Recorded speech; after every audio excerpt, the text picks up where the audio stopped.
Christmas Day.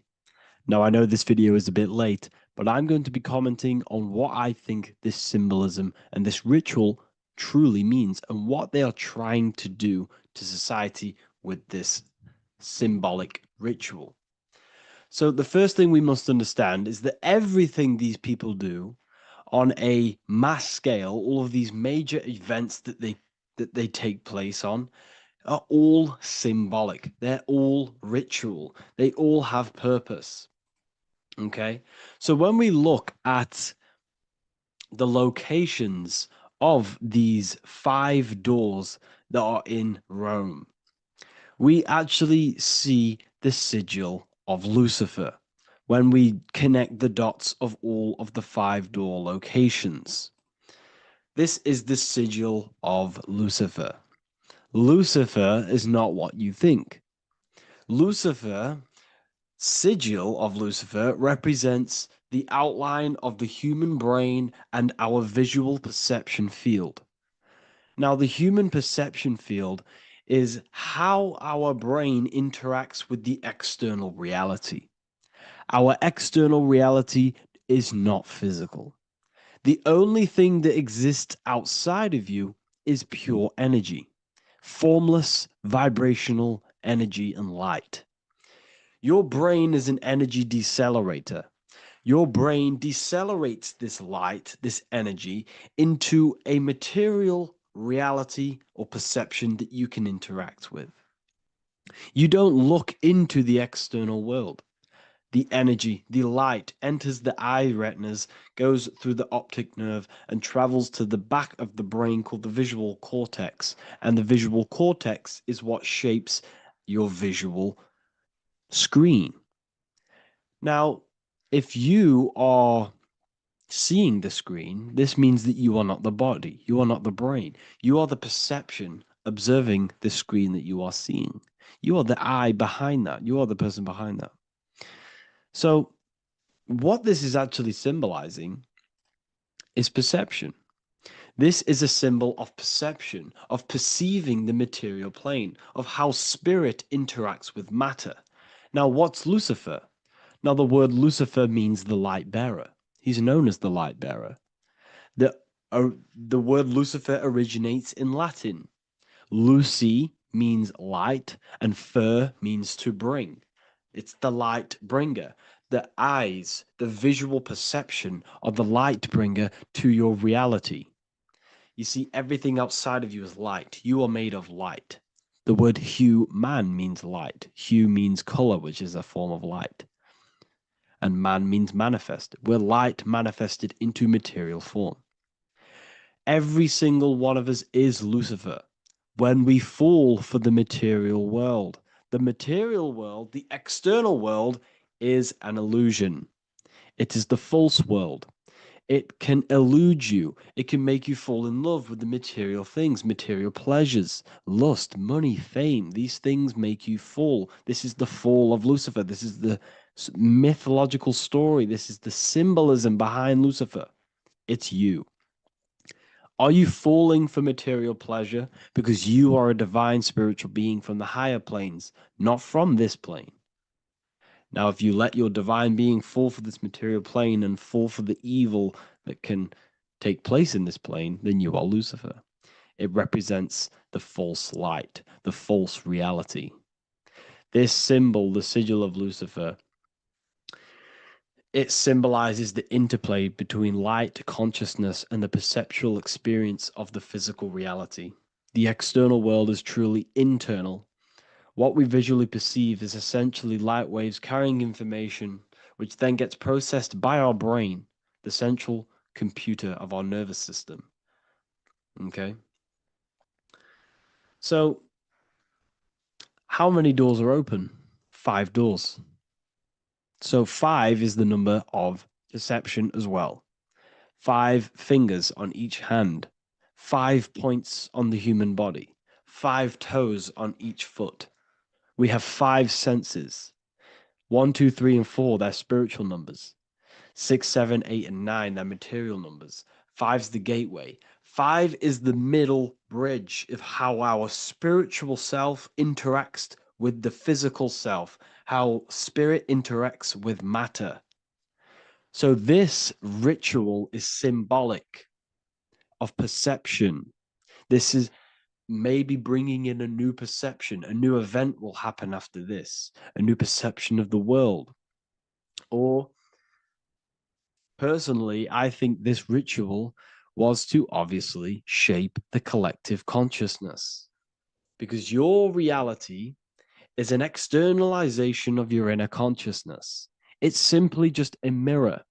Your material life, your material world outside of you is simply a mirror reflecting with mathematical and geometric precision of your internal consciousness. Your consciousness is creating and causing the effect called reality, physical reality. Your life is a result of every thought you thought in the past. Therefore, with that being said, everyone who perceives this ritual of, oh, the Pope's opening 5 spiritual portals, who's letting in demonic energy into the world, they're going to let demonic energies and demonic spirits all in the world. Well, what if I told you the only portal they're opening is a portal in your own mind for negativity? By you believing in negative forces coming into the world and going to possess everyone, that's opening up your own mind. The collective spiritual community has been brainwashed in thinking there's going to be demonic energy. Therefore, what will happen?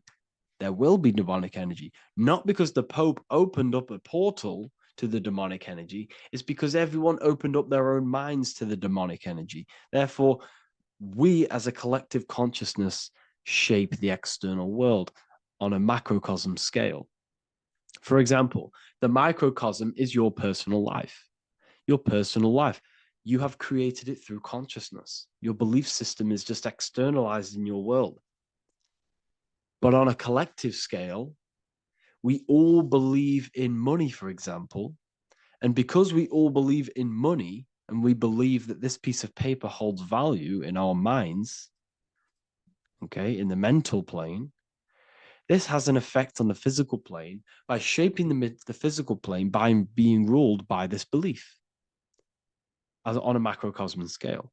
Yes, I know that money doesn't exist. It's just a belief in my mind. But that doesn't have an effect because the collective consciousness believes that money has effect, has power. When it doesn't, it's just a piece of paper with a belief behind it. If the collective consciousness stopped stopped believing in money, then the collective consciousness would have broke the spell and we would have no longer had a material plane ruled by money. You see, our beliefs is ruling and shaping our physical plane. This physical world outside of you is truly just an effect of the mind, an effect of our consciousness, our inner world. So I believe this ritual was done to change our perception, to make us think the Pope is bringing this spiritual energy and negative forces into the world. And it's just simply us creating the negativity in the world by believing in this, by thinking this. Remember, they have the power to send messages into millions of people's minds through media. And then messages are then believed, and that belief is shaping our world. What have I told you? That the New World Order is not manifested by the elite, it's manifested by you and us. We're all manifesting the New World Order. They can't manifest it. We can, because we are the ones believing it. We believe it. It is reality. It shapes our own prison. We're all shaping our own prison by believing in the prison, by believing in money. So this ritual was all to do with perception, creating a new perception, creating fear in our minds to, of course, distract us from what's really going on. This is all a ritual to implant messages in your own mind. So I hope you all understand this video, and I hope you all gain some insight, and I'll see you inside the university.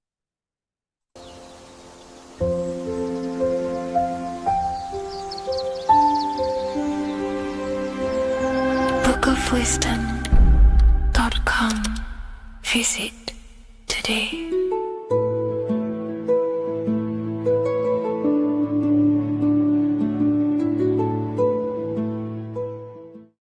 Creation demands destruction. Every time you release your sexual fluids, you're destroying a part of yourself to create an extension of yourself. For example, if you want to create a business, you have to destroy your time, attention, and energy in order to create the effect of the business. All creation demands some sort of sacrifice or destruction. This falls under the law of polarity in the universe. It's the same with your sexual fluids. Your sexual fluids, especially as a man, contains minerals, all the minerals in your body. It contains your vitality. It contains your DNA. It contains the blueprint of you, and it can create a whole new human being. You are literally playing with the power of creation if you are releasing your sexual fluids too much. Sexual fluids also extend beyond the physical plane. They contain astral forces because all physical creation is a mental creation. We live in a mental universe. Everything begins as a thought in the mind, then the thought takes the form and the body of imagination, which is an astral force. Imagination turns into etheric emotional energy. Then the etheric emotional energy turns into the physical action and the physical manifestation. We live in a mental universe. Therefore, these dimensions do not exist separately. They are permeating and mixing in with all. Your physical body has an astral body. Everything physical has astral forces behind it. Semen is known as the astral fluid of the soul. It feeds nerves, the channels of life force and consciousness within the body. And every time you release it, you're destroying a part of your vitality, your brain, your nerves, your energy levels, your creativity, and your DNA to create an extension of you. Therefore, it is a sacred fluid within your body and not something to be played with and to be released too much. Think about it. This is a very creative energy, your sexual fluids. It can create a whole new human being. This is how powerful it actually is. It is the power of creation, and the misuse of this power can destroy your own vitality and your life of your body, because that life you are giving in order to create an extension or a child is the same life you could keep inside of you and not waste to recycle and regenerate the body. Sexual energy has been for thousands of years associated with regenerating the body, longevity of life, and maintaining youth. Not only that, every time you release your sexual energy, it floods the brain with dopamine. Dopamine is the brain's reward system, created within the middle of the brain. It releases every time you've achieved something. However, sex or an orgasm is the most powerful feeling you can feel. It's the most amazing, intense feeling and release of dopamine you can possibly feel as a human. Therefore, if you flood your brain with this high amount of dopamine every single day, you are getting the epitome of human feelings every single day. Therefore, you will become numb to everything else in reality. You won't be able to enjoy the small things in life. And I know this firsthand because I experienced this myself. As soon as I stopped, this is when I started to enjoy the little things in life, seeing family, and I actually gained more energy, more ideas. We'll get into this a bit later. It is a creative energy. It creates a whole new human being. Therefore, if we maintain this energy, we can maintain our creative power within us, because that's what we are. We are all creative beings, moving energy from higher dimensions of consciousness, the mind, into lower dimensions of consciousness, the physical world. You hold the power to create. You are not in a world. The world is working through you. You do not possess a life. Life is working through you. You are not in a universe. You are the universe. It's moving through you. There is no past, present, and future. The present moment is you. When we release every single day or frequently throughout the week, like I said, we're triggering the brain's reward system, dopamine, which makes you feel as if you have already achieved something. And if your brain is telling you you have already achieved something by overusing your sexual fluids, then you will not have the motivation to achieve other things in your life. I know this firsthand. I became very lazy. I didn't want to work. I didn't want to do anything because subconsciously my brain felt as if I've already achieved. If we look at the symbol of the Baphomet, we notice the Baphomet has horns and a goat head. Now we look at the word horny. When you become sexually aroused, it's known as horny, which is the horns, representing the lower mind. The lower mind is the mind we use for our animal instincts. We have two parts of our mind. A higher mind, which is contained of higher thought, which chases spiritual things such as love, wisdom, knowledge, and God. Then we have a lower mind, which chases the things of the material world closely associated with the ego, chases validation, material gain, status, and physical sensation, physical pleasures. It is these physical pleasures that can keep you in an endless loop, making you feeling empty inside, because nothing material can ever satisfy our internal world. Nothing. You can achieve millions of dollars. You can achieve your dream house, your dream car, your dream watch. And if that is the only thing you are chasing, you will feel empty inside when you achieve it, because nothing of this material plane can satisfy you. Nothing of the lower mind can ever satisfy you. This is why we must sacrifice the lower mind and overcome the lower mind and the lower instincts. One thing I found amazing when I mastered my sexual urges and my lust is that my mind became a lot more clear. The thoughts and the time and the attention that I used in my mind to go towards lust, sex, and chasing these things was taking up a lot of mental space, time,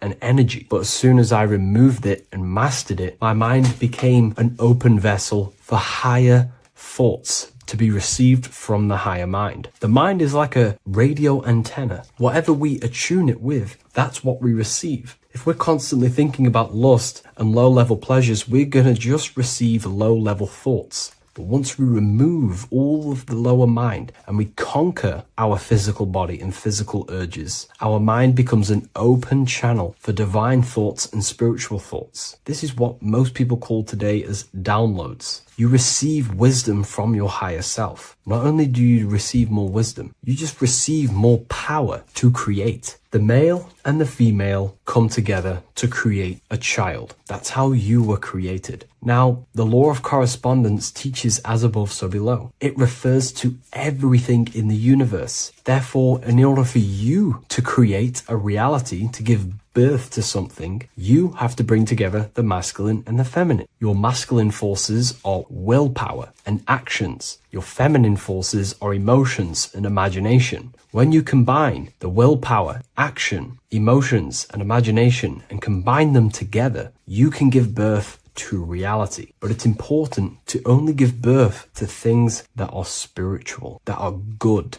that are for the benefit of yourself and humanity, and not for the ego and the lower mind. Killing our lower mind is essential for spiritual ascension when we die. The thoughts that we give the most attention and energy to when we die are pretty much the same thoughts that we're going to think when we die. When you die, your physical body and external world is stripped and you're left with your internal world of consciousness, more than likely be resonating within the lower astral plane before you move on to any higher dimensions of the astral. It's important that we kill any addictions such as sex, food attachments, emotional attachments to people, any desire for material things before we physically die. The Hindus taught this, Buddhism taught this, the ancient Egyptians taught this. We have to remove the desires in our heart for material and things before we physically die, because when we die, we cannot fulfill physical pleasure. Therefore, we will create our own suffering within the astral dimension. So sex is the biggest part of this. We have to remove the desire for sex or releasing any of our sexual fluids before we physically die to master ourselves. And not only that, it's going to benefit the way you feel, the way you think, the way you act towards people once you have mastered this. Porn psychologically damages you. You are quite literally the person in the corner of a room watching two other people give pleasure to each other. Psychologically, that is not good. And what happens in darkness is always revealed in light. What you do in your alone times will show in your confidence, in your eye contact, in your presence, in your aura, your energy. You cannot hide things that you do in the dark. because they always reveal themselves in a subconscious way, whether physically or through an energetic spiritual way. Sex can be known as sacred energy exchange. You're exchanging energy, bioelectrical energy. It's a scientific fact that when you hold hands with another person, your brain waves of each individual become synced. Your emotions sync. And you exchange electromagnetic energy because you are an electromagnetic being. When you have sex with someone, you are literally exchanging emotional energy. Your aura is not just an electromagnetic field. It is literally a manifestation of your internal consciousness. Your consciousness contains your thoughts, your beliefs, your traumas, your emotional state. And this manifests externally through the vortex of your heart into an energy presence around your body. This is why you can feel sad when someone else is sad next to you, because their energy is merging with yours. When you have sex with someone, you are quite literally exchanging consciousness, beliefs, traumas, emotions, feelings, vibrations, and your consciousness merges with their consciousness. So be careful with just having casual sex. Now, I'm not here trying to say never release, never have sex with your partner. I'm not saying that. I'm saying take caution with these things. Take my teachings with a pinch of salt. If it benefits you, that's great. I'm not here to tell you how to live. I'm simply giving you my research and the things that have helped me in my life on my esoteric research, awakening, or spiritual path. I don't like calling it a spiritual path, because it's not spiritual. It's simply just life, the knowledge of consciousness and the self. So I hope this video helps. If you'd love to read this book, I'll leave a link in the description. This book I wrote myself called The Book of Wisdom, Volume 2. You're living in 4 planes of existence right now, but most people are only aware of one. And that's why they feel lost, disconnected, and stuck in cycles they can't explain. If you don't understand the blueprint of reality, you'll keep trying to fix the physical, while the real causes lie in the unseen dimensions that you have direct access to. You must understand that the universe only exists in the mind. Everything is a projection of consciousness. Therefore, consciousness produces everything.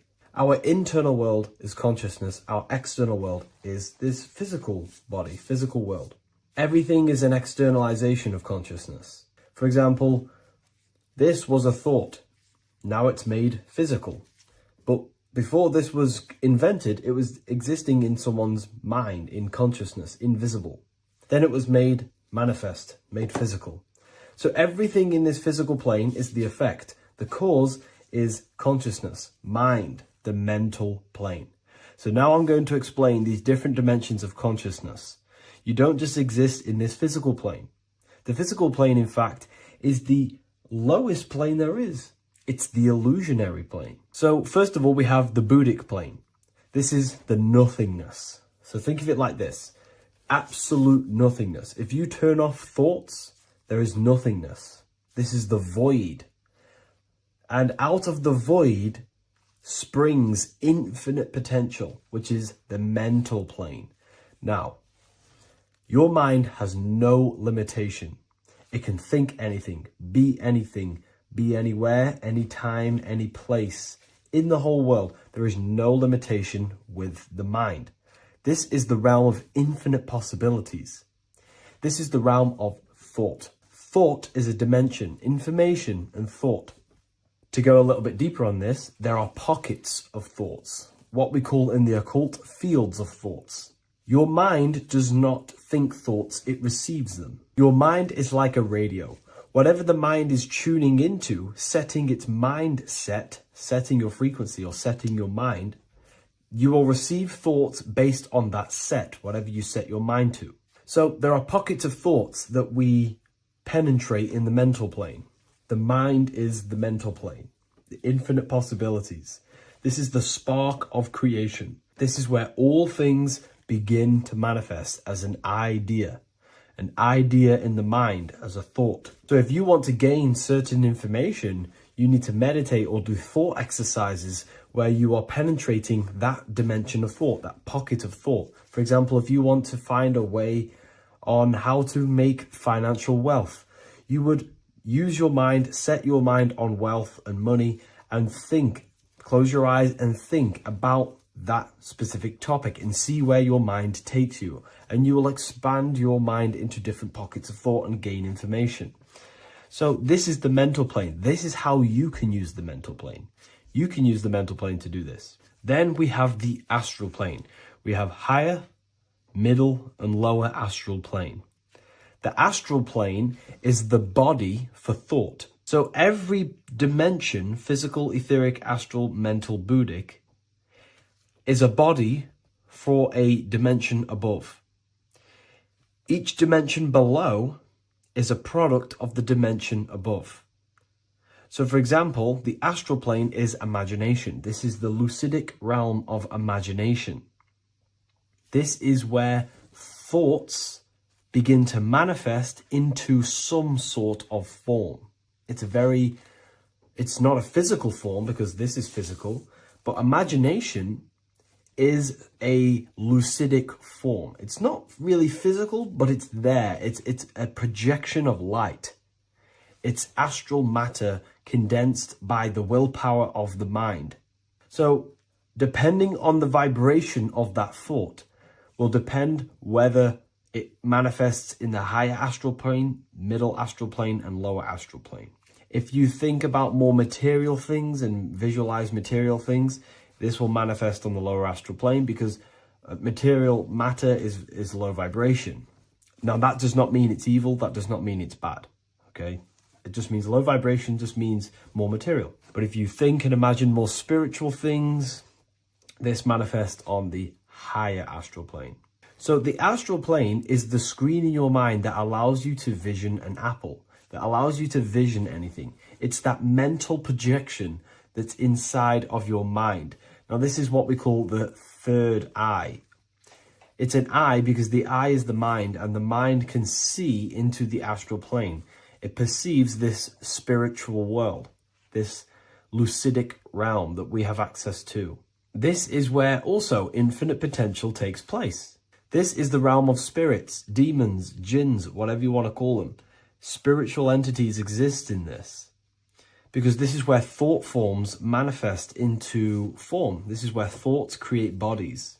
Think of it like this. The mental plane is a thought of a chair. The astral plane is the imagination of that chair and all of the different possible chairs that could possibly be. The etheric plane is the energy double of that chair. And the physical plane is the physical chair. So as you can see, the higher we go up, the more formless and lucidic it is. The lower we go down planes, the more dense it becomes. This is formless and this is form. Everything manifests through this process. This highlighter is down here in the physical plane, but the idea began in the mental plane. Everything begins in consciousness before it creates a physical body. It goes through this process. Therefore, if you want to start to mold and create your own reality and create things in your world, you can use these planes to your advantage. You can use your mind to do mental thinking exercises by closing your eyes and expanding your mind into a different pocket of thought to gain wisdom, gain information, gain downloads. The way you do that is simply get into a meditative state, close your eyes, pick a topic that you want to think about and see where your mind takes you, but always remain centered on that topic. And you can do this for maybe an hour or two or half an hour, and your mind will take you places where you will unlock information. You can even use this to make decisions in your life. Think of the topic and see where your mind takes you. You'll gain information. This is how you use the mental plane for ideas. The astral plane is imagination. You have to reconnect with your imagination very vividly. Your imagination, your consciousness is infinite. It's not a three-dimensional plane. It's an infinite plane. You can think and make form anything in your consciousness, in your imagination.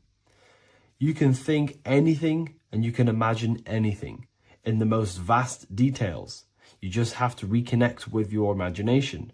I have a free book on my website. I'll leave the link in the description. It's an ebook. It's called Activating the Inner Eye.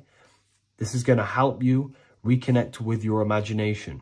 It's a practical guide on how to imagine. So once you know how to use the mental plane and astral plane, thought and imagination, you pretty much need to use the physical plane to take physical action with this physical body that you have and start to manifest these desires you have in the higher planes. Now, it's very important that we master the mind, because the mind is the very fabric of reality. We become what we think about. Your life is a product of every thought you thought in the past. It is the mind that directs the flow of consciousness. And wherever this consciousness is flowing is what you will create in your life. Consciousness is the most potent force in the universe, and the mind is pretty much the universe in a microcosm form. It is infinite potential, and your mind will continue to expand into new realms of thought forever and ever and ever. You are eternal. You are not this physical body down here. You are consciousness, literally dreaming that you are in this physical body. So everything begins with the mind. We need to be conscious of the thoughts that enter our mental field of consciousness. There is a level of self-awareness that you can reach where you can become conscious of pretty much every single thought that enters your mental field. Now, we have over 7,000 thoughts a day. You can gain such mastery over your mind where you can become conscious of every thought you think. And that is when you gain superior power. Because when the mind is fully under control of self, you can direct the mind's potent force into a specific goal. Most people's minds are dualistic. They want something, but their mind is thinking something else. They have limiting belief systems. They have the little voice that comes in and says, you can't do this, you're a failure. That is a fractaled mind. The mind needs to be singular. It needs to be on your team and not an enemy. Do not let your own mind take away your power. Your mind should be on your team, giving you power, giving you the best possible thoughts and the best possible beliefs. When the mind is in this condition and on your team and not taking away your power through the destructive thoughts, it becomes a potent, powerful force used for manifestation to create anything. And the way we get the mind on your team is through constant meditation to learn how to control the mind and turn it on and off. Subconscious reprogramming through visualization, affirmations, cultivating emotions associated with your goal. All these three ways we can reprogram the mind slowly over time so that it becomes powerful and becomes on your team and doesn't give you negative contradicting thoughts. When the mind is fully aligned on one thing, it can create massive empires and things in your physical reality. So I hope this video helps, and I'll see you in the next one.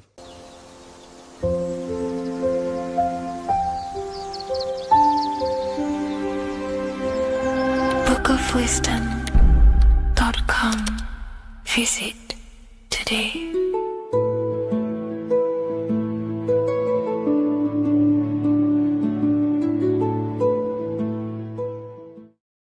You're living in 4 planes of existence right now, but most people are only aware of one.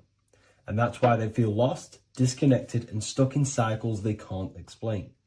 If you don't understand the blueprint of reality, you'll keep trying to fix the physical, while the real causes lie in the unseen dimensions that you have direct access to. You must understand is that the universe only exists in the mind. Everything is a projection of consciousness. Therefore, consciousness produces everything.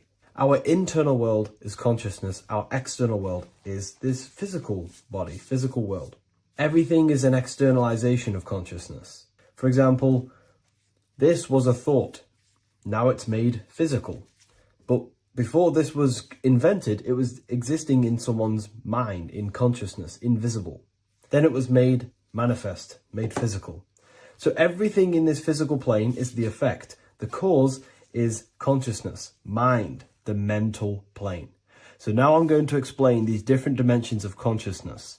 You don't just exist in this physical plane. The physical plane, in fact, is the lowest plane there is. It's the illusionary plane. So first of all, we have the Buddhic plane. This is the nothingness. So think of it like this. Absolute nothingness. If you turn off thoughts, there is nothingness. This is the void.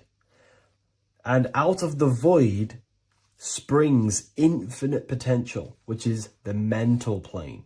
Now, your mind has no limitation. It can think anything, be anywhere, anytime, any place. In the whole world, there is no limitation with the mind. This is the realm of infinite possibilities. This is the realm of thought. Thought is a dimension, information and thought. To go a little bit deeper on this, there are pockets of thoughts, what we call in the occult fields of thoughts. Your mind does not think thoughts, it receives them. Your mind is like a radio. Whatever the mind is tuning into, setting its mindset, setting your frequency or setting your mind, you will receive thoughts based on that set, whatever you set your mind to. So there are pockets of thoughts that we penetrate in the mental plane. The mind is the mental plane, the infinite possibilities. This is the spark of creation. This is where all things begin to manifest as an idea in the mind as a thought. So if you want to gain certain information, you need to meditate or do thought exercises where you are penetrating that dimension of thought, that pocket of thought. For example, if you want to find a way on how to make financial wealth, you would use your mind, set your mind on wealth and money, and think, close your eyes and think about that specific topic and see where your mind takes you. And you will expand your mind into different pockets of thought and gain information. So this is the mental plane. This is how you can use the mental plane. You can use the mental plane to do this. Then we have the astral plane. We have higher, middle, and lower astral plane.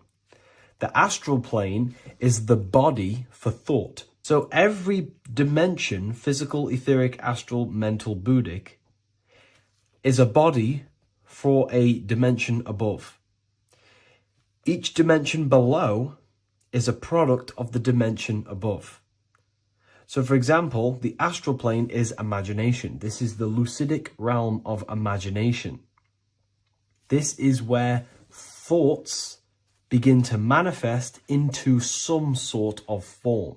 It's not a physical form because this is physical, but imagination is a lucidic form. It's not really physical, but it's there. It's a projection of light. It's astral matter condensed by the willpower of the mind. So depending on the vibration of that thought will depend whether it manifests in the higher astral plane, middle astral plane, and lower astral plane. If you think about more material things and visualize material things, this will manifest on the lower astral plane because material matter is low vibration. Now, that does not mean it's evil. That does not mean it's bad. Okay? It just means low vibration just means more material. But if you think and imagine more spiritual things, this manifests on the higher astral plane. So the astral plane is the screen in your mind that allows you to vision an apple, that allows you to vision anything. It's that mental projection that's inside of your mind. Now, this is what we call the third eye. It's an eye because the eye is the mind, and the mind can see into the astral plane. It perceives this spiritual world, this lucidic realm that we have access to. This is where also infinite potential takes place. This is the realm of spirits, demons, jinns, whatever you want to call them. Spiritual entities exist in this because this is where thought forms manifest into form. This is where thoughts create bodies. Think of it like this. The mental plane is a thought of a chair. The astral plane is the imagination of that chair and all of the different possible chairs that could possibly be. The etheric plane is the energy double of that chair. And the physical plane is the physical chair. So as you can see, the higher we go up, the more formless and lucidic it is.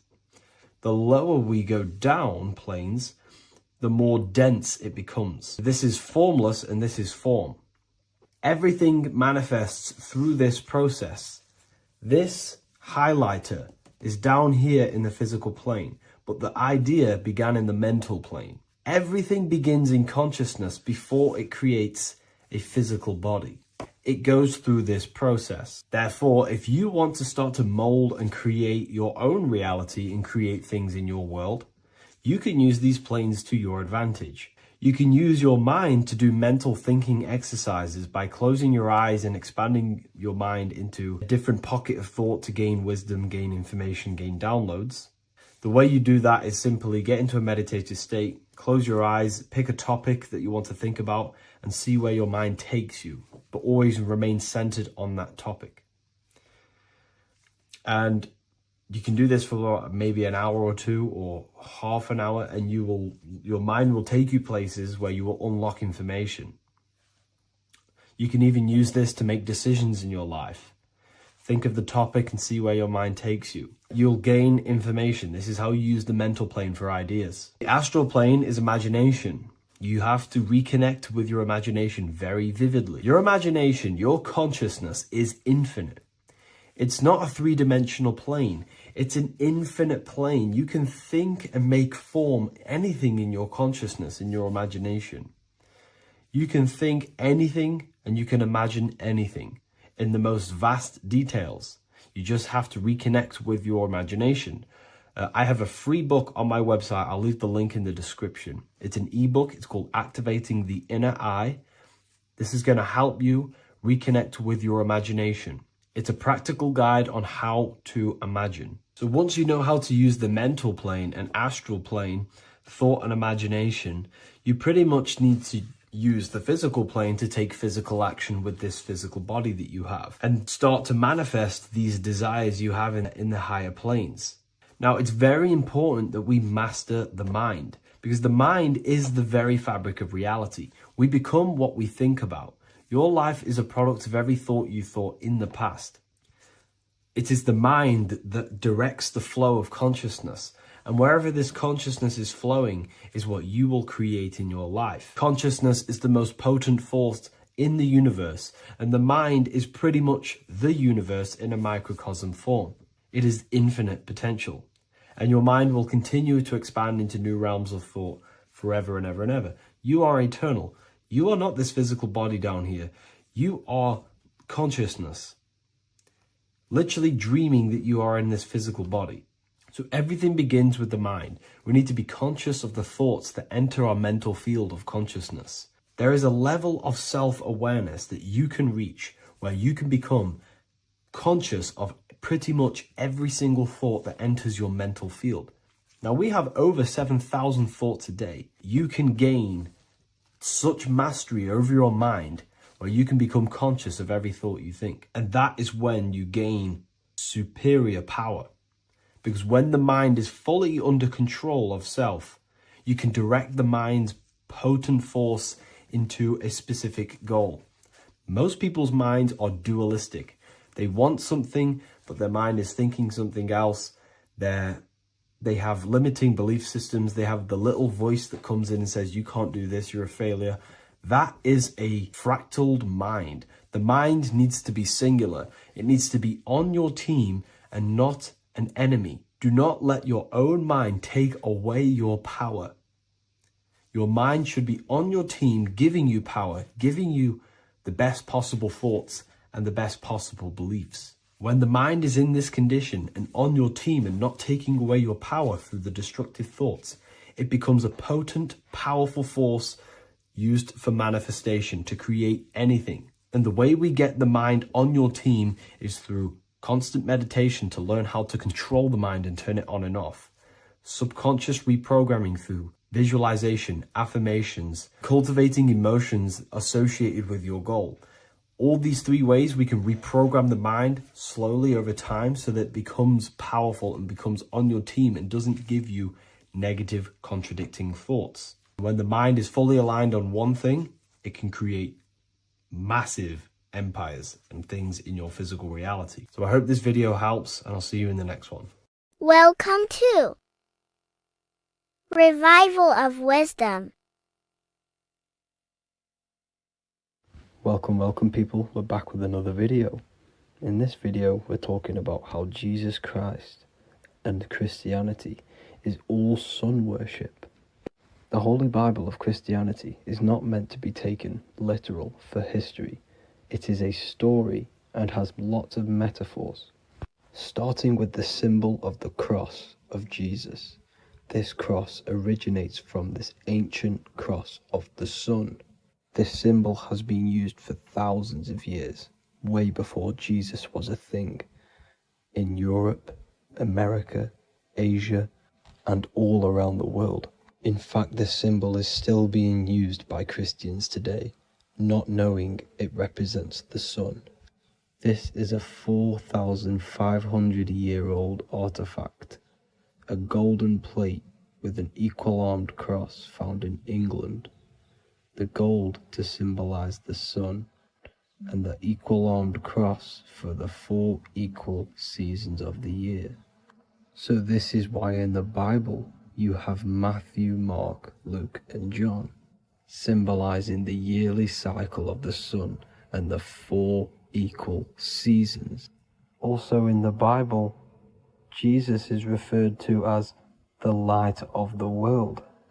So yes, Jesus represents the sun. He is a metaphor for the sun. Hence why in all of these pictures and images and paintings of Jesus, there's always a sun behind his head, and some even with the sun cross behind his head. Jesus also has 12 disciples, which represent the 12 zodiac signs and the 12 months of the year. This is the Last Supper by Leonardo da Vinci. As you can see, the sun, being Jesus, is in the center, because the sun is in the center of the zodiac signs. There are 4 groups which symbolize the 4 equal seasons. Each group contains 3 people symbolizing the 3 months and the 3 zodiac signs in that season. There is only 1 female in the painting, which is Virgin Mary, who symbolizes Virgo, the astrological sign. So yes, Jesus symbolizes the sun with his 12 zodiac signs and 4 gospels for the 4 seasons of the year. However, there is another phenomenon. The 25th of December is known as the birth of Jesus Christ, which is known as Christmas today. Jesus symbolizing the sun and is born on December 25th. This is the day the sun moves 1 degree northward, bringing back the warmth, the growth of crops, the life and light back to the northern hemisphere. Everything is springing back to life, as we call it, spring.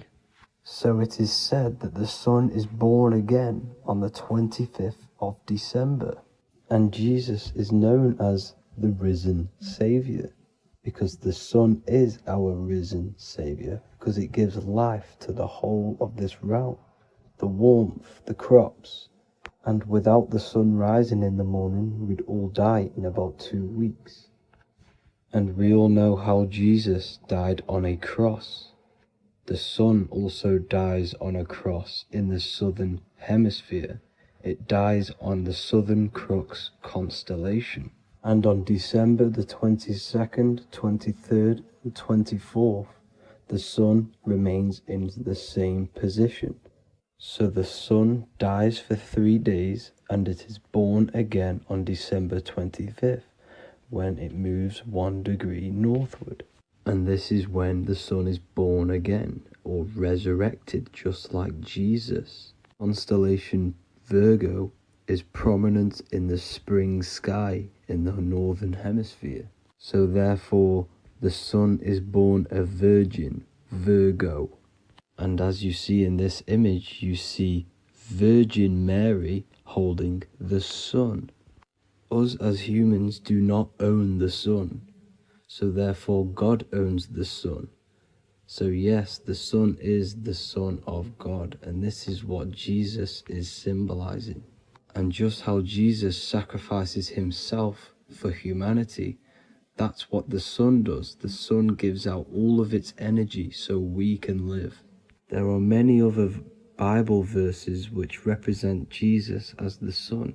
Now in Matthew 8:23-27, his disciples are in a boat and there is a massive storm. Jesus is asleep, meaning the sun has not arose. And the disciples say, "Save us, Lord, we are perishing." Quote, "Then he rose and rebuked the winds and the sea, and there was a great calm." End quote. Now this is a metaphor for the sun rising and calming the storm, because in the ocean, when the sun is down, that's when there are great storms. The worship of celestial bodies go back thousands of years, and it's called astrotheology, and it can pretty much be traced back to all ancient civilizations. Now going back to the ancient Egyptians, the god Horus, the god of war, and he symbolized the sun in the morning. Ancients used to say that he walked over the sky in 12 steps. Yes, this could symbolize the 12 zodiac signs. It also symbolizes the 12 hours of daylight. So we have 12 hours of Horus, but now they've rearranged the word to hours. Horus and hours. And when the sun rises, Horus rises, we say horizon, which is Horus is rising. That's the etymology of horizon. Another Egyptian god called Amun-Ra was known as the god of all creation. He was the first god of them all. Amun was also a sun god. Therefore, after every Christian's prayer, they say Amen, sending their prayer through the sun to God. So this all goes back to the worshipping of the sun. Sun worship was around way before the Romans. However, in the Roman times, their sun god was called Mithra. Mithraism was the main religion before Christianity came into play. Mithra was the son of God. He died on a cross, and he was dead for 3 days and resurrected, just like Jesus. So the Catholic Church was not made in heaven. It was made by the Roman Empire. They mixed all the sun religions of Judaism, Mithraism, and other Arabic religions, and combined it into one, so Caesar, the Roman emperor, could gain his own religion. So yes, Christianity was a political move to gain more control over the masses, because it was a worldwide government at this point in time.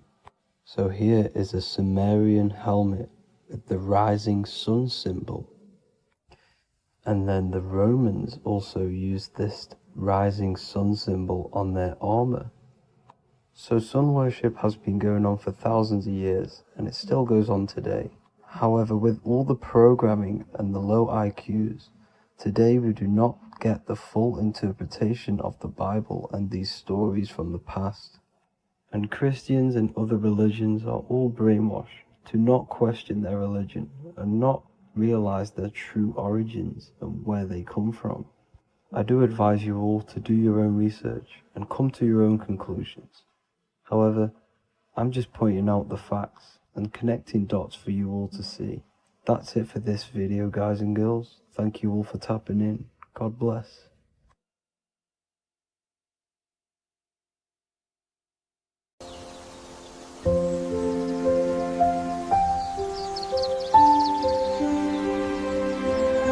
bookofwisdom.com. Visit today.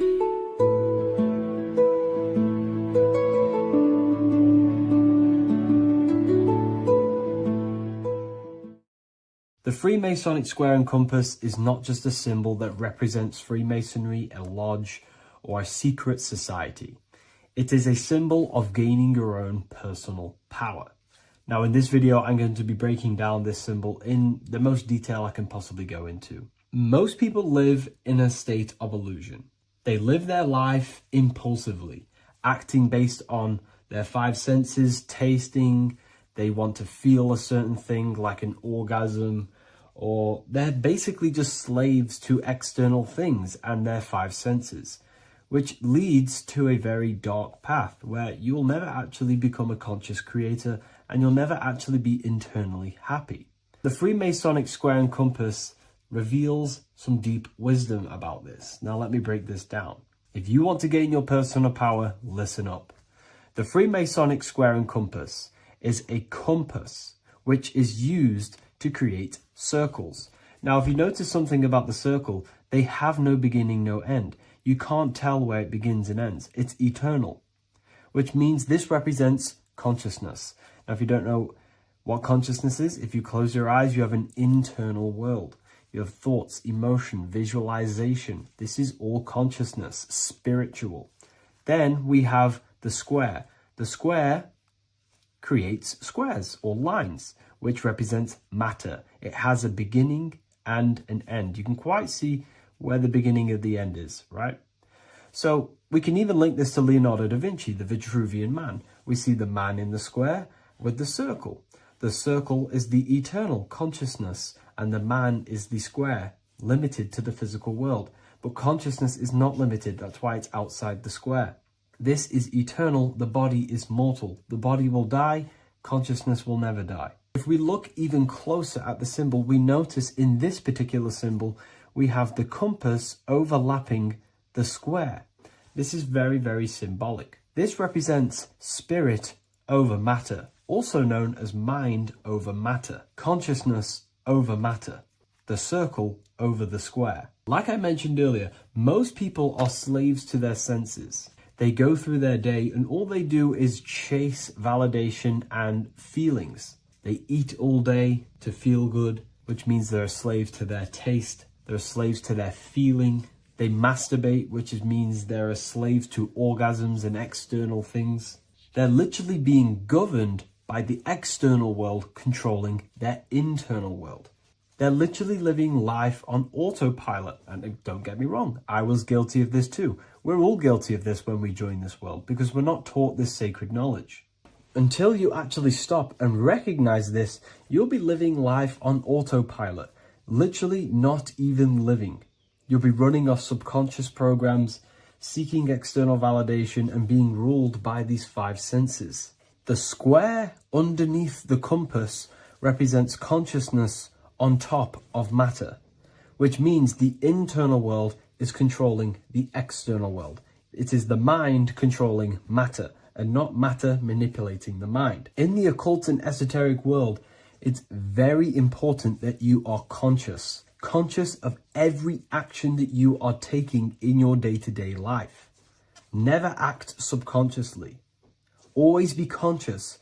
What are you thinking? What are you acting? What are you giving your attention? All of this is contributing towards creating because you are a creator. Consciousness is a creative force. You need to make sure that the compass is on top of the square, that your inner world is controlling the outer world and not the outer world controlling the inner. As I've mentioned in many videos before, the internal world of consciousness is what's producing the external world. Your life is just a result of every thought and emotion that you felt in the past. Everything you own, everything you possess, your friends are all reflections of your consciousness. They're all reflections of what you are thinking about. When you change your thinking, your external world starts to rearrange itself. On a basic level, this symbol represents the combination of spirit and matter. You are a spiritual being and a material being. You are heaven, the sky, and earth, the ground. You are heaven and earth, spirit and matter infused into one. You are a bridge between the divine and the earthly worlds. And you can bring down these higher realms of consciousness, thought, imagination, and emotions into a physical, tangible reality. To do this consciously, we need to make sure the external world is not manipulating the inner world.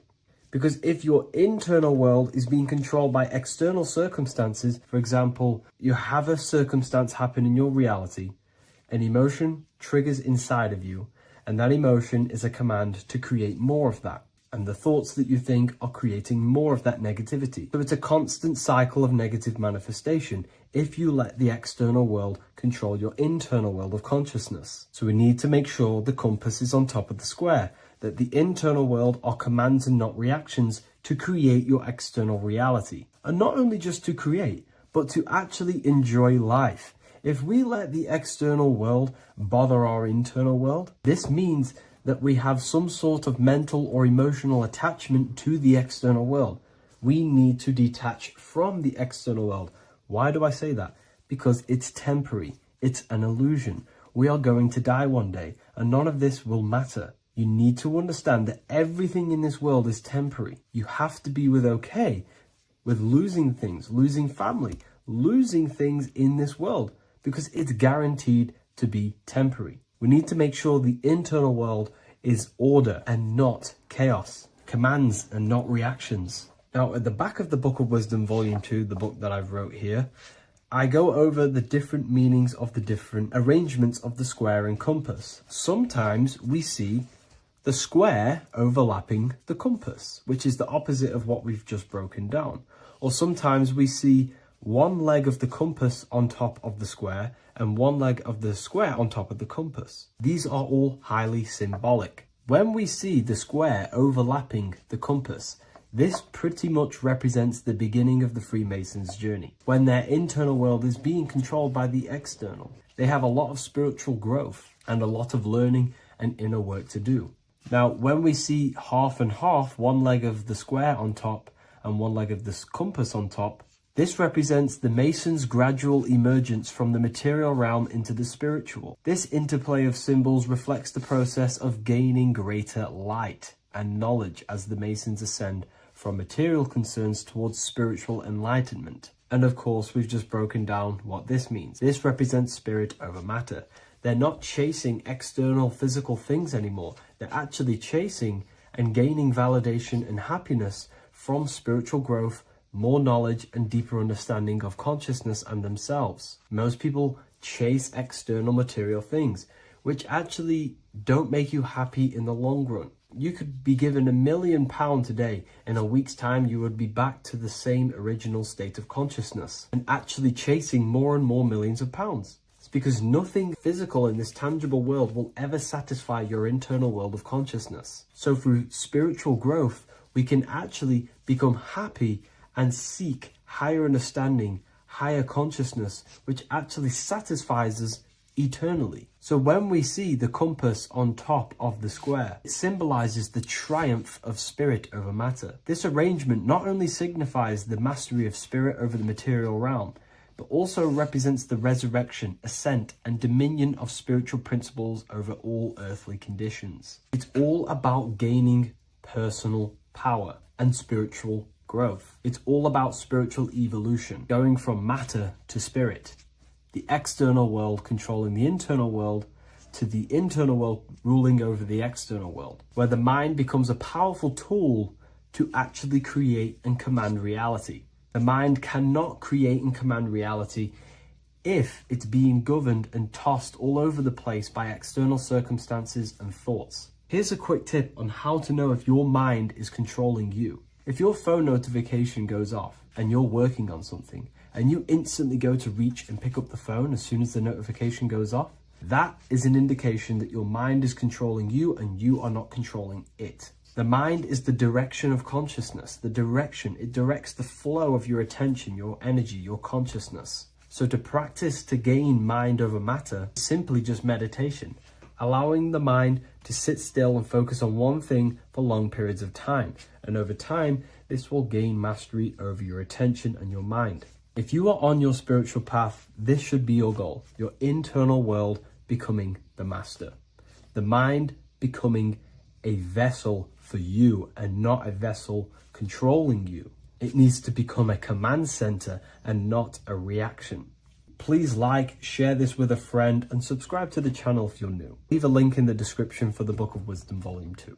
What if dreams aren't random at all, but messages from a deeper part of yourself, trying to show you things? In this video, you're going to learn exactly what dreams are from an esoteric view, how to control dreams, and how to dream more frequently. Dreams are not nonsense. They are expressions of the subconscious mind. In the daytime, we're using our conscious mind, what we are aware of. This represents the daytime, the sun, the external world. We're operating in the external, outside the body in the day. But when we go to sleep, we return inward. Everything does this breath. We breathe in through the nose and out through the nose. Everything does this in and out process in the universe. We live, we die every single day. We wake up, we express things in the external. Then at nighttime, we return back to darkness, back to the internal. This is the breath of the universe. We have summer, we have winter. This is the breath of the sun and the seasons with the earth. You have an internal world and an external world. External is physical, the internal is spiritual. Like I said, when we go to sleep, we are returning back to the internal world of your own consciousness and subconscious mind. Your subconscious mind holds everything about you, your memories, your traumas, everything you've ever learnt, your language, your name, your job, everything you identify with is stored within this vast network of the subconscious mind. It is your own personal consciousness. Therefore, when we dream, we return back to the subconscious mind, and we are in fact thinking, but in a subconscious way. The subconscious does not speak the same language as the conscious mind. The conscious mind uses language, thoughts, and all things that are very logical and very easy to understand. The subconscious is the complete opposite. It is very indirect, metaphorical, and symbolic. The subconscious communicates and works in symbols. Ultimately, symbolism is the language of consciousness. This is why in occultism and esotericism, it is filled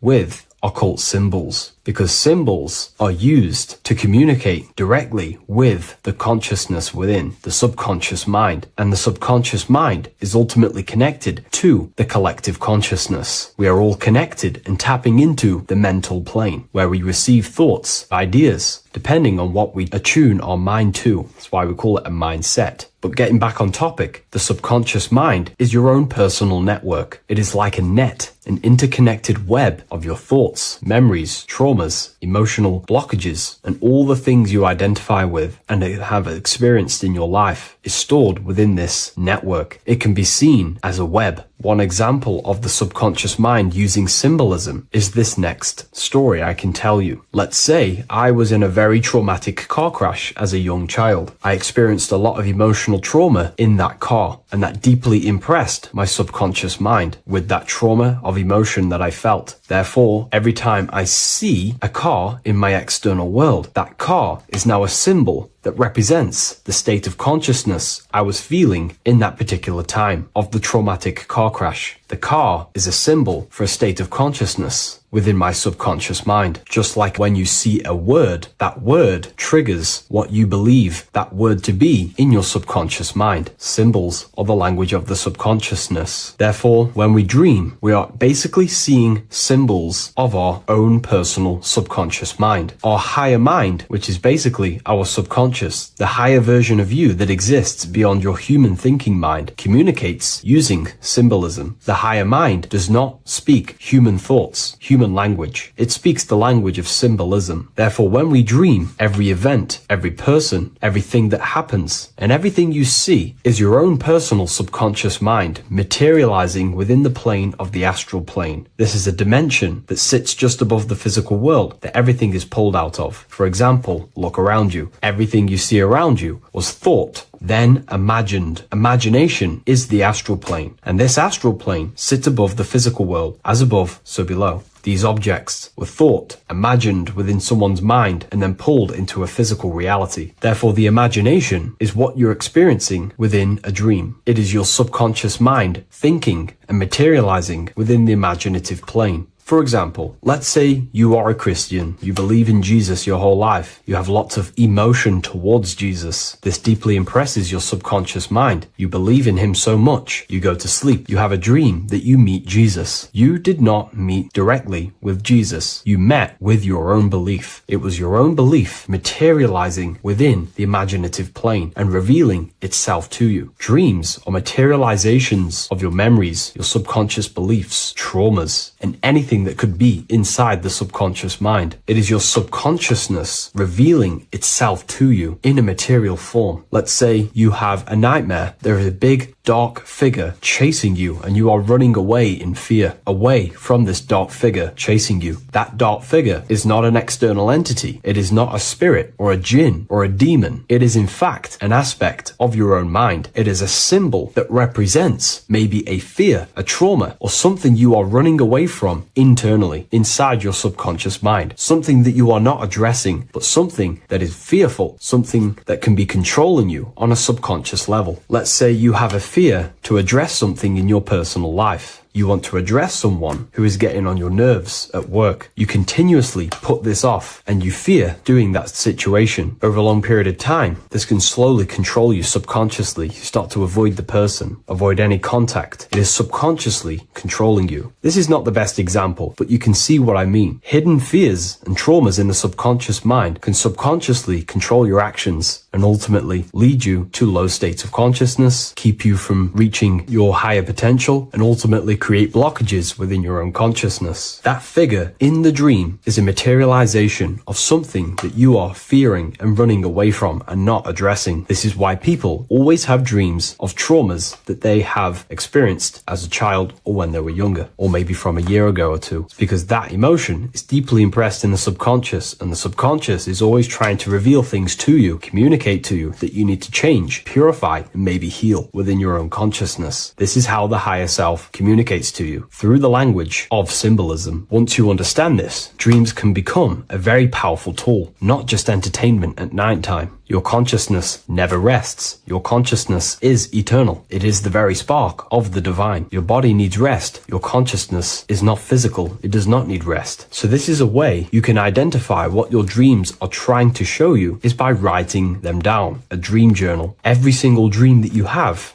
a book placed near your bed. Every time you wake up, first thing you should do is pick up the book and write every single detail that you can remember about the dream. The people that you met are all symbols or aspects of yourself. Maybe it is a friend you saw in your dream. That friend represents a state of consciousness that is within you and is trying to reveal something to you. It's about making the subconscious into the conscious, to become conscious of the unknown. Write down every detail, everything you saw, every event that played out, even the details of the clothes that they were wearing. Everything is symbolic within dreams. Write everything down and then analyze the dream. Don't analyze it from a logical mind. Analyze it with the right hemisphere of the brain, which allows you to see metaphors, read between the line. Try and gain the message that it's trying to show you. What does this overall mean to you? And what could this reveal about aspects of yourself that you need to heal or maybe take action in your life and world? Because your higher self is always guiding you towards awakening and fulfilling your mission in the manifested physical world. Dreams speak in symbols, not logic. Ask about your dreams. What is this trying to tell me? Don't take things literally. Look for an emotional tone and symbolic resonance. With practice, you'll begin to understand the personal language of your subconscious mind. Now that you understand that, again, please leave a like or a comment on this video. This is now a technique for lucid dreaming and dreaming more often. This is not going to happen overnight. This is not an easy method. It simply takes practice and dedication. Every morning, choose 3 time slots. For me, I choose 4:30, 5 a.m. and 6 a.m. 3 alarms that are going to go off at these 3 times, half an hour apart from each other. Each time you wake up, stay awake for 5 to 10 minutes. Turn off the alarm. Try and keep your conscious mind awake, but drift back into sleep. There's no other better way for me to explain that. It's very difficult, but try and keep the mind awake, but the body falling back asleep. More than likely, you will drift off back to sleep. Then the next alarm will go off half an hour after. This will wake you up again, guaranteed. You will probably drift back to sleep by repeating this process. After the 3 alarms go off, each one of them times, you're either going to have a dream or a lucid dream, but definitely you will have a dream. And if it doesn't work one time, keep trying it. I've been using this method for a very long time, and I can tell you 70-80% of the time it triggers a dream, and a very vivid dream. And it's ideal for lucid dreaming because keeping the conscious mind awake while letting the body fall asleep, you can become conscious within these subconscious realms of your mind. But when you are conscious inside the dream world, you can do what you want, but you also want to let the dream naturally unfold. If you try and take too much control control, then you will wake back up. If you feel any fear in your dream, you will wake back up into the material world. Another tip to dream more often is to meditate before bed. Simply close your eyes and think about nothing for 5 to 30 minutes. Detach from everything outside you, your name, your job, work, thoughts. Mentally detach from the world and the physical pleasures and become pure awareness before you try and go to sleep. This will help you become conscious while being within the self. If you wish to learn more about consciousness, yourself, the Book of Wisdom Volume 2 can definitely help you. I'll leave a link in the description. Thank you for watching this video, and I'll see you in the next one.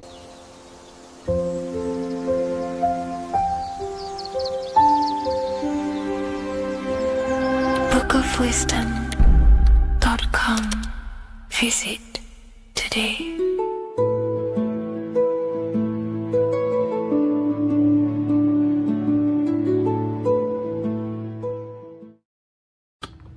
Okay. Is manifestation real? Of course it's real. You've just manifested that sentence. You turned a thought into an action and then generated a physical experience. You turned the invisible thought into a tangible reality. That is manifestation. You just have to learn how to do that on a mass scale, on a bigger scale, to generate something bigger. You know? So yeah, of course, manifestation is real. That's all you're ever doing. Creation is not created. It's in an ever state of becoming. You are in a continuous state of becoming something in the present moment. You know, so you're always molding creation through thought, emotion, and action.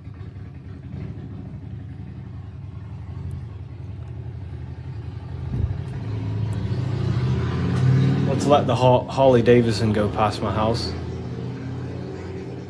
It's a very loud bike. It's a cool bike. But yeah, you're in a continuous state of creation. And that's what this symbol ultimately represents, right? Hi, if I order your book today, will it be here before next Friday? You mean not this Friday, but next? Yeah, it should be there, for sure. So, this is what this symbol ultimately represents. Because the snake can shed its skin, which means it renews its layers. It transforms from old layers into new layers. It removes old layers of skin, symbolizing transforming. But the snake is eating its tail. The end gives birth to a new beginning. And this is what the present moment is. The present moment is the continuous state of becoming and unfolding of creation. We're all tapped into the live stream of consciousness, like you're tapped into this live right now. And you are directing them life forces in the present moment through thought, emotion, and action. You direct the life flow, the life force that you're tapped into. And wherever you direct it through thought, emotion, and action, and your time and attention, that is the reality you generate. And you create that reality. And that's what the symbols are here for, people. The symbols are here to awaken you to things that you just realize about yourself. I'm not teaching you anything new. This is just something you realize. This is solid truth that you can't, escape. You can't escape the law of cause and effect. The force is too powerful to escape the force and the law of cause and effect. The law of cause and effect is over you. It governs you. So you have to work with that law consciously. Most people are not conscious of the laws that govern their life. They're not conscious of the laws that's governing their mind. Your mind is governed by laws, not man-made laws, but universal laws you cannot escape. It is impossible to escape cause and effect. So you must work with the law. God law, basically. Yeah, they're called, occult societies, secret societies. They call the laws natural law. Then, of course, you have man-made laws.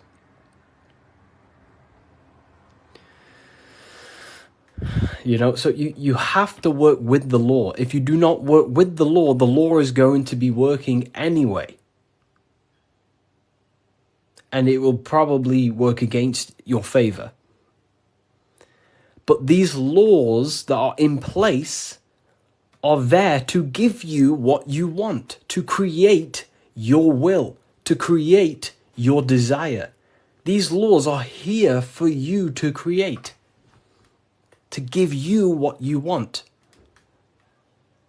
Okay? So we have to become conscious of the laws that is governing our mind. Because the mind functions with free will, however, exists in the boundaries of the laws.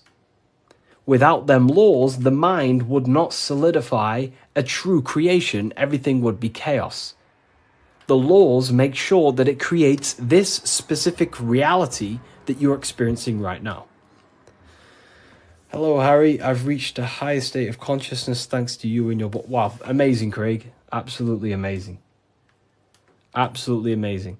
You know, this book, don't read it once, read it many, many times. I'm probably sure you already have, but it just helps you. You know, you pick up new things every time you read it.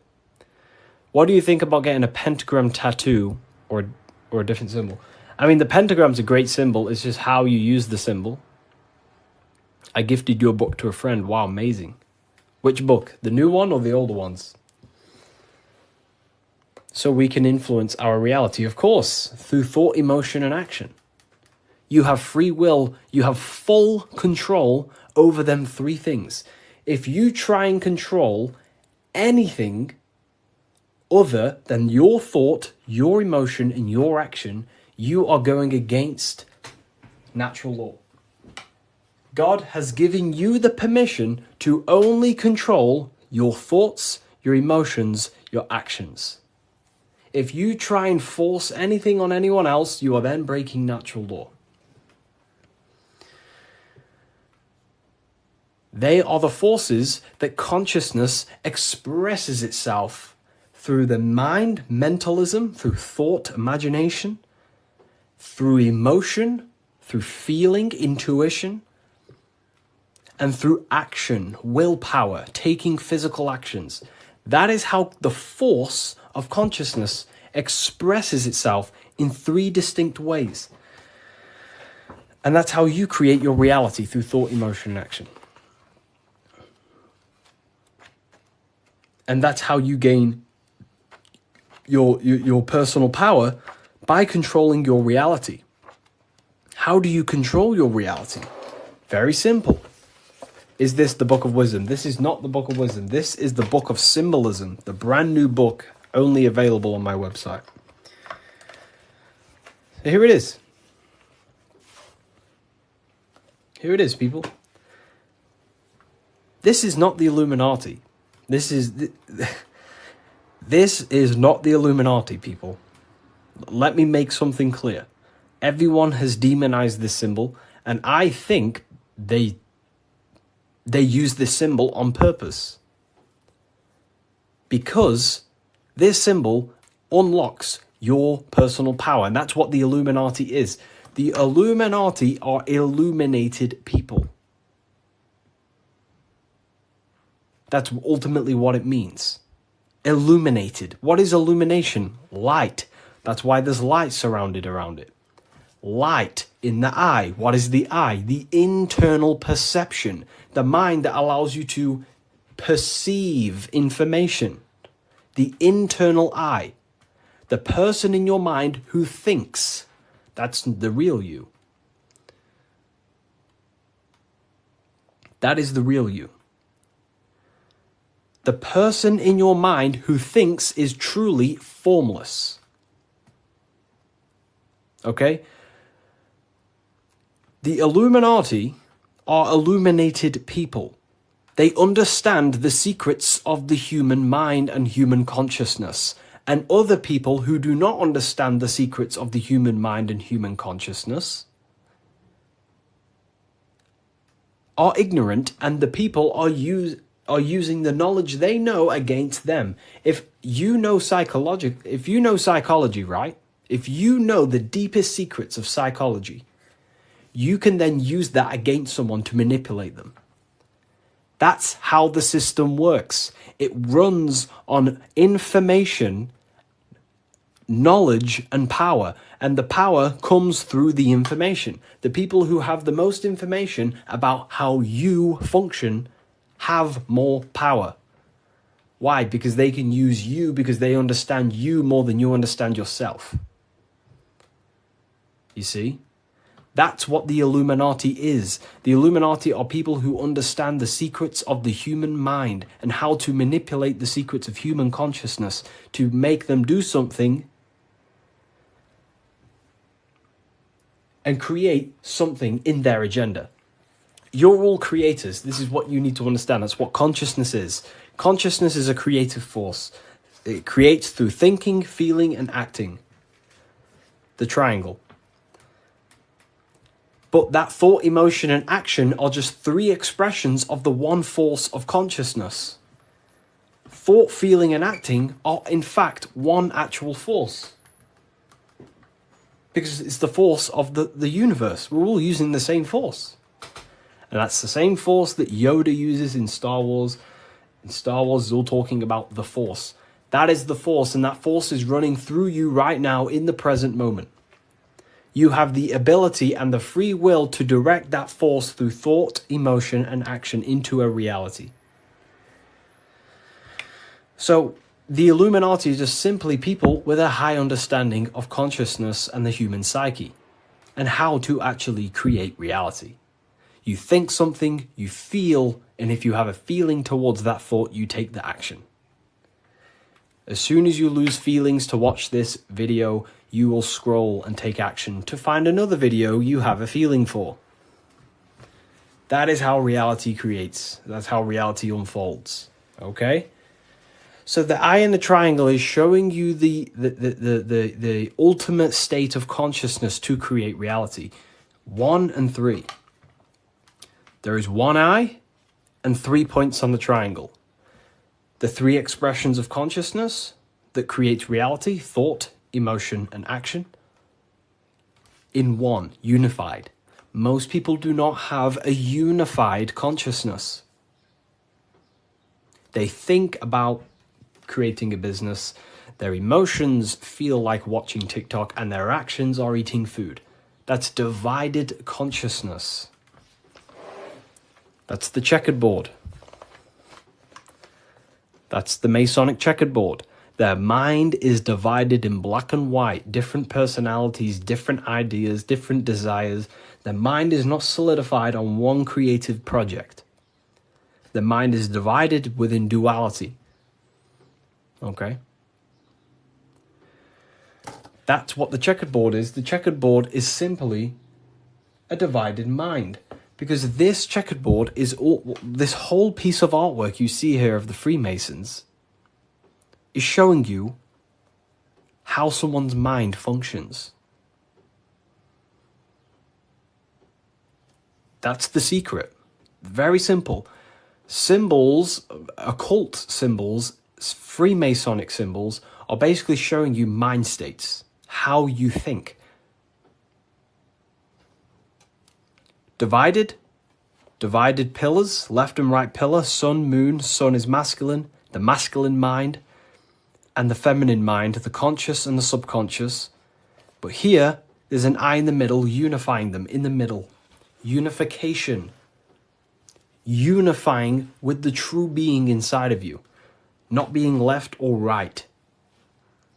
Not being too masculine, not being too feminine, but unifying the masculine and feminine principles to become a unified consciousness so you can create your reality.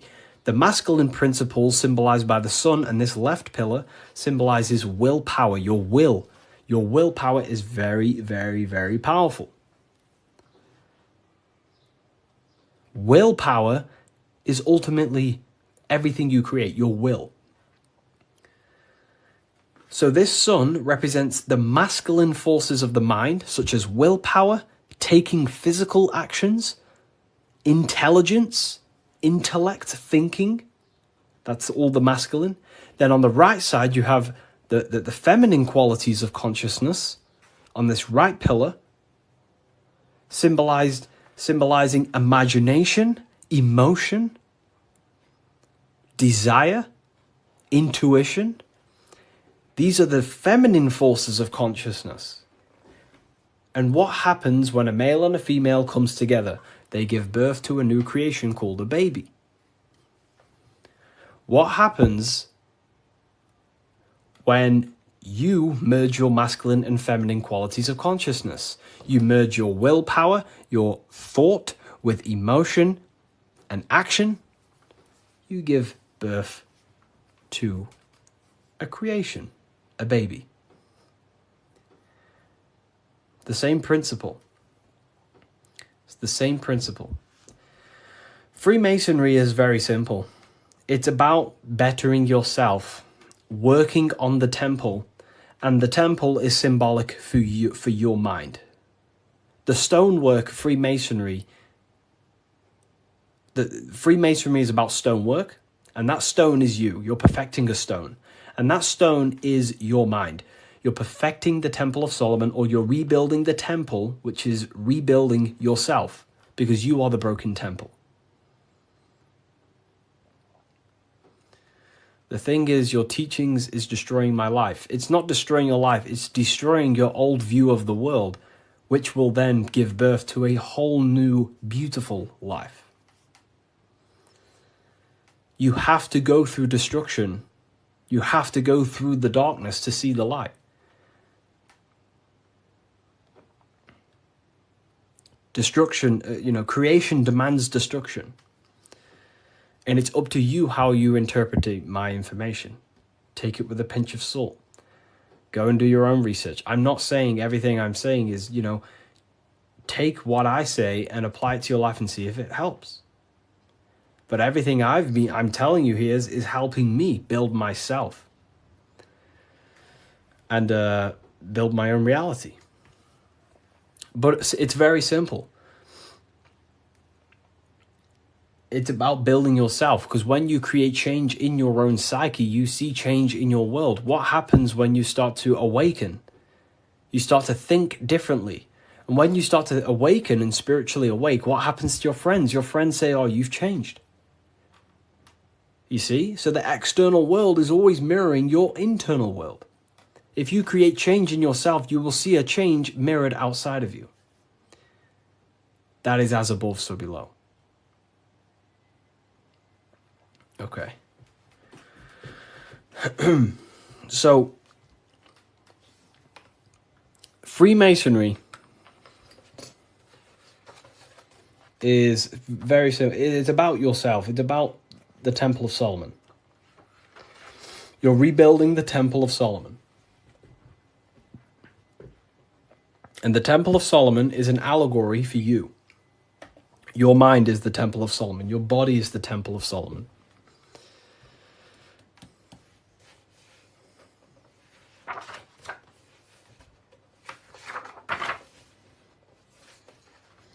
So why is it the Freemasons wear this apron, right? So you see the Freemason here wearing this apron. Well, this apron originates from stone masonry. Stonemasons. What are stonemasons? Stonemasons chip away stone, and then they use the stone to put on a building or, wherever. But Freemasonry teaches in metaphors. So this stone, this apron, was worn by the stonemasons to protect themselves from flying chips of stone hitting their genital area. So this is symbolic of doing the Masonic work, perfecting the stone, perfecting your mind. Every day you are either building your mind or building your mind's prison. Every day. You wake up, you're either destroying your mind or either help freeing your mind. You have the option, right? And they also wear this apron on the lower half in the genital areas because you think with every chakra. The chakras are basically spinning energy vortexes. This is what you see here, right? These chakras.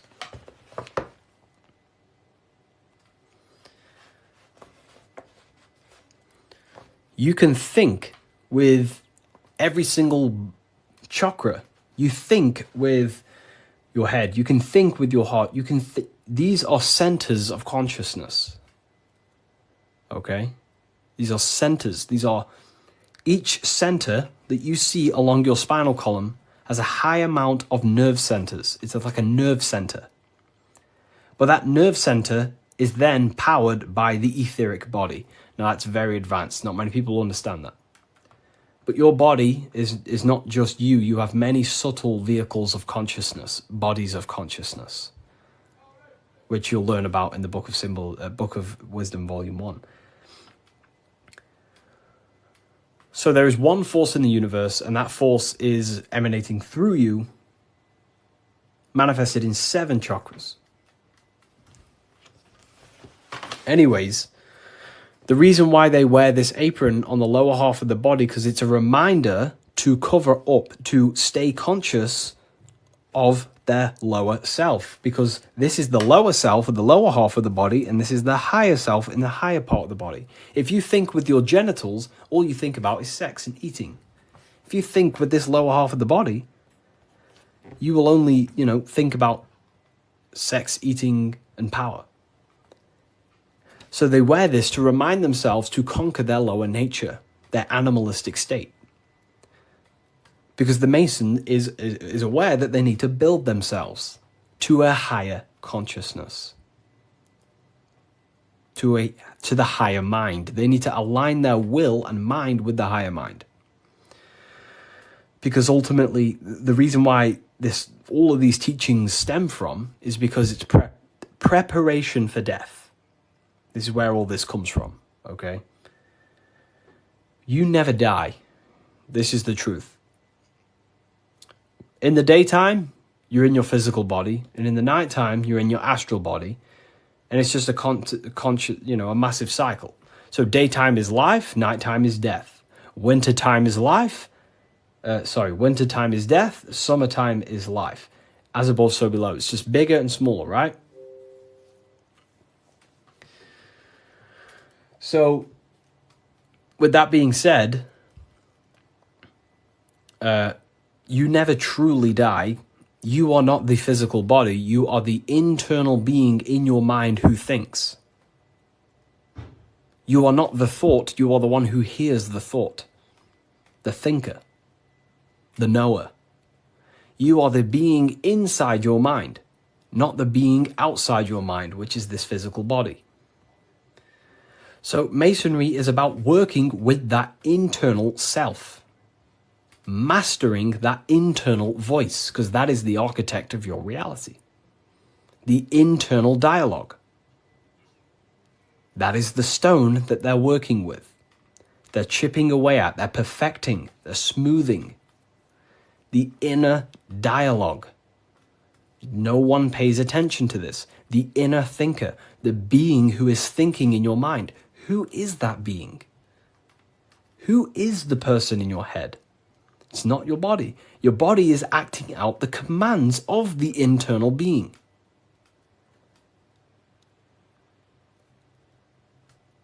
So, this is what we have to connect to and master the inner dialogue, the inner thought processes, because the thought is the architect of reality. Thought creates everything. Thought creates everything in the whole universe. The whole universe originates from thought. So Freemasonry is basically about mastering the inner dialogue and working on the inner self, the person in your mind. And the deeper you get to know that inner voice, you start to realize that there are many different vehicles of consciousness. You don't just have a physical body. You have a physical, etheric, astral, and mental and spiritual body. The physical body is just the lowest dimension there is. The physical plane is the lowest dimension there is. Your mind operates above all of them. A thought is just a thought. It has no true form. That thought takes on the body. That thought wraps itself in imagination. So the thought alone is just a thought. But then that thought then wraps itself in something we call astral matter, which is your imagination. The light, the screen in your mind that allows you to vision a specific object. The thought wraps itself in astral forms. That astral form becomes like an emotion in your heart because you want to then take action to generate that mental image you created. Then it turns into a physical reality once you start to take the action to fulfill the desire of that mental image you created. So these are the many different vehicles of the mind. And the mind is not just in the brain. This is the whole wrong thing with science. The mind is not the brain. The brain is just a physical computer to decode the commands of the mind. The mind is not even touching the physical world. The inner dialogue is not in the physical world. The true you is a higher dimensional being.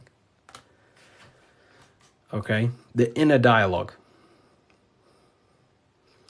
And we're working with that inner dialogue to master it, to ultimately master your reality. So again, Freemasonry is all about cutting stone, but it's not about actual stone. This book by Harry B. Joseph, right? Yeah, I am Harry B. Joseph. I wrote these books myself. This book is my brand new book, the Book of Symbolism. And it's only available on my website. You will not find this book anywhere else. The Book of Symbolism.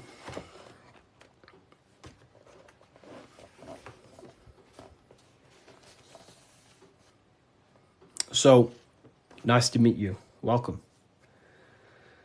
Okay, so, again, what does this represent?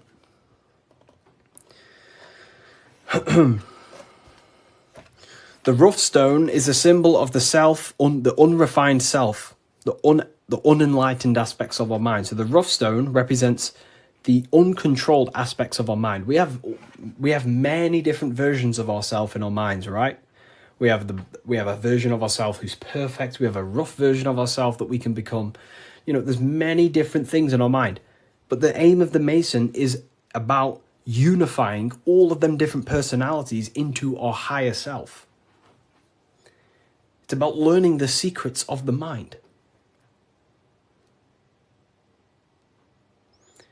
So this represents the perfected aspects of the mind, and there is also there is no such thing as perfection. We will never actually truly perfect ourselves. But the aim is to be perfect. So the Freemasons show you the checkered board. I'm ordering all your books this week. Oh, wow, thank you. You will look, your whole life will change. Your whole life will change.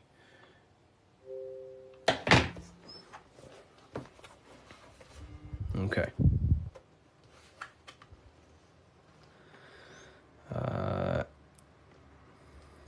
The checkered board floor. This is symbolizing on a base level. So symbols have many, many, many different interpretations.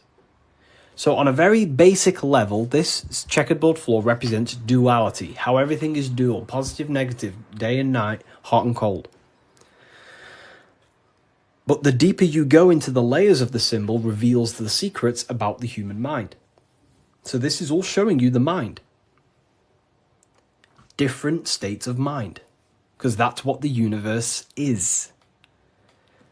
The universe is one singular consciousness expressed in many different forms, in many different clothes, what we like to call people. Me and you are cut of the same fabric, which is the universal mind experiencing itself. So the mind is the very architect of reality. Life is not happening outside you, it's happening inside your mind. You are a projection of the mind. However, You have the ability to identify with your ego. Your ego is very simply just a false version that your mind, it's a version of yourself that your mind has created through experience, thoughts, words, memories, and traumas and belief systems. But beyond you, if you turn your mind off, if you stop thinking, then who are you then? That's what we call the universal soul. Everyone is that same substance. When we all turn off our mind, we are all the same substance, the universal soul. But we have the ability to generate an ego, which is our own personal identity.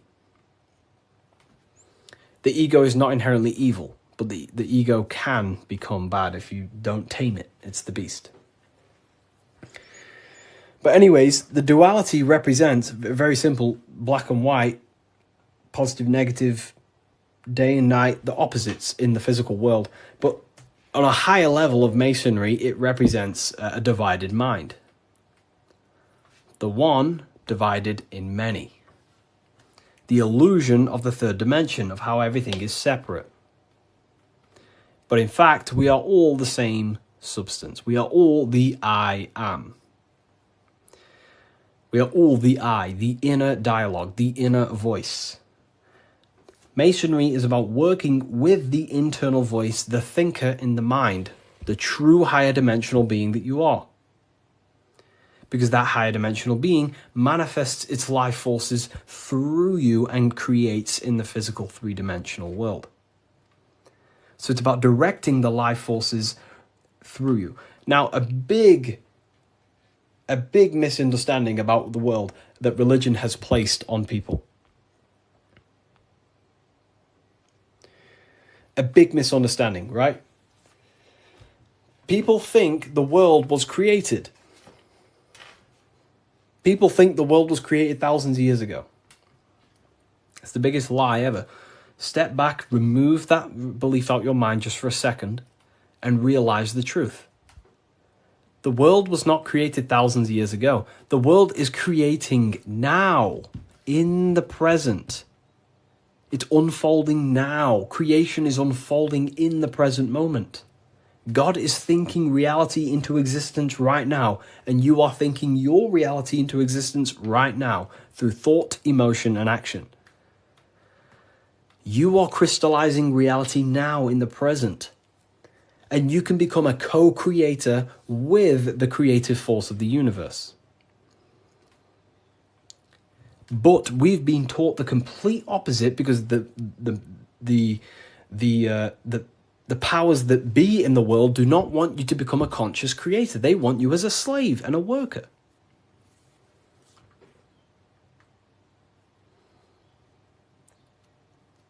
You see, so we have to understand that we are all co-creators of this world. We're all contributing towards the building project of Earth right now. But the elites make you think that the world was created thousands of years ago, and now you're just experiencing it. Now you become an experiencer. You're not an experiencer. You're an experiencer and creator. You mold it. And when you do not understand this, someone else who does understand this will use you to create their agenda. Because they understand this. And look what's happening in the world today. We are creating the agenda of the government. Why? Because we believe their lies. We don't have to, but we choose to. We all have free will. Everything else is just an illusion. Money is an illusion. It's a belief in the mind. Harry, are you a part of Freemasons? I am not. And if I ever do, I will be transparent about that.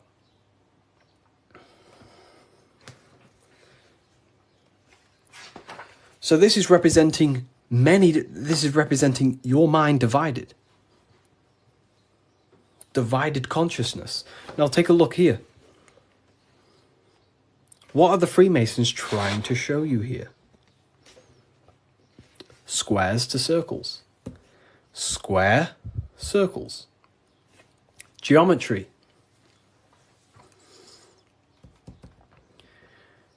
Geometry, Harry, my book came, thanks. It's a pleasure. It's an absolute pleasure. Enjoy the book. Take your time, read through it, enjoy it, read it over and over.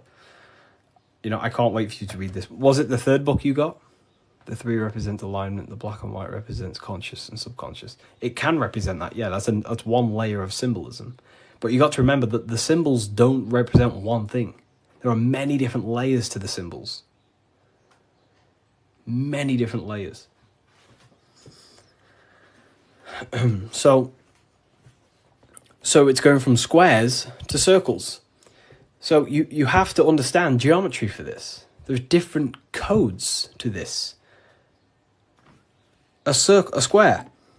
Can you measure the surface area of a square? Of course. Very easy. You just measure this side and that side and times it. Right? Very simple. Then you have the surface area of a circle, of a square. But can you do that with a square? No. You can't find the surface area of a circle. It is impossible. You can get very close by using pi and different, different mathematical equations, but you will never exactly find the exact surface area of a circle. So what are the Freemasons trying to show you? Measurable and immeasurable. What you can physically touch and measure down here, the squares, and what you cannot touch and what you cannot measure. And there is a ladder going from what you can measure, the physical world, the squares, up to what you cannot measure, the circles. So this is about the upliftment of the mind. This is about the mind raising from only a physical state of awareness, raising the mind so it can function as a spiritual mind and use the higher dimensions of consciousness, such as imagination, thought. Most people's minds are stuck in the measurable, the squares, limited. They think inside the box. You have to raise your mind and think outside the box. This is what it's about.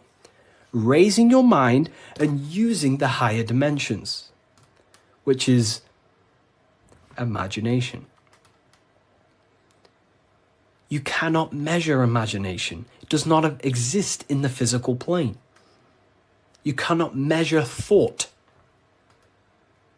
It does not exist in the physical plane. So it's about raising consciousness to actually use the cognitions of the mind. Most people are not using the mind. Climbing in consciousness. We're going from squares to circles, measurable to the immeasurable. Okay? And that's the key. Look at the key. How do you go from the circle, the squares to the circles? You got to go through the woman, the green woman. Who's the green woman? Who is the green woman? The feminine. The feminine aspect of consciousness.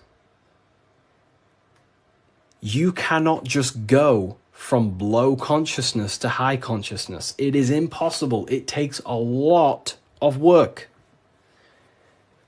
Doing work on your mind is way harder than any labor or work you could possibly imagine. The work on yourself is not easy. And I never say it, I never have, never will say it's easy. It is very, very, very difficult to change your mind because it is literally programmed. Very difficult. So you have to go through the woman. And what's the woman? The care, the desire.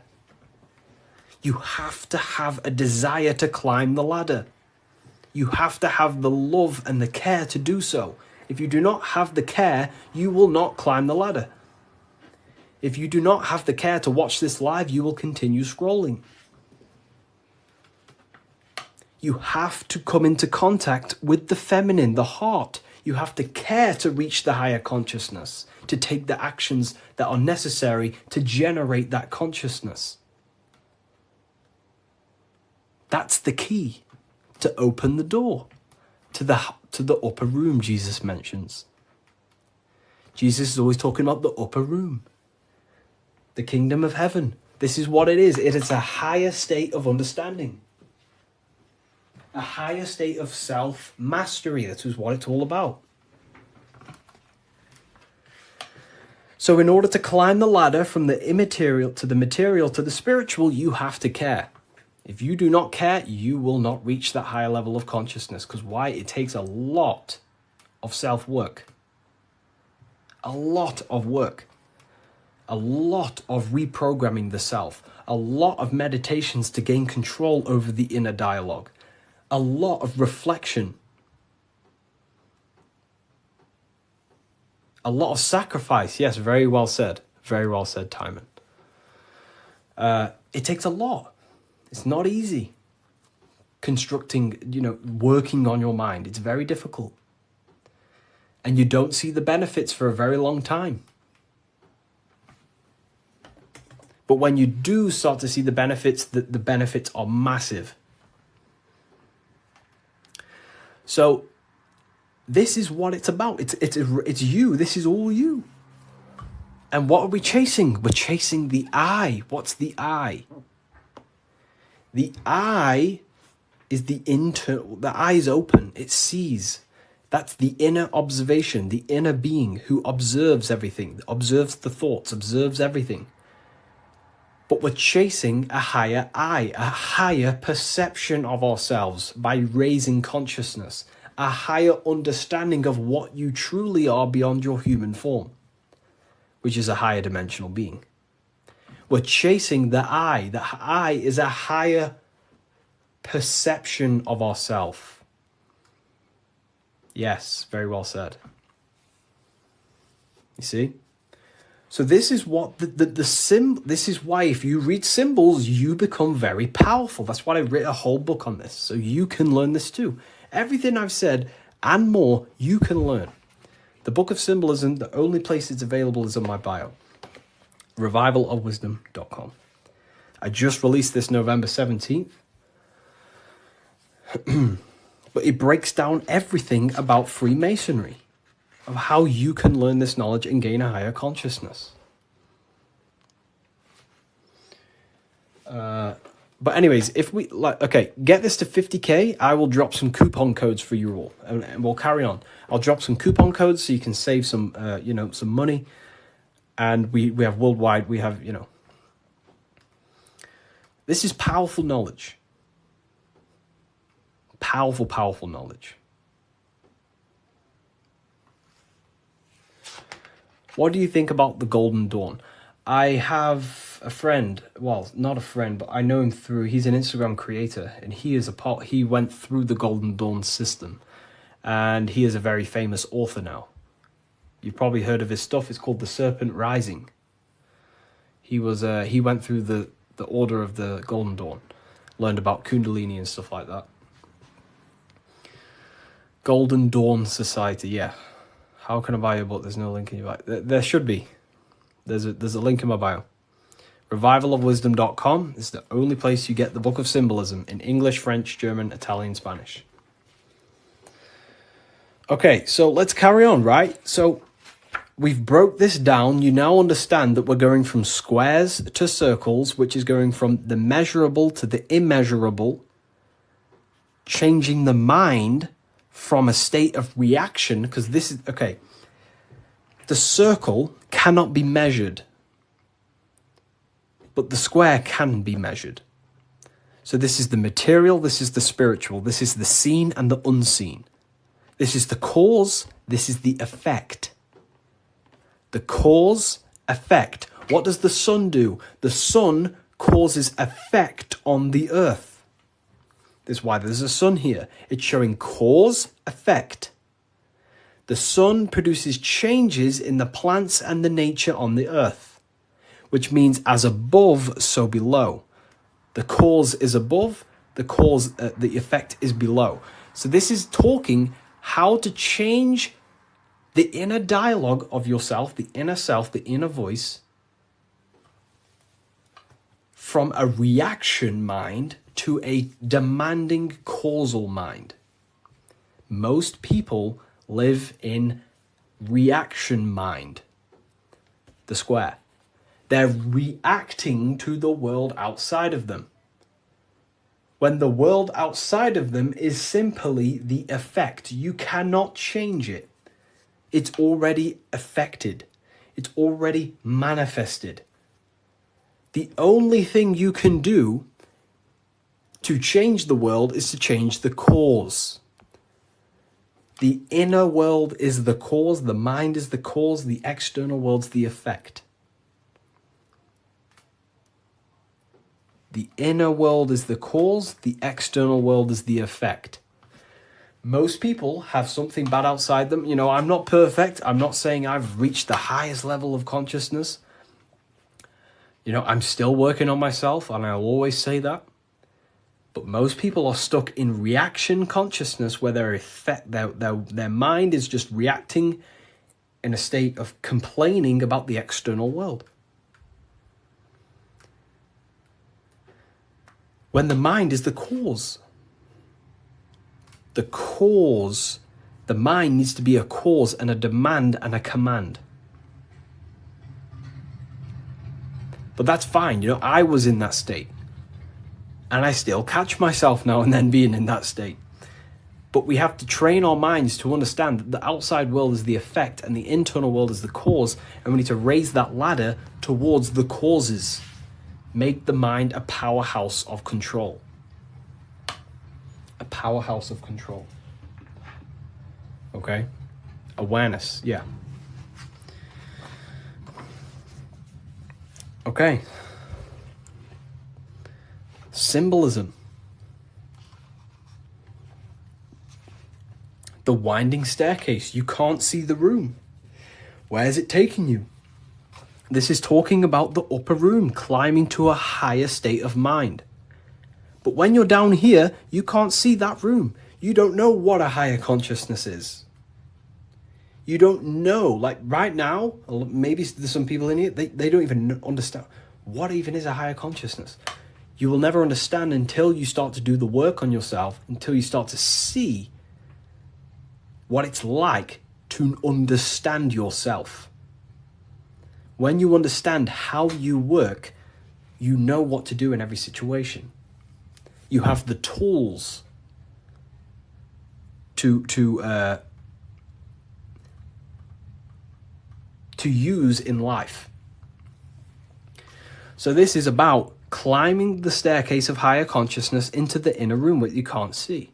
Beyond the curtain. The curtain is the veil. This is about entering in yourself.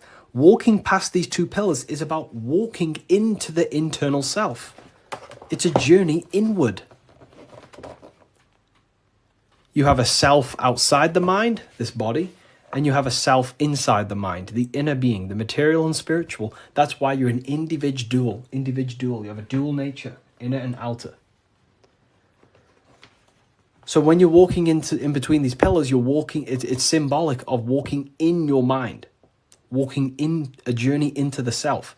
And we're working with the inner self. This is what Freemasonry is about. But it's a winding staircase, which means you can't see where this staircase is taking you. You don't know what a higher consciousness is, what it's like to be in a higher consciousness or a higher understanding of reality and the self. So you must have faith. Faith, not faith in a God, but faith that the staircase or this journey, this work you're doing on yourself is going to lead you somewhere. You must have willpower. It takes willpower to walk the stairs. You must have care. Faith, will, and care are the three forces that help expand the mind into higher levels of consciousness. So it takes faith, will, and care to walk this staircase, to walk this path, to do the work on the self, to master the self. And a spiral staircase also represents time. It takes time. Time moves in a spiral. Yesterday there was 12 o'clock, but today there's also 12 o'clock. But today is higher than yesterday. So it's just a continuous spiral upwards. Yesterday was 12 o'clock, today there's 12 o'clock, And we're just going to continue the spiral. This is time. It takes time to walk this staircase. It takes time to reach a higher consciousness. It takes faith, will, care, and time. It's not an overnight process. Okay? So I hope this understands, hopefully you people are taking this on. Darkness to light. This is a massive phrase in Freemasonry, from darkness to light. But what is the darkness? Darkness, you can't see. When the room is dark, your eyes can't see. Symbolizing ignorance. There are parts of yourself that are in darkness. You are not aware of these parts of yourself. Most people are not aware of their imagination and the powers of the imagination. That means it's in darkness. Darkness to light is about becoming conscious of the things inside you, the aspects of yourself that you may not be aware of. Exposing a light. If I turn on a light on something, you expose it. You see it clearly. So Freemasonry is about going within the self and finding the things that you are unaware of and becoming conscious and using them as tools to help you in life. Your imagination is a guiding force to shape your future. Your intuition is also a guiding force.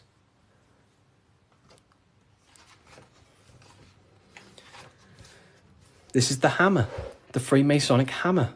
Why do Freemasons use hammers? The hammer, the force. What is your hammer? What is the force that drives you? What is the force? What is the desire in you that makes you go through life? We all have a hammer. My hammer is to help as many people understand themselves as possible. That makes me take my actions. That's the force inside of me that takes action. The reason why I'm on this life is to take action to help people. That's my force. That's my hammer. You have to have a hammer in life. This is a tool. You have to have the hammer. Here's some more secrets. Force, form, very powerful. Not many people understand this one. But like, I could sit here all day and talk about all the different symbols in this, but there's many different symbols that you can go over. Force and form. Okay, so we have hit 50k, by the way. I did promise people earlier, we have hit 50k, that I would give out a coupon code. I did promise people. So I'm going to have to give that coupon code, and then we'll carry on with this, breaking this down for you. Okay? So let me know in the comments if you want a coupon code. Just say the word yes or something. And if I know people want it, then I'll give one out. If not, I'll just carry on. Okay. I'm going to give you a 20% code. In fact, no, I'm not going to give you 20%. I'm going to give you 30% off. Wait, let me just test something. I don't want this to mess up for you. I want to make sure it's working properly. Okay, 2 seconds. Let me just test the website to make sure the code works. I don't want to give it out and then people, don't end up working and then people start, So let me just test it.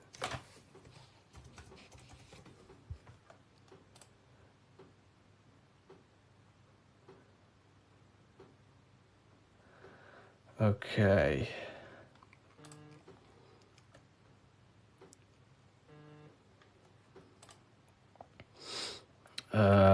2 seconds, people.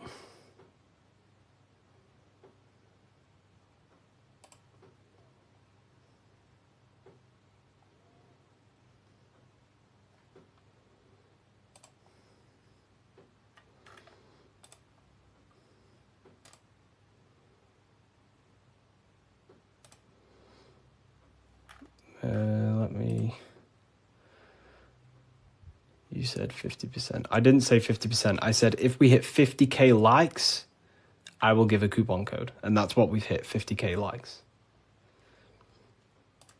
I can't give 50%, then that would be pointless. I wish I could, but it's literally, I'd probably lose money. I'm just testing the code out for you.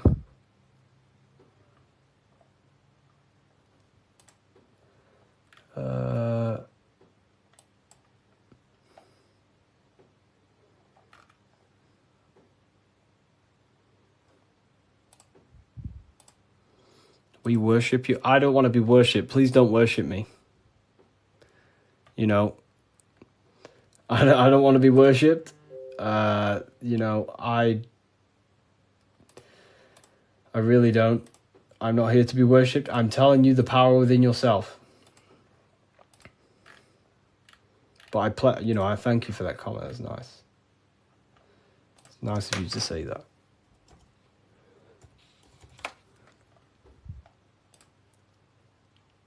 Okay, so it is working. Okay, nice. So the code is working, and the code is, I'm not giving you 20%, I'm going to give you 30%.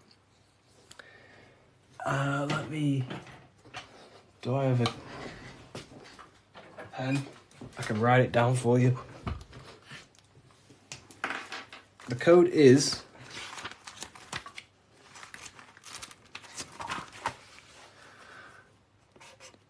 light.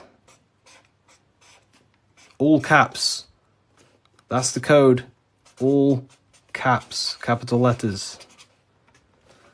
And you'll save yourself 30%. This is the brand new book of Symbolism. You're going to save yourself 30% on the brand new book of Symbolism.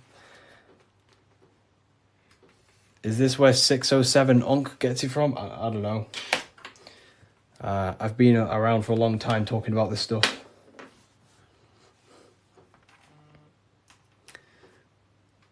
I don't know. I don't know. I don't know where he gets his information from.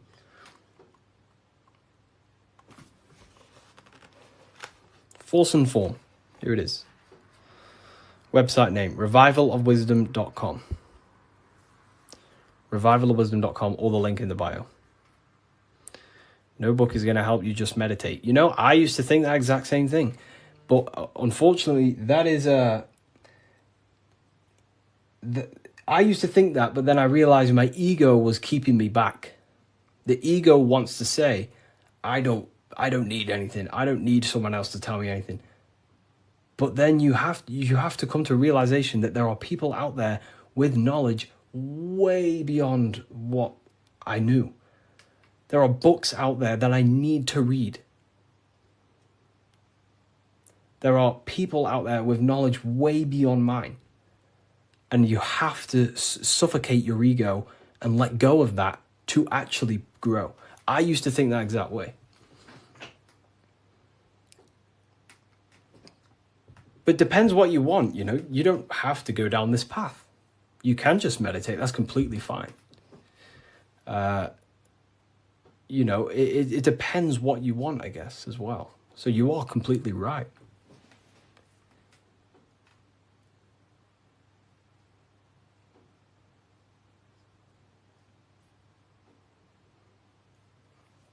You are completely right. Is there a PDF? No PDF.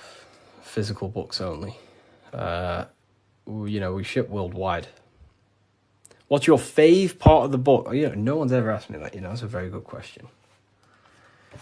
What is my favorite part of the book?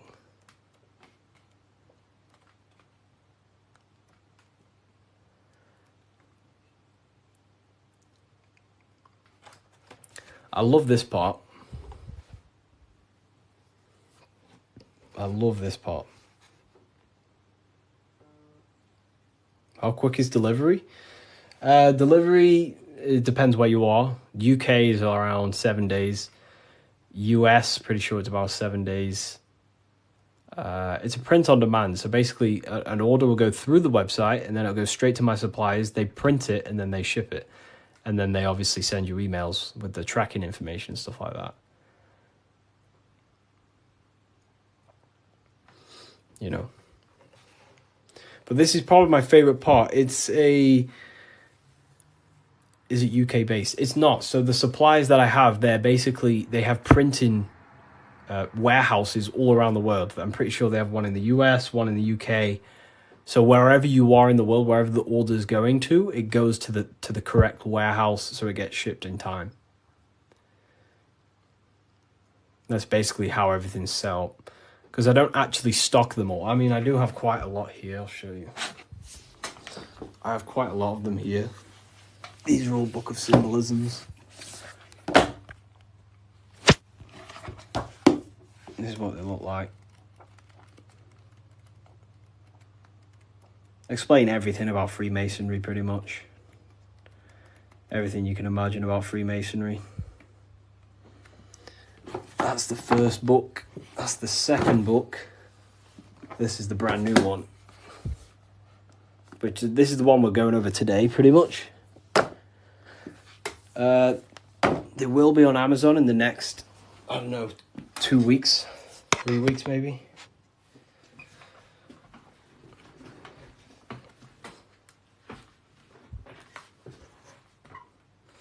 How can we use the book to live a fulfilling life? That's pretty much, the book teaches you, it's a guide to higher consciousness. It helps you understand and unlock aspects of yourself that you never knew was there.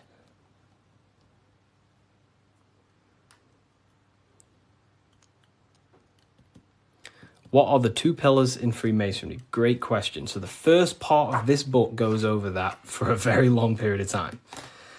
So the first whole section of the book goes over the Jachin and Boaz pillars, right? The different symbolism. So it basically represents the masculine and feminine forces of consciousness.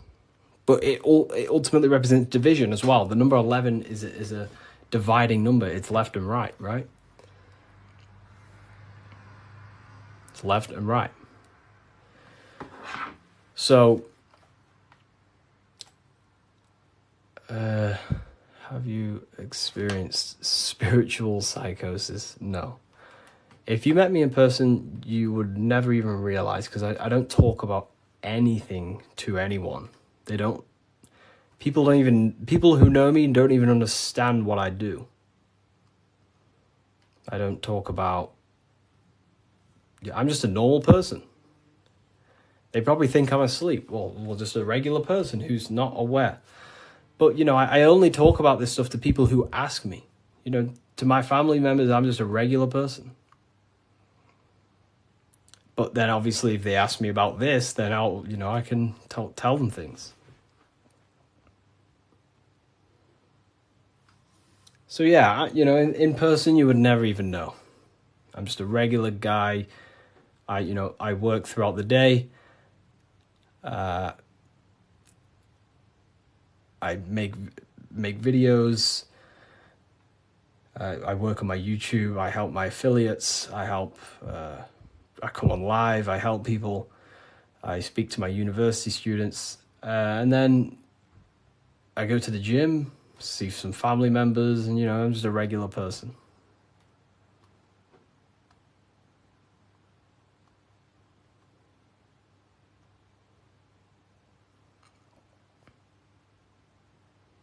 But not regular in mindset. Me personally, I don't agree with, making everything your whole person. That's fine if you do that. That's completely fine. We all have different ways of living and expressing ourselves. But, I don't find I don't want to make this my whole personality.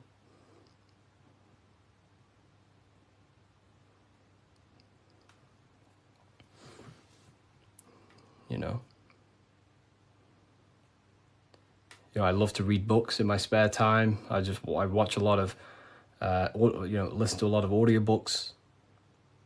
I don't really listen to much music. Whenever I'm in the car, I put on an audiobook.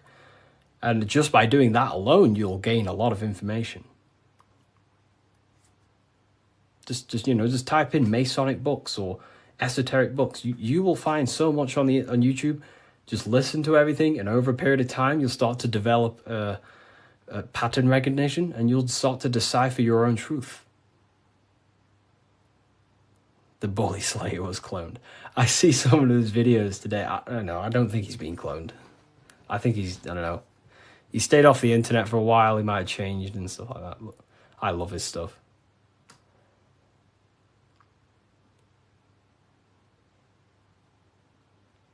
How long did it take to change your reality to your desired reality? Good question. For me, it was, I wouldn't say got lucky because I work very, very hard. I work at least 10 to 11 hours a day most days, but not recently, but before. But for me, there was not many people in this space talking about the things that I do at the time. So for me, it sped up very fast because of that. You know, there's not many people who can give you this information I give you. Of course, there's a lot of people who can give you this information, but they're not, you know, well known or outspoken about it, you know, respectively to them. And luckily, my stuff started to gain a lot of attention, and my life changed in a matter of a year. But, you know, it can take longer.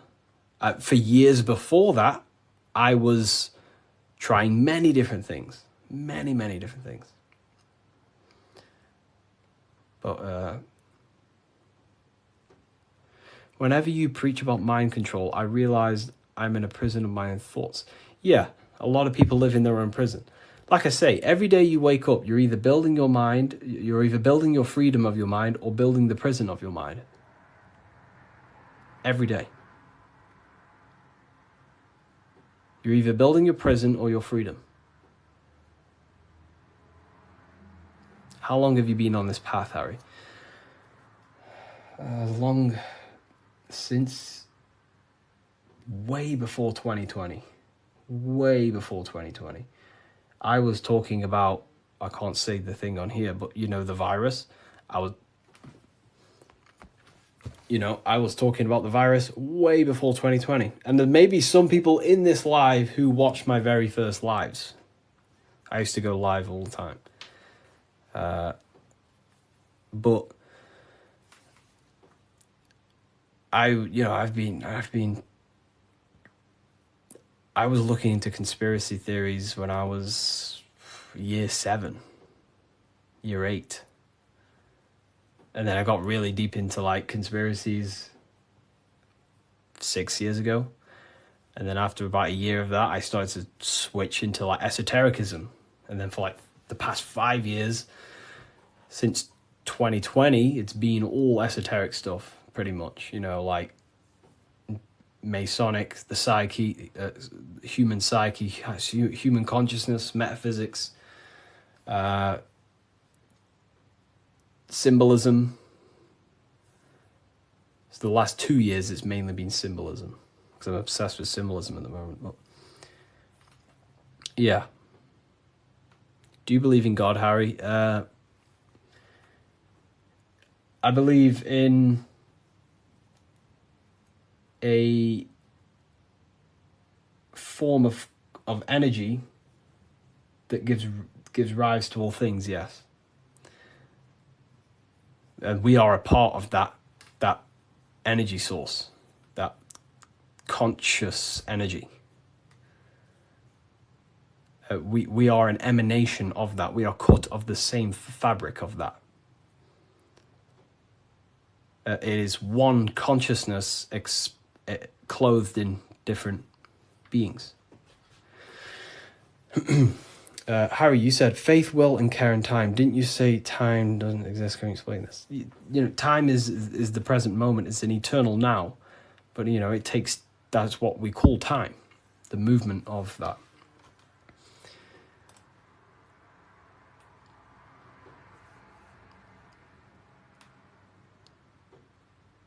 I don't believe in a God outside of us. You know, well, God is outside of us, but he's also inside of us. God is everything. I like how you put that. Oh, well, thank you. If we visit a Masonic temple, we'll see a lot of these symbols in the building architecture. Oh, yeah, of course. Everywhere. You'll see this everywhere.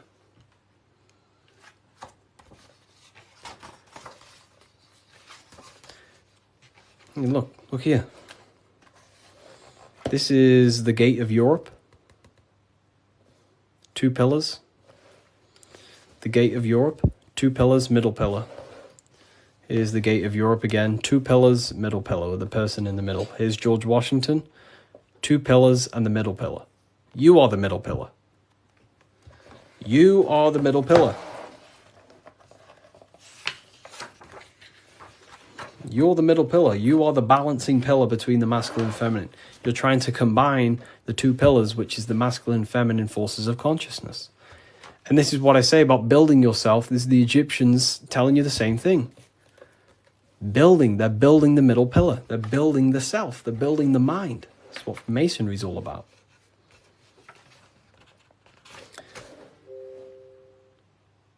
You know? So look. Here's the Anunnaki showing you 2 pillars, Jachin and Boaz. And look at the person in the middle pillar, which is balancing the masculine and feminine forces of consciousness, trying to become whole and unified, a unified mind. And he's stepping up, symbolizing raising consciousness, stepping up to a higher level of understanding. Here's Buddha, same thing. Buddha, Vishnu, Sumerians, Egyptians. Wait on, we still got more. Jesus with the 2 pillars. Egyptians again, they're building the self. This is what it's about. It's about building the mind.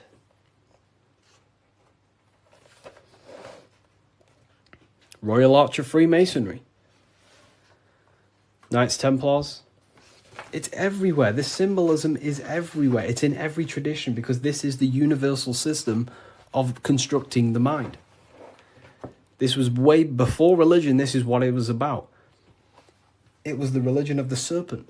The serpent used to symbolize this knowledge about the serpent can shed its skin and transform. So it's about transforming the mind. The serpent was the universal symbol of this spiritual journey. What does the G mean? So here, you see the G. It wasn't a religion of the serpent. I wouldn't say religion, but I in my conclusion, you can take this as a pinch of salt.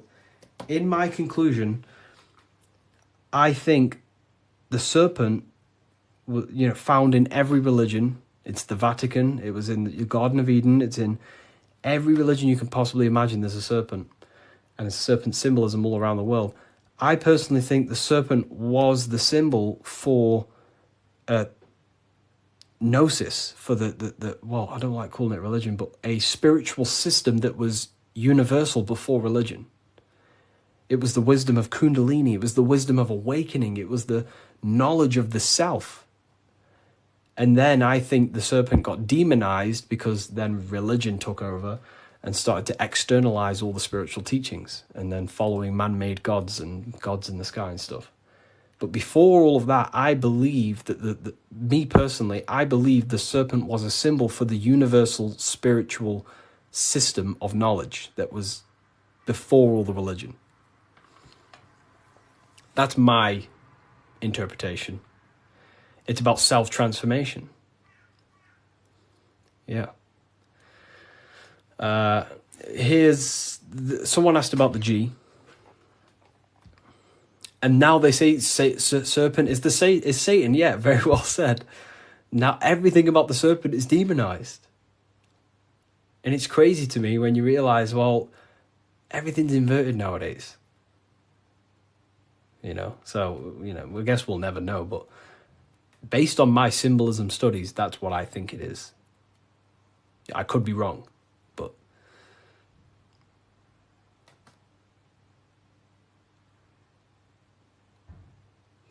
so okay, why didn't you join Freemasonry if you believe their teachings? It's not believing anything. These symbols are self-awakening. It's not everything I teach you is not about believing anything. It's about shedding light on what was there, but you just may not be conscious of it. You know? So, for example, the G, this is a Masonic symbol, and the G represents the force of care, the force of love, the heart, the generative principle, the G, the generating force of reality. That is love. The heart generates your reality. You right now are watching this live because you have a care. You care for the information I'm sharing. So that care is allowing you to take the action to generate this experience you're having right now. So in order to go through the Masonic temple and walk the path towards the light, you have to have the G inside of you, the care to walk that path. If you do not have the care, you will not take the action. If you do not have the care to watch this live, you will continue to scroll.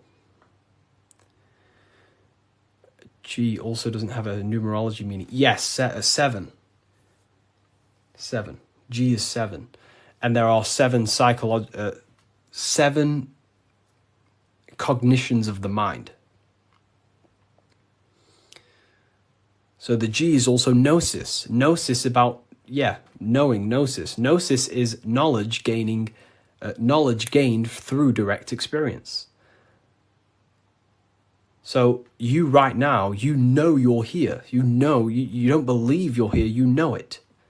Instead of believing God, you can get to know God by gnosis, by studying the self, by entering trance-like states of meditations and understanding the self. That's gnosis. And in order to gain gnosis, you must have the G. That's why gnosis begins with a G. Because you must have a care to meditate. If you don't care about gaining a higher consciousness, you won't meditate. If you don't have a care to reach the light, which is just a higher state of understanding, you don't have the G. If you don't have the G inside of you, you will not take the actions to walk up this path, up the mountain. It's a difficult path of self-mastery. So that's the G. It's the driving force of your reality. And if you don't have the G, you won't walk up this hill. You know, so the teachings that I teach is, you know, it's about shedding light on something that was already there. Does the Book of Symbolism teach us how to get the G? Well, yeah, the G is just simply your care. Do you care about gaining information? Or do you not? You either have it or you don't. And you can cultivate it. We do talk about it here. All about the G and different symbolic. Here. So in order to get off the checkered board and rise towards the light, so we're going from base consciousness to high consciousness, from material to spiritual, in order to do that, you have to go through the woman. And what is she doing? She's caring. She's caring for the little baby. So it's symbolizing, in order to go from low consciousness to high consciousness, you have to care. You have to go through the feminine, the heart. You must have a desire in your heart to truly raise your consciousness. That's why there's a woman here caring for a little baby. You have to go through the feminine to reach a higher consciousness. So anyways, is that why religion is against women?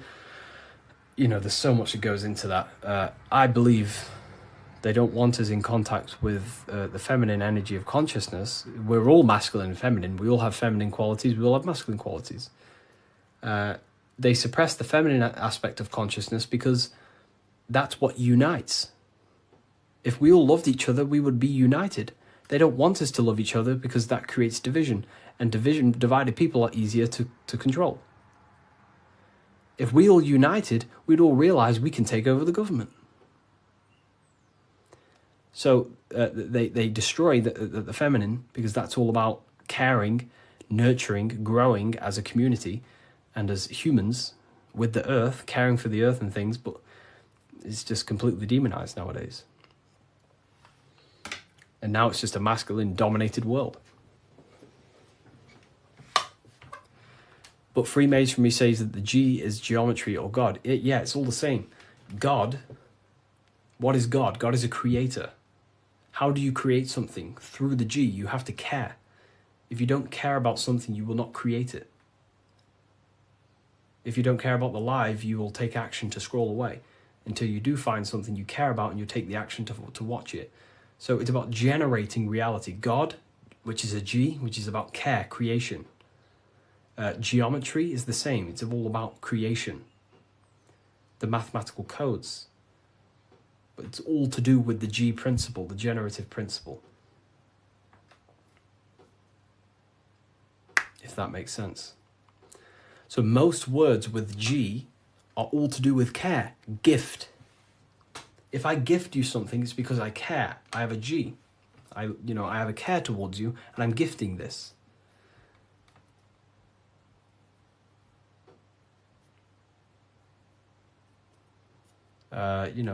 Geometry, God, generation, Genesis, it's all about creation and care. The whole world is built on love, and when you see it, you can never unsee it. The whole world is built on love. All creation is built upon the principle of love. That's why the earth is called heart.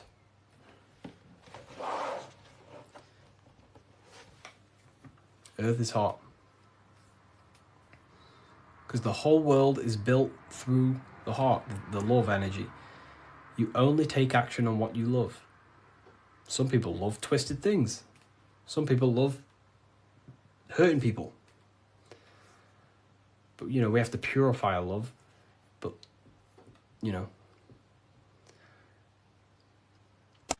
The Book of Wisdom by Harry B. Joseph has really piqued my interest. It's 119 pages of curated spiritual insight. This book has really piqued my curiosity. And regardless if I believe in everything I read out of here or not, I am just so mesmerized by a lot of these topics. It's all, some of them are controversial. Some of them are based in Christianity. Some are not. But it's just a really insightful book. And I'm super excited to check it all out. If you want to check it out too, I'll link it for you. Get your copy. Visit bookofwisdom.com. What is good, people? How are we all doing? Today we're going to be talking about the different planes of existence, the occult side of the world, the things they don't teach you in school. And of course, you can only find that on this channel, so welcome. So you need to understand is that your consciousness moves through these different planes of existence, these different states of consciousness, which make up all of you. Okay? They are all interlocked planes. They are all interpenetrated into each other. They are all one. They melt into the plane above and below. You see, each plane is a product of each plane. As above, so below. Now, the higher you go, the more fluid, the more dreamy, the less dense it becomes. The lower you go, the more denser it becomes, the more solid it becomes. The lowest plane is the physical plane, which you are obviously aware of. You are inside of the physical plane now. But while you are in this inside of this physical plane, you are indeed inside of all these other bodies which you have not awakened yet. You have to awaken these different bodies. You have these bodies. Okay? It's like a ripple effect. And the center is the most dense, the most solid. This is earth, heart, the heart of the ripple. And the lower you, the further you go out from the center, the more dreamy, the less fluid, the more fluid, the more less dense it gets until you're one with the all. You see? And this is what it's like. This is what this system is. It's like a ripple effect. Now, let's jump straight into the planes. First, you have the physical plane, made out of 4 elements. 5 elements. The ether is the mother of the elements. It's the womb of the elements. It's the 5th element. And it gives birth to the 4 other elements. 4 is stability. Tables have 4 legs, and this is why the ether gives birth to 4, because it's the foundation of the physical world. Fire, earth, water, air. They are not pure. Each one of the elements melts into the other one. For example, earth and water both share cold. Water and air both share wet. You see, they compose of each other. They melt, they mold into each other based off the vibrational state of the ether. That's what it is. The four elements are the vibrational states of the ether. Okay? So you have the four physical elements making this, physical world. It's the lowest world. It's the world of effect. This world, whatever you see, whatever you experience, it's the effect. You can't change anything by manipulating this world. You got to manipulate the higher worlds to affect this world. You see, as above, so below. This is the lowest plane. It has three-dimensional. It's the third dimension. Space, height, and thickness. That's all it is. Front, backwards, upwards. You see, it's three-dimensional. We cannot perceive the hidden side, which is the interior of this existence. We cannot perceive the interior from our exterior view. We are looking into this world. Okay? This is the exterior view. We can't see what's inside of that. That's the fourth dimension, which is the next one. It's the most gross and dense plane. Four states of matter, the most slowest vibrational molecules exist in this plane. Above this plane, you have the ether. Okay? The word ether and either are the same thing, because either connects two scenarios in languages. I either support Manchester United or Liverpool. Either is connecting them two scenarios. The ether is doing the exact same, as you can see here on the planes of existence. It connects the astral world, which is very important, to the physical world. It's connecting these two worlds. So it's the ether. It's the ether. The ether is pure potential. Energy flows through the ether. It is pure energy, pure potential. Okay? The physical body is an exact copy of the etheric counterpart body. So every physical object has an etheric energy double. It's like a blueprint of that object. Every single object has an energy double, and that's the etheric double.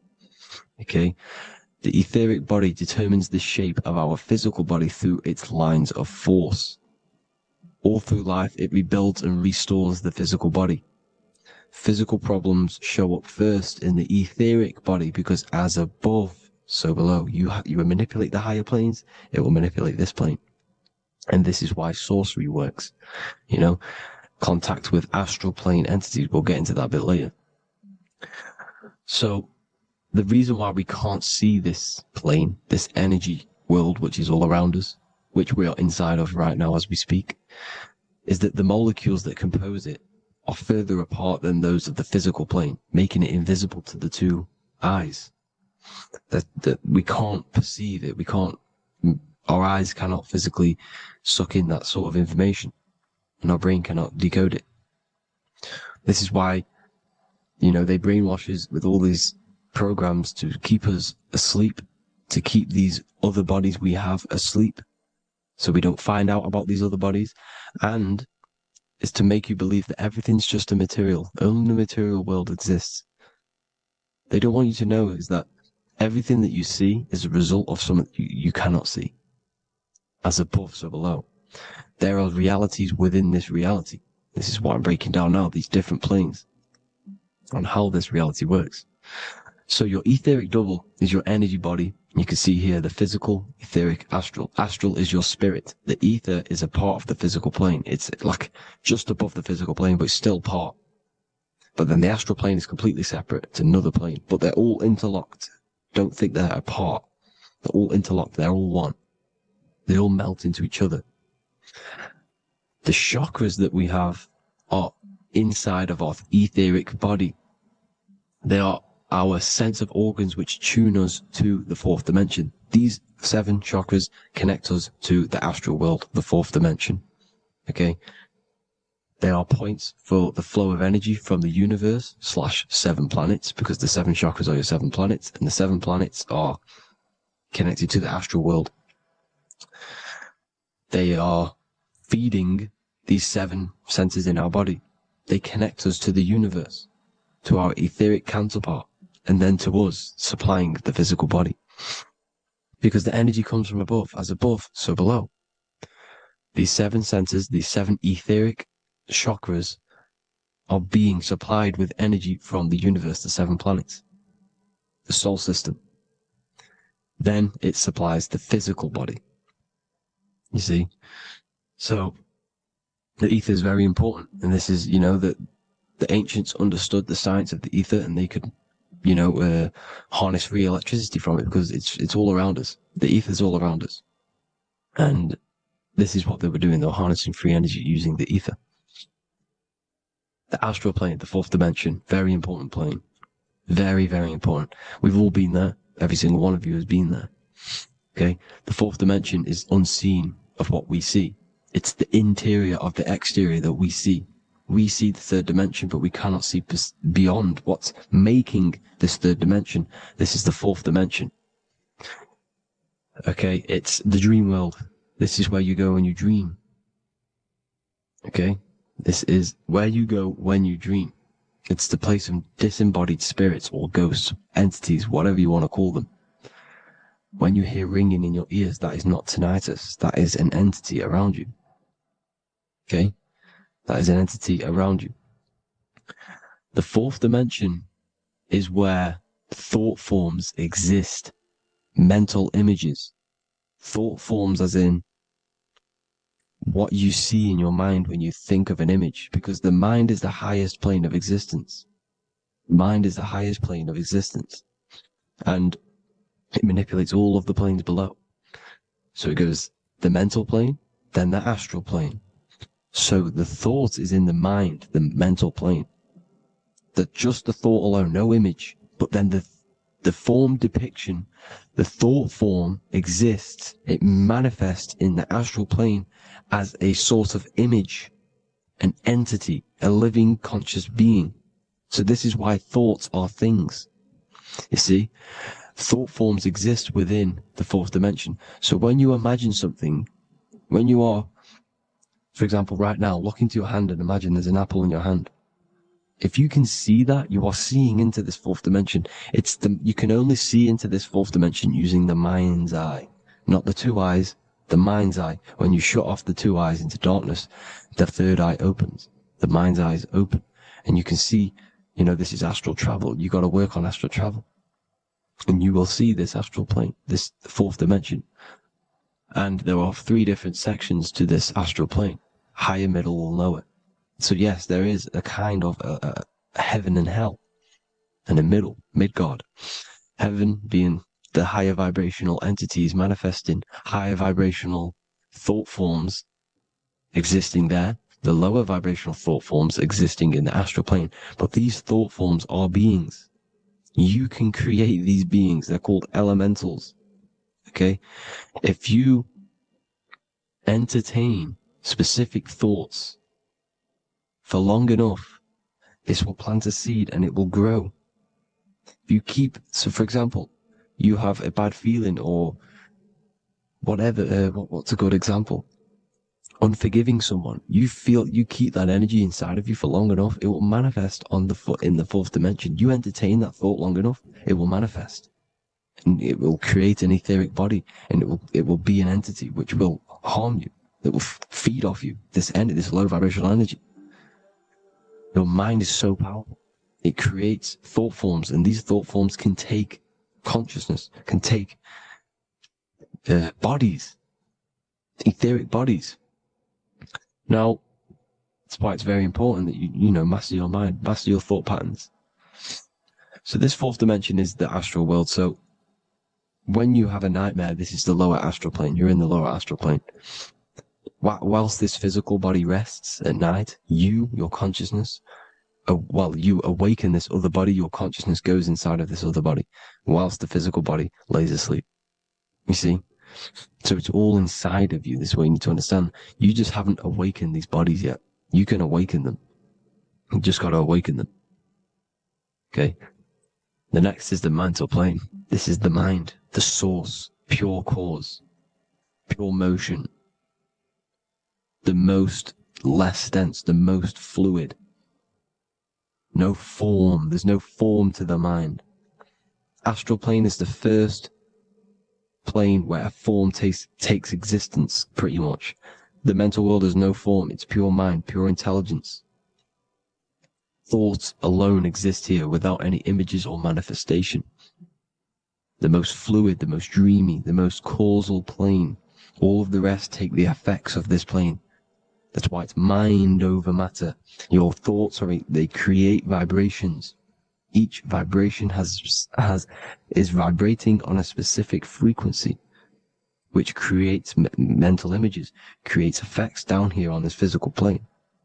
This is why it's so important to master your mind. Master what you think. Master your mind. It's the hardest thing to master.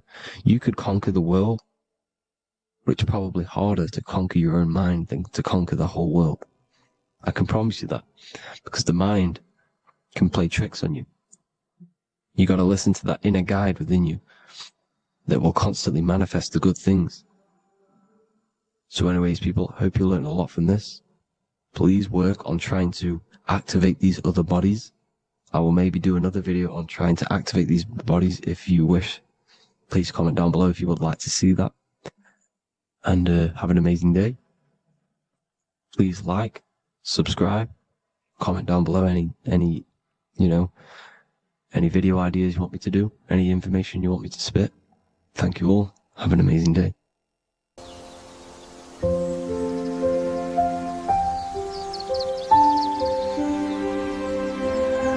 bookofwisdom.com. Visit today.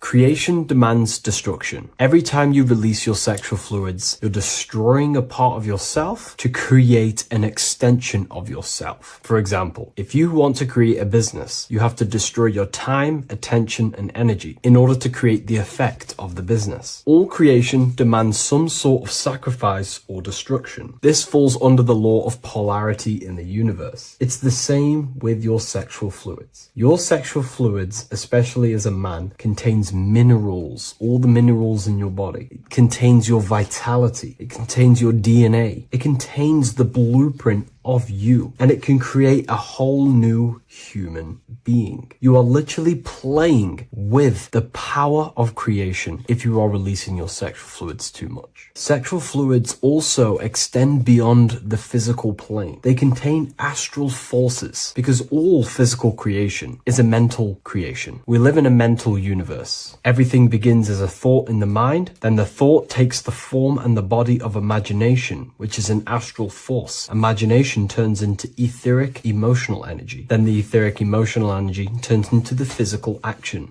and the physical manifestation. We live in a mental universe. Therefore, these dimensions do not exist separately. They are permeating and mixing in with all. Your physical body has an astral body. Everything physical has astral forces behind it. Semen is known as the astral fluid of the soul. It feeds nerves, the channels of life force and consciousness within the body. And every time you release it, you're destroying a part of your vitality, your brain, your nerves, your energy levels, your creativity, and your DNA to create an extension of you. Therefore, it is a sacred fluid within your body and not something to be played with and to be released too much. Think about it. This is a very creative energy, your sexual fluids. It can create a whole new human being. This is how powerful it actually is. It is the power of creation, and the misuse of this power can destroy your own vitality and your life of your body, because that life you are giving in order to create an extension or a child is the same life you could keep inside of you and not waste to recycle and regenerate the body. Sexual energy has been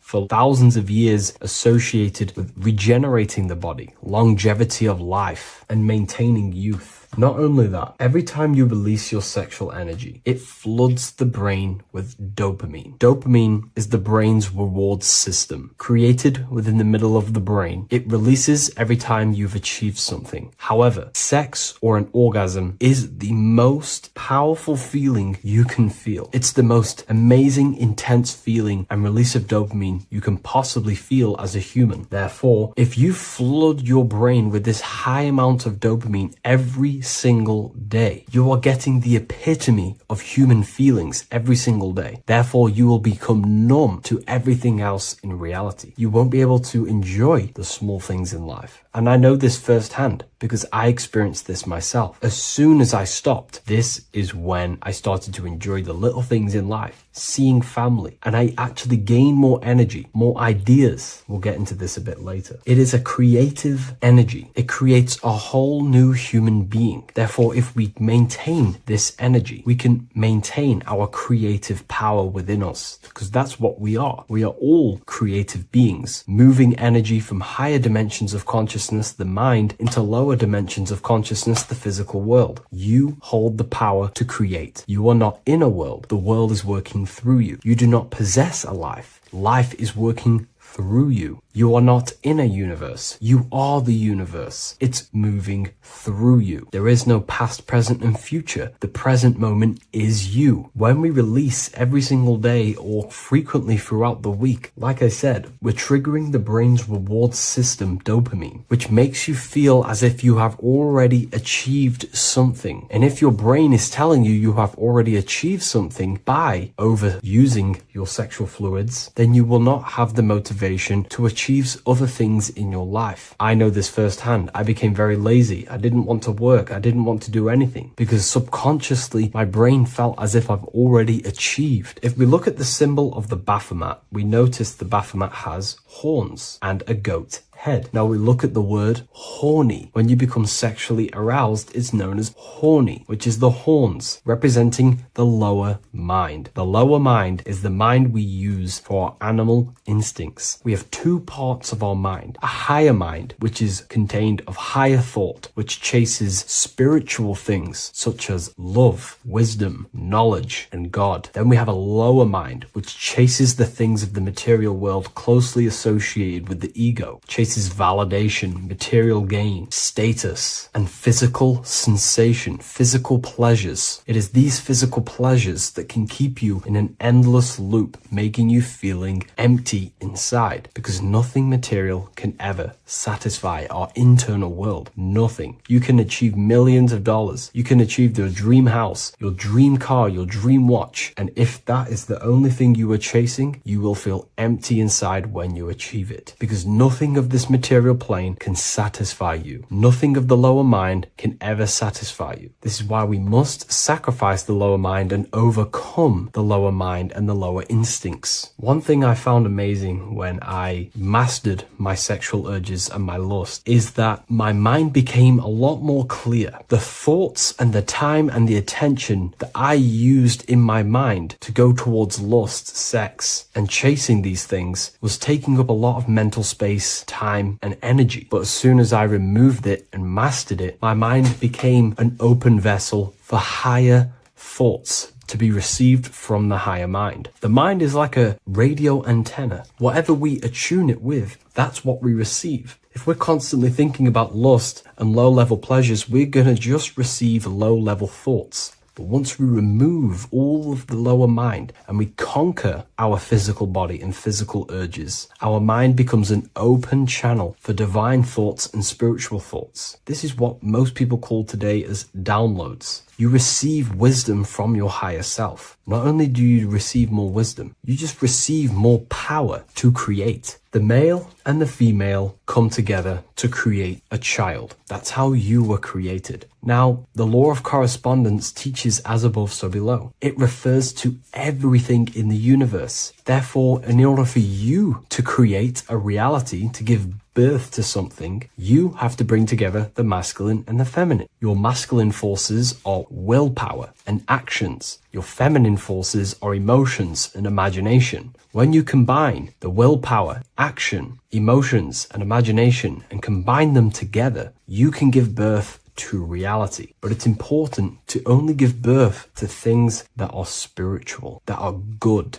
that are for the benefit of yourself and humanity, and not for the ego and the lower mind. Killing our lower mind is essential for spiritual ascension when we die. The thoughts that we give the most attention and energy to when we die are pretty much the same thoughts that we're going to think when we die. When you die, your physical body and external world is stripped and you're left with your internal world of consciousness, more than likely be resonating within the lower astral plane before you move on to any higher dimensions of the astral. It's important that we kill any addictions such as sex, food attachments, emotional attachments to people, any desire for material things before we physically die. The Hindus taught this, Buddhism taught this, the ancient Egyptians taught this. We have to remove the desires in our heart for material and things before we physically die, because when we die, we cannot fulfill physical pleasure. Therefore, we will create our own suffering within the astral dimension. So sex is the biggest part of this. We have to remove the desire for sex or releasing any of our sexual fluids before we physically die to master ourselves. And not only that, it's going to benefit the way you feel, the way you think, the way you act towards people once you have mastered this. Porn psychologically damages you. You are quite literally the person in the corner of a room watching two other people give pleasure to each other. Psychologically, that is not good. And what happens in darkness is always revealed in light. What you do in your alone times will show in your confidence, in your eye contact, in your presence, in your aura, your energy. You cannot hide things that you do in the dark, because they always reveal themselves in a subconscious way, whether physically or through an energetic spiritual way. Sex can be known as sacred energy exchange. You are exchanging energy, bioelectrical energy. It's a scientific fact that when you hold hands with another person, your brain waves of each individual become synced. Your emotions sync,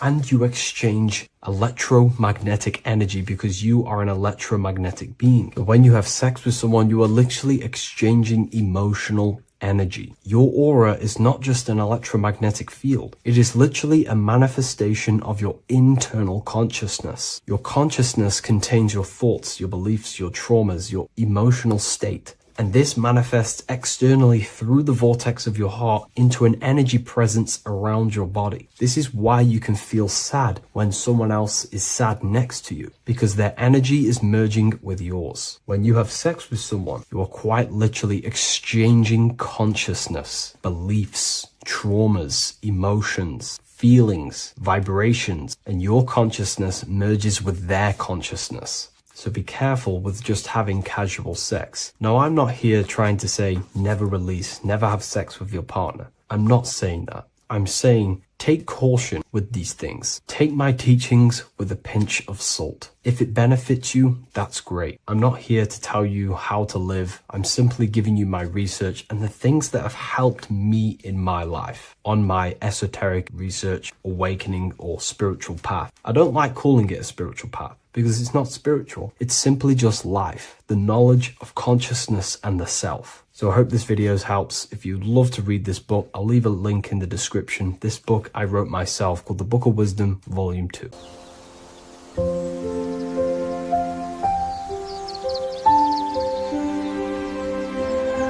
bookofwisdom.com.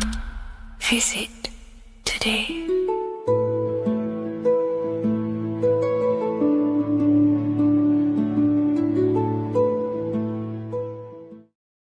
Welcome back everyone to another video. Today we're going to cover everything that you need to know about the mind, starting with the two aspects of the mind, the conscious and the subconscious. The male aspect of your mind is the conscious. This is the 10% of your mind. The conscious part of your mind is only aware of everything around you, your vision, your sight, your smell, your taste, your hearing, and your current state of emotion and thought. Every thought that you consciously think about has an emotion directly attached to it. That emotion is then impressed onto the subconscious part of the mind. The subconscious part of the mind is the female aspect of your mind. It is also a whopping 90% of your mind. Subconscious mind is controlling all of the subconscious processes which happen within your body. For example, your subconscious mind is controlling your heartbeat, your digestion of food, and all of the things that you do not have to tell the body to do. It is the hidden part of our mind which is controlling all of the hidden things. The subconscious mind is like a recording supercomputer. Everything that you have experienced in your life is all recorded and stored within the subconscious mind. One of the most important things about your subconscious mind is that it stores your mental programs. Everything in the subconscious mind manifests into behavior and actions within the body. Your daily basis routine and habits are all mental programs within your subconscious mind. These mental programs are created by mainly two ways. 1. Repetition, and 2. Emotional impact. The repetition is fairly simple to understand. The more you do something, the more it impresses onto your subconscious mind and becomes a program.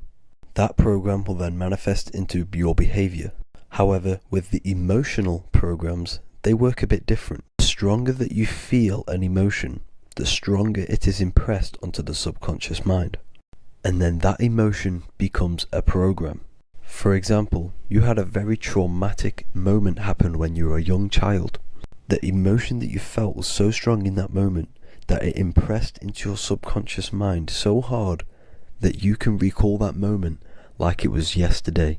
That traumatic event that happened to you when you were young will still manifest into your daily basis behavior even to this day. However, it manifests subconsciously. For example, if you were in a car crash, you will be wary to enter cars with certain people. All because of that traumatic emotion that you felt and impressed onto your subconscious mind. Another example of the subconscious manifesting into our behavior is posting on Instagram. Most of the time, the reason why you post is because your subconscious mind is seeking gratification. So before you actually do something, question yourself and find out the root cause of why you are doing this. Another thing that you need to understand about the subconscious mind is that it takes everything you say in here literally. So for example, if you go and say, "You are an idiot" to someone, your subconscious mind will only pick up the word idiot. It only knows yourself. It doesn't know anyone else. You are casting a spell on yourself just by saying that to someone else. This is why the golden rule is to treat others like you'd like to be treated. Now, you can rewrite these programs which are already in your subconscious mind. However, it does take consistency. You have to change these programs which have been running for years. And by changing these programs, you change your behavior, because these programs manifest into your behavior. The best way to do this, personally, is to listen to affirmations first thing when you wake up in the morning, and do this for 10 minutes every single morning. Then at night time, you want to think and feel that you are becoming the reality that you desire. The more that you feel this reality, the more it will become a program and impress your subconscious mind. For example, you're trying to gain financial freedom. If you trick your subconscious mind into creating a program saying that you are financially free, this will manifest into your behavior. You will start doing more work. You will start looking for ways to make money. Your mind will be set on the frequency of money and financial freedom. Therefore, you will receive thoughts based around this program. If you take enough action, your life will dramatically change because of this program that you created in the mind. This is why we call it a mindset, because your mind is a frequency tuner which sets its frequency onto different thoughts, because thoughts are frequency. If you fill your mind with a specific frequency, you will gain thoughts and ideas based around that frequency. To create a stable mind, you need to master your emotions. You need to change your mindset. Everything that you experience is neutral. Based upon the mindset that you see it, you either give it a positive or negative charge. By understanding this deeply, you will then control your emotions. I hope you gained some wisdom and enjoyed this video. Please, if you can, leave a comment and a like, and subscribe to the channel if you like this content. Love and light to you all.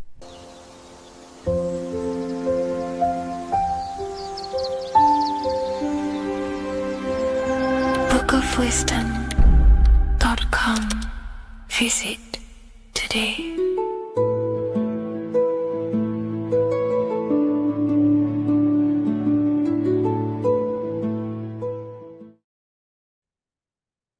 You don't just have a physical body. You have a physical, mental, spiritual, and emotional body. Each one of these aspects are a body of its own. Body does not just refer to a physical substance. You have a mental body for thinking, an emotional body for your emotions, a spiritual body for your energy in your astral form, and a physical body to encapsulate all of these. Each four of these aspects are essential for the human experience and essential to balance. Now, today we're going to be syncing the four aspects of your consciousness with the four seasons and the four elements and how this ties into the Bible. So we have four physical elements. We have 5 elements in total, spirit being the most important, but spirit is pure invisible. We have 4 physical elements. We have air, fire, earth, water. Air and earth, earth and water are feminine. Air and fire are masculine. Air and fire are active. Water and earth are passive.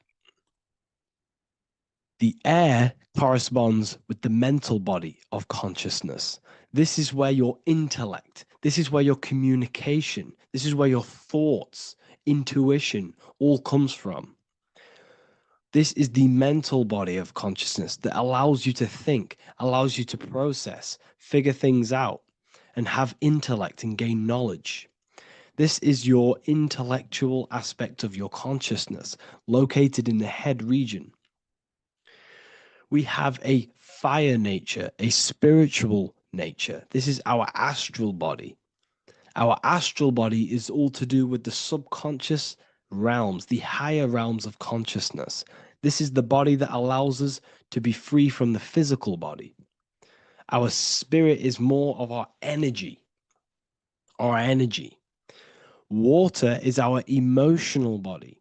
This is what allows us to feel things, that allows us to gain intuitive feelings of conscience. So emotion allows us to understand what is right and what is wrong. When we feel something bad, we know that this is wrong. When we feel something good, we know that we are doing good.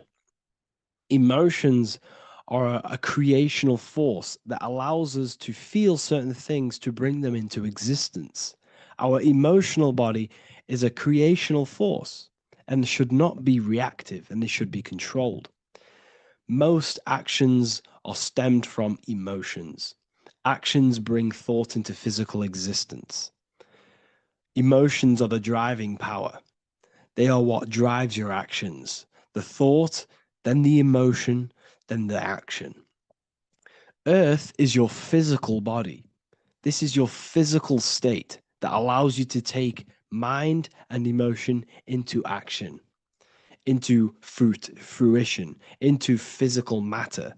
This is what your physical body allows your consciousness, your soul, to interact with the physical world and bring things into physical existence.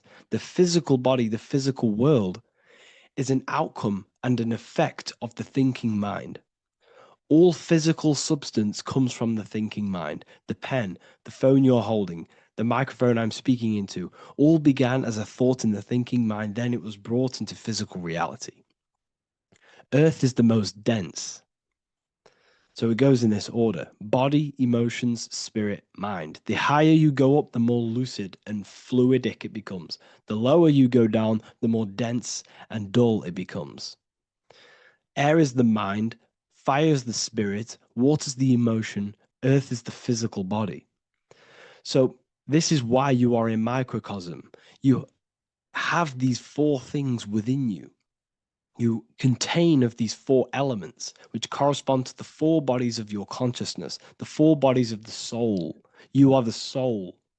You are the spirit. So this is why in Theologians 4:17 it says, "Caught up together with them in the clouds to meet the Lord in the air." You don't meet God or the Lord in the physical air in the clouds. This is clearly a parable. A human being cannot go up to the clouds and meet a mystical man in the clouds. This is obviously a parable, a metaphor. The air is your mind. You must raise your consciousness beyond the body, beyond the emotions, beyond the spirit, and enter in the mind during meditation, turning the mind inward to connect with the Lord. The Lord is the highest aspect of your consciousness, the one that exists beyond the physical body, beyond your emotions, beyond the thought. So you meet the Lord in the air, in the mind. The mind represents the air. This is why in America there's a saying called an airhead. You're an airhead. This means that you are stupid, or you don't think, or you have nothing in your mind. You have nothing in your head. When someone's very stupid, you call them an airhead, because air represents the mind. The air is elevated. The air is invisible. The mind is totally invisible to the human eyes. It is a metaphysical substance. In fact, it's not a substance at all. It's so fluidic. It's everywhere. The mind can be everywhere at all times. It can be anything. Nothing is impossible within the mind. Now, this is synced with the 4 seasons. The 4 seasons represent the 4 aspects of human consciousness, the 4 bodies of your consciousness, the 4 bodies of your soul. The sun is your soul, okay? And the sun travels around 4 seasons. Summer, when the sun is the most hottest point. Autumn, when the sun starts to move away from the hottest point. Things start to die. Then it goes to winter. This is when everything dies. This is when things enter in within itself. This is when darkness occurs. Then spring. This is the reignition of the sun. This is when the sun starts to bring back the warmth back to the summer. You have 4 seasons which correspond to the 4 bodies of consciousness. Fire is the spirit. This is when you are passionate. This is when you are taking action. This is when you are fiery. The sun is blazing. You're taking action. You're very passionate. You're very spirit. You're in the spirit. Autumn is water, emotion. This is when you start to become very reflecting. This is when you start to feel emotional. Because in autumn, there's lots of water. This represents the emotional body of consciousness. Winter is the mind. This is air. Winter, what happens in winter? Everything enters within itself. The leaves die. The trees die. Everything dies and goes within. This is the mind. The mind is the darkness, remember. You close your eyes to enter within the mind. The winter represents meditation. In the winter, what do people do? They stay inside of their house. They research more. They read more books. They become more intellectual. They think more in the winter because we are so we're stuck inside.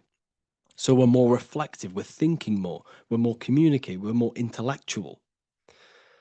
In the spring, this represents the earth, the body. This is when we start to come out of the mind and we awaken to the body, and things start to grow again. The plants start to grow. The earth is growing again and reborn again. This is the body. This is when you become more active in the spring. And then the summer, back to the summer, we then take action on these thoughts and these thoughts that we gained over the winter. Essentially, this is just a massive cycle. And this is a daily cycle also. The nighttime is the winter. The morning is the spring. The midday is the summer. And the evening time is the autumn. This is a microcosm. We have 4 bodies of consciousness. You are the sun, you are the soul, and the soul has 4 bodies: summer, autumn, winter, spring. Emotion, air, body, spirit. Sorry, emotion, mind, body, spirit. So you are the soul. You are the pure essence of consciousness. The sun is your soul. in the heart. And the seasons are inside of you because you are a microcosm. Okay, you are a microcosm. The word sun is son. The Latin word for sun is sol, which is soul or solo, because the sun is solo. It's on its own. You are the soul, and the soul has the 4 different bodies of consciousness. So before we move on any further, if I've blown your mind, please, if you can, leave a like, a comment, a share, and a subscribe. Let me know what videos you want me to make in the future. Please drop a like. It definitely will help me. You are a microcosm of the macrocosm. Man is a miniature universe that goes through its own cycles. The seasons of the summer, winter, spring, and autumn do not occur merely outside of him, but within him as well.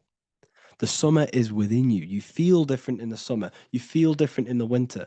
You feel, depending on the body of consciousness, it's your soul's interacting with. So the sun in the sky is your soul inside, and the sun goes through these cycles, which is affecting your bodies of consciousness, because the cycles represent your bodies of consciousness. Now, this ties in with the Bible. This is why we have 4 Gospels. This is why Matthew, Mark, Luke, and John are always seen with the 4 different zodiac sign animals or symbols. So you always see each one of the Gospels. If you just type in on Google Matthew, Mark, Luke, and John, type in ancient pictures, paintings or pictures of them, and you will find these 4 zodiac signs are always standing with each one. Taurus, the bull; Leo, the lion; Scorpio, the eagle. An old symbol for Scorpio was the eagle, and a man for Aquarius. Here you see very, very ancient paintings and artwork. Here we see Matthew, the man, Aquarius. Here we see John, the Scorpio. Same here. We also see it on the tarot cards, on the world card. We see the 4 fixed zodiac signs. Here we see it as well. These are called the 4 fixed zodiac signs. Now, when we look at the zodiac, we're no longer looking at the sky, because what you must understand is as above, so below. What is above you is inside of you. What is above is what is below. What is outside of you is within you. The zodiac is inside of you. The zodiac revolves around the sun. The sun is your soul. These are different energies of your soul. Like I said earlier, the 4 seasons are the 4 bodies of your consciousness. And in each body of consciousness, you have these different energetic energies that you can work with. Okay, so this is the true astrology. This is the true astrology, the internal esoteric astrology. You can't find much information on this at all. Very hard to find. So what we're looking at are the 4 bodies of consciousness. Obviously, when you look in the middle of each, when we look in the middle of each season, spring, the middle of spring is Taurus. The middle of winter is Aquarius. The middle of autumn is Scorpio. The middle of summer is Leo. These 4 signs are known as the 4 fixed signs. Okay, Scorpio is fixed. It's the middle of autumn. Scorpio is a water sign, emotion. Aquarius is the air sign, the mind. Taurus is an earth sign, the body. Leo is a fire sign, the spirit. This is why we see Matthew, Mark, Luke, and John with the 4 fixed signs of the zodiac, which represent the 4 bodies of consciousness. Leo, the spirit, fire. Luke, Taurus, earth, body. Matthew, Aquarius, air, mind. John, Scorpio, water, emotion. Each gospel is depicting Jesus and showing Jesus in each gospel. Each one of these gospels is showing and depicting Jesus according to the different body of consciousness. In John, this is when Jesus starts to turn water into wine. Water is emotion, wine is transmuted emotion. This is when he does miracles with his emotions, water into wine. Aquarius, which is Matthew, air, the mind. Inside of the Gospel of Matthew, this depicts Jesus as an intellectual person, a person who's communicating and using his mind, his mental body a lot inside of the Gospel of Matthew. Go and read it, and you will see this. Luke, Taurus, earth, the body. Luke shows and depicts Jesus according to the body of consciousness, the physical body. He shows Jesus as a human, being a human being, helping people physically and helping people's physical needs, like giving away food and doing all sorts of good things for other people. Leo, Mark, inside of the Gospel of Mark, this shows Jesus as a spiritual teacher, a passionate person who is taking action. Each gospel is showing Jesus according to the different body of consciousness. And Jesus represents you, the sun. That's why it's called the Son of God, the light of the world.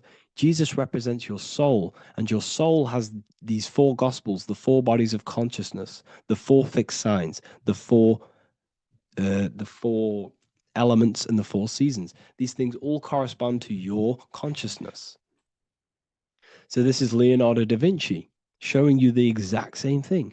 Jesus is the I am, the sun, the soul, in the middle, on his own.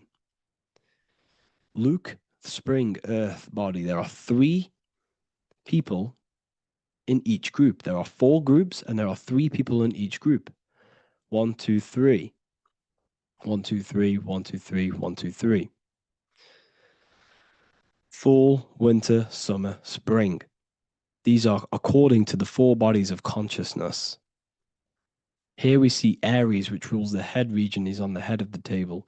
Gemini, he's holding up the two hands because Gemini rules the two hands, the two arms. Gemini is the two twins, which is the two arms and two hands, and the two lungs. Here we see the beginning of summer, which is Cancer. You see the big knife here. Cancer, him here, this gray-haired guy, holding a knife for the crab. Cancer, they pinch. You have a knife, symbolizing the crab. Leo, the middle of summer, showing dominance. The sun is very dominant. He's got his elbow on the table, showing dominance. Virgo has no Adam's apple. Cancer here is pointing at this woman's neck, saying there's no Adam's apple. This is Virgo, the virgin, the only woman. Jesus, the sun. This is Libra, the balancing. He's holding his arms out, balanced, showing the balancing of the sun. Because when the sun enters Libra, the sun is balanced between winter and summer. So it's balanced. This is all astrology, but this is internal. Okay. This is Ezekiel's vision. Ezekiel had a vision in the Bible, and he saw the face of a man, the face of a lion, the face of an ox, and the face of an eagle. The eagle, Scorpio, the ox is Taurus, the lion is Leo, and the man is Aquarius. He saw the throne of God, and he saw the different bodies of consciousness. This is all symbolic for the different bodies of your soul. So when we look at the zodiac, we are actually looking at a map and the energies of our soul, and the energies of our bodies, and the energies of our consciousness. This is what we are looking at. Each zodiac is an aspect of our consciousness and an energy that we can work with and that we must purify. Balance and purification is essential. Imagine playing a brand new video game. Let's say a brand new video game came out and you had to play it. What happens when you play that game? You don't know the controls. You cause chaos in that game. You can't really run properly. You can't do anything properly. You're getting destroyed by other people who are playing that game. It's the same with your physical body. When you are born, you must learn how to play the game. You must learn how to balance the mind, learn how to balance the spirit, the emotions, and the physical body. We must balance and purify each body of our consciousness. We We must look after our physical body with our physical health by eating physical, electrical food like fruits and veg. We must look after our minds by being conscious of what enters our eyes, enters our ears, enters everything. Whatever enters our five senses is affecting our mind, our mental health, our environment, mental. We need to look after our thoughts. Control our thoughts by purifying our thoughts, only positive thoughts. Then we must purify our emotions, feeling only gratitude and love and not feeling these negative, dull emotions. Then we must look after our spiritual body through meditation and looking after our spirit. But remember, when we look after our mind, it all begins in the mind. Each body of consciousness is interlocked with the other. If you have a if you have an unhealthy body, you have an unhealthy mind, spirit, and emotions. If you have an unhealthy mind, you have an unhealthy body, spirit, and emotions. If you have an unhealthy emotions, you have an unhealthy spirit, mind, and physical body. They're all interlocked. You must balance each one of them. Look after your physical body, look after your thoughts, look after your emotions, look after your spirit. But remember, the mind is the most powerful one. It's mind over matter. Once we look after the mind, because once we start to control our minds and control every thought we think, this will then turn into discipline in our physical body. Because once we learn how to discipline the mind, we learn how to discipline what we eat, we learn how to discipline what we feel, we learn how to discipline our spirit. This is all interlocked, but work on the mind first. Work on the mind first. All of this knowledge is inside of the brand new Book of Wisdom, Volume 2. This is a revolution of human consciousness. If you've read it, please leave a review down below. If you've read Volume 1, leave a review down below. This is the next revolution. I don't see this information anywhere. This is the next revolution of human consciousness. And of course, if you are serious about this and you truly want to gain enlightenment and join an amazing community where you can connect with me on live calls, lectures, the Manifestation Mastery course, you can gain access to my library with over 45 PDFs plus my books. And if you do join the university, you can order a Volume 2 free of charge. All you have to do is to pay for shipping. If you truly take your knowledge serious and you want to take advantage of life, join the university. This is where truth seekers belong. Just want to say thank you all. Please leave a comment. Please leave a like. It's going to help me a lot spread this knowledge to the world. And yeah, share this with a friend and subscribe. Thank you all.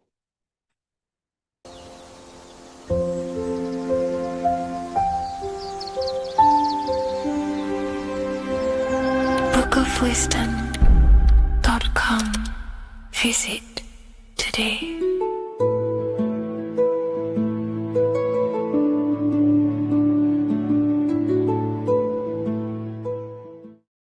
Hello, Seeker. Welcome to Revival of Symbolism, a channel devoted to the language of esoteric symbolism, helping you discover yourself and expand your consciousness into new realms of thought. I'm Harry B. Joseph, also known as Revival of Wisdom. In this video, we're going to be breaking down the occult and esoteric meaning of the tarot card, the Magician. This contains many layers of symbolism. Let's get straight into this. So if we look at the card of the Magician, the first thing we notice is this gesture, his hands. We have one hand up, one hand down. This corresponds to the teaching and the principle of the universe called the law of correspondence, also known as above, so below. As above, so below pretty much corresponds with everything in the whole world and life. Everything functions underneath this law. It teaches that everything below in the material plane does not exist on its own. Physical life does not create itself. It is not independent. It cannot sustain itself. Everything below in the material plane has its spiritual counterpart within the heavenly realms of higher consciousness dimensions. Everything above manifests that which is below. It's simply representing how reality is dual and you are dual. You have a self outside the mind, which is the physical body, and a self inside the mind, the spiritual self. While most people are fixated on the external self, the physical body, they never give attention to their internal self, the self inside the mind. The self inside the mind is limitless, has infinite potential, and is not bound to any true form or identity. The internal self is the immortal self, the higher self. It is the self that can turn anything, any thought, into a form within the realm of imagination. This is what we call the astral plane. The astral plane being a plane or a dimension that sits just above the physical plane, and it's the realm of imagination, emotion, and desire. Because in order for us to imagine something, we have some sort of emotion or desire to create it. Therefore, it is the astral energy, the desire and the imagination of something above in the higher realms and dimensions of consciousness that make it possible and physically created within the material realm. It is the astral forces of desire manifesting the actions of the physical body, because the physical body only moves to what we care about or we have a passion or desire. These forces, what we call passion and desire, are not just chemical reactions in your body. They are astral forces directly coming from your astral body. We think with thought. This is the beginning of all creation. We think, we imagine, we desire, then we act. It is the higher realms first, then the external realm, the material. Higher dimensions over the lower dimensions. This fits in perfect with the magician, because a magician is not someone, like Harry Potter shows you with wands casting spells. This is fantasy. The real magic is about changing consciousness at will, because consciousness above creates that which is below, the material. As within, so without. Reality is created from the inside out. So the magician understands that by changing consciousness, we change our external circumstances. You see this reflected in your life, and I've seen this reflected in my life. When you change your consciousness, for example, you start to spiritually awaken. You start to think differently, see the world differently. What happens to your external reality? Notice your friends start to say you've changed. You may not fit in with your current friendship circle. Your friends will change and you will outgrow them, and you will have to seek to find new friends that fit with your new internal state of consciousness. This is teaching that the internal world rearranges the external world. While most people stay in a cycle of trying to change the external world, not realizing that they must first change the internal. This is what magic is about. Magic is about changing consciousness at will. Because when a magician holds the ability to direct all forces of their consciousness to a specific reality within them, to create that form and reality within the internal self, they can actually start to produce change in the external reality. We have masculine forces of consciousness, feminine forces of consciousness. The feminine forces of consciousness are imagination, intuition, emotion. The active masculine forces of consciousness are willpower, actions, and intellect, thinking.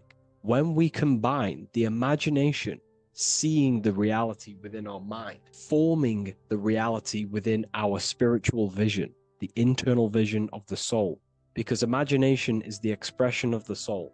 It is creating with astral light, astral vision. Freemasons, occultists call imagination spirit vision. When we see that reality with our spiritual vision, this is why we have to increase our ability to vividly see within our imagination or the astral plane. If we do not develop these faculties of consciousness, we will struggle. This is what the esoteric is about. We have to increase and develop every part of our consciousness to develop spiritually, to try and reconnect with the internal world, while our whole past life we've been focusing on the external. When we combine the soul's vision of imagination with a feeling and a desire of creating that reality, that's then the internal world pretty much sorted. Then we have to combine that with willpower and actions. The masculine and feminine come together to give birth to a child.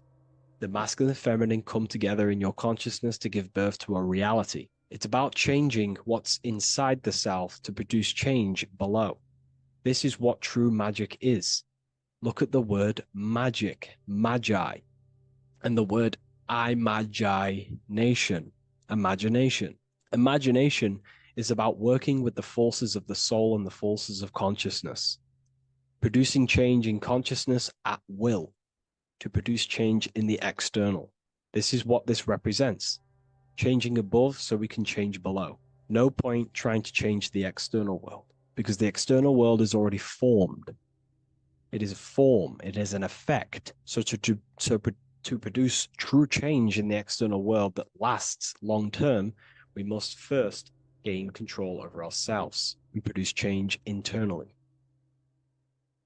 This is why the magician is called to gain mastery in every element of their being. They have to gain control over every aspect of consciousness and develop every faculty of the soul. This includes developing strong imagination, developing a very strong willpower. We can do this through exercises such as imagination exercises, holding one specific vision for a long period of time, meditation, thinking on one specific thing for a very long period of time. This will increase the willpower. It's also about gaining control over the subconscious impulses, the subconscious thinking patterns that seek to control us. It's about gaining control over every aspect of our consciousness. This is what a true magician is. And this is what the true spiritual path is. Developing every faculty of consciousness. It's a never-ending journey of self-mastery. If we look at the magician, we see this infinity symbol rising just above his head, symbolizing the mind being filled with higher knowledge. The mind aware of higher dimensions. You see, the mind is the cause, physical reality is the effect. We need to raise our consciousness from effect consciousness to causal consciousness to truly become a magician and a master of our reality. What do I mean by effect consciousness? Most people live in the realm of effect and reaction. Their consciousness, their mind, emotions, and imaginations are constantly thinking, feeling, and imagining the things that have happened to them. Instead of doing this, we need to change this state. Instead of reacting, we need to become the cause. Instead of thinking and imagining and feeling the realities that's already gone past and things that have happened to us, we need to change this so we use the powers of the soul, the powers of consciousness as imagination, emotion, the intellect, as causes and not reactions. This is how we truly become a magician and apply this principle of as above, so below. We need to think, feel, act, imagine, and use all the faculties of consciousness and the creative powers of the soul to cause things, to create a better future, to imagine a better outcome, instead of dwelling in reactivity, because reactivity will create a constant cycle of negative manifestations.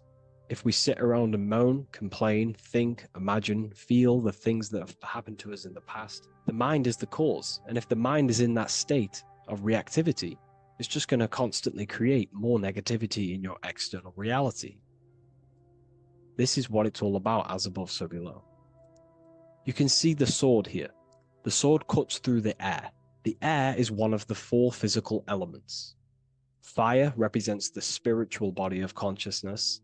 Water represents the emotional body of consciousness. Earth represents the physical body of consciousness. Air corresponds to the mental body of consciousness. So this sword is a symbol of a sharp mind. The mind needs to become very sharp and very disciplined and very controlled, both consciously and subconsciously. What does this mean? We have to gain control over the mind. We have to become more conscious of the thoughts that are happening inside our mental field, because the mental field of consciousness is pretty much the birth of all creation. We think, imagine, feel, then act. So we must gain a sharp intellect, a sharp mind, a sharp, powerful mind. The sword is also a symbol of power. So this is a symbol of a powerful mind, a mastered mind. This is your sword. This is your tool to create, because you are a co-creator.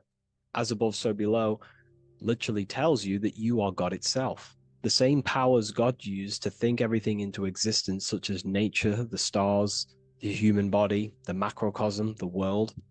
God thought the world into existence. We live in a mental universe. All creation is first thought, then manifested physically. The same powers of thought God used to create the world is the same power that you use to create your world. You are cut of the same fabric of God. You are a microcosm, as above, so below. God is the macro, you are the micro. What is the wand? The wand is not real. This is not a real wand you cast spells with, but a symbol. The symbol of the wand represents direction of consciousness, willpower, and attention. We have two spiritual currencies which pretty much create our experience and reality: time and attention. That's why we say we spend time and I pay attention. These are your currencies. These are how you create and generate reality. Moving on to Jesus and Satan, we see there's an exact same symbolism within the ancient paintings.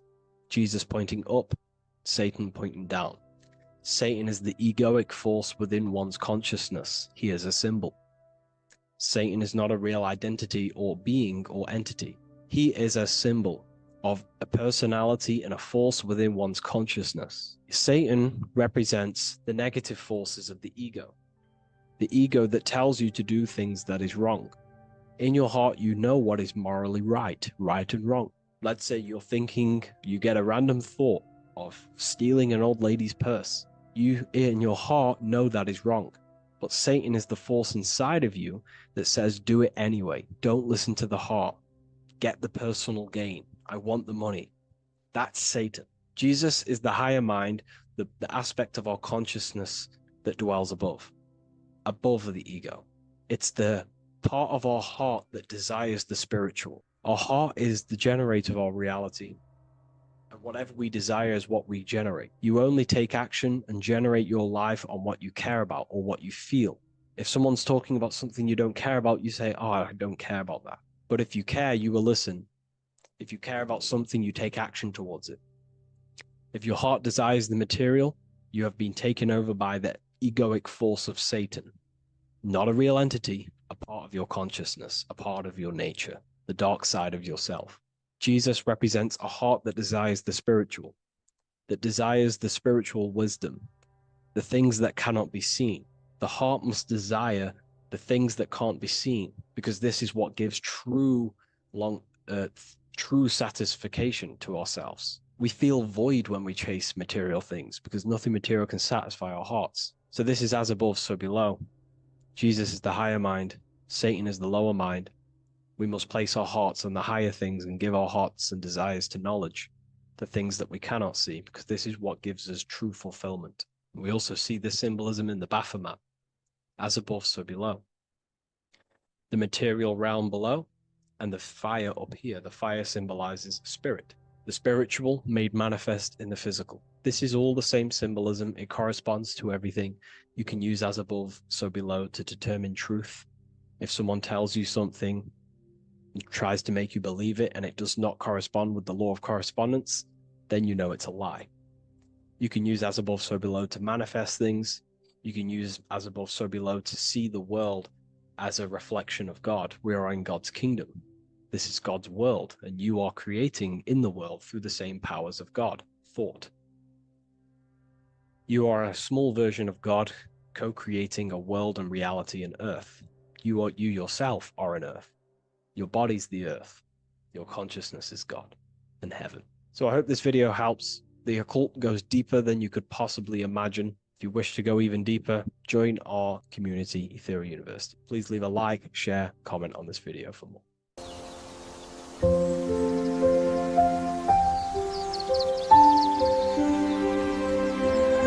bookofwisdom.com.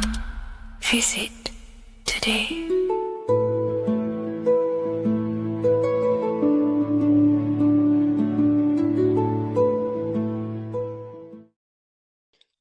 What if I told you you don't have one body? You in fact have four. There's a secret hidden right in front of you, and most of you overlook it. And by learning these teachings today, this will change your perspective on life, on yourself, and completely change the conception of yourself. This is the key to your highest potential. If you stay with me today, you will find secrets about yourself that will change your life. But I warn you, once you step this path of esoteric knowledge, there's no going back. Once you see, you can't unsee.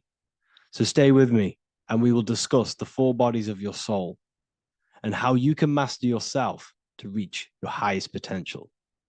The first thing we must understand is that there is a sun. And just like the sun gives life to the earth, there is this life force within the sun that gives life to all matter.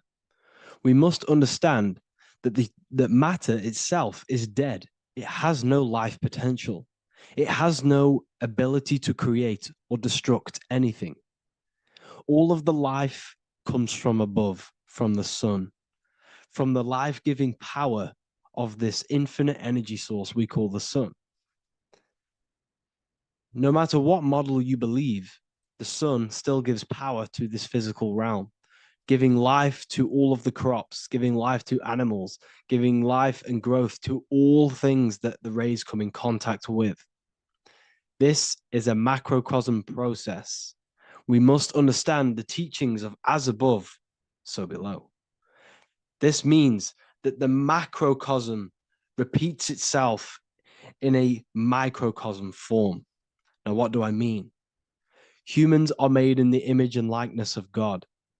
You are a miniature version of God, a spark of the divine consciousness made in human form, in physical form. Just like the sun gives life to all physical matter and growth to all crops on the earth, your soul is a miniature sun.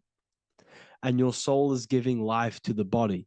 Your body is a miniature earth, which also goes through the cycles of the 4 seasons of the sun. We feel different in each one of these seasons. It's because our body does not only go through these cycles externally, but these cycles happen within ourselves, within consciousness. Your soul is the sun. The sun you see in the sky is an externalization of your soul. Your soul is the life force. You are the soul, not the body. And like the sun gives power to the earth, the soul gives power to your body. So first, let's look at the etymology of the word sun. The word sun comes from it's a Latin word solis or sol, which means the sun. Sol then became soul, sun, soul. And in fact, S-O-N and S-U-N in the old etymology dictionary mean the exact same thing. They are interchangeable. So when we look at the symbol of the sun, we look at a circle and a cross, which represent the 4 aspects of the sun, the 4 seasons of the sun: summer, winter, spring, and autumn. These are the 4 states of the sun. Like we said, this is where we get this symbol. You have the 4 states of the sun, which represent the 4 bodies of the soul. Now, this is where we get deep. Like I said, the sun you see in the sky is a macrocosm of your soul, an externalization of your soul. Just like your sun has 4 seasons, the 4 seasons within us are the 4 bodies. Our soul is incarnated and split into 4 sections. We have a mind, we have a physical body, emotions, and spirit. These are all interchangeable and they are all linked. In ancient alchemy, we have the exact same symbolism of the 4 stages of alchemy. But in this case, they're symbolized as the 4 elements: earth, water, air, fire. In this ancient alchemical symbol, we have the pentagram, with the top one representing the soul, ether. Our soul then has the 4 bodies, with the human here. We have the man, the eagle, the bull, and the lion. We see this on the tarot card, the Wheel of Fortune. The man, the eagle, the bull, the lion. We see this in Matthew, Mark, Luke, and John. The lion, the bull, the man, and the eagle. We see this with depictions of Jesus. Jesus, the man, the bull, the lion, and the eagle. These represent the 4 fixed signs of the zodiac. Taurus, the bull. Scorpio, the eagle. Scorpio was symbolized as an eagle. It's an ancient symbol. Now it's been changed to a scorpion, of course. Leo, the lion. Aquarius, the man. These represent the 4 fixed signs, which are 4 different elements. Taurus is an earth sign. Scorpio, a water sign. Leo, a fire sign. Aquarius, an air sign. Taurus is the earth. As above, so below. The earth is the physical body. Leo is fire. Fire is the spirit. Scorpio is water, which is the emotions. Aquarius is the mind, which is an air symbol. Air is the mind. That's why we call people airheads. Okay? So what we're actually looking at here are the 4 aspects of our soul. We have the sun in the middle and the 4 bodies of the soul. This is what Jesus is symbolizing. Jesus represents you. God made flesh with the 4 aspects of the soul. The 4 gospels are all depicting Jesus in 4 different ways according to the different body of consciousness. The Wheel of Fortune are representing the 4 bodies of the soul. This represents the 4 bodies. Now, how are they 4 bodies? They are 4 dimensions of consciousness. The mind is not made of the same substance of the emotion. The emotion is not made of the same substance of the physical body. The spirit is not made of the same substance as the physical body also. They exist in 4 dimensions of consciousness. They are 4 bodies of our soul. And the most important teaching here is what I'm actually getting to, is the powerful one. This is what gives you power. Most of us live in chaos. Our mind is thinking of doing something. Our emotions are feeling something else. Our body is lusting and wanting to do something else. And our spirit's energy is completely off. Most people live in unbalance. None of these 4 bodies are working together. This is why we produce chaos in our lives. When these bodies are in balance, are not working together. So in alchemy, they symbolize the 4 elements, which are the 4 bodies of consciousness. These are the furnaces with the fire. They represent transmutation of each body. We have to sync these bodies. We have to sync the mind with our emotions, and our emotions with our actions, the physical body, and with our spirit. These 4 key bodies need to be in line in order for us to create consciously in our life. Because each one of us is a creator, a miniature version of God, creating our own earth, creating our own material reality. And in order for us to create consciously and with effect and power, we must have these bodies unified so that we can create consciously and not create chaos. So this is very, very important. And this is a secret teaching found in all ancient societies. But this is what the hidden symbolism of astrology actually is. The sun is our soul, and the 12 zodiacs are 12 aspects of our soul. And we have the 4 aspects of the 4 main bodies. This is what we're looking at. We're not looking at the sky. We're actually looking at aspects of ourselves, aspects of our soul that we must master and transmute in order to become our highest potential. So I hope this makes sense. And it may take a while for you to fully understand this, but the key knowledge in order for you to understand any of these teachings that I've gone through today is the major, major teaching of as above, so below. What is above is below. What is within is without. Your inner reality projects the outer reality. What is inside of you is outside of you in some form or way. Whatever trees, whatever roots that go down will always shoot up. When you throw a bouncing ball, you shoot it down, it will go up. As above, so below. As within, so without. God did not make a creation separate from himself.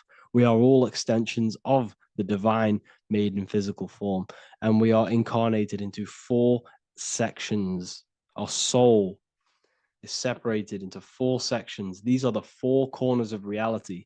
These are the 4 pillars of reality that we must control. So in order to access our soul in meditation, we must turn off these 4 things. Turn off the mind, the emotion, the spirit, and the body. And then we access the soul. So I hope this video helps today. And you can learn all about this in the Book of Wisdom, Volume 2. This book is a revolution in consciousness. I do not recommend everyone reads this book. This book is only for people who are serious and want to transform their lives. This book is a book that will change the scope you see reality. It will change your perspective on yourself because you will resonate with this. This book does not just give you information. It gives you a sense of well-being. It gives you truth, and you will find your power from this information. This information is not just information, it's a key to your path of enlightenment and transformation. So you can find this book in the description of this video. And if you are part of the university, I will see you on the live calls. Thank you, everyone. Please leave a like, subscribe, and a comment, and let me know whatever videos you want me to make next. Anything that you fail to understand or have any confusion with, I can make a video on it. So let me know in the comment section any reviews or anything I should do. Thank you all, people. Have a great day.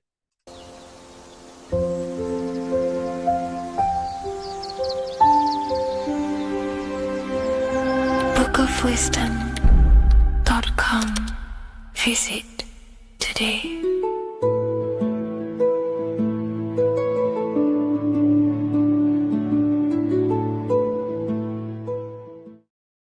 How are we doing, people? It's Revival of Wisdom.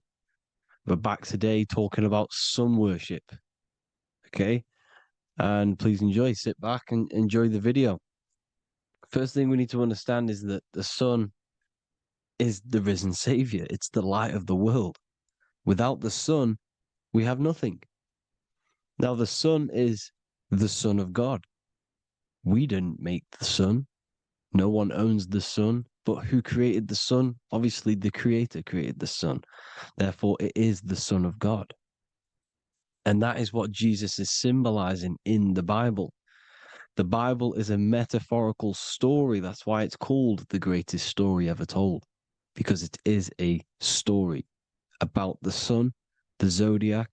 It's about you, the systems in the body. It's about everything that is sacred in this creation.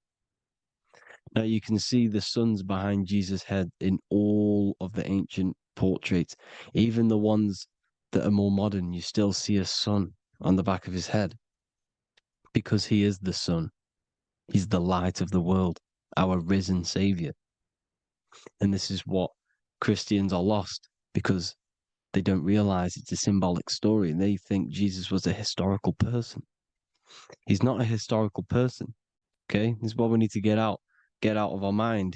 This wasn't a historical person. It's the sun, our risen savior. The sun is the soul. It's the soul of this creation. Because what is a soul? A soul is pure life force, pure energy. Whatever a soul inhabits, it gives life to. Like our soul feeds our body. The sun feeds the earth because the sun is a soul, and that's why the ancients called it Sol. Because it's the soul and it's in you and it's the light of the world. It's the light of everything. It gives life to all things. Here's Jesus and his 12 disciples. The 12 disciples symbolize the 12 zodiac signs. Aries, it rules the head region because the 12 zodiac constellations rule specific regions of your body. Aries, the ram, you have a cerebrum in your head. This is Aries on the head of the table. His Gemini rules the arms and the lungs. The two twins, Gemini. He's holding up two hands for the two hands and arms. The twins. Cancer has a knife in his hand. It's not so clear, but he has a knife in his hand. Cancer is the crab. Crabs have claws. And he's pointing at Virgo's Adam's apple, saying there's no Adam's apple there. It's a woman. Who's the sixth sign? The sixth sign is Virgo, the Virgin, the only woman in the painting. Now notice how there are 3 people in 4 groups for the 4 seasons and for the 3 months and 3 zodiac signs in each season: spring, summer, fall, winter. Matthew, Mark, Luke, and John with the suns on the back of their heads, because it's the 4 states of the sun. The 4 states of the sun. Now, 6th sign, Virgo, the Virgin, the only woman in the painting with no Adam's apple. Then we have the sun, Jesus, red and blue, red shift, blue shift. Electromagnetism. The ancients knew this. He's got one hand open, one hand down, because the sun gives and retrieves. The sun rises and it falls. It gives, then pulls away. That's what the sun does, and that's what he's doing. His arms are out, symbolizing the rays of the sun, casting down onto the earth, giving and then receiving. Libra, his 2 hands are equal, he's holding his arms out equally, because Libra is the 2 balanced scales. Libra is when the sun is balanced between the summer and the winter. It's being judged. The sun isn't balanced. That's what Libra is, the 2 scales. Capricorn is the goat. Goats have 2 horns, and you can see the 2 horns on his head here. See? So this is astrology. This is what Leonardo da Vinci is depicting here. It's astrology. He knew the story of the Bible is all astrology. It's all based on astrology. The Son of God, the real sun. Now here are some Bible verses. I am the light of the world. Obviously, that's the sun. What other light is there that lights up the world? The moon can't do it. It's the sun, the one and only sun, our risen Savior. Because if the sun didn't rise, we'd all be dead. So it's our risen Savior. And it dies for our sins every night and then gets reborn every day. Now Jesus calms the storm. Mark 4:35-41. The disciples are all on a boat and there's a heavy storm. But Jesus is asleep. The disciple says, Jesus is asleep. We need to awake him. They wake up Jesus, and Jesus got up and rebuked the wind and said to the waves, quiet, be still. Then the wind died down and it was completely calm. Well, when Jesus was asleep, this is the sun not being risen. It's not risen yet. Because in the night times, that's when the storms happen on the sea and the ocean. And when they awake Jesus, Jesus rises because he's the sun. He rises and everything calms. Because when the sun comes, the storms go. You see? So it's the sun. It's all about the sun. Here's another, Luke 22:10. A disciple asked Jesus, when will we know it's the end times? And Jesus says, as you enter the city, a man carrying a jar of water will meet you. Follow him to the house that he enters. Well, this is clearly talking about astrology, the topic that Christians think is satanic, when they don't realize the whole thing's based on astrology. Because the end times is the end of Pisces, which is the 2 fish, which is the age we've just gone out of. And you can see all these ancient churches here with 2 fishes, because they knew it was the age of Pisces. There's an ancient photo, ancient artwork with the 2 fish. Pisces, and the end times, as it talks about in the Bible, and Christians think the world's going to end or something, but no, it's just the end of Pisces. As you enter the city, a man carrying a jar will meet you. Follow him to the house. The house is the zodiac sign that he enters, and the zodiac sign is Aquarius, because that's what it is, a man carrying the water. We know this is astrology because a woman That is a woman's job in the ancient times. In the ancient times, the woman used to get the water. You would never see a man collecting water back then. That was the woman's job, whilst the man builds the houses, for example. You see, so we know it's talking about astrology because astrology is the man holding the bucket of water. It's the end of Pisces. Now we are in Aquarius. And of course, Luke 24:36, the risen Savior, the Son. Now, the Son is also born on the 25th of December, a virgin, just like Horus, Mithra, Buddha, Krishna, Hermes, and thousands of other gods, all born on the 25th of December. Well, it's because the sun moves 1 degree northward on the 25th of December. And on the 22nd to the 24th, it stays in the same degree because it's moving south. But then on the 22nd, it stays in the same degree on the Southern Crux constellation. And the ancients called this the sun dies on a cross because the cross is the Crux constellation, the Southern Cross. And it stays on that same degree for 3 days on the cross. The sun dies on a cross, and then on the 25th, moves 1 degree northward, bringing back the summer, the light, the warmth, the growth of crops. And this is the sun being reborn again, a virgin, because it's pure. And here's Mithra, another sun god before Jesus was around, before Christianity. It was Mithraism, and Mithra, Ra is Ra, the sun god, Egypt. It's all about Ra, the sun. You can see the crown of thorns on Jesus's head, symbolizing the rays of the sun. And here are the rays of the sun on the back of Mithra's head. Krishna, the sun. Buddha, the sun. Horus, horizon. All born virgins, all did miracles, all resurrected. Dead for 3 days. Well, here he is, dead for 3 days on the cross. And resurrected, because it's the most ancient religion ever been on the face of the earth, the worship of the sun. And we should worship the sun, because without the sun we are nothing. The sun feeds us, feeds the earth, feeds everything. Without the sun we are nothing. It's been reversed, and now we're worshipping man. When we're worshipping a man called Jesus, was never real.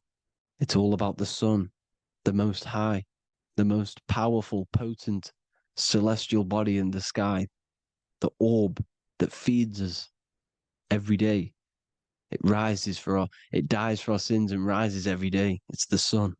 Now on the Holy Communion Day, it's the worship of the sun. They give out mini suns. It's Jesus holding a sun. And they raise the sun on Sunday because they go to worship their sun god on Sunday.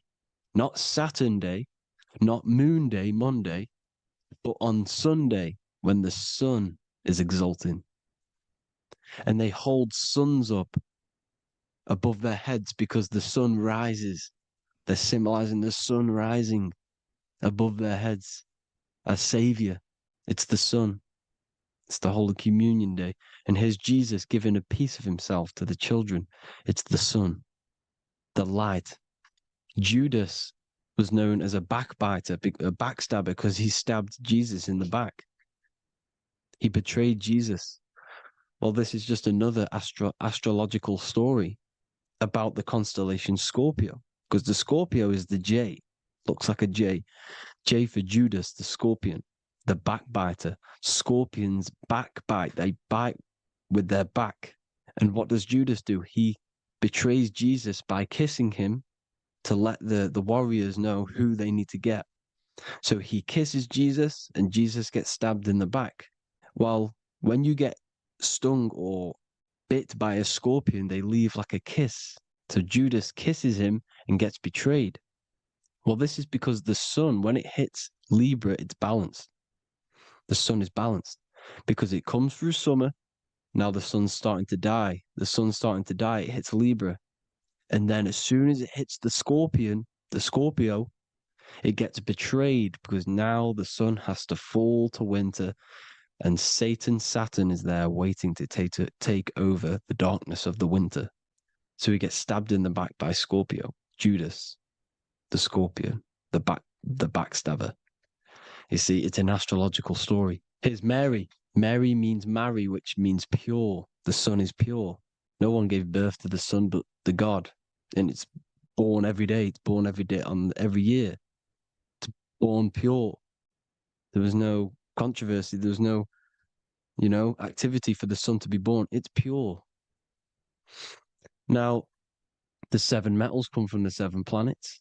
The sun gives you gold, and this is why the sun is golden. It looks gold. And this is why the banks are backed by gold, because gold is the most valuable metal, because it's the sun, the most valuable celestial orb in the sky, in the heavens. Well, here's Jesus, another ancient symbol of him being crucified on the cross with the big sun, the southern crux constellation. The sun dies on the cross constellation. And if you go to the old etymology dictionaries, you will see sun and son is the same word. They come from the same etymology roots. You can use them for no matter what, but they've been confused today. But if you go back to the old dictionaries of etymology, they are interchangeable. You can use them. Son, sun, sol, it's all the same thing. The 12 disciples, 12 brothers of Joseph, 12 tribes of Israel, 12 breastplates on the stones, because it's all the 12 astrological signs. They could have used any other number, but there's 12.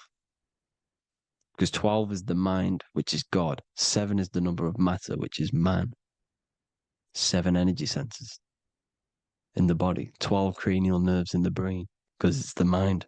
12 is the 12ness. The zodiac is literally the mind of God, the signs of God.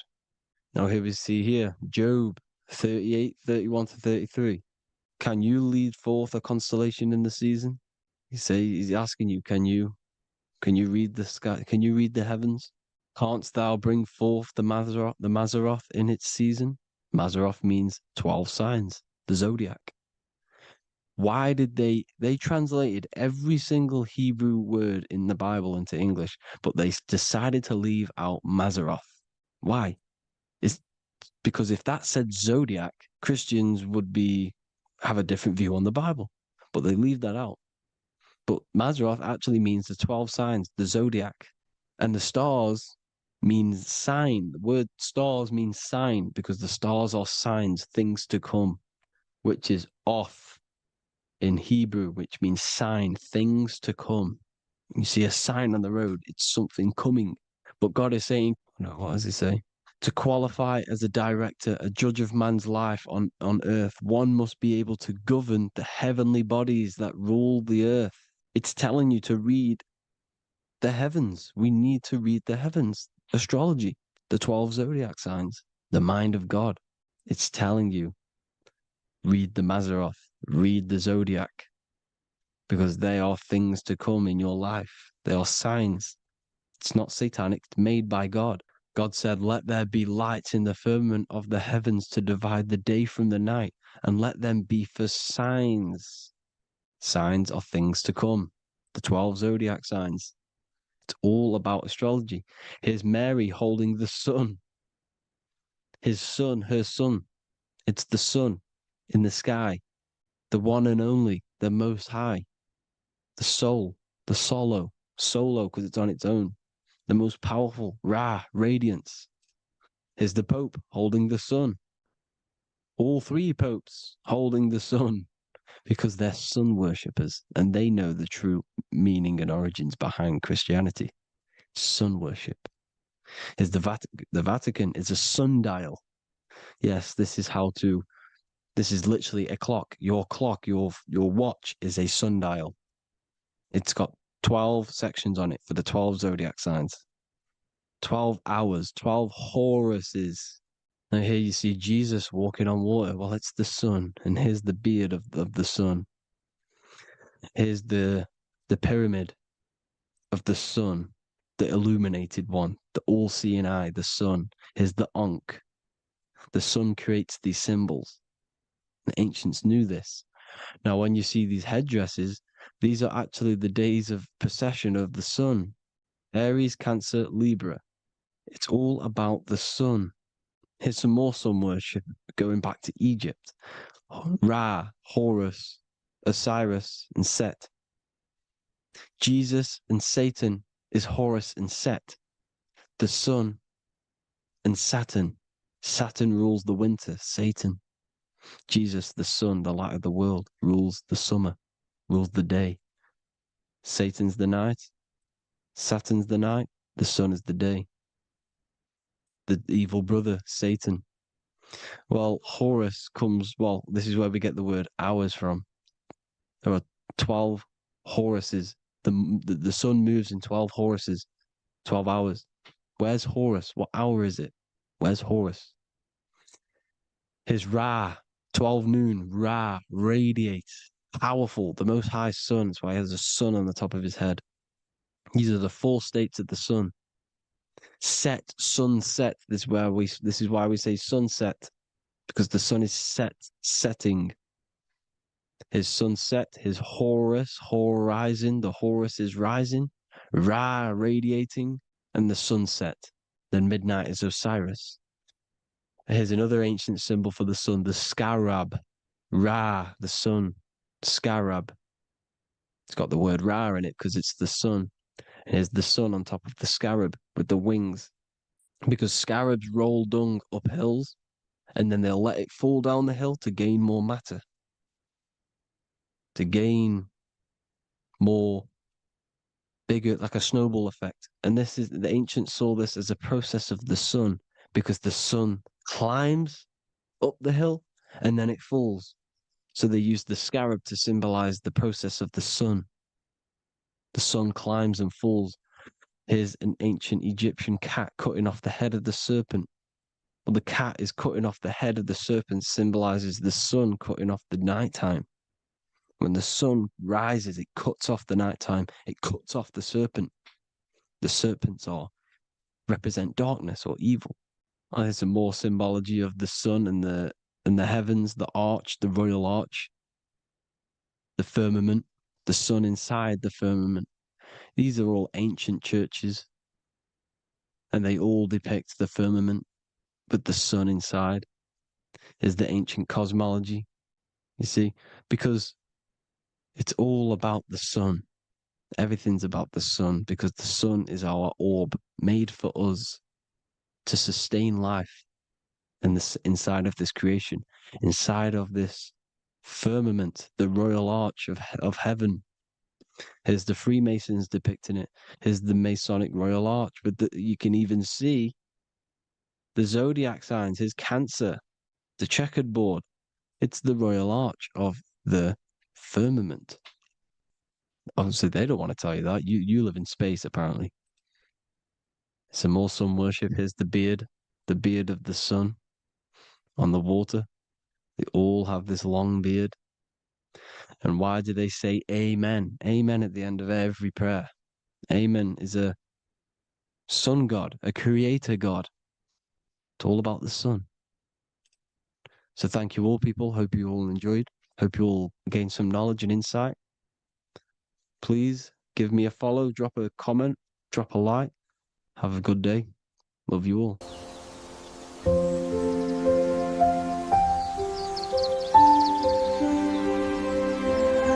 bookofwisdom.com.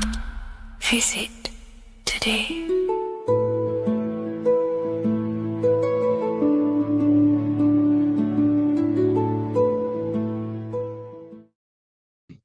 This one secret that is hidden and guarded within secret societies grants you profound power, which can fully transform your life and perspective on reality. Today, I'm going to reveal this one secret, which you probably already know, but never realized how deep it truly is. This has the power to change your life. It is the key to your potential. And if you stay with me, this power may be yours, and you could transform your life with this hidden secret that is guarded within secret societies and esoteric orders. And this secret is not really a secret, but something people overlook, that the universe is mental. Everything we experience and interact with and perceive originates within the mind. The universe is a boundless field of consciousness. a mental construct molded and shaped by thought.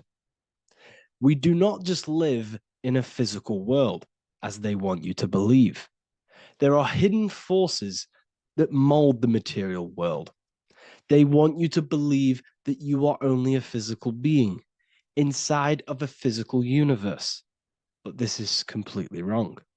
You are the architecture of the universe. Your consciousness is the very fabric of reality. And you create your own universe. The universe is an infinite field of consciousness, a vast and limitless mental construct, intricately woven and shaped by the power of thought. It is a dynamic and ever-evolving field where the interplay of awareness and attention gives form to existence. Within the boundless realm, every idea, perception, and belief contributes to the creation and transformation of reality itself. Each thought holds the power to transform reality.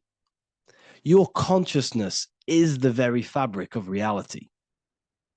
And this is shown in the symbol of the flower of life.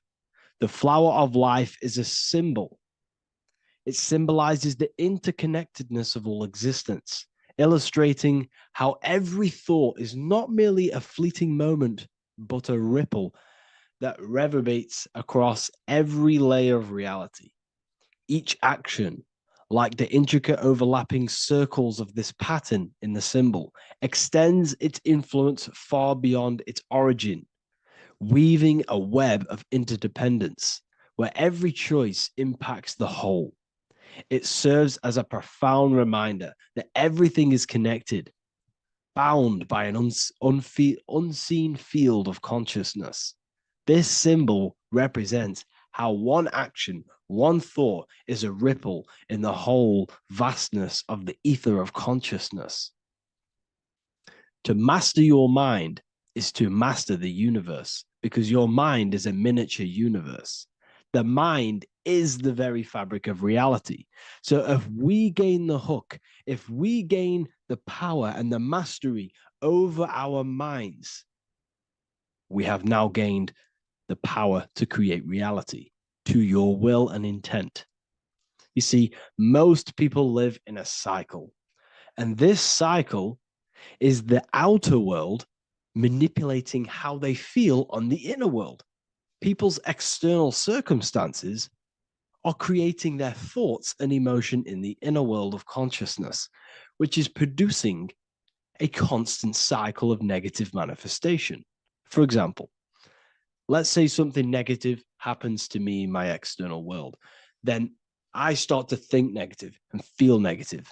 What that is actually doing is manifesting and projecting more negativity, because our thoughts hold the power to control and weave our own life. Your life is a direct correlation of every thought you thought in the past. What we need to do is stop and not let the mind control you in your reality. You need to control the mind so you can control reality.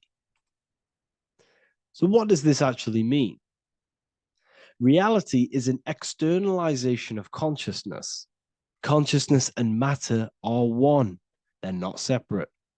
They are inseparable and interconnected. Everything we see, experience, and observe is a manifestation of thought, beliefs, and consciousness, shaping the world around us. Now, this ties in with the secret fifth element that they have hid from you. They've hid from you this sacred and very important symbol and pillar to reality.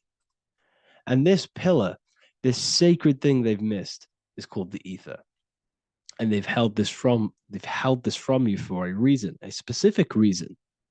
This is the true fifth element. Why do they hide the ether? Because the ether has the power to shape and manifest whatever we imprint upon it. Every thought is a vibration interacting with the ether and actively shaping our reality. The ether You could see it as the codes to physical reality. It's like an energetic blueprint which surrounds all physical objects. It is the life force that gives life to all things. All energy comes out of the ether and returns back to the ether. Energy, it's 0 point energy, and it is infinite source of energy. So this is why they hide the ether, because whatever our mind can imprint onto the ether, we can create into a reality.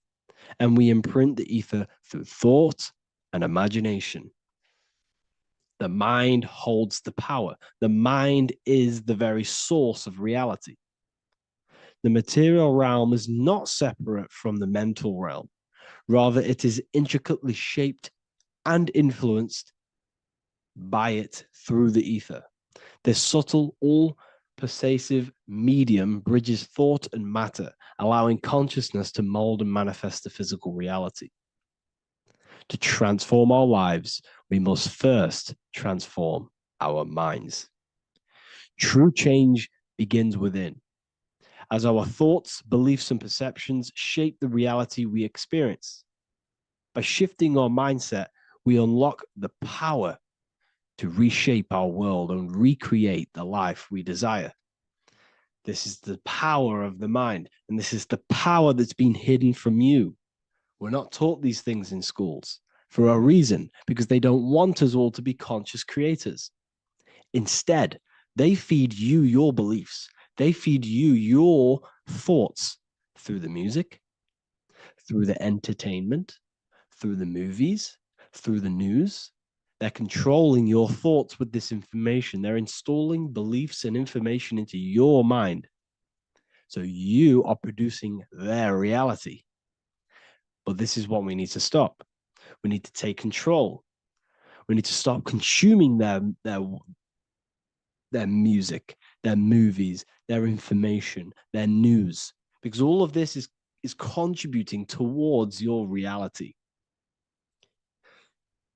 They have the collective consciousness at the tip of their fingers. They do not create the world.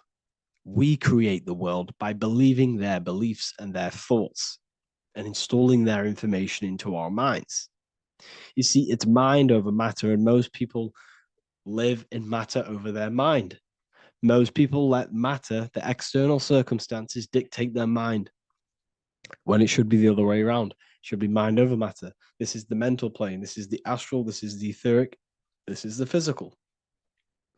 The mind holds power over the emotions, over the imagination, over the physical, and over our spirit. It holds power over everything. It's mind over matter. It's the mental body that we must transmute and change. Most of us live in a chaotic state of mind, and this is what we must change. Turn chaos into order. So we need to be mind over matter. We need to install this belief into our subconscious. I, Harry B. Joseph, have created the ultimate esoteric school on the earth.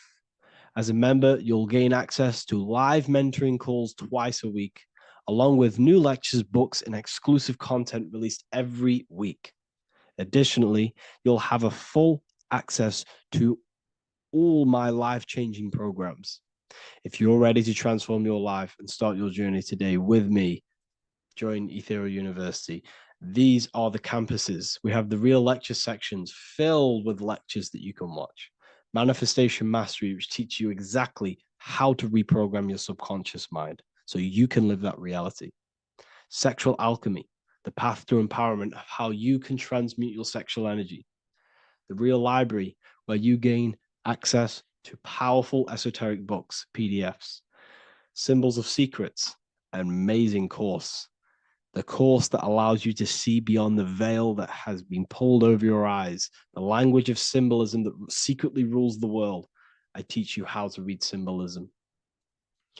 Esoteric Exchange, live calls. You get to rewatch all of the old live calls. Mindwave Hub, this is a place of binaural beats where you can listen to infinite amounts of binaural beats. So you can meditate to them. Meditation section, numerology, health section, and electromagnetism. This is a life-changing place. And if you are serious we only accept serious about changing your life and studying the occult and esoteric, this is the place for you. I've been there.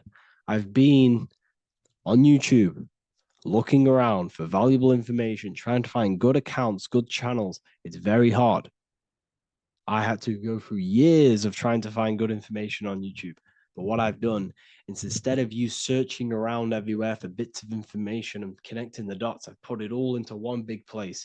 You get your binaural beats, you get all the programs you need to walk the path of enlightenment to transform your life. I will connect with you on the inside, and I hope this lesson, this lecture, you gained some information, you gained some power from it. Please like and comment, or don't. It's up to you.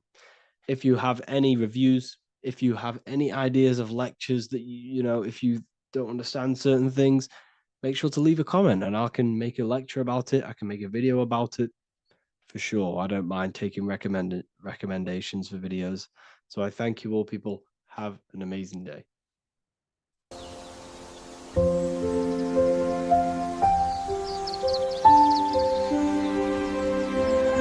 bookofwisdom.com. Visit today.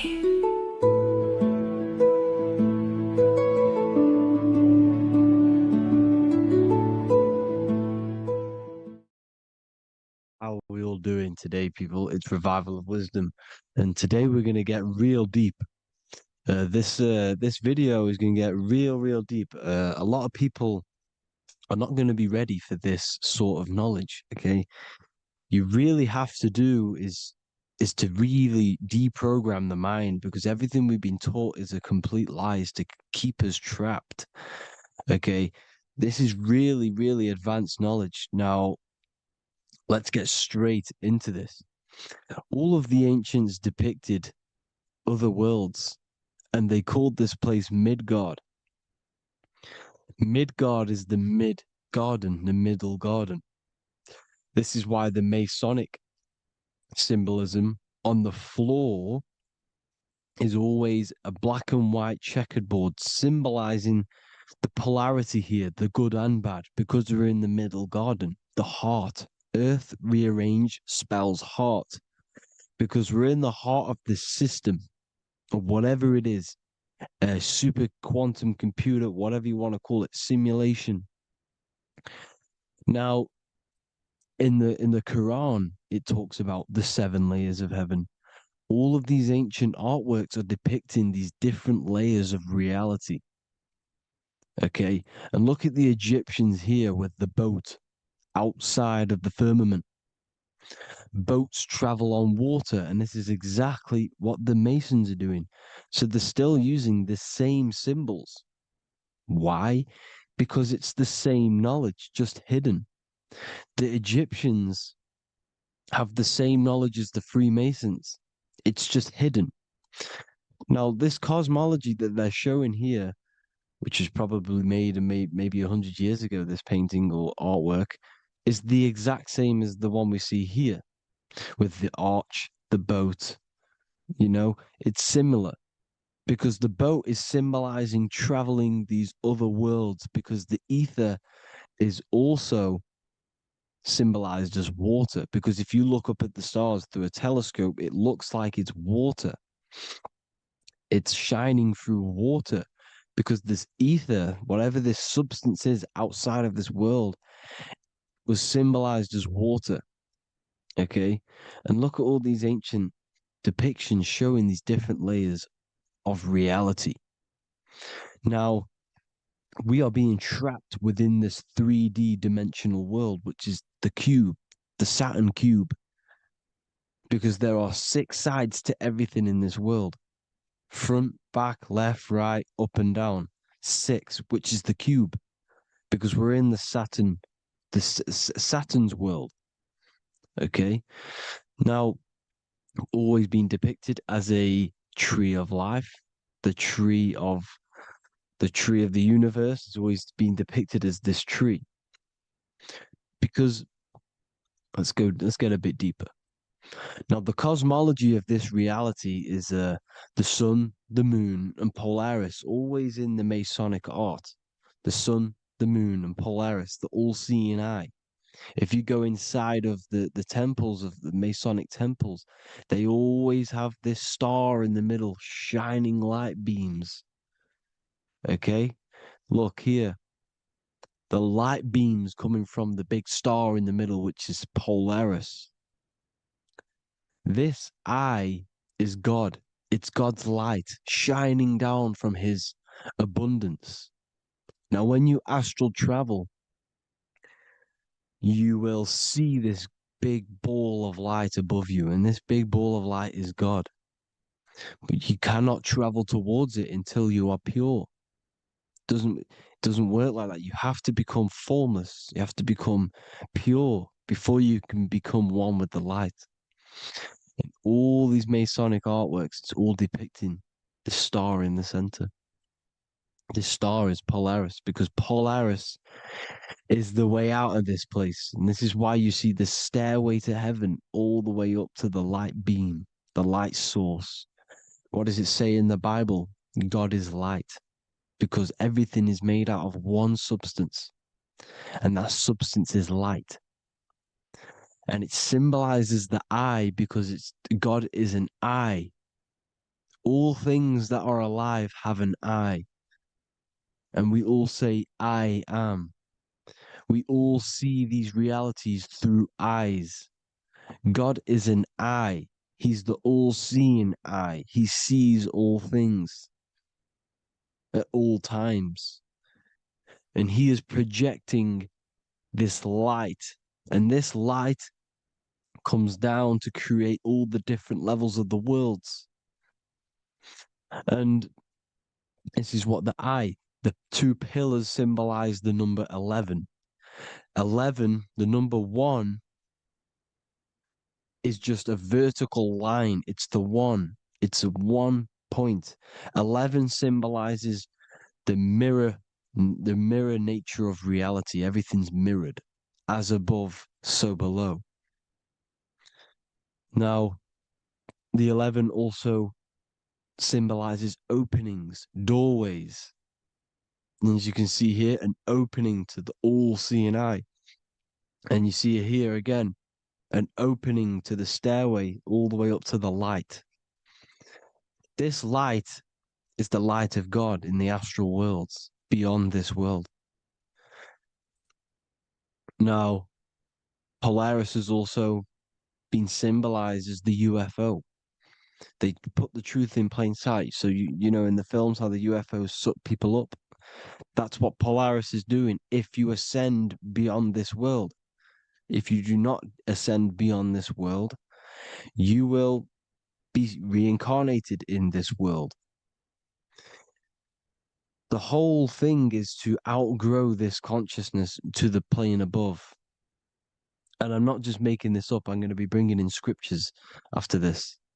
But you can see with the Christmas tree, we always put a high, big star at the center, at the top, which is the star of Polaris, which is exactly what the Masons are doing here. The star at the top. And it's on top of our Christmas trees. And all of these symbolize the other stars, because Polaris is the most high star. And all the other stars are wrapped around the firmament lower than Polaris. And that's exactly what the Christmas tree is. And it's a triangle.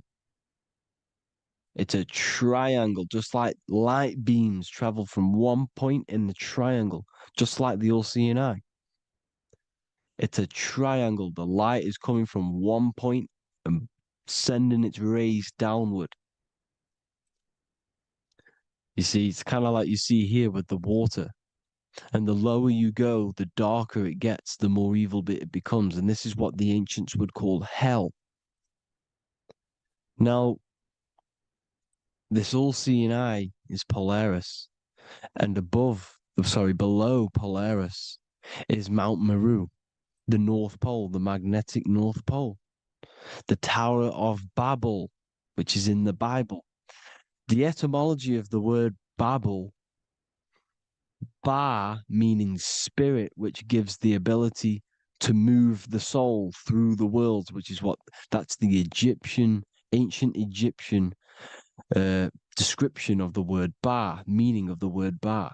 You have the ka, the ba, the ak, but the ba is the one that gives the ability for the soul to move through the worlds. Your soul can't speak into a world without incarnating into it. Now, the Tower of Babel symbolizes Mount Meru because it's the word Ba is the spirit which gives the ability for the soul to move through the worlds. The Tower of Babel is the magnetic North Pole, Mount Meru, which gives the ability to move through these different worlds. And you can see the ancient Tibetans always showing this depiction of these different worlds coming from the center. Because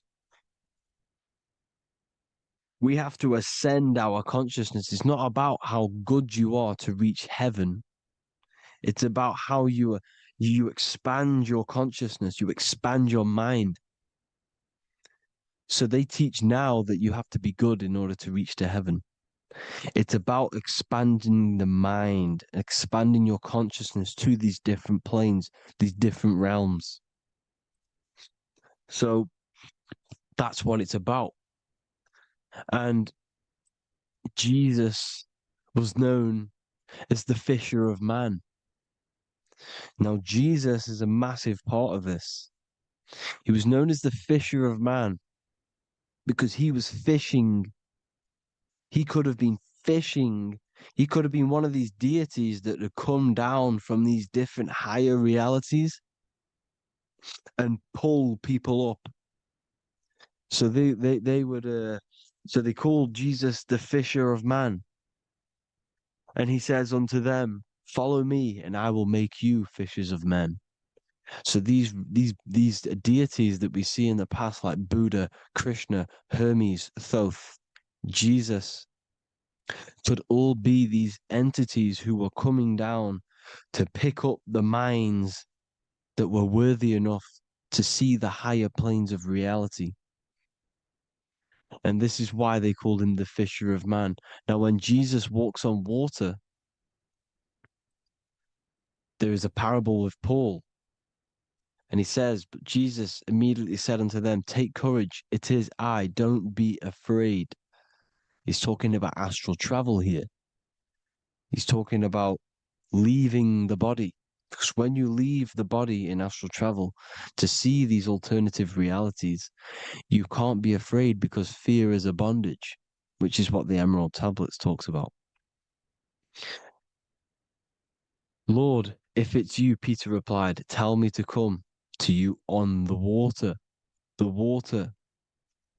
Come, he said. And Peter got down from the boat, walked on the water, and came towards Jesus. But when he saw the wind, he was afraid and began to sink.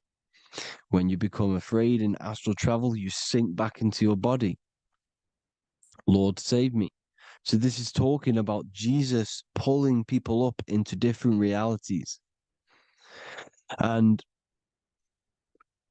you can see the fish is the symbol of Jesus. Is another symbol of Jesus, a fish. Because fish symbolize deep occult knowledge. Because fish travel the depths of the ocean. And they symbolize us because we are fish underneath the ethers. And Jesus was pulling people up. You see, so the Bible is a people today believe the Bible is a book telling you how to reach to heaven, how to become godly and reach heaven. But you've got to become the Jesus Christ to see these alternative realities. Now look at the Emerald Tablets is a massive part, and it speaks so much about these different realities. Look what it says here. This is in Emerald Tablet 3. Then in my heart grew a great longing to conquer the pathway that led to the stars, which is exactly what the Masons depict in all of their art. Look, the ladder to the stars. And then he goes on to say, Years after years, I sought after wisdom, seeking new knowledge, following the way, until at last my soul, in great travail, broke from its bondage and bounded away, broke from the bondage of the body. Free was I from the bondage of earth men. Free from the body, I flashed through the night. The stars. The stars are a massive part in the astral world. Each star is a different reality. And the true astrology is the star that you came from. You came through a star to reach this, to reach here. There is a reason why you are here. There's a reason why you have the personality traits, because your soul came from a specific star. This is why we call them stargates, because they are gates in and out of this reality. And Polaris is the way out to the higher worlds. Now look, far into space, my soul traveled freely into the infinite circles of light. Beyond knowledge were some planets and great gigantic beyond dreams of men. Then he goes to say, lift up your flame from out of the darkness, fly from the night and ye shall be free. Lift up your flame. Your flame is your soul, because it has to be lifted up out of the darkness. This is the darkness, this world, this body's the darkness. Because it's a bondage. You need to break free. You need to learn how to astral travel, people. You have to learn this. If you want to get out of this world, you have to learn how to astral travel and see the other realities. Traveled I through space-time, knowing my soul at last was set free, knowing that now I must pursue wisdom until at last I pass to a plane hidden from knowledge, known not to wisdom, extension beyond all that we know. So he's talking about he went to a place where we cannot even comprehend here, a place that was not even known to earth men. He's telling you he's ascended out of this world to the planes that are beyond. And it says here in the Emerald Tablets, man is in process of changing to forms that are not of this world. Grows he in time to the formless, a plane on the cycle above. Know ye must be one, ye must become formless before ye are one with the light. The light, the same light that I was talking about, the Masonic light, with the triangle, God, the one source. Ye must become formless before ye are with the light. Formless, you have to leave the body. You have to leave the body. You have to gain the ability to leave this body and travel to these other worlds. Now, it says here, not as man am I, for free have I become of dimensions and planes. In each I take on a new body. In each I change my form. Know I now that the formless is all there is of form. You see, all things created come from the things that, all things that you see come from the things that you cannot see. All of us have the same spark of consciousness, the same I am. Every dog, every animal, every human has this same I, this same thing which sees through the eye. It's formless. It takes this formless entity is the same entity of us. We are all the same entity in different bodies. And this entity it was represented as the flame, the cosmic flame, which is inside of all of us. And this is why the Masons depicted your spine as a candle or the Holy Grail.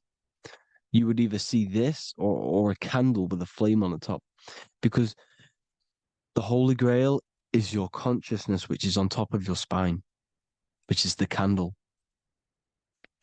Now, Jesus, Thoth, Buddha were all these deities which were coming down to lift people up because they were fishermen of men.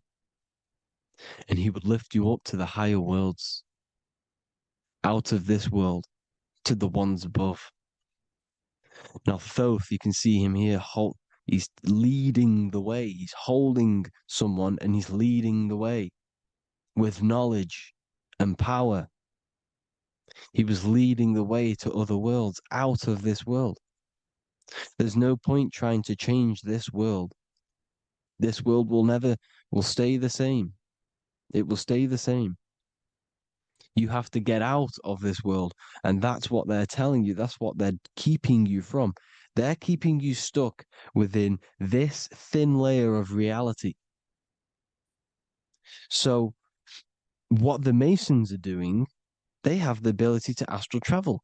They're living not stuck and bound to one reality, but living within the different layers of reality. And this is what Morpheus was doing in the Matrix. Morpheus was going into the Matrix to go and get Neo, which is exactly what Jesus was doing, pulling up people out of this world to the ones higher. And that's exactly what Morpheus is doing in the Matrix. If you haven't watched the Matrix, go and watch it.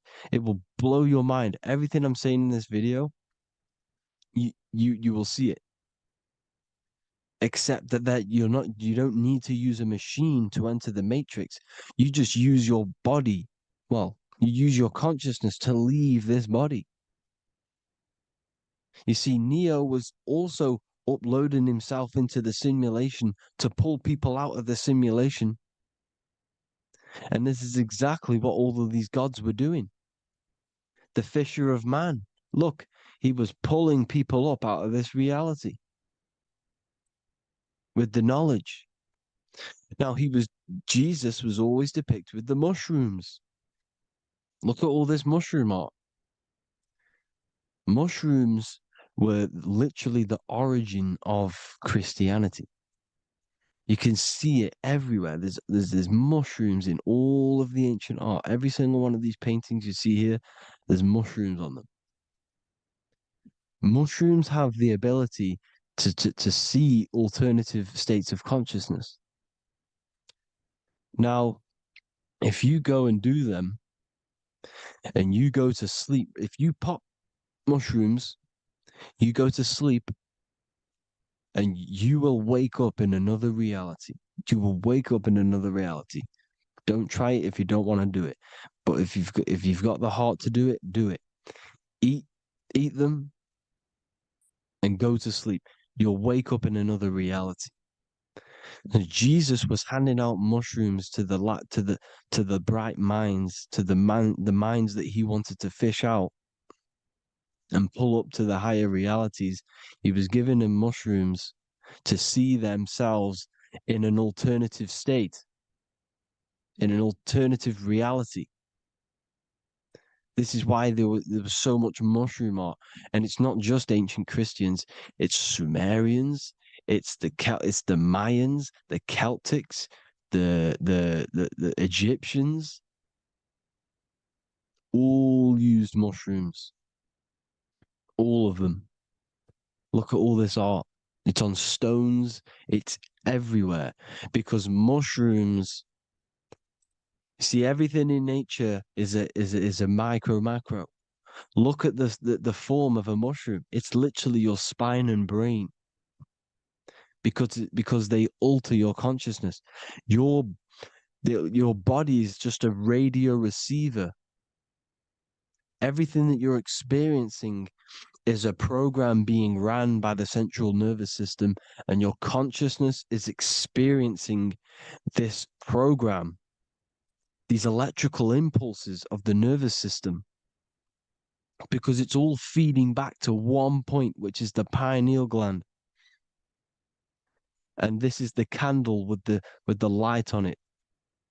Type in Masonic candle and you'll see it. It's your spine with your spark of consciousness on top of the spine.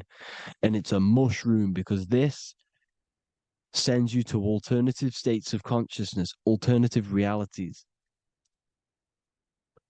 Now, they were all doing this, the Egyptians, the Mayans. Now, there's more symbolism which goes into this. Look at the Christmas trees we use. The Christmas tree with the presents underneath them. Magic mushrooms grow under trees. And these are the presents under the trees that we symbolize today with Christmas.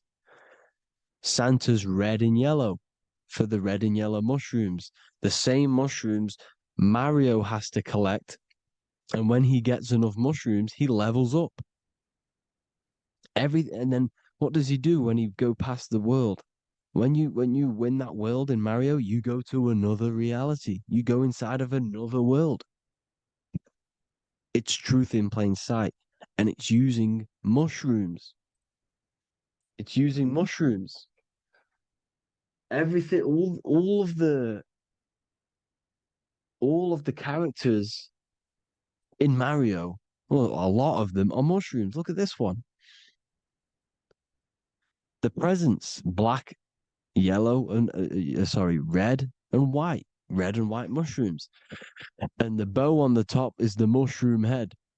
That's a bit of a reach, but the symbolism never lies, is what you need to understand. And it's as above, so below. Now look at the Sumerians. The Sumerians were also multi-dimensional beings. Okay, look at how they have the double faces. They had 1 foot in this reality and 1 foot in another reality. And look at this one, a double-headed god inside of like a portal. You see? Because and look at these with the wings, the astral travel. Birds, ancient birds symbolize the soul. Because the soul is a bird, it flies to different worlds, it flies around the cosmos. And mushrooms gave you the ability to see these alternative states of consciousness, these alternate realities. Because you exist in infinite realities. You exist in infinite realities. Now look at the 33rd degree Ordo Ab Chao badge. You get this badge when you become a 33rd degree Freemason. And it's a double-headed eagle. A double-headed eagle. And you can see this in Sumeria first. Sumeria have the same symbol. A double-headed, bird. You can see it here. Here as well. And the Masons are still using this symbol today. And when you become a 33rd degree, 33 vertebrae on the back of your spine, above the vertebrae is your consciousness, and it's a double-headed eagle. One reality in one, you become a multi-dimensional being in the 33rd degree. And I've heard many interviews of Masons say it becomes Luciferian.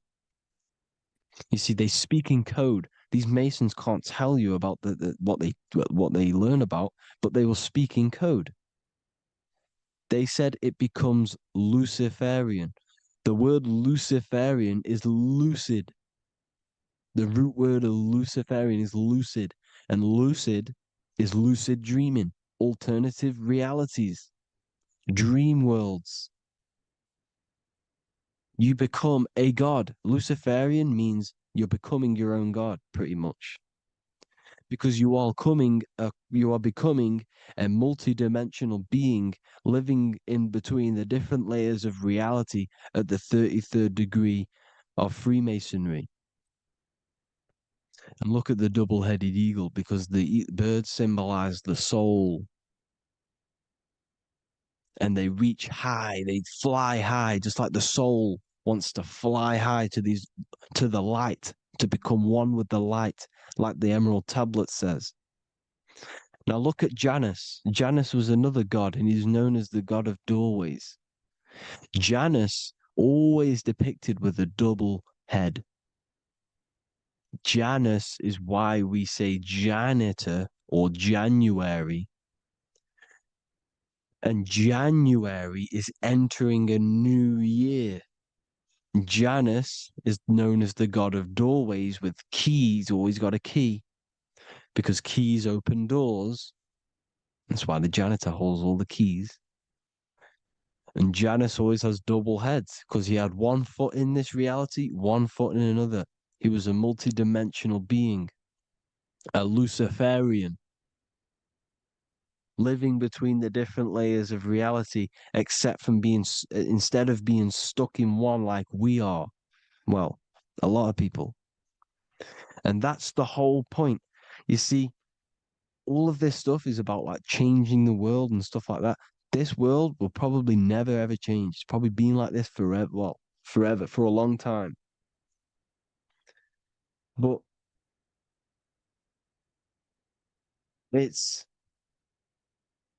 about moving out of this reality to the higher states. And the Masons always depict the ladder to the luminaries, the stars, with a key, the same key of Janus. The Vatican is a key, and it's in charge of all the religions. Why is it a key? Because they're holding back the key. They're keeping you stuck within this reality, keeping you stuck as identifying yourself with the body, identifying yourself with this world. You are not in the world is within you. This is a program being ran by your central nervous system, and your consciousness is experiencing this reality. Now, this is going to be a mind-blowing video for some people. You have to have an open mind. You have to let go of all the programs. I'm repeating what the ancients are talking about and the ancient symbolism. Look at Janus with the double-headed god. He was just another god coming down, giving keys to people who had the worthy mind to be pulled up out of this reality, to be pulled up to heaven, just like Jesus was teaching how to reach heaven. But really, it's an encoded scripture. But anyways, hope you all gained some insight on this video. Have an amazing day. Please like, share, comment. All the links are in the bio for the PDF, for the Manifestation Mastery course, and all the other amazing stuff. And if you want to support the channel, I'd greatly appreciate if you became a Patreon member. Hope you'll have an amazing day, people. God.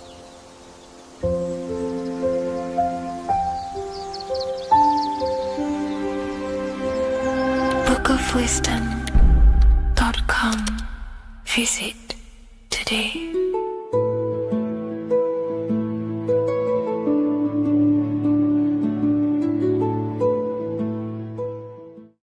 Religions were made to hide the truth about yourself, God, and the universe. You see, religion teaches there is a God separate from you. He created the universe separate from himself. They did this to truly disconnect you from consciousness, from God, and from yourself. Now let me explain. It's going to be very difficult to understand this from a left hemisphere dominated perception. The left hemisphere sees everything individual. The right hemisphere sees the whole. For example, if you're walking through a woods, the left hemisphere sees individual trees, leaves, twigs, and branches. The right hemisphere sees the interconnectedness of the whole woods. We've been trained our whole life to be trapped in the left hemisphere, to think logically, scientifically, with evidence. This way of thinking traps you in illusion, division, and separateness from everything. Plus, in science, they teach you the universe exists outside of you. You exist in a universe, and the universe exists whether you exist or not. This is completely false. You are the universe experiencing itself. There is only one person in the universe. There is only one awareness in the universe, and that is God. That is your consciousness. Not your name, your job, your reputation, your thoughts, your beliefs. That is not God. God is the infinite awareness that you are, the alertness, the essence of life. You are an individual. You have a dual nature, an inner world, consciousness, and an outer world, this physical body. The inner world is the immortal, consciousness, awareness. This physical reality is for the immortal within us to experience and enjoy. And the immortal consciousness, the immortal self, the individualized expression of the only thing that is truly real, which is God, consciousness, is seeking a way to understand itself through infinite vantage points. The same consciousness inside of you, inside of the dog, the squirrel, the plants, the stars, The same awareness is in absolutely everything. Only the right hemisphere can see this connection. The universe is one mind separated into the infinite bodies and life forms. This is why scientists tell you that the universe is forever expanding. It's truth in plain sight, because the universe is the mind, and the mind is always seeking more vantage points to understand itself. And the mind is always expanding into new realms of thought. The mind cannot be filled up. It does not exist in space. However, human awareness, human consciousness is very sacred. And the reason why I say that is because humans possess a two-way consciousness, unlike a dog, an animal, or a squirrel, for example. The dog looks in the mirror. It is not aware of itself. It doesn't look in the mirror and see that it needs to improve something. However, humans, we can look in the mirror and say, who am I? Where do I come from? And I need to change this aspect of me. I'm lacking in this area. Dogs do not have this awareness. They function only on their immediate surroundings, on survival and instinct. Human awareness is special because we have the ability to reflect on the self. We can question our consciousness. We can question, who am I? Where do I come from? And where am I going after this? The human mind has no limitation. We can surpass our animal nature and rise to a godly nature. This is the whole purpose of reaching Christ consciousness, which is just an ideal consciousness where we have control over self and we know who we truly are. Humans have been given the tools to awaken. Our five senses are locked only to perceive the physical world, but the mind holds the gateway to understand the unseen aspects of reality. The mind holds the secrets to the universe and consciousness. We just have to study ourselves to understand God. We are all individualized aspects of consciousness. There is only one pure consciousness in the universe, but we're fractaled into infinite life forms, experiencing this consciousness in a different form, molding this consciousness into individual egos and individualized consciousness. Me and you are made of the same fabric. However, I have thought different things, believed different things, experienced different things, which has conditioned my consciousness to be my own individualized aspect of God. And that's what makes me, me, and you, you. God is the creative power within us to turn thoughts into physical reality, to create things. We are a creator. Each one of us is a miniature earth, creating and building in this physical 3D reality. Our consciousness holds power over the 3D reality. We can mold it and create anything we wish. However, we have been conditioned to live like an animal, living in our animal nature, eating, surviving, lusting, and these low-level desires keep us trapped from figuring out our creative power. This is why the ancients always depicted God inside of the brain. Even in ancient Christian artwork, William Blake, Anton Raphael, all depict God inside of the brain. Why is this? Because God is our creative power. The spinal column acts as a type of ladder of consciousness. If you just think about sex and act on sex, eating, consuming, and living in a survival animalistic state, then your consciousness is functioning on the lower end of the spinal column, where your reproductive organs are and your gut organs are to consume food. In order to activate the God within us and to us to truly know God, we have to be aligned with the God consciousness. We have to unlock the God within us so we can truly actually experience God and understand it. However, God exists beyond our personal consciousness, beyond our human identity. In secret societies, satanic rituals and satanic societies, they are seeking a way to escape the human identity through ritual work, meditation, and trance-like states. A trance-like state is like the state that you enter just before you fall asleep, where there is no thought present in your mind, because you are not the mind, you are the observer, you experience the thoughts. And when we escape the human identity through rituals, meditation, or trance-like states, we can actually experience beyond the veil of this material world. However, satanic rituals do this in a negative way. Satanic rituals include ways to make the human mind tap out by pushing the human minds to the limit through pain, suffering, and even torture, to allow the mind to pass out so you can temporarily pass on the veil of the physical world and escape the limitations of the human identity and the human thinking mind. Now, you do not have to do it this way.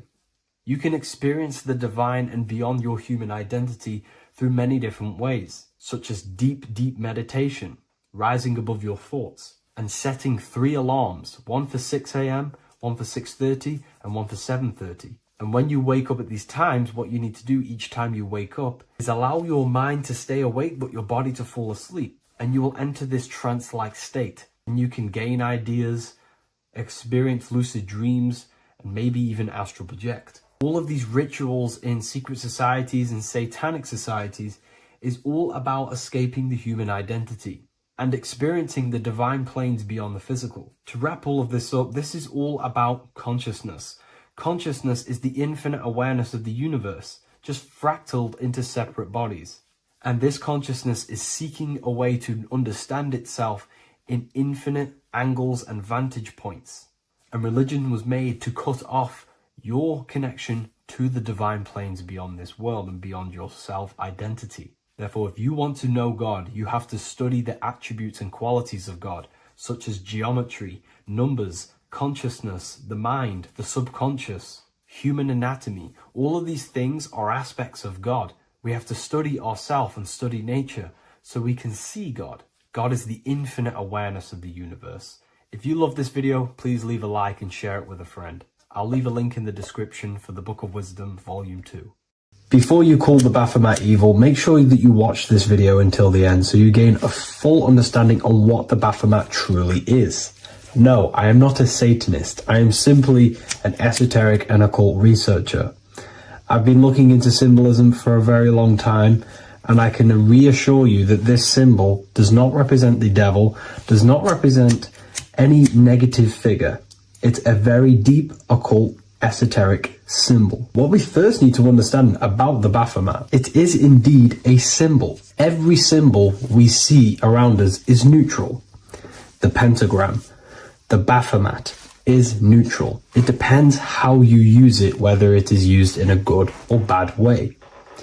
Everything is neutral. It's your mind's perception that gives it a positive or a negative charge. First of all, let's break down the Baphomet symbol. Let's look very closely at the Baphomet. We have clearly the 4 physical elements corresponding to the Baphomet. Here we clearly have the fire element. The wings represents the air, the flapping in the air. The fish scales, which is the water. And this dome figure representing the earth. The soul is incarnated into 4 bodies. We have a mental body of consciousness, intellect. We have an emotional body of consciousness, which is all to do with intuition and energy. We have a spiritual body of consciousness, our astral body, and a physical body of consciousness for the physical earth. Earth corresponds with your body, air corresponds with your mind, fire corresponds with your spirit, water corresponds with your emotions. So the Baphomet is showing you the 4 elements of the soul, the 4 bodies of the soul that we are incarnated in. Now, let's look at this moon figure. We have the moon. The moon represents the internal world. It represents what we cannot see. The sun represents our conscious mind, what we can see, what we're aware of, the physical world. The moon represents what we are not aware of. It represents our internal world. Remember, we have 2 worlds. You're an individual. You have a dual nature. Individual. You have an internal world. When you close your eyes, you have an internal voice, an internal world of thought and emotion, and an external world of this material body. The moon represents the internal. The moon on top represents the moon controlling the mind, represents the inner world controlling you. Now, this is very symbolic in the occult world. If the inner world is controlling you, then you have no control over reality. This is the devil horns. You know the devil horns? The moon crescent? This represents you are the devil. You're being controlled by your thoughts, by your emotions, by your psyche. Then we have the moon below, which represents control over the inner world. We have control over our thoughts, our emotions, our impulses. So you're either being controlled by thought and emotions, or you're controlling them and having self-mastery. In alchemy, we always see this symbol of the man or woman on top of the moon, representing emotional control and self-mastery of the internal world. The journey of the occultist is to gain full mastery over their consciousness. They want to be conscious of every single thought that enters their mental field of consciousness. We get over 7,000 thoughts a day. It is possible to achieve a certain level of mastery where you are conscious of every single thought that enters your mind. This is one of the end goals of self-mastery and occultism, as this gains your personal power. When one achieves this, they are then able to direct the mind in one place and one place only, becoming more effective in manifestation and creation, because we are microcosms of the divine. We are creators. This is the gesture of as above, so below. The inner world and the outer world are mirrors of each other. The inner produces the outer. Your physical life circumstances are a result of every thought you thought in the past. The inner projects the outer. If you want to produce a change in the outside world, you got to produce change in the inner world of consciousness first. As above, so below. As within, so without. This corresponds with absolutely everything in the universe. Now we have the goat head, which represents the animal self, which represents the lower carnal mind. Lower carnal mind, which is earthbound, because a goat is on the ground. It's not a bird, it's on the ground. It represents the lower self, the beastie nature, the one that tells us to hate, to steal, to eat all the time, to consume. It's the beast within us, the beastie side of our consciousness. It has a human body resembling this. The human in the beastie nature, or we have the spiritual nature, the higher self. In essence, this symbol of the Baphomet represents the higher and the lower self of human consciousness. It represents the higher and the lower. To conclude all of this, the Baphomet is a symbol that represents the two paths that one can take. We can take the beastie path and become an instinctual animal, our body, or we can take the divine path of reaching our higher self. It is a symbol that represents the higher and lower self and the four different bodies of consciousness. In essence, this does not represent Satan or the devil. The devil represents the lower aspect of our human psyche. The war between Jesus and Satan is symbolic and allegorical for the war that happens within our mental field of consciousness. The internal war between good thoughts and bad thoughts, positive emotions and negative emotions. It is the constant war inside the battlefield of your own mind.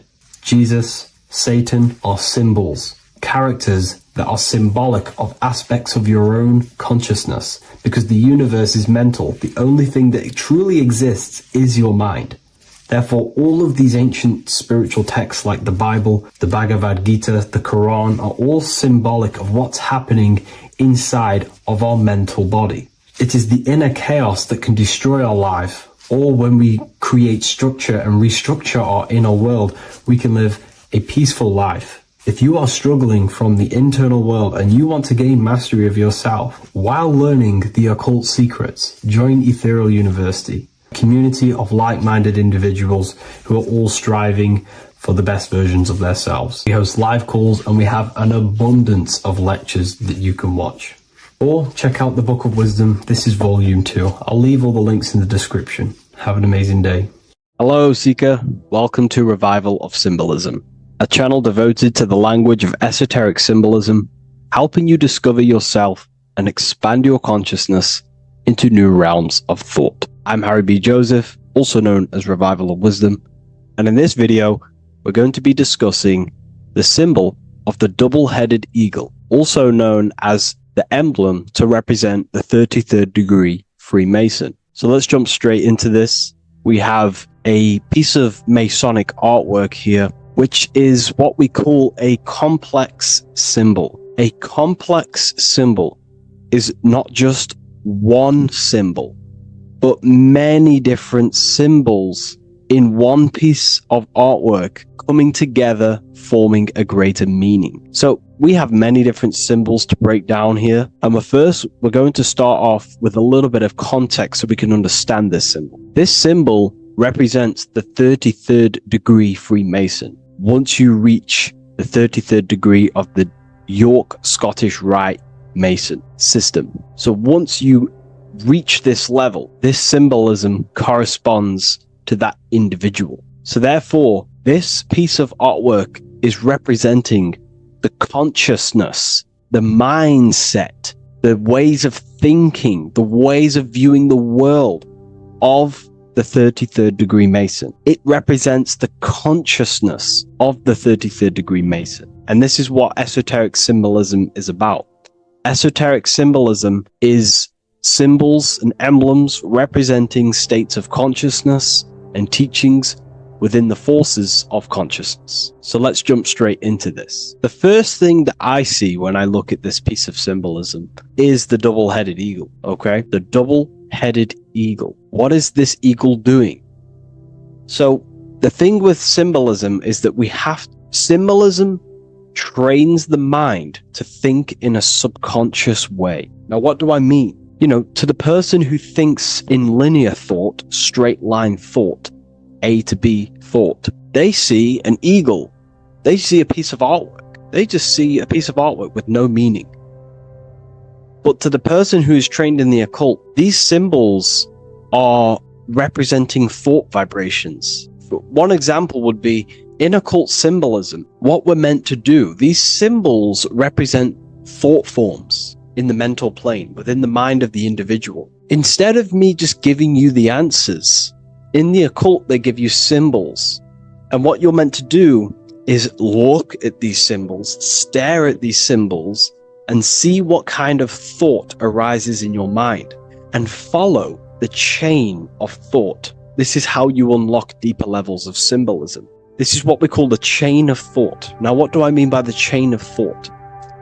If I look at the eagle, I see an eagle on a basic level thought. But then that thought leads to another connection, because this is how thought works. Whatever the character of the thought we think is, or whatever the vibration of that thought, for example, the character of the thought right now would be an eagle, then that leads to another thought. For example, flying. Then flying is connected like a chain to another thought, higher perspective. So we follow the chain of thoughts until we unlock the deeper levels of the meaning of the symbol. And this is what the occult seeks to do. Symbols make and force the individual to go inward. You look at the symbol, it's not a direct meaning, but you have to go inward and start to think and follow the chain of thought that this symbol is connected to until you find its deeper meaning that relates to the individual, to you, to a teaching or a force of consciousness or a state of consciousness. Okay? It's very difficult to explain in words because symbols transcend the barrier of words. Okay? So what we're looking at here is a eagle. And what does the eagle do? Well, the eagle has the ability to fly above the earth. It looks down upon the earth. In allegory and metaphor, this represents a higher perspective of reality, a higher perspective of the world, of the self. So this is representing the consciousness of the 33rd degree Mason. They have a higher perspective of themselves. Why? Because they studied the mysteries. They studied the Kabbalah. They understand consciousness. They understand the human psyche. They understand the origins of consciousness, the forces of consciousness. They understand how the material world is created through the forces of consciousness. So the eagle represents higher perspective because it can fly above the earth. And here you have the earth, this circle here, this sphere. So it's flying above, symbolizing a higher perspective of reality, a higher perspective of the physical world, the physical body, and the self. Because ultimately this is what it's about. Freemasonry is about, of course, self-mastery, building a better self. That's what the craft is, but it's ultimately trying to figure out the mysteries of consciousness itself and the origins of reality. We gain this insight through Kabbalah, the study of the Kabbalah tree. So let's not get off track here. So the eagle ultimately represents a higher perspective of reality because it can fly. On a deeper level, it also represents the astral body, because the astral body can fly above the material plane. It has no connection, no limitation to the physical plane. it does have a connection to the physical plane because all of the dimensions, the mental, the astral, the etheric, the physical, are all interwoven to each other. However, it also represents the activation of the light body, hence why we see this light rays around it. But that's a bit too deep for now. Let's go a little bit deeper into about the basics of this symbol. If you look at this eagle here, this eagle's looking backwards, and this eagle's looking forward. So this is forward and backwards. This is symbolizing time. So we have an eagle looking into the past and an eagle looking into the future. This is called the mastery of time. This is how you master time. You have a crown in the middle of these two heads. A crown. A crown is something worn by royalty, and royalty has a lot of power. So this is symbolizing personal power and mastery. How do you gain your personal power and mastery over time, over the past and future? Well, it's very simple. In order to master time and master your future and master your past, you have to look at the forces in your past that have led you to this very moment. Here we have a triangle which represents the number 3. Remember, in this middle, which is the present. So you have to look into the past to see what thought, emotion, action, the number 3, the 3 expressions of consciousness. Consciousness expresses itself through thinking, feeling, and acting. That's how consciousness manifests itself in 3 different ways. You have to look into your past to see what thought, emotion, and action has led you to this very point in your life in the present moment. And what you can do now, which is your power, the present moment is your power, you can ultimately change your thought, emotions, and actions now to create a better future. You observe the past to see what thought, emotions, and actions created your present moment. You notice the mistakes and you change the now through thought, emotion, and action to generate a better future. This is how you master time. Now, keep in mind, this is always in the mind of a 33rd degree Mason. Someone who is highly, mastered, they keep this in mind. Just like they keep in mind what thoughts they are paying attention to. 33rd degree Mason has a lot of self-mastery power, and they hold conscious thought.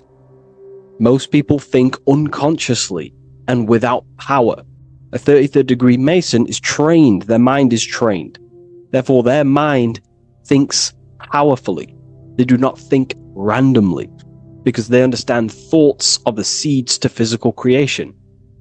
All physical creation is a crystallization of thought. So ultimately, this double-headed eagle representing left and right, and the crown in the middle represents mastery over time. That's how you master time. Again, here we have the eagle standing on top of a sword. The sword is, of course, on a basic level, the sword represents power. Because if I hold a sword to you, I hold the power over you, because you will more likely fear. But if we go even deeper, the sword cuts through the air. When you swing it, it moves through the air. Therefore, it's a symbol of the air. Because you can't really make a symbol of the air, because air is invisible. So the sword is a symbol of the air. And the air is one of the 4 physical elements in alchemy. We have water symbolizing emotion. We have fire representing the spirit. We have earth symbolizing the physical body. Then we have air symbolizing the mental body. The mental body. So the mental body is symbolized by this sword. A sword has to be continually sharpened. If you don't sharpen the sword over a long period of time after using it, it will become dull and it won't be very effective. This is an allegory symbolizing the human mind, because the human mind is like a sword. If you do not sharpen your mind, you will lose control over your mind.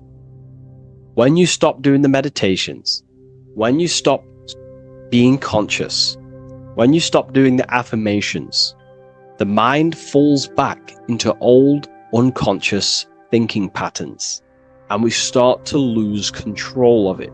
The mind is seen as a sword within the occult, because this is pretty much your tool. Your mind is your tool. This, just like the sword is a tool. Your mind is a tool to create reality. So we need to make sure this tool is always sharpened, that we stay on top of the mind, hence why the eagle is on top of the sword, symbolizing control over the sword, mastery over thought. This also goes into thought forms. In the occult, there's something called thought forms. Thought forms are basically taught to the individual and understood by the individual, who understands that the mind is not just in the brain. The mind is a part of a mental field. All around you, there is not just a field of energy. There's also a field of mind surrounding you. It's a mental universe. And this field of mind is what we call the mental plane. The field of mind is where all of the possible thoughts in the universe infinitely express itself. So each area has different thought forms. Each postcode, each place you go has different thought forms. This is why if you walk into a cathedral, for example, an ancient, amazing structure, your mind instantly becomes, you're amazed. You feel different when you walk into these areas, because all around you is a mental field, and there's something called thought forms. Thought forms are basically what religion call spirit guides or angels, helpers. This is what thought forms are. Thought forms are basically, if you dwell on the thought that you are going to lose your girlfriend, for example, let's use a negative example here, because a lot of people can relate to this, or your boyfriend. Let's keep it simple. Everyone can relate to this at some point in their life, hopefully, or if not, it's okay, no worries. It's just an example that most people can relate to. If you constantly dwell on the thought that you are going to lose your partner, what we have to understand is that the mental plane, the forces within consciousness, within what we call the universe, is always trying to give you what you want to create. That's your right. The universe, or mind, or consciousness, whatever you want to call it, is always trying to unfold what you want to create. It doesn't know the difference between something you don't want to create or do want to create. Whatever you think about is ultimately what this power of consciousness, or the universe, will try and manifest. This is why we have to gain mastery over our thought, because thought are basically the seeds that we impress into the dimensions. So we have a mental dimension, we have a higher, middle, lower subplanes of the mental dimension, or the mental plane. Then that's just thought. The mental plane is just thought. Below the mental plane, thought takes the body of imagination, which is what we call the astral plane. And the astral plane also has higher, middle, and lower subplanes. Then we have the etheric plane. The etheric plane is basically an energetic copy of the physical plane. So you have an etheric brain, you have an etheric body. It's just basically an energetic, exact copy of everything that is physical. So if we think something within our mental body and we dwell on that thought, the more attention you give, the more you feel that anxiety about losing your partner, you're literally forcing energy and direction and attention into this thought idea, which manifests itself within your own aura. Your aura is basically, it's not just your electromagnetic field. Your aura has many different levels. It has a physical level, it has an etheric level, an astral level, and a mental level, layer. So it has a layer for each one of these bodies. If you dwell on this thought and you keep giving attention, power, you start to imagine this because you're worrying about it. You literally create a elemental or energetic substance that clouds your aura. And this is what people have been called demons, people call spirit guides, whatever you want to call it. This is what it is. It's a thought form. But this is not something that's come after you. This is something that the individual has created. And wherever they go, this cloud of thought forms that they've manifested literally clouds their aura. You can see it within the astral plane and the mental plane. You can see how it's affecting them. Wherever you go, you start to randomly think about it. You keep thinking about it. You know, it's infecting you. It's like a demon. It's tormenting you. But it's simply just a force, an astral force, and a mental cloud that they've manifested within their aura. Thought forms. The 33rd degree Mason has very powerful thought forms. And this is, you know, if you're a Mason yourself, and you're not aware of this, this is why it's great to be around a 33rd degree Mason within your lodge, because they have very powerful thought forms, and you being in the present of them, you're also taking on his thought forms, and they can assist you. We're all affecting each other through thought transference through the mental field or the mental plane. Okay. Now, I'm not going to go too deep into that because, you know, people can use that knowledge for really bad. But ultimately, it represents thought forms also, symbolized by these clouds. Clouds are a symbol of thought forms, because they manifest themselves as basically like a cloud form energy within the aura of an individual. So this represents the mastery over the intellectual side of consciousness, of thought, sharpening the mind, gaining mastery. Then we have 33 in a triangle. A triangle in alchemy symbolizes, well, the upwards triangle, the upright facing triangle symbolizes the element of fire. The downright facing triangle represents the element of water. So an upright triangle represents fire. Fire is very transformative. If you place, I don't know, a pencil into fire, the fire will burn it down into its raw material. And this is ultimately what this triangle represents. It represents the consciousness of the 33rd degree Mason, who has basically transformed themselves from ego consciousness, only dwelling within the limits of their ego, their old belief systems of thinking they were the body, only reacting to five sense thinking, linear thinking, low base consciousness, not knowing right from wrong. It's basically transforming themselves. They have burnt themselves down to their raw soul form, and they understand that they are a soul, and they've experienced this, by casting off all the attachments to consciousness. This is why there is the number 33 within this triangle, because 33 is the age that Jesus dies. It's also the number of the Kabbalah tree, because the Kabbalah tree has 10 Sephiroths, 22 pathways, and one hidden sphere called Dart, which all adds up to 33. And the Kabbalistic tree of life, just to give you a bit of context, basically is a blueprint of how God manifested the world, and you are an expression of God. So it's also representing how your soul fell into matter, how consciousness creates matter. And it's also a diagram of how reality is not fixed, but it's ever unfolding creation through these forces of consciousness. So the Kabbalah teaches a way back to source consciousness if you go from the bottom of the tree to the top. And in order to go to source consciousness, you have to die symbolically. It's the death of the self, the death of the ego, the death of the old self, the old belief systems that you had. That has to die. The old person has to die to give room to be spiritually reborn, so you can actually figure out who you actually are. Your ego has to die. Now, that's not saying ego death, but you have to basically give away all of your old belief systems to then be spiritually reborn.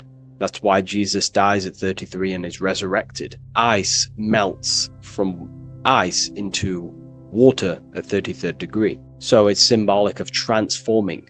And again, the upright triangle is the fire element, symbolizing burning things to its base raw material.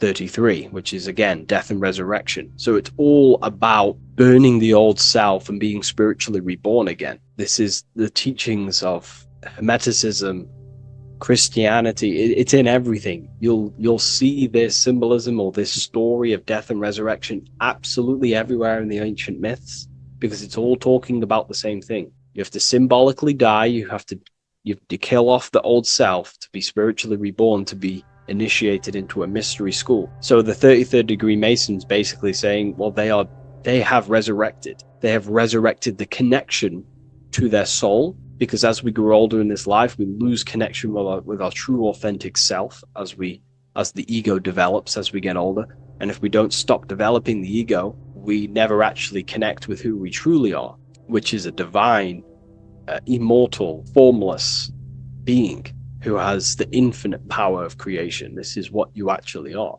Okay, so it's also symbolizing the union of opposites, hence why we have a double-headed eagle here. It has opposites. Obviously, this is massive within the occult. You see this everywhere, union of opposites.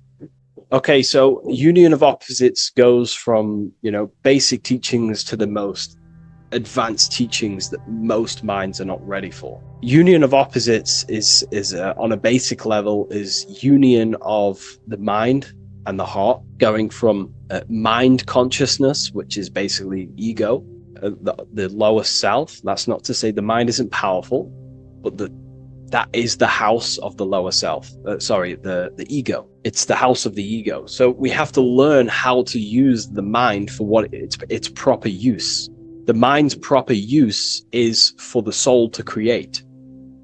However, we're not taught this in school, so we've basically developed a false personality within our minds, and our minds have become a vessel for a false identity. So what we need to do is integrate the heart, which is the soul self, the true self, with the true powers of the mind. And the mind is basically a powerhouse of creation, infinite possibility. And that's the mind's true usage is for creation, not a false identity. So it's about integrating the mind and heart. It's also symbolizing a balanced mind, and we do this by aligning the left and right hemispheres of the brain, which help you perceive reality for what it truly is. Because the two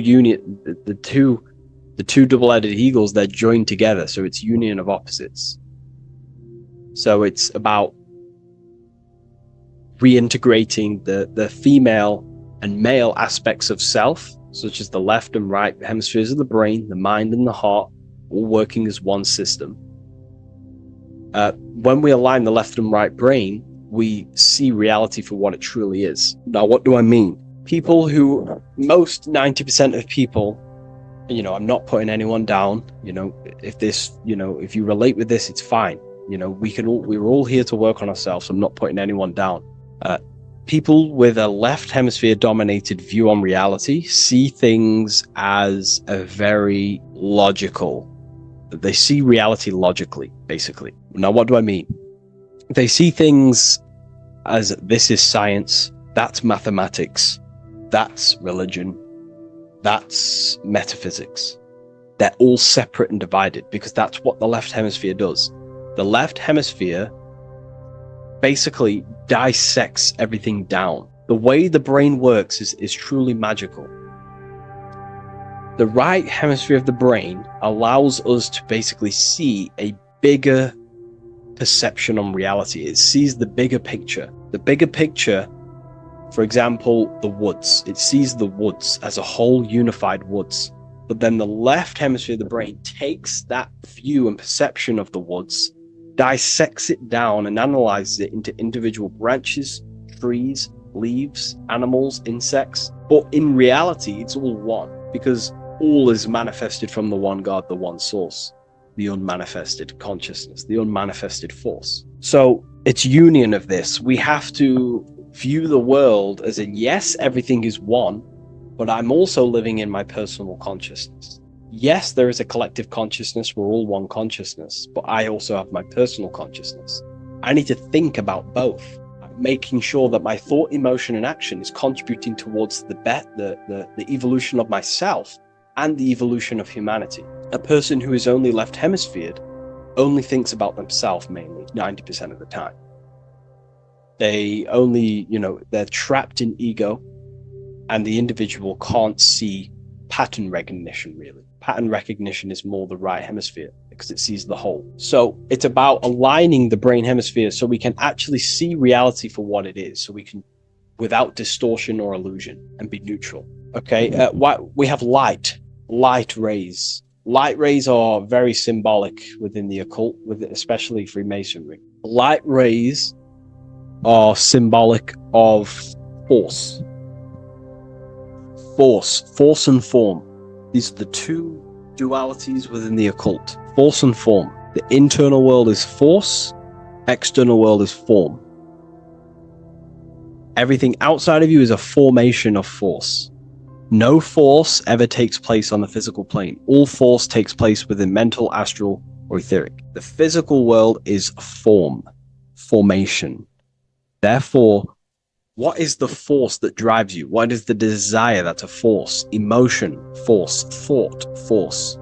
What are the forces driving you to take action in the physical world? And we need to gain mastery over these forces. Light is also a symbolic of knowledge, because knowledge is considered light. This is why Freemasons say going from darkness to light. Darkness is ignorance. People who are only aware of their five senses, they don't want to know anything else. Their minds are completely shut off. I have my belief system. That's it. I'm happy. I don't care. That's their ego limiting themselves and building their own prison. Light, on the other hand, is about going from a state of unconsciousness, not being aware, into a state of light. Light makes things reveal itself. If I shine light on you when it's dark, I reveal truth. You're there, you're manifested. If you're in a dark room and I shine a torch on you, you're revealed. The veil is lifted. The darkness is gone. So this is symbolic of light revealing higher truths to yourself as you walk the path of self-realization and gnosis. So light is symbolic of this also. They have high amounts of intelligence, a 33rd degree Mason. They have a lot of light. They have a lot of knowledge. They've researched a lot of things. They're intelligent in many different areas of life, within speech, within grammar, the way they portray thought, their mastery, their level of mastery, their understanding of themselves is very advanced. They also know a lot about physiology, about the brain, about the body, life, consciousness, astrology. They know a lot. They have a lot of light. 33rd degree Mason. Me, myself, I'm not a part of Freemasonry, and if I ever do become a part of Freemasonry or any order, I will openly share it to all of you. This information has come from following the chains of thought through self-study and self-realization, and studying Freemasonry from an external view. You can gain a lot of insight just by studying symbolism itself. Masonry is about being a builder. That's what the word Mason is. Mason is about building. The word Mason means builder, and it's about building the self. We're all building either our prison of our soul, or we're building our freedom of our soul. Every single one of you. Every time you reject something that if you did something wrong and you reject you being wrong, someone tells you were wrong, but you reject that, or they try to give you a piece of information and you reject it, you're building your mind's prison, stone by stone. But the person who has an open mind to all things is freeing their mind, freeing their soul. So we're all builders of our soul, and we're all builders of reality also. And we're all building Earth. This is the building project is Earth. We're all contributing towards it through our thoughts, emotions, and actions. These are our God-gifted powers: thought, emotion, action. These are our rights to operate in the world. These are your buttons to control the character in the game. So I hope this information has given you a lot of insight about this symbol. Please leave.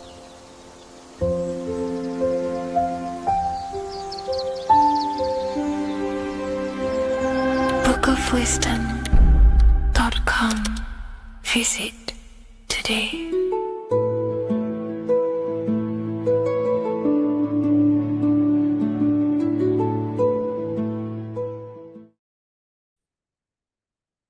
Hello and welcome to another video and another lecture from Ethereal University.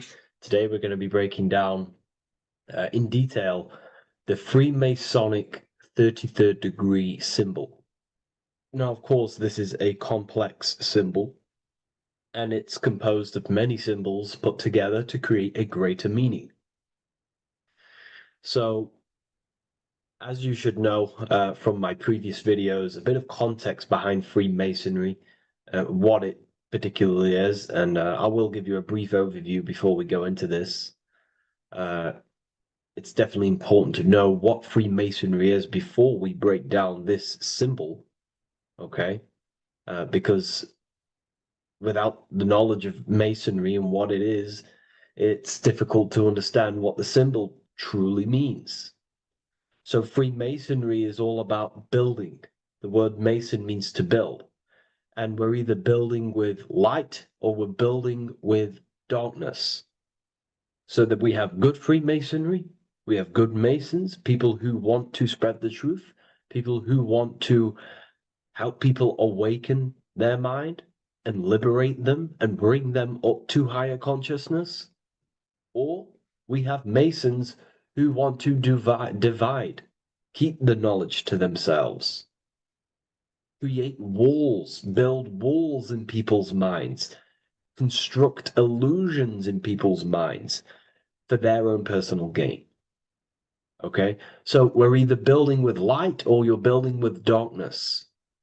You're either building with light or bricks, spirit or matter. God and the devil, same thing. You're either uplifting people or dividing people. Each and every single one of you is a Freemason. Well, a Mason. Not a Freemason, but a Mason. You are a builder. And you're either constructing division in you and other people, or you're either creating oneness. Everyone is doing this. Everyone is building. Everyone is contributing towards the world and building our reality. So Masonry is a craft, and that craft is to craft a better mind and heart, a higher consciousness, a higher understanding of the self, building a higher perception of yourself, getting to know who you actually are, why you are here. Every action, behind every single action, behind every single cause is choice. You chose to be here. Whether you know why you are here or whether you do not know. You chose to be here in this time, in this period of life on the earth, on this physical dimension. You chose, the mind of yours chose to be here in this body at this specific time. You are playing a role, you are building in this world at this specific time. So Masonry is all about getting to know the self, to know what you actually are through gnosis. Gnosis is direct knowledge obtained and extracted from direct experience.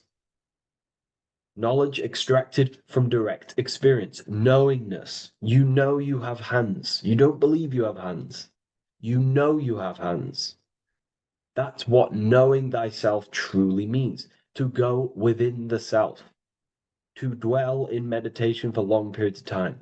Not even meditation. To dwell, closing your eyes and thinking internally. Not thinking externally about anything outside you, but thinking and questioning internally, and you shall find answers. Seek and you shall find. If your heart is truly set on knowing, on getting to know true knowledge and knowing yourself, then you will find it. Okay, so because that's what the heart is. The heart is where we find our treasure. That's why it's inside of our chest. Our chest holds the treasure. What is your treasure? Your treasure is your physical manifestation. And whatever you act, whatever your heart cares about, your body follows. Your body takes action towards what you care about in life. This is why we say follow your heart, because your body follows the heart, what you care about. If you do not care about something, you do not take actions towards it. Whatever your heart loves and has that love energy for, the body follows. If you truly want to become enlightened and truly want to reach higher consciousness, then you will. You truly care for that, then you will find it. You have to go within. Okay, so this is what Masonry is about. It's about going within and finding out your true nature and constructing a higher consciousness by dissolving walls and blockages inside your mind and heart, purifying the self. Because you can care about sick and twisted things. Okay? We can see that in society. People like killing people. It's psychotic, but I know. So we can be corrupted. Okay, so going into this symbol, what does the symbol mean? What is it trying to portray? Okay? Before we go into this symbol, particularly, we're looking at the Scottish Rite Freemasonry. So we have the first degree all the way up to the third degree is Blue Lodge Masonry.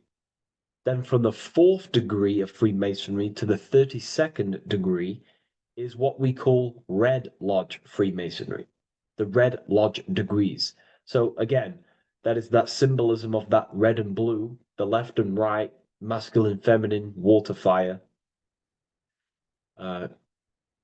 It's that symbolism again of the two polar opposites of reality, of masculine and feminine qualities, solar and lunar. The left and right hemispheres of the brain, the inner and out world, inner and outer world, the brain and the heart. These are all polarities, okay? Spirit and matter. We have to unify these. But we're looking at the 33rd degree. This is the end of the Scottish Rite of Freemasonry, and it's considered the illuminated degrees. Illuminated. This is when one gets to know the true self, the true knowledge, when one has gone within, mastered the self, got rid of mental blockages, blockages in the heart, purified the self, and they know who they are. They have higher consciousness. And in this breakdown today, I'm going to show you how they have higher consciousness through this symbolism. Okay, so I was going to say something, but I totally forgot what it was. But anyways, we'll move forward with this symbol. Oh, that's what it was. Water melts. Well, ice melts at 33 degrees, symbolizing ice represents solid matter, ego, the physical body, left brain thinking, physical reality identification, identifying self with the ego, the name, the job, the reputation. That's the ice, that's solid, that's ego thinking, left brain thinking. When we identify ourselves with the body, our ego, our name, our job, our reputation, our family, that is ego. That is pure earthly survival base level consciousness. This is the degree, this is the level of state of mind that we need to rise out from and figure out what we are, what you actually are inside you. When you turn off your thoughts, what are you then? If you do not think, you are not your name, your job, your reputation, your family, your beliefs. Because when the mind is turned off, there is still something left. That is you. And that is the substance that we have to get to know through gnosis, through going within and thinking internally and dwelling within. Okay. So Freemasonry is all about learning about the psyche, the true nature of consciousness, how it functions, the mechanics of consciousness, how we can integrate universal law with consciousness. We're going to be going into that. Natural law, how we can become one with God's law.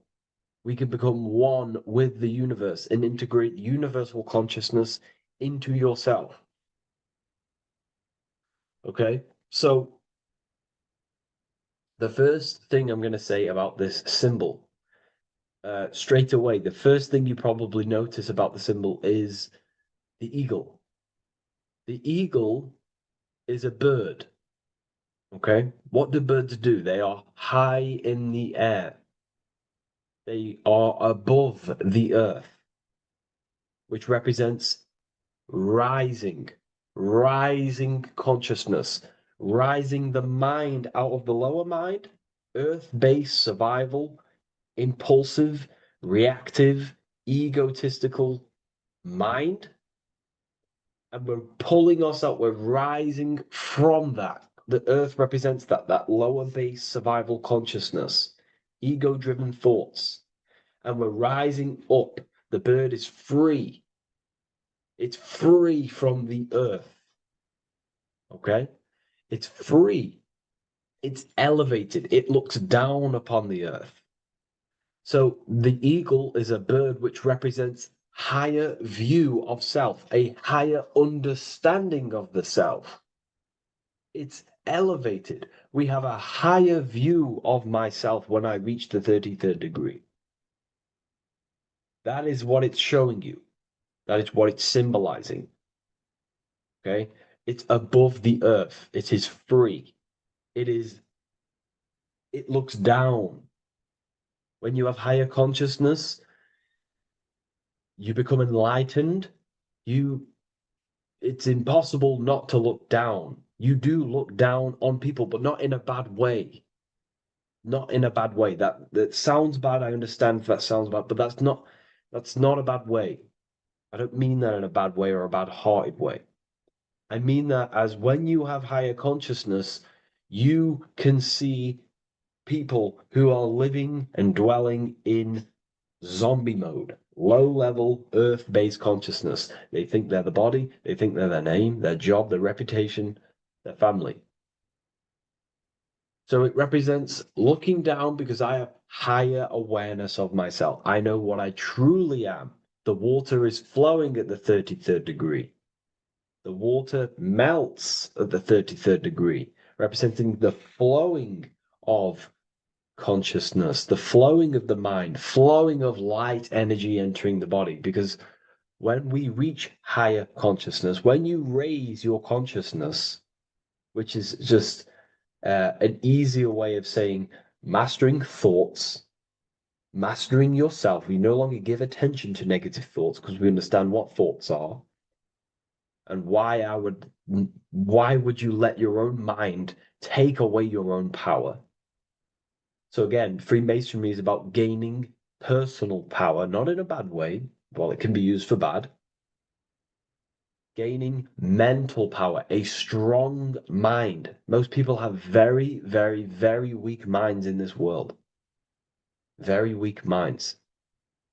This world is a mental world. We have to gain strength in the mind. It's a mental universe. The stronger the mind, the better your reality. The less affected you are by external things. Nothing external should ever bother you. Okay?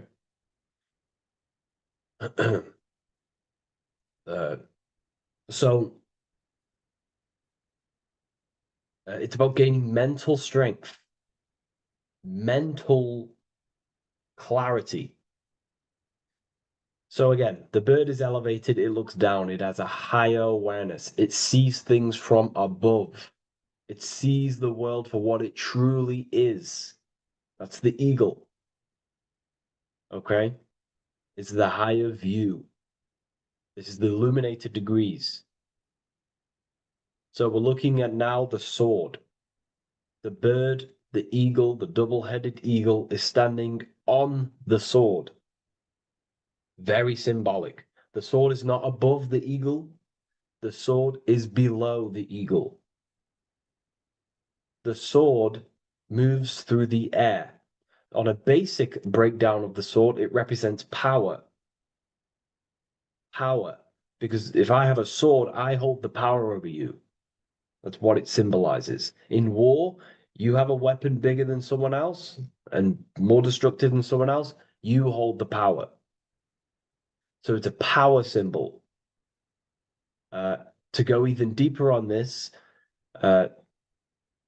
on its true meaning, the sword, I've already broke this down plenty of times. It moves through the air. It cuts the air. It's the mind. Air represents the mind. Water is emotion. Fire is the spirit. Earth is the body.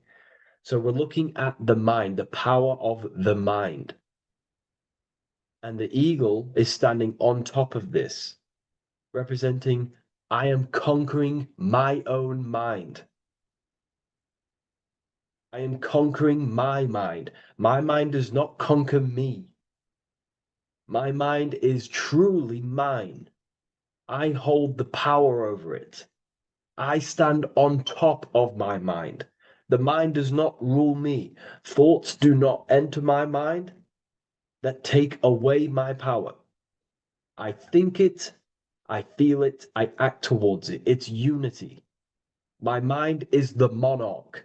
It is the command center. It is mine. I'm above the mind. That's what it's showing here.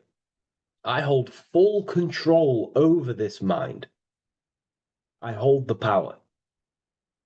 Okay? And I have an elevated view of the mind.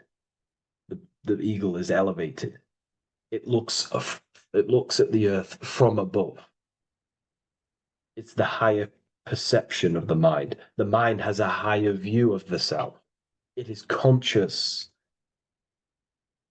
Most people are not conscious. Okay? Most people walk around, they act unknowingly, they don't even know they exist. They don't realize they have consciousness. They think they grew from a monkey. They're born on a spinning ball in the middle of space, and they think they're the body. That is the level of earth-based consciousness. And it's saying, I hold the power. I hold my mind to what I want to direct the mind's forces to. I create with my mind. I carve reality. I shape my reality with my mind and thoughts and my intellect, my communication. Okay? That is what we're looking at here with the sword. It's on top, meaning I control it. When you stand on top of something, you are the top. You are on top of it. You hold the power. You rule over it. When you are the boss of your business, you rule the business. That's what we're looking at here. The sword needs sharpening. It always needs sharpening. You can't use a sword forever. You need to sharpen it. The mind will not stay powerful and strong and and aligned with what you actually want unless you continuously refine the sword. The mind needs to be refined or reminded. If you stop doing affirmations, the mind will fall back to old ways of thinking. If you constantly meditate, you constantly implant the messages into your subconscious mind, you constantly visualize, you are keeping the mind sharpened with what you want in life, what you are trying to create. And the mind will continue to think with that power, with them words, with them visualizations. If you fall off, if you stop meditating, you will lose control of your own mind.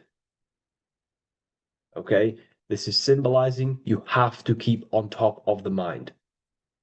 You have to keep control. This is what the world is. The world is like Minecraft. You ever played Minecraft? You're a builder. Okay? What do? You control the man in the world. That's what you are. You need to control this body in the world. It's all about control. You are in a game. It's like Grand Theft Auto. You don't know how to use the buttons. You're going to create chaos. And you're not going to have that much fun in the world, in GTA, if you don't know how to work the buttons. Same with this world. You are in a world and you need to learn the buttons of the body, the mind, the soul, the heart. How will these things function so you can actually live a better life and create what you want in the world, aligned with natural law, of course, unless you want to walk down the path of Satanism. So this is what we're looking at with the sword. Now, moving on, we're looking at this little banner here. This says "God and my right" in Latin. God and my right. What is your right? Natural law is your right. What is natural law? You already know the natural laws. We all intuitively know the natural law.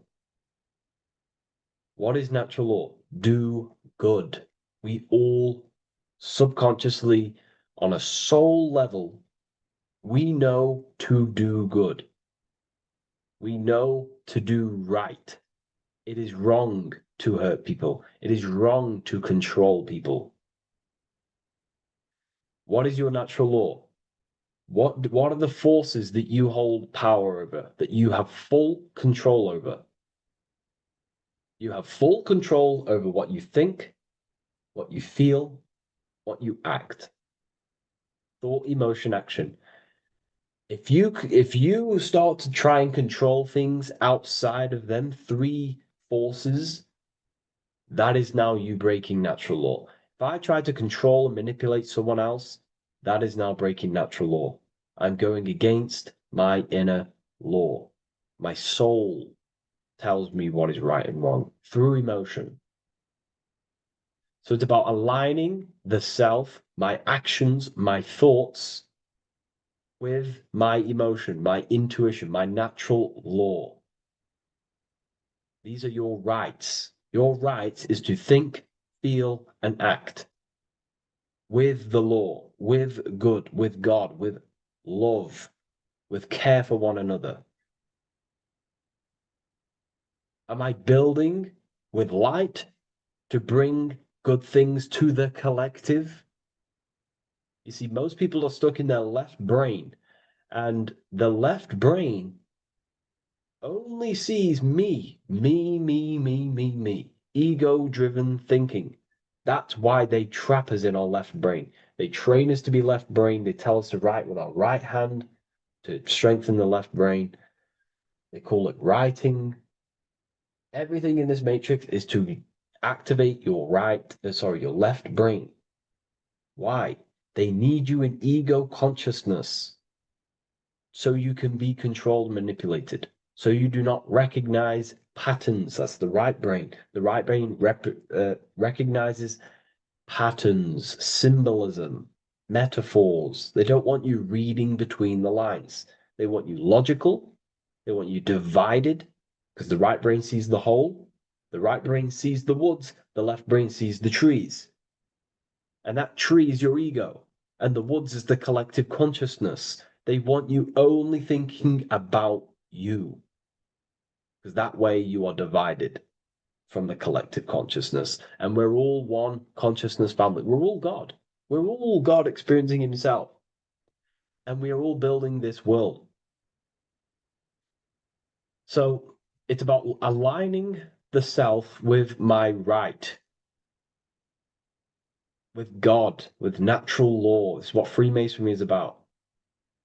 true Freemasonry, light Freemasonry, not dark Masonry or evil Freemasonry, whatever you want to call it.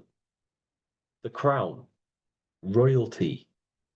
Royalty wear crowns. And what do the royalty have? Again, this is another power symbol.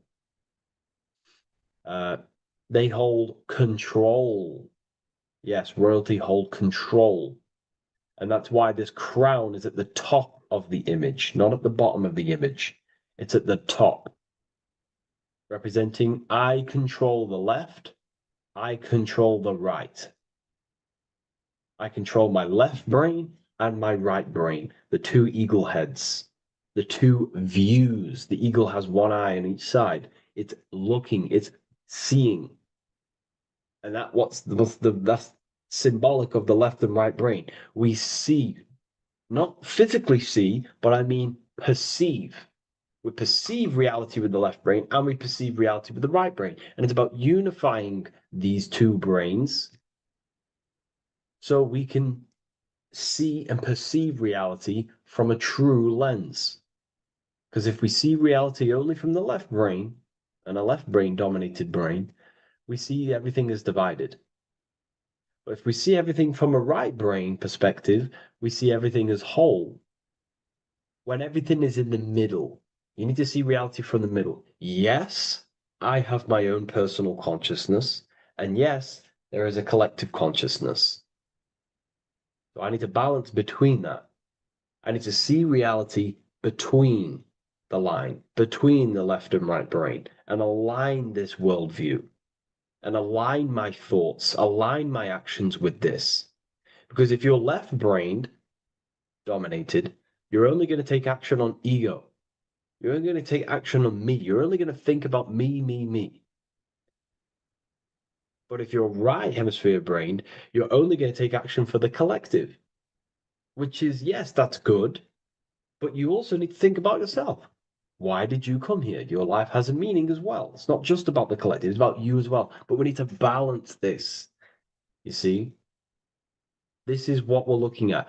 The crown is in the middle, representing the balance, the power over the two.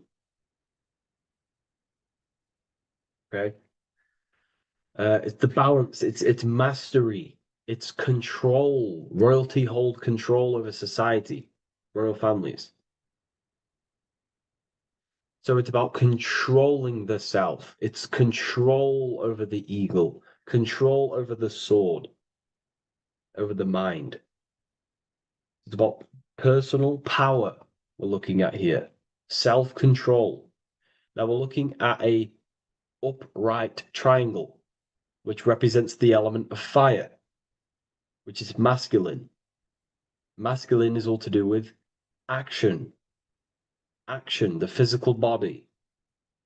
We're looking at fire, which represents spirit or transformation. Fire is a very transformative element. It transforms things. Okay, so we're looking at self-transformation through action. This is what we're looking at here. Fire is a very, very masculine force. A very penetrating and transformative force. So we're looking at transforming the self, not through knowledge, but through action. We have transformed the self, 33rd degree. I've reached the 33rd degree and I have now fully transformed. Now there are higher degrees than 33rd degree, but we're just breaking down the symbol. That's a whole other lecture. But this represents full transformation. 3, another, if you watch my video on numerology, you know 3 is all about what? Transformation. Thoughts, emotions, actions. These are the transformative forces that turn and create reality. Jesus dies and dies and resurrects after 3 days. Transformation from dead to the awakened. Brahma, Vishnu, Shiva. God is threefold. 3, 3, 3, 3, 3, 3. Electricity, magnetism, dielectricity. The 3 forces that pretty much create physical matter. Transformation is 3. So we're looking at transformation through action. Action is a very transformative force. There's no point learning this knowledge if you're not going to act upon the knowledge. A lot of people join the university, they learn a lot, but they leave because they don't want to take the action. They don't want to do the hard part. They don't want to act towards higher consciousness. They want to dwell in their lower mind. That's fine. That's your path. That's their path.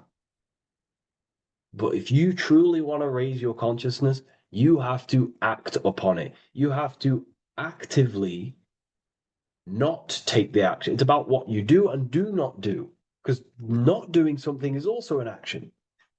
If you are not participating in the low-level pleasures like sex, casual sex,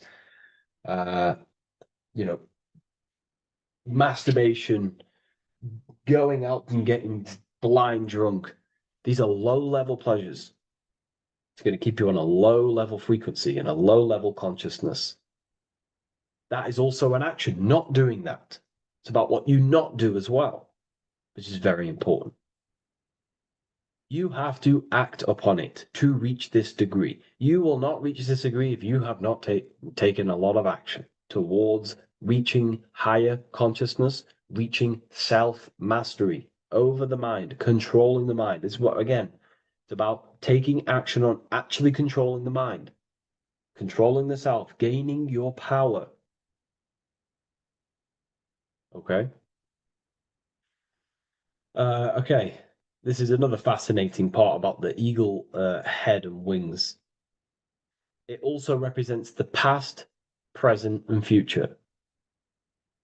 The crown is, again, symbolic of the crown chakra. This is all to do with knowledge. So we're looking at knowledge of the past, the eagle on the left looking behind, and the eagle on the right looking forward. So we're looking at the crown, knowledge of the past and the future. Looking at your past is very powerful. What has led you to this very point in your life? What actions have taken you to this point? And not only you, remember, there is a collective. Remember, you always have to keep that in mind. Every action you take, you have to always align it with the collective consciousness. It's not just you in the world. We have a collective. So how did you and how did the collective get to this point in life, in this present? How did we get here? How did we get into this mess? Humanity is in a mess. A straight up chaotic mess. And if you think everything is perfect and everything's divine and everything's just, there's some people out there in the spiritual community saying, everything's divine, everything's meant for this purpose. No, there are people actively manipulating and using mind control methods to control this reality. How have we got into this mess? So we have to look into the past to analyze patterns so we can take action now in the present to change the future of the collective and your personal life. That's what we're looking at here. So the eagle looking left is looking in the past, representing analyzing the past, analyzing the actions in my life and the collective life. The actions that led to this mess now, to this state now. And what can I do now with my knowledge to change the future to a better future, aligned with, again, natural law, aligned with goodness, aligned with God, aligned with care and love for one another and the self. So it's all about knowledge of the past and knowledge of the future. And what I can do now to take action, the triangle pointing at the middle, which is the present, what can I do now to change the future? To create a better future, to transform the world. 33, transformation. To transform the future. Okay, this is what we're looking at here with the two double-headed eagles as well. Again, this is more art. This is a lot more complex symbolism here. But again, we have the Earth hemisphere here. And what? The eagle above. It is raised above the earth, above material pleasures, above the material thinking self, above the ego. Not to say get rid of the ego. We need the ego. But balancing, control, power over the ego, power over the two hemispheres of the brain, power over my past and my future, power over time. What am I using my time towards? Time is your spiritual currency. Okay? It's elevated. It sees things from a higher perspective. It is higher consciousness. We're also looking at the astral body. Birds on a deeper level represent the astral body. So symbols have layers of meaning. The deeper you get into the occult. So when you join the first degree, you get, a good interpretation, and the higher degree you go, the more deeper the symbol reveals. As the more deeper you know yourself. So we're looking also at the astral body, the light. What is the light? Light is a massive symbol in Freemasonry. It's knowledge, gnosis. When you're very intelligent, you call someone, they're a bright child. They have enlightenment, light in the mind. Looking at light, a lot of knowledge, a lot of self-knowledge of the self, of the psyche, how I function, what I am, knowledge of the astral body, rising above the earth, astral projection, exploring your true nature, exploring consciousness. This is what we're looking at here. And in order to explore your astral body and explore the astral realm, you have to control the sword, the mind. And you can then explore. You are free like a bird to fly. This is all symbolic of rising consciousness. All symbolic. So I hope this video has gained a bit more clarity on this symbol and given you some insights. And I will see you in the next one. Thank you for tuning in today.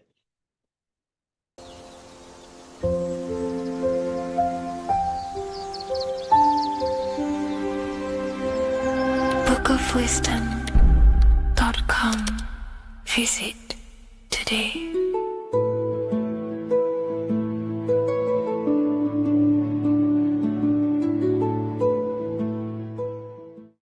What if dreams aren't random at all, but messages from a deeper part of yourself, trying to show you things? In this video, you're going to learn exactly what dreams are from an esoteric view, how to control dreams, and how to dream more frequently. Dreams are not nonsense. They are expressions of the subconscious mind. In the daytime, we're using our conscious mind, what we are aware of. This represents the daytime, the sun, the external world. We're operating in the external, outside the body in the day. But when we go to sleep, we return inward. Everything does this breath. We breathe in through the nose and out through the nose. Everything does this in and out process in the universe. We live, we die every single day. We wake up, we express things in the external. Then at nighttime, we return back to darkness, back to the internal. This is the breath of the universe. We have summer, we have winter. This is the breath of the sun and the seasons with the earth. You have an internal world and an external world. External is physical, the internal is spiritual. Like I said, when we go to sleep, we are returning back to the internal world of your own consciousness and subconscious mind. Your subconscious mind holds everything about you, your memories, your traumas, everything you've ever learnt, your language, your name, your job, everything you identify with is stored within this vast network of the subconscious mind. It is your own personal consciousness. Therefore, when we dream, we return back to the subconscious mind, and we are in fact thinking, but in a subconscious way. The subconscious does not speak the same language as the conscious mind. The conscious mind uses language, thoughts, and all things that are very logical and very easy to understand.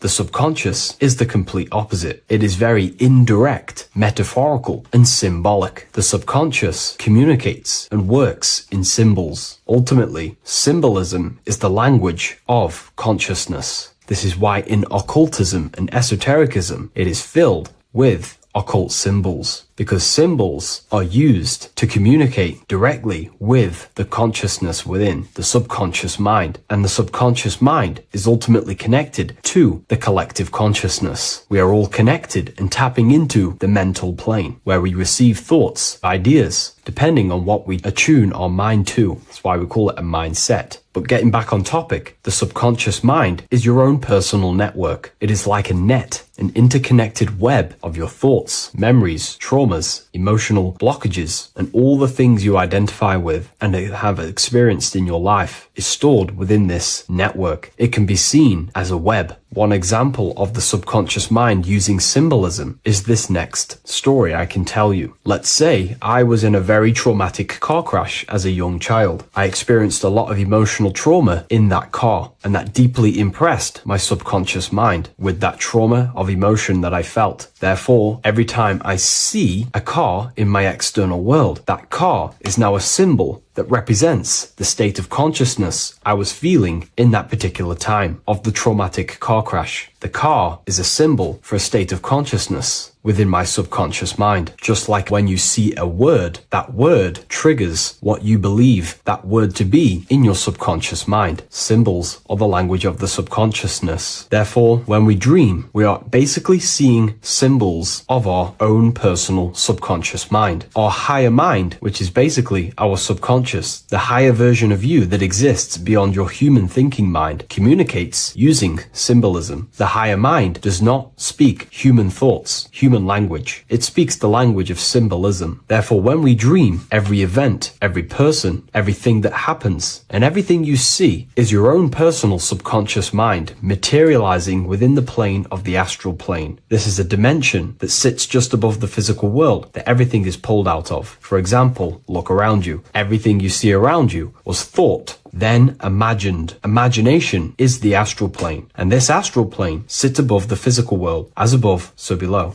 These objects were thought, imagined within someone's mind, and then pulled into a physical reality. Therefore, the imagination is what you're experiencing within a dream. It is your subconscious mind thinking and materializing within the imaginative plane. For example, let's say you are a Christian, you believe in Jesus your whole life, you have lots of emotion towards Jesus. This deeply impresses your subconscious mind. You believe in him so much, you go to sleep, you have a dream that you meet Jesus. You did not meet directly with Jesus. You met with your own belief. It was your own belief materializing within the imaginative plane and revealing itself to you. Dreams are materializations of your memories, your subconscious beliefs, traumas, and anything that could be inside the subconscious mind. It is your subconsciousness revealing itself to you in a material form. Let's say you have a nightmare. There is a big dark figure chasing you and you are running away in fear, away from this dark figure chasing you. That dark figure is not an external entity. It is not a spirit or a jinn or a demon. It is in fact an aspect of your own mind. It is a symbol that represents maybe a fear, a trauma, or something you are running away from internally, inside your subconscious mind. Something that you are not addressing, but something that is fearful, something that can be controlling you on a subconscious level. Let's say you have a fear to address something in your personal life. You want to address someone who is getting on your nerves at work. You continuously put this off and you fear doing that situation. Over a long period of time, this can slowly control you subconsciously. You start to avoid the person, avoid any contact. It is subconsciously controlling you. This is not the best example, but you can see what I mean. Hidden fears and traumas in the subconscious mind can subconsciously control your actions and ultimately lead you to low states of consciousness, keep you from reaching your higher potential, and ultimately create blockages within your own consciousness. That figure in the dream is a materialization of something that you are fearing and running away from and not addressing. This is why people always have dreams of traumas that they have experienced as a child or when they were younger, or maybe from a year ago or two. It's because that emotion is deeply impressed in the subconscious, and the subconscious is always trying to reveal things to you, communicate to you that you need to change, purify, and maybe heal within your own consciousness. This is how the higher self communicates to you, through the language of symbolism. Once you understand this, dreams can become a very powerful tool, not just entertainment at nighttime. Your consciousness never rests. Your consciousness is eternal. It is the very spark of the divine. Your body needs rest. Your consciousness is not physical. It does not need rest. So this is a way you can identify what your dreams are trying to show you is by writing them down. A dream journal. Every single dream that you have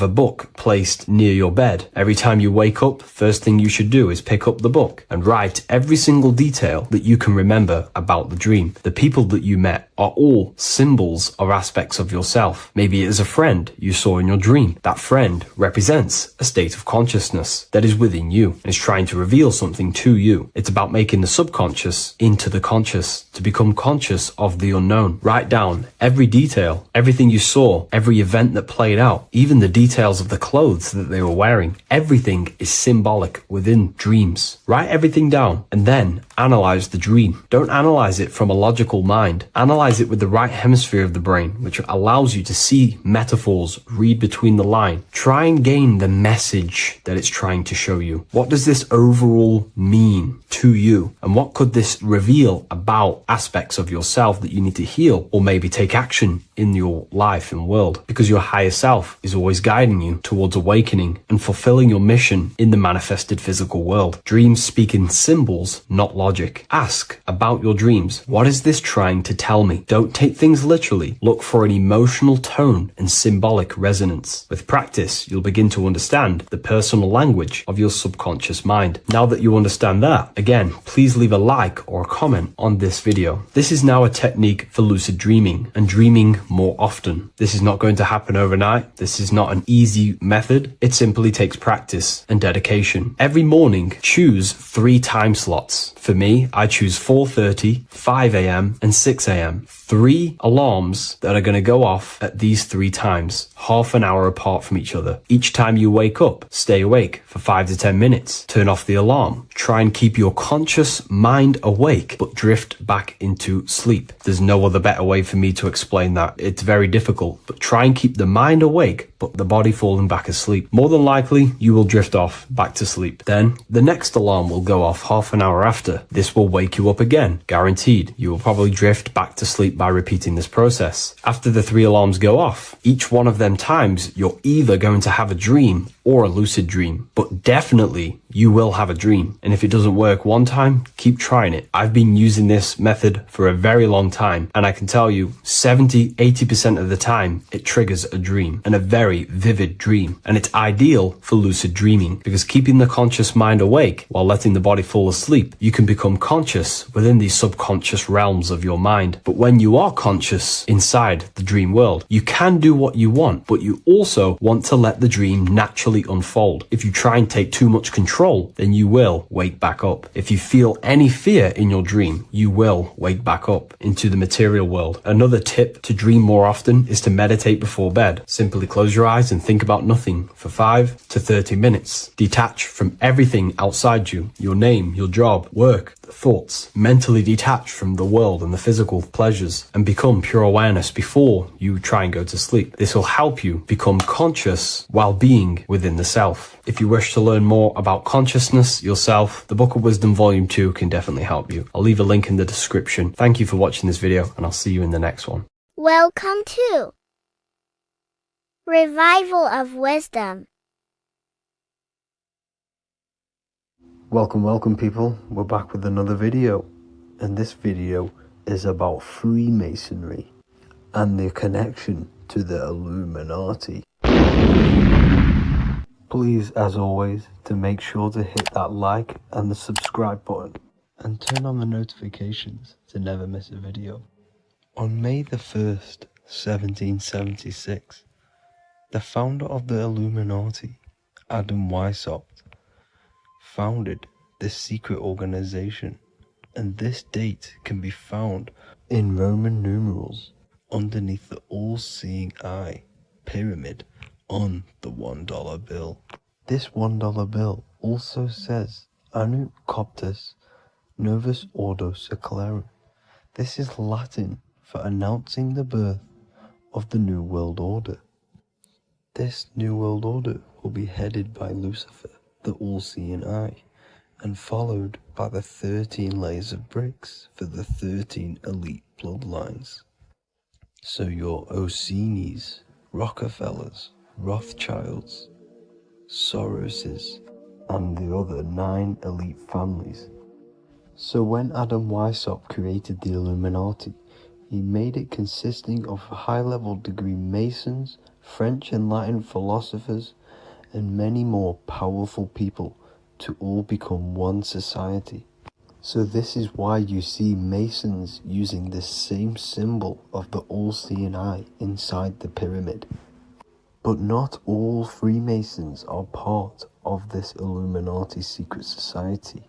As the 33rd degree Freemason Manly P. Hall said in his book The Secret Teachings of All Ages, Freemasonry is a fraternity within a fraternity, an outer organization concealing an inner brotherhood of the elect.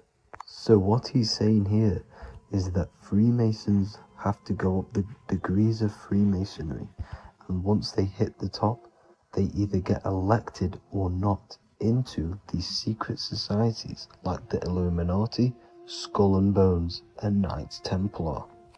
So when you see celebrities doing this one-eye symbolism, either covering one eye, doing the triangle, or doing 666 over one eye, this is showing and reflecting the symbolism of Freemasonry. They have taken the oath to never speak on anything they learn about Freemasonry. Duncan's Ritual of Freemasonry book states the oath they have to take.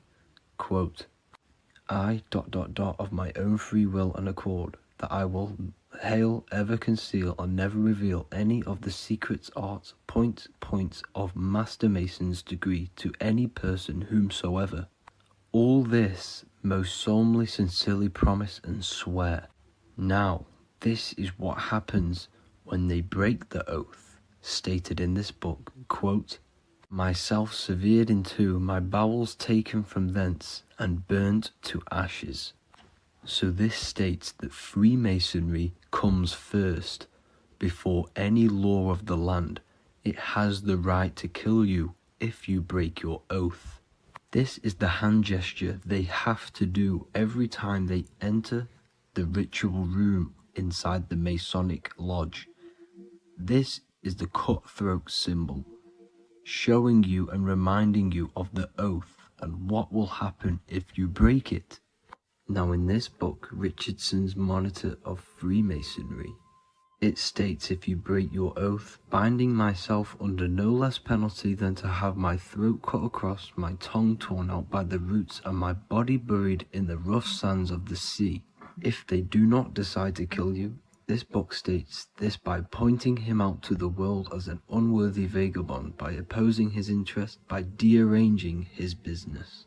In other words, they have the power to frame you and destroy your reputation to the world, and destroy your business if you break this oath. So yes, they do kill to keep this truth hidden, because this truth of this reality is what keeps them in power. They have the ability to manipulate people, because people do not know what manipulates them. This is why they call themselves the government. They govern the ment which is the mentality, because the mind is the root cause of reality. They control what you perceive to control what you manifest. By knowing the truth, you are set free, and you no longer need no controller above you. So this is why they are willing to kill and do whatever it takes to keep the truth concealed within these high-level degrees of masonry and these secret societies. However, going back to Manly P. Hall's book, it states, part of the symbols are displayed here to the initiate, but he is intentionally misled by false interpretations. So this is saying even Freemasons are intentionally misled and told lies to conceal the truth, to make sure the truth is hidden in the high degrees of masonry.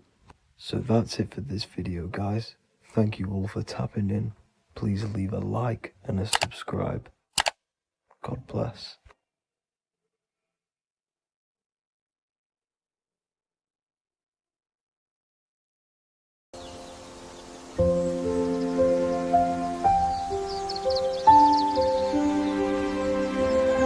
bookofwisdom.com. Visit today.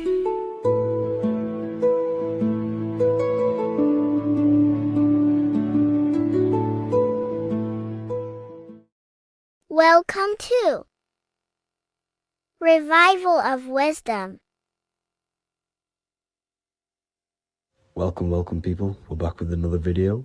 Please make sure to hit that like button, subscribe, and turn on notifications to never miss a video. The Earth is a giant torus field consisting of a positive and a negative pole. The Sun being the cathode with a positive charge and the Moon being the anode with a negative charge. This is why the Sun rules over the day, giving you lots of energy, and the Moon taking your energy from you, making you go to sleep. Now, the plane that we live on is called the plane of inertia, and at the center of this plane of inertia is the North Pole. This is where the two electromagnetical energies meet. Now, this is where the most electromagnetic energy is stored. This is why all compasses will point north, because it's the most magnetic place in this reality. So the Sun and the Moon is spinning around this center point, which is stirring the ether of this reality and making everything move in circles, meaning this is a cycle. Everything's recycling itself. It's an organic simulation. The ancients also knew about this sacred land at the center of this reality, known as the North Pole. As you can see on this map from the 1500s of the North Pole, you can see 4 islands around this center black rock. Ancient civilizations like the Mayans, the Buddhists, and ancient Chinese also depict these 4 islands. The endless symbology of these sacred lands at the center has been going on for thousands of years. These sort of secrets are now kept by the elites, but as always they have to show the truth in plain sight, and this is what they are doing with the Windows symbol and also the Wizard of Oz. Now in the Wizard of Oz, as you can see, there's something called Munchkin Land. Munchkins are these unusually short people. Then on the ancient 1500s map it says Pygmy, and then the Pygmy people in mythology are also these unusually short people. Just like Santa and his elves, they come from the North Pole, and elves are these unusually short people. These stories that we are told about Santa and Munchkins are putting truth in plain sight about this sacred land. This sacred land at the center of the earth is where the aurora borealis comes from and is being emitted from this black hole in the center, also known as the black sun. The aurora borealis is the earth's aura, hence why it has the word aura inside of it. It is the life-giving essence to all life within this realm. As this dualistic reality we live in consists of both physical and spiritual. The black sun is like our sun for the spirit. It's our spiritual umbilical cord, connecting us to the spirit realm. And the rising sun is the opposite. It's our sun for our physical 666 carbon suits, known as our human body, our physical aspect. As it states in the 40,000-year-old emerald tablets, deep in Earth's heart lies the flower, the source of the spirit. The flower of life is as thine own place of spirit, and streams through the earth as thine flows through thy form, giving off life to the earth and its children. So the North Pole is the core of this spiritual reality, and the closer you get to it, the more spiritual and lucid it becomes. So the elites have covered this up in order for us to forget the true nature of this reality. And they did this cover-up by introducing the globe model. Nicholas Copernicus was around in the 1400s, and he introduced the globe model. As you can see, he is a Freemason. He depicts himself with a globe and a Masonic compass in all of his paintings and portraits. Galileo was also a Freemason, as you could see in all of his portraits with a globe and a Masonic compass. He was also a massive part of introducing the globe model after Nicholas Copernicus. So yes, the globe model was a spiritual and political move to gain more control over the masses. After the globe model was then introduced, they introduced the theory of evolution by another Freemason, Charles Darwin. See how these two theories go hand in hand? They both degrade humanity, and they make you confused of where we actually came from. By hiding the true form of this divine creation and hiding the true power of each and every one of us, they maintain control over the masses. Now this is order out of chaos, known to be the 33rd degree slogan of Freemasonry. Now this is the Masonic cosmology, and as you can see, you have the checkered board for the duality, the 5-pointed star for the 5 elements, the 4 corners for the 4 pillars, the all-seeing eye, which is Polaris, the sun, the moon, and the 7 stars. So even Freemasons are taught the flat earth cosmology and the true form of this reality. Now the true nature of the sun, the moon, and the earth is shown and reflected through the Masonic compass. The Masonic compass is the sun, the moon, Polaris at the top, and the black sun at the bottom. It makes sense why all the scientists who introduced the globe model all used the compass and the globe together, because it's truth in plain sight. As I explained in my other video, all Freemasons have to take the oath, so it goes to show, why are we all learning these theories from Freemasons who can't talk about certain topics that they learn about? Why should we believe their theories when they're holding back the real truth about this reality? Now going on to NASA. NASA means to deceive in Hebrew, and they are also funded by the government. They are not a private company. The old owner of NASA, Werner von Braun, on his grave has the Bible verse Psalms 91. The heavens declare the glory of God, and the firmament showeth his handiwork. Now why would the owner of NASA put this on his grave? Seems a bit suspicious to me, alongside with the NASA astronauts are all Freemasons. And not to mention the countless mistakes they've made on their live videos in space stations, the moon landing, and the CGI footage of the Earth, which is obviously photoshopped. Just by tricking the masses that they live on a spinning ball, the elites gain the perception of the masses. Not only does it hide the divine creation we're inside of, it hides the divine spark within you. It hides the creator, the source. And by believing in space and we live on a spinning ball, it makes people come to the interpretation of that we are a coincidence and we do not have any purpose. And of course this is false. When you come to realization that we are all a divine creation and we can create our own divine life in this reality. Life becomes more sacred and you start to enjoy little things. The elites want you to believe everything exists only in the five senses. They want you constantly looking outside of yourself because they know that will keep you on lower states of consciousness. Now this brings me to our next point. By tricking the masses into the heliocentric model, the elites started to advertise aliens in the movies, in cartoons and magazines in the late 1940s. Now this is subconsciously programming us about aliens and extraterrestrial threats, which then they can use to their advantage. And this is something called Project Bluebeam. They are more than likely going to fake an alien invasion to push this 2040 agenda, which is for one government and one ruling currency. That's it for this video, guys and girls. Hope you all enjoyed. Please make sure to leave a like and a comment. God bless you all.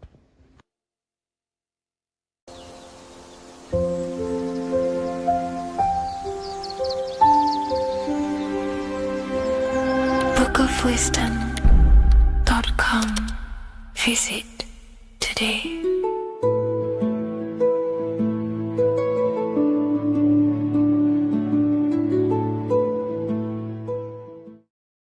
What if the word Yahweh is proof that God is embedded in our very own being? Stay with me, because what I'm about to show you might change the way you see yourself forever. Today's topic is decoding the mystery name of Yahweh, the sacred name of God from the Hebrews. By the end of this video, you'll uncover the true meaning of the word Yahweh and how your connection to it unlocks your own personal power. When we look at the word Yahweh in Hebrew, we flip it on its side. We're actually looking at the human body. These are the legs, this is the torso, here are the arms, and here's the head. So if we actually switch this on its side, we see the human body. The Hebrew name Yahweh often translates to I am, the I am. Now, what is the I am? The I am, when you say I, you're referring to your highest self. Everything with the letter I in the beginning, most of them words are referring to our inner self, inside, intelligence, internal, in. The I represents the inside self, the invisible self. You cannot see the I am because this is the spirit, this is our consciousness. It's the intelligence controlling the human body. When you say I, you're not referring to your name, your job, your reputation, your ego, or your thoughts. You're referring to the observer who is beyond the thoughts, the one who's observing the thoughts. That's the soul. Look at the word Yahweh, Yahweh, the sacred name of God. Yahweh can be observed in the natural rhythm of the human breath. When inhaling, we subtly hear Yah. When exhaling, we hear Way. Do this yourself. Breathe in through your nose, you'll hear Yah. Breathe out, you'll hear Way. And in fact, the letter H, H, when it's pronounced, it carries the soft sound of wind or breath, a gentle exhale that mirrors the very essence of life, giving air. Breath is the spirit of life. It's what connects us with consciousness. If we stop breathing, we lose consciousness. The body shuts down. We're breathing the spirit of breath. We're breathing in the spirit of life. It's the very essence that gives us physical existence, and we're constantly staying connected to this breath at all times. Now let's look at Yahweh.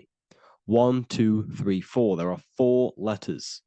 The tetragrammaton is the 4-letter Hebrew name for God. Okay? Tetra meaning 4. We have 4 gospels of Jesus. Jesus is depicted with a cross with 4 sections. Jesus has the 4 sacred animals around the side of him, always depicted with these 4. A bull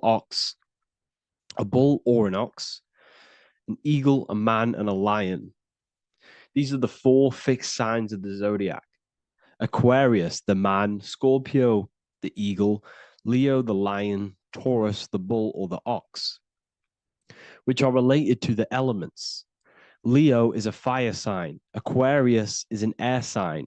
Taurus is an earth sign. Scorpio is a water sign. These are the 4 elements. And the 4 elements correspond to the 4 bodies of consciousness, as we see here. This is fire. This is air. This is water. This is earth. So we are made out of the 4 elements, which represent the 4 bodies of consciousness: mind, emotion, spirit, and body. The soul is incarnated into 4 sections. Hence why Jesus has 4 gospels. Hence why Yahweh is a four-named word, because we are tetraform. We have 4 bodies of consciousness. There are 4 pillars to reality: the mind, emotion, spirit, and the body. So what we're actually looking at here is the name of the very essence of the self. Yahweh represents the universal consciousness that we're all tapped into, because the body is like a radio. The body is basically a radio antenna, which is picking up this stream of consciousness, and we're all the same consciousness, just experiencing it in a different body. And Yahweh is the name for this intelligence that we're all acting out, that we're all manifestations of. So now let's look at the word Yahweh, where we read it this way in Hebrew, which is 10565. 10565 in the Hebrew letters and the numerical values. And the DNA is made up of 4 bases. These 4 things which create the DNA. This basis is the genetic code for all living things. Each DNA strand is held together by sulfur bridges that appear in a repeating pattern of 10565. This pattern matches the numerical value of the Hebrew letters of Yahweh, Yod, He, Va, He, which are 10565. This means the structure of DNA, the code of life, follows the same number sequence as the sacred name of God, Yahweh. This is a factual observation. So we're looking at 10565. So let's look over this one more time. Yahweh represents the breath, Yahweh, inhale, exhale. It translates to I am.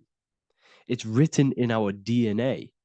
The word Yahweh on its side looks like the human body. Now, this is where things get a little bit deeper. 10565 adds up to 26. The number God, well, the word God adds up to 26. Allah adds up to 26. There are 206 bones in the human body, 26. 26 adds up to 8. 8 is the number of infinity. We are all the infinite consciousness. Consciousness will never die. It's immortal. It's infinite. We are all infinite. We are not these skeletal structures. We are Yahweh, the universal consciousness. The creator of all things is our essence. We're all God with individual identities, but the highest versions of ourselves is God. The ego is our own personal experience of God. Does this make sense? So in conclusion, Yahweh is not the name of a separate God from us, but rather the reflection of the divine consciousness manifesting through the human form. The human body is like a receiver acting as an antenna that tunes into the infinite intelligence and life force we call consciousness or God. This means that rather than being external, the divine presence is within us, expressed through our very existence. It's very interesting when we look into this, and what religion has done is flipped all of this knowledge. All of this sacred knowledge has been externalized. They've externalized God so that we worship God and we view God as something separate from the human experience. They do this so that we don't find the God within us, so that we don't find that we have the power of creation. The mind is the creative force of God. The body is the will to act out that thought. They don't want us to figure out that we are creators and we're all creating our own earthly experience. We're all projecting this reality. And they don't want us connecting with the divine intelligence within us because they want to be the creators. They want to keep this knowledge. They don't want the masses to wake up to this powerful knowledge. So what they've done is that they've taken the scriptures, they've externalized it so that we start worshiping and giving away our power to these external things. And when God is external, we start to fear God because we start to think that God has power over us. He can send us to hell or heaven. So this is what's going on. They've been externalizing this for thousands of years to keep us in a suppressed state. Okay? Humans are very advanced because we possess self-awareness. We possess the ability to move our awareness and our thoughts outside of the instinctual nature. For example, a cat or a dog. These things can only live in their instinct. They live based on instinct. They smell, they eat. That's pretty much what they do. But humans, we have the ability to rise above that nature and turn to our infinite selves, our higher selves. We can move beyond our instinctual nature and create very advanced things. That's why humans are made in the image of Yahweh. We are literally God in human form. So this is what we all need to realize. And I hope this video has helped. Please leave a like, a comment on inside of the description. I'll have some links to my books and my university. The people who have read them have just absolutely changed their lives. You could probably see that in the comment sections if someone leaves a review of the book. We also have Trustpilot. But yeah, I thank you all. And I'll see you in the next one.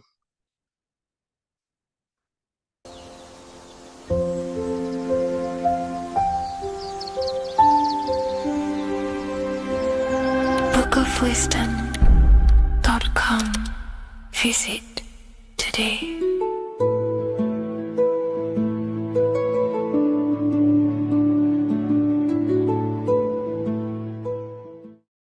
The scariest thing about having your first out-of-body experience and leaving your body is the realization that you have after. You realize everything you've been told about yourself, reality, the earth, what you're doing here on earth is a complete, utter lie. Your self-belief of what reality is and what you are is completely shattered. You now fully understand that you are more than your physical body that you inhabit. My first out-of-body experience happened a few years ago, but before all of that, I remember being a child, going to bed and closing my eyes, and I remember as a child feeling like I was floating above my body and moving. And maybe subconsciously this has led me into knowing intuitively that there is more to reality, and I've gone down this path of esotericism, occultism, consciousness. Maybe that has led me to this, I don't know, but I've always had this subconscious intuition in my mind that there's more to reality than what we've been told. And maybe it came from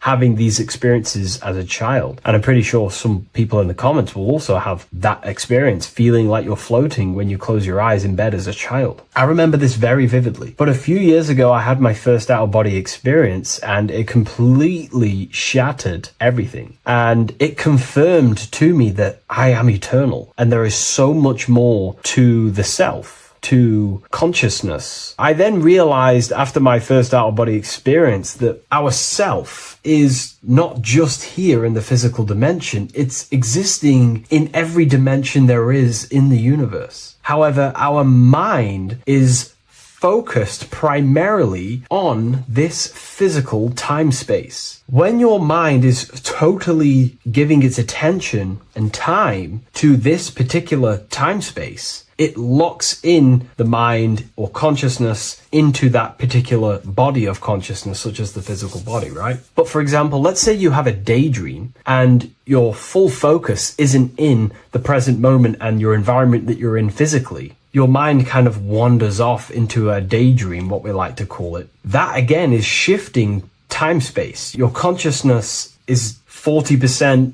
here in the physical plane because your body's there, but then the other 60% is in this daydream, this imagination. So you're shifting time space, and what an out-of-body experience does is allow your mind to reduce that attention to the physical body and access attention to this altered body or dimension of consciousness. So I'm going to give you the story of my first out-of-body experience, because I know when I was researching this, I was always looking for personal stories about someone's out-of-body experience, and there's not many out there, to be honest with you. Well, based off my research, I couldn't find many. You find a few, but I'm going to give you my experience of my first out-of-body experience that happened a few years ago. It was early in the morning. I kept on waking up and falling asleep to my alarms. I went back to sleep after waking up for like the third time in the morning. When I fell back to sleep, that is when I had my out-of-body experience. It's also good to mention that I have been listening before that about podcasts, books about our out-of-body experiences, astral projection, and things along them lines. So this was stored in my subconscious, this topic. And I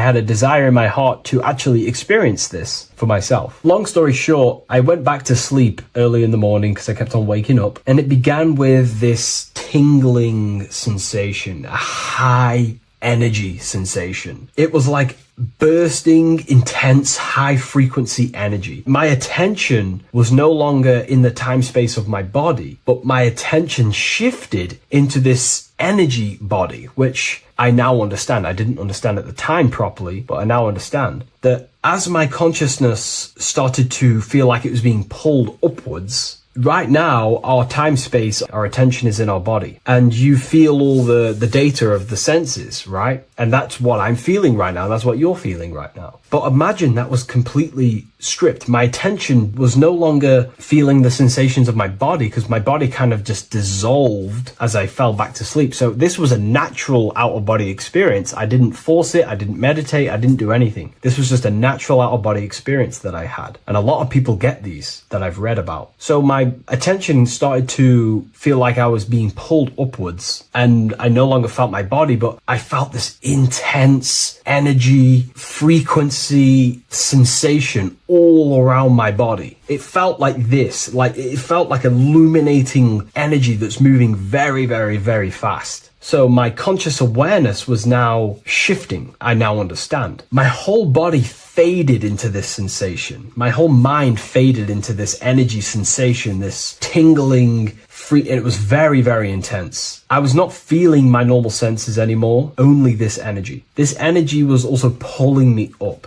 The more I was lifted up, the more intense the frequency became. So think of it like just a frequency resonator, how it just goes up and down, up and down. But then imagine the frequency resonator just going higher and higher and higher frequencies, and it was just getting more and more and more intense. The energy was moving faster. This tingling was faster and faster and faster as I was being pulled up. Part of my mind began to fear this. My arms and legs grew very tense. I started to tense up because at this moment in time of the experience, I was very vaguely conscious. I was half there, half not. And as I was being pulled up, my physical body started to tense. And this is again when I started to feel my body again. But then I remembered what I heard out of body experiences is that you have to submit to the process. If you try and force an out-of-body experience, it will never happen, because an out-of-body experience is not truly out of body. What we're trying to do is trying to find a needle in the haystack. If you're trying to find a needle in a haystack, you don't go rummaging through the haystack to find the needle. What you do is you burn the haystack and then the needle reveals itself. It's the same with an out-of-body experience. We dissolve the senses of the body, so the body falls asleep, but the mind stays awake. As soon as I let go of this fear and I let go of the tensations in my body,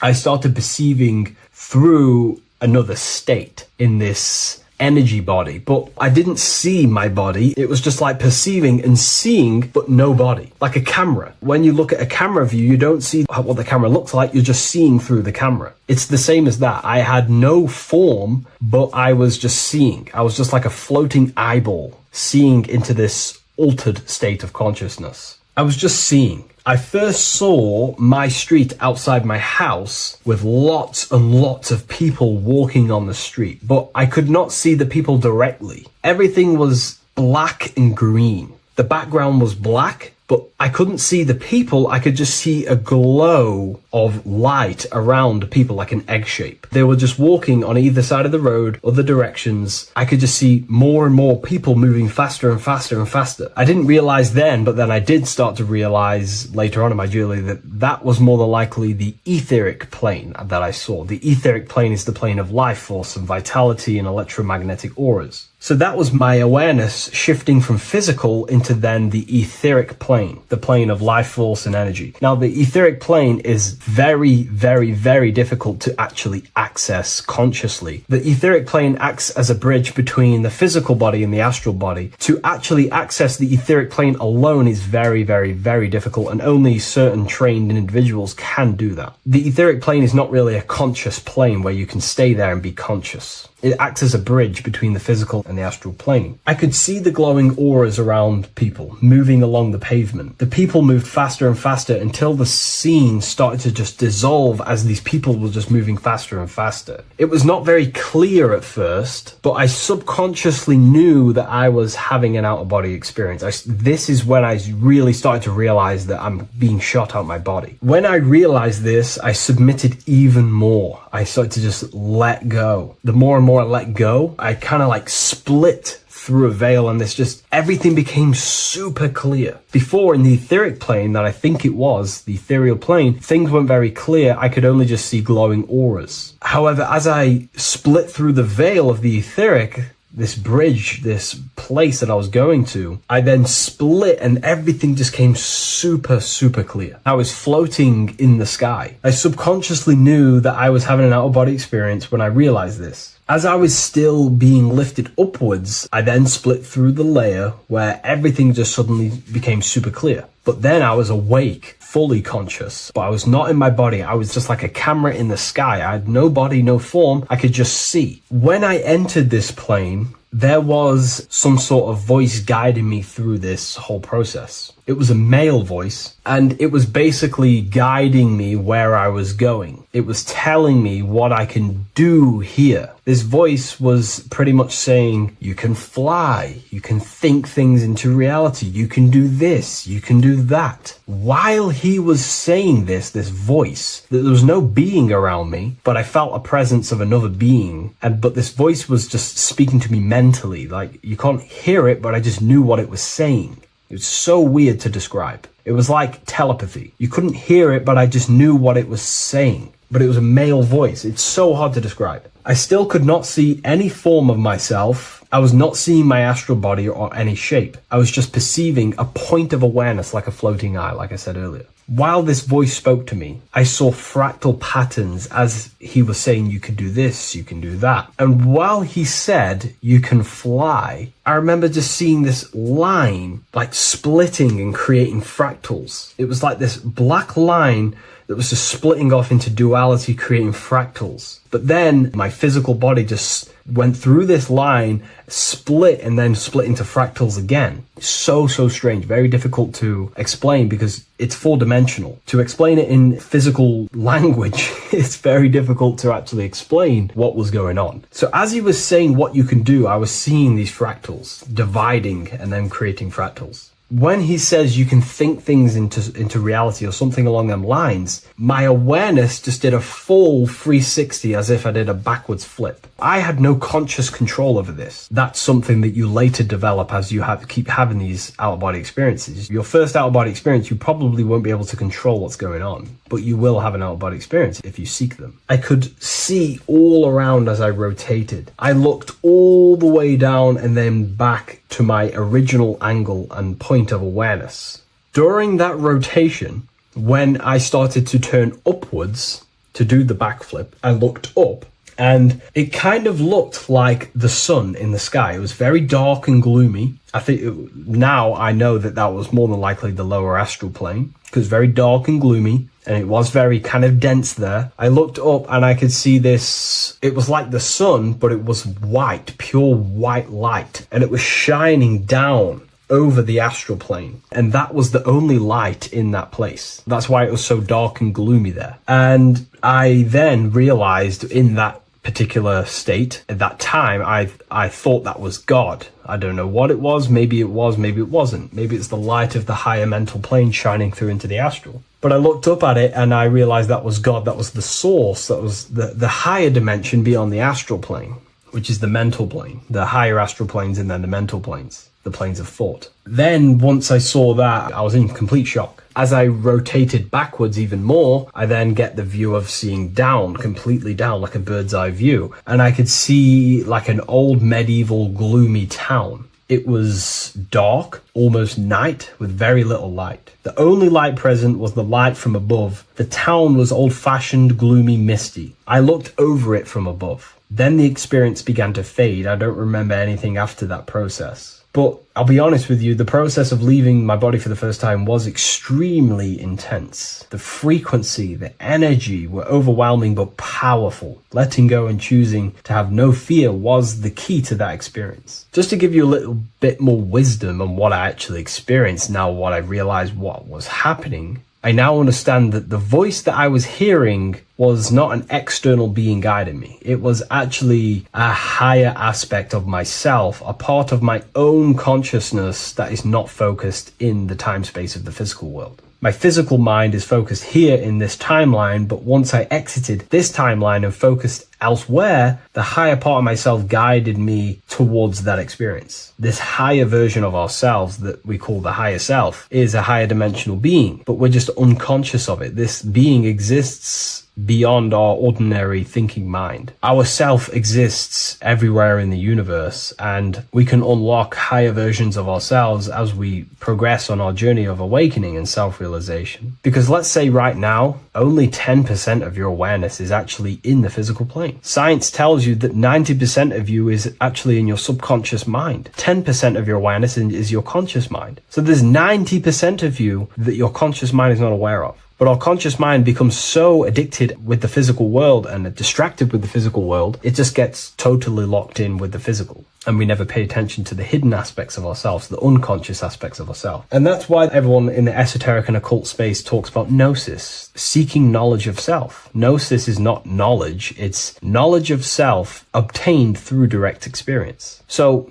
gnosis is about rediscovering who you truly are. And another bit of wisdom that I could give you from this is that the observer is the same observer that is observing this video right now. You're watching this video, but who is the one seeing the screen? Who is the one seeing the screen of your reality, of what you call life? There is an inner witness consciousness within you who experiences and observes your thoughts, emotions, and actions, experiences and observes the screen you call reality. And that witness also witnesses your dreams. When you shift your awareness from your time space of this body into your dreams, that same witness is witnessing your dreams. So when you meditate, connecting with this witness aspect of our consciousness really does help to excel the process of having an out-of-body experience. Because a lot of people have out-of-body experiences, but they don't understand what's actually going on. They don't understand the nature of it. But it's all mental. You move mentally in that dimension. You create mentally in that dimension. The same that you do in this dimension, but just on a quicker scale, because things manifest in the astral plane instantly as soon as you think of it. Just like the screen in your mind, you think of something, you have a screen of an object in your imagination. That plane, it manifests instantly, but down here, it takes a longer time for things to manifest and condense. Once you understand that thought rules the universe, thought is the creative force of the universe, you start to understand,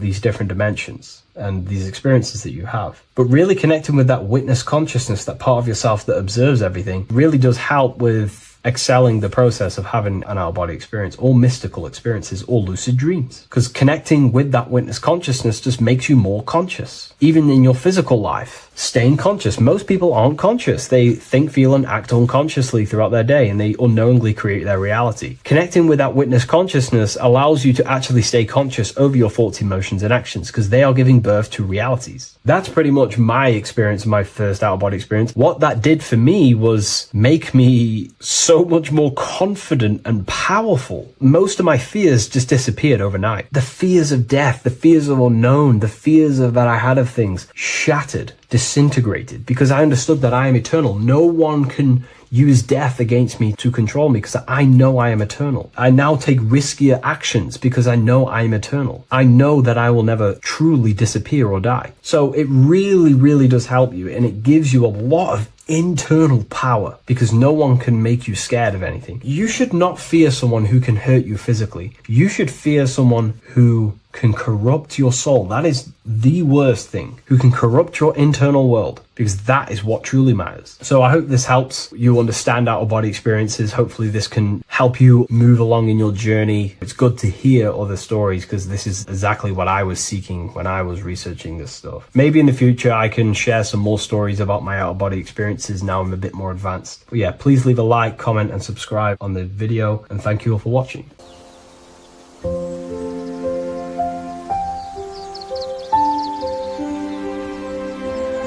bookofwisdom.com. Visit today.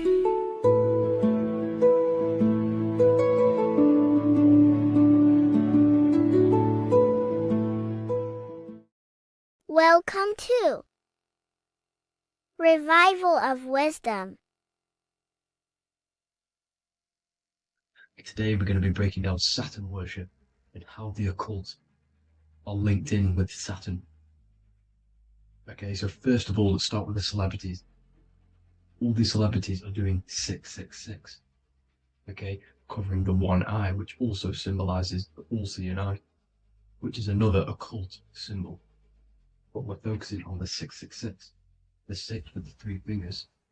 Also, we have CERN with the 666 within their logo. Also Disney, okay, as you can see here, 666 within their logo. Pepsi, Coca-Cola, and even Cadbury's. Monster Energy with the 666 in Hebrew numerals. Unleash the beast. So what is 666 to do with Saturn? Because on Saturn, there is on their north pole of Saturn, there is a 6-sided hexagon, okay? So Saturday is named after Saturn Day, the 6th planet. It is also the 6th day of the week, and has a 6-sided polygon on its north pole, 666. Not only that, when you create a star out of the hexagon, you will create a 6-pointed star, okay? With 6 triangles within the star, and a 6-sided hexagon, which all adds up to 666. Okay, so this is why all these symbols contain 666. So why do they worship 666? Saturn. Because Saturn is the god of time and death, okay, and order and lessons. Okay, Saturn is a very cold and dry being. That is the 6th planet from the sun. Okay, Saturn represents the winter, which symbolizes death, okay, because all nature dies within winter because the sun's not there. So it represents darkness and death. It rules the zodiac sign of Capricorn, okay? So, in the celestial cycle, Saturn is always opposite the sun. So it's the opposite of the sun. So they're worshipping this energy which is death-like, okay? This god which is death and does not bring life, okay? Also is the god of time, okay? Also in the Roman and in Greek it's called Chronos, okay, which is just a translation for time.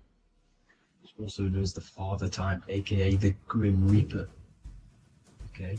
The Grim Reaper, keep that in mind, we'll come back to this. Here are some more logos with Saturn, okay? NAG, Internet, Wi-Fi, okay? All these occult logos all worship Saturn. They are a satanic occult. They worship this death god, this evil god. Okay? This is where the cube now comes in. Okay? Because what colour is associated with Saturn? It's black, because it's the absence of light, it's opposite the sun. So black is the colour associated with Saturn. Each planet has its own colour associated with it. Okay, so when you make the cube, okay, as you can see here, the cube out of the polygon, it creates what? A black cube. Okay, and the Kabbalah, okay, Kabbalah means cube, Allah means the God, the cube God. These religions are secretly worshipping this cube God, the God of death, Saturn, Satan. It's the same entity behind it all. Okay, so also we have these black cubes in Australia, Denmark, all around the world, these black cubes, because this occult is worldwide. It's Saturn, Satan taking over this realm. Okay, also with this black cube, they walk around it like the rings of Saturn. Around the black cube of Saturn with the rings, they walk around in circles. What are circles? Cycles. What is a cycle? Time. The time god. This is why it has a ring around it, because it represents time, cycles. Okay? And this is another depiction. Saturn, always depicted with this Reaper staff. Okay? Keep in mind this staff, just like we associated him, aka the Grim Reaper. The Grim Reaper also wears a black robe, representing Saturn with the same staff. Can you see it? This is where it comes in. Okay? The same thing, look, the same staff with the black robe. Black representing Saturn, the god of death. Okay, the Grim Reaper, Satan. Okay.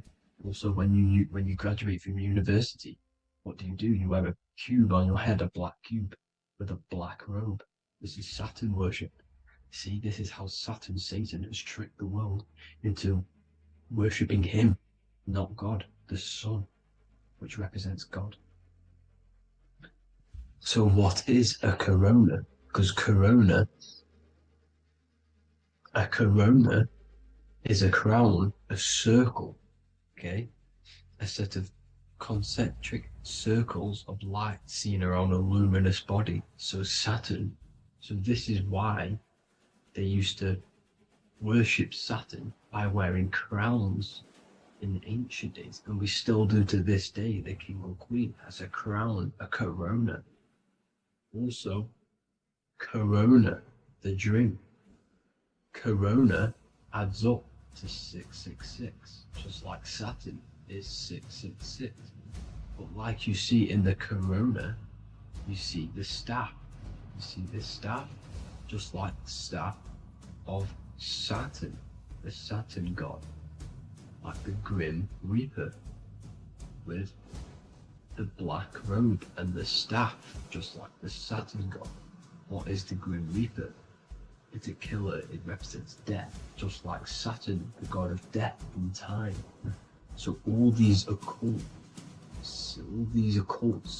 and secret societies all worship the 666 god, which is Saturn, Satan. All of our energy is being put into Saturn.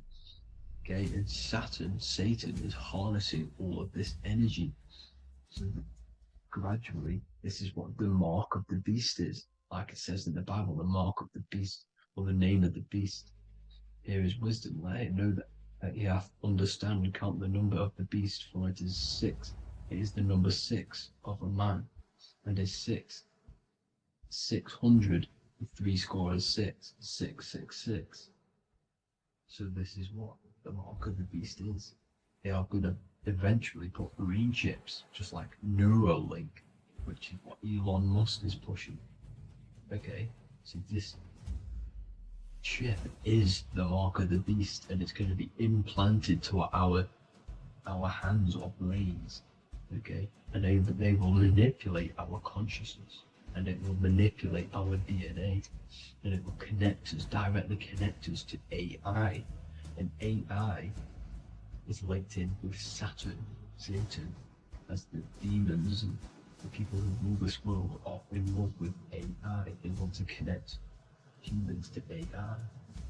And this will control our consciousness completely and give all of our energy back to Saturn, Satan, this deity that they all worship.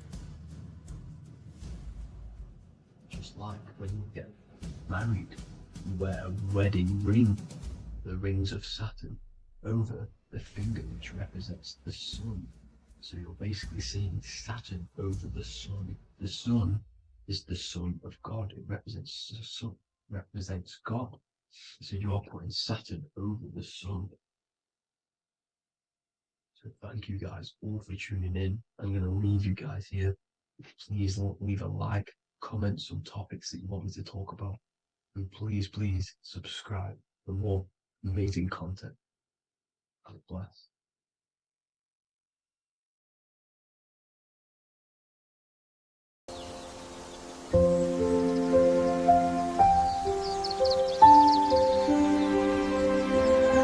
bookofwisdom.com.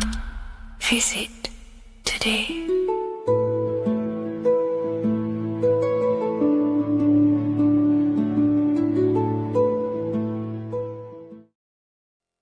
Welcome people, we're back with another video.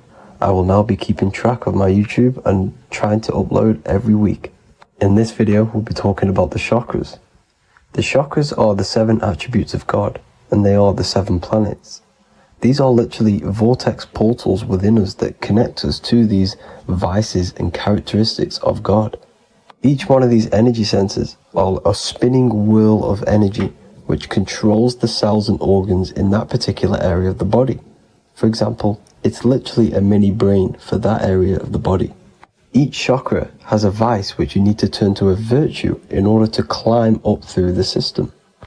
They work like a stairway system. You have to go through each chakra in order to unlock the one above. This process is turning matter into spirit as you descended from spirit to matter. Saturn is Satan, that's why it's the lowest chakra, and that's why the devil is red, because red is the lowest vibrational color. When you are in these lower states of consciousness, you are in your animal nature. This is your physical side of your nature, and you are mainly being driven by your animal instincts or your ego. Moving back to your higher self or your spirit self is not an easy process. It takes a while. However, with discipline, consistency, and motivation, you can achieve this, and this is what the ancients called Christ consciousness. Once you have achieved this, it is basically a state of mastery of the mind. You no longer lust for the lower animal nature things. Now, let's start with the root chakra. This is located at the base of your spine, and you can feel this chakra by tensing your anus. This energy center is in control of your survival needs, your vitality, stability, and security. Now, if this chakra is unbalanced, you will feel insecure, fear, anxiety, unstable, low self-esteem, anemia, over or underweight, and constipation. In order to balance this chakra, you need to feel grounded, embodied, stable, calm, centered, a sense of safety, and trust in yourself and the world around you. The next chakra is the sacral chakra, which is located around the belly button area. You can feel this chakra just by sucking in your belly. This chakra is to do with relationships, self-worth, creativity, empathy, and most importantly, sexuality. This is the most important one in order to start to raise your vibration overall, is giving up the over-sexualized nature. In order to balance this chakra, you need to come into harmony with all the toxic relationships that you have. Get rid of the fear, the anxiety, the isolation, and 100% get rid of the over-sexualized nature. Lust is one of the most lowest vibrations you could possibly feel. It is literally manifesting hell. In order to work on this chakra, you need to feel self-worth. You need to do creative things, empathy, healthy relationships, and 100% being confident. The next chakra is the solar plexus. This is to do with personal power, will, metabolism, eating, happiness, and your self-esteem and self-identification. You can feel this chakra just above your belly, below your ribs, and you can suck in this area. If this chakra is blocked, you will feel lack of confidence, difficulty in manifesting your desires, low self-esteem, misuse of power, misuse of dominance, weak will, and shaming yourself. Biggest one for this chakra is overeating, as it's to do with metabolism. If you are overeating, you are literally unbalancing a lot of your lower chakras, not just the solar plexus.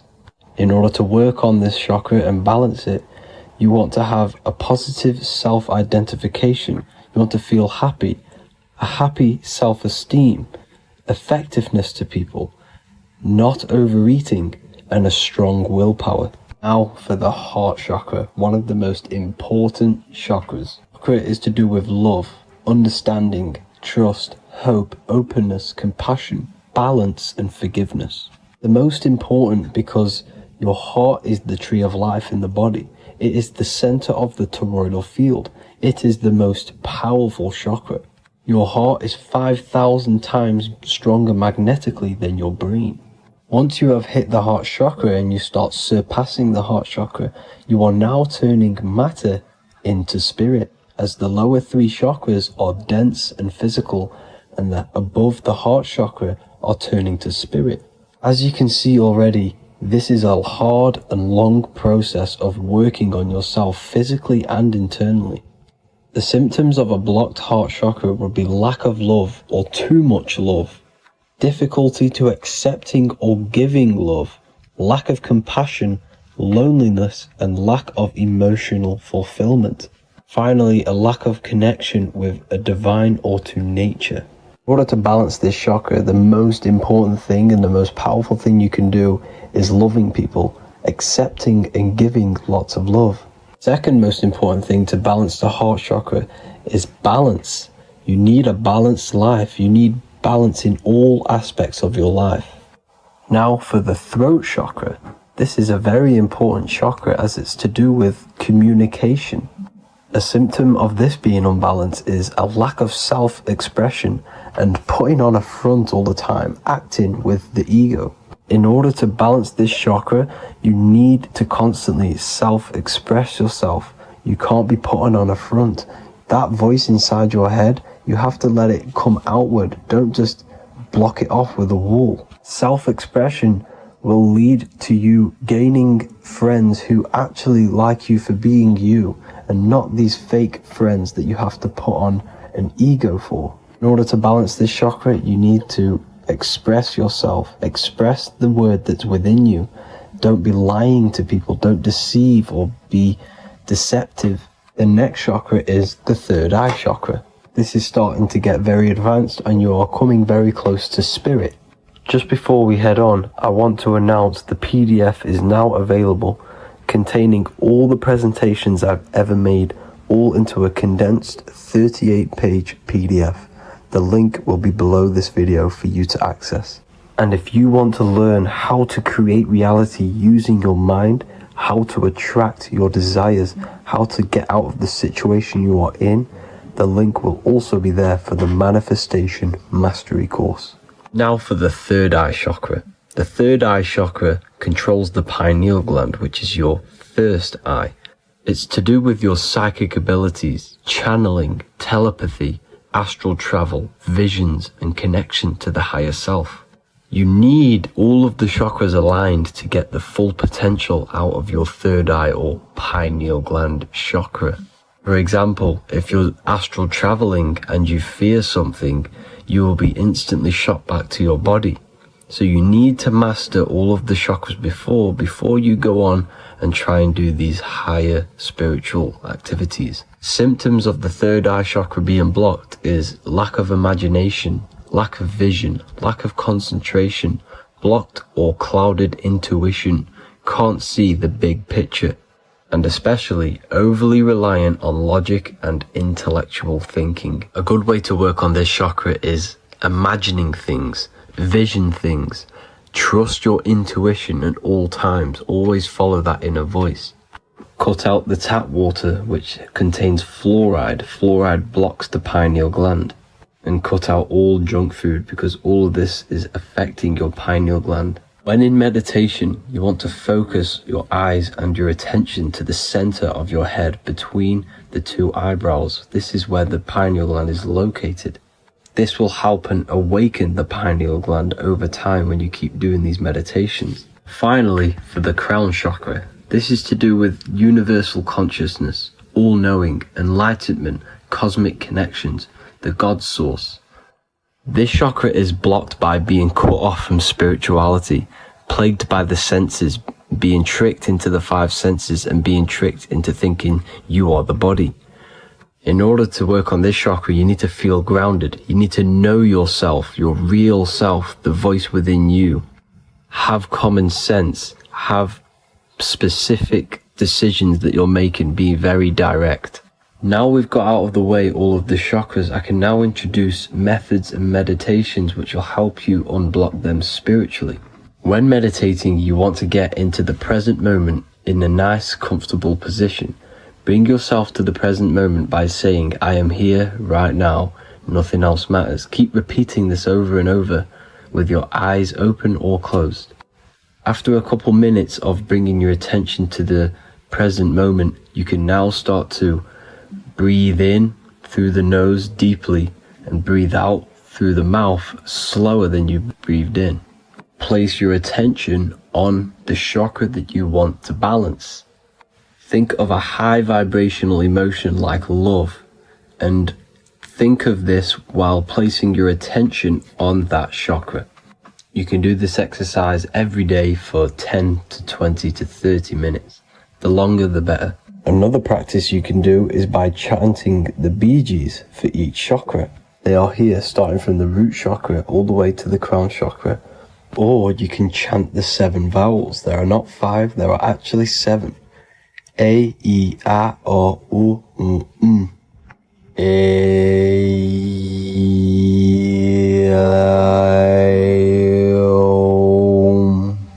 This is the proper way of pronouncing the 7 vowels.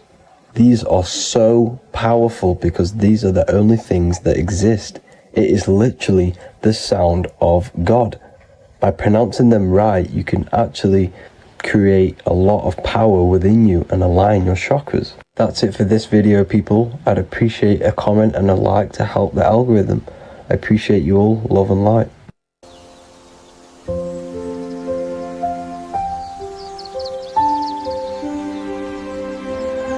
bookofwisdom.com. Visit today.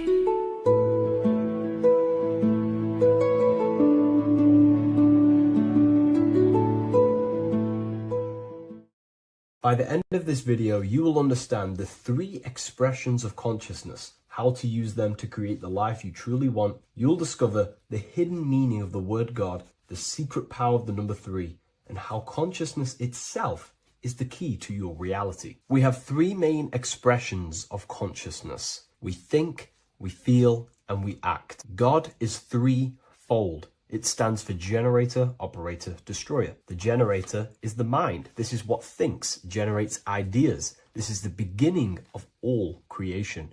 This is the first expression of consciousness. It is the first form of consciousness, not a physical form, but a spiritual form. Then we have the operator, which is emotion. When we think something, if we have care or any emotion towards it, then we take physical action. The body, the destroyer. We think, we care, we act. Thoughts and emotions are the 2 spiritual forces which merge together and give birth to actions. Think about it. Why are you watching this video? Because you had a care to watch the video. Therefore, the reality in front of you is because you had a thought, you had a care, you took action to express that reality. Everything goes through this 3-fold process. This is why we say, follow your heart, because the body does follow the heart. We think something in the mind, we feel something in the heart, and the body takes action towards it. Everything operates on the care energy of the heart. The body follows the heart. If you do not care about something, then you do not act towards it. It is the care energy that guides our actions in this world. Going back to the generator, the mind is a part of the mental plane, the infinite dimension of infinite information. There is no limitations in the mind. Everything already exists as a piece of information or a thought. This is the beginning of all creation, the spark of creation itself, thought, the mental plane. And our mind exists like a radio, our conscious mind. This is why we call it a mindset. What we set our mind onto through attention, mental attention, whatever we set it on, we receive thoughts that are very similar to what we set it on. The mind is like a radio, and whatever we tune that radio to, we receive that frequency and play that song.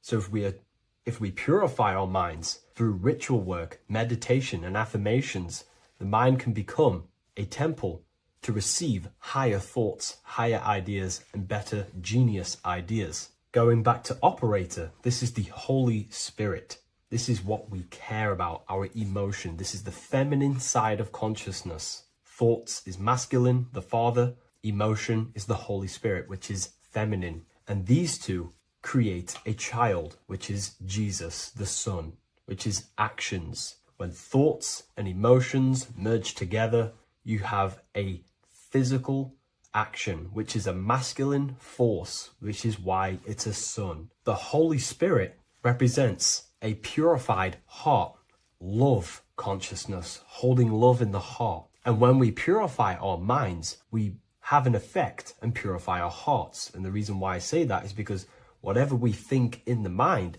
directly corresponds to what we feel in the heart. As above, so below. Thoughts create emotions. If we think something and our heart tells us that is bad, we have a feeling that that is wrong, then we should not take physical action towards it. And if we do take physical action against the feeling of knowing it's bad, then you are going against the spirit. That's what the word Satan means, or Satan. The Hebrew word for Satan is Satan. It means adversary or opposer.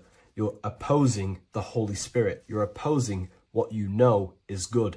You're taking a sin against the spirit, against the guidance from your soul, the knowingness of good. So when we do purify our mind, we purify our hearts. And when we cultivate love for the self and one another's in our hearts, we gain the Holy Spirit, which is love consciousness.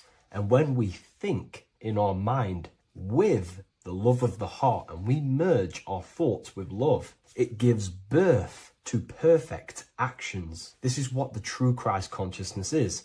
We think with the love of the heart and it gives birth to perfect actions. And if everyone did this in the world, we would live heaven on earth. Everyone would be balanced within themselves and the world as a whole would be balanced. So we need to gain full mastery over these three aspects of our consciousness, over our what we give mental attention to, gaining love for ourselves and the collective in our hearts, and gaining a strong disciplined willpower for our physical actions. And if you can gain full control over these three-step process, you can gain full control over your reality. The number 3 represents this 3 aspects of creation or transformation. This is a transformative process from going invisible to the visible. This is also why Jesus dies in a cave for 3 days. It's all about transforming the self. Transformation is the number 3. Me personally, I think the Holy Spirit has been replaced for the sacred feminine aspect of consciousness. They do not want us connecting to our feminine side of consciousness, because then we will cultivate love in our hearts for the self and one another. And love is the most potent force there is in the whole universe. It is what unifies everything. It nurtures everything. It allows things to grow. Think about it. When you hold love or care for someone, you grow relationships. The sun is the perfect symbol and representation of love energy. The sun gives abundantly, expecting nothing back, and allows everything on the earth to grow. It's a caring, nurturing, feminine force that allows things to grow and unify and come together. In today's world, we mainly have thinking and acting without emotion, without care, without the judge of our hearts. It's all about gaining unity consciousness. We think, we care, true care for one another and the self, and we act. And if you align these 3 forces towards something, your business, whatever you're trying to create, you will fully create that reality, because these are the 3 forces that you can use to generate a reality. You can do ritual work to create care in your heart about something, and then you will take more action towards it. The book I'm using here is the Book of Wisdom, Volume 1. You can get this paperback or PDF on my website. So I hope this video has helped you. Please leave a like, comment, and a subscribe on the channel if you like the content. Let me know what you think about the Holy Spirit and if it is covering up the feminine side of consciousness in the comments section. Left and right hemisphere, and what are they doing? How does it contribute towards your perception in this world? And this is what we're going to be talking about in today's video. We're going to be breaking down the two hemispheres of the brain and how they function in your life. So first, we have the left hemisphere. This is the logical hemisphere. This is the analytical, divided, scientific, or verbal hemisphere. The right hemisphere is creative, wholeness, artistic, symbolic, and metaphorical.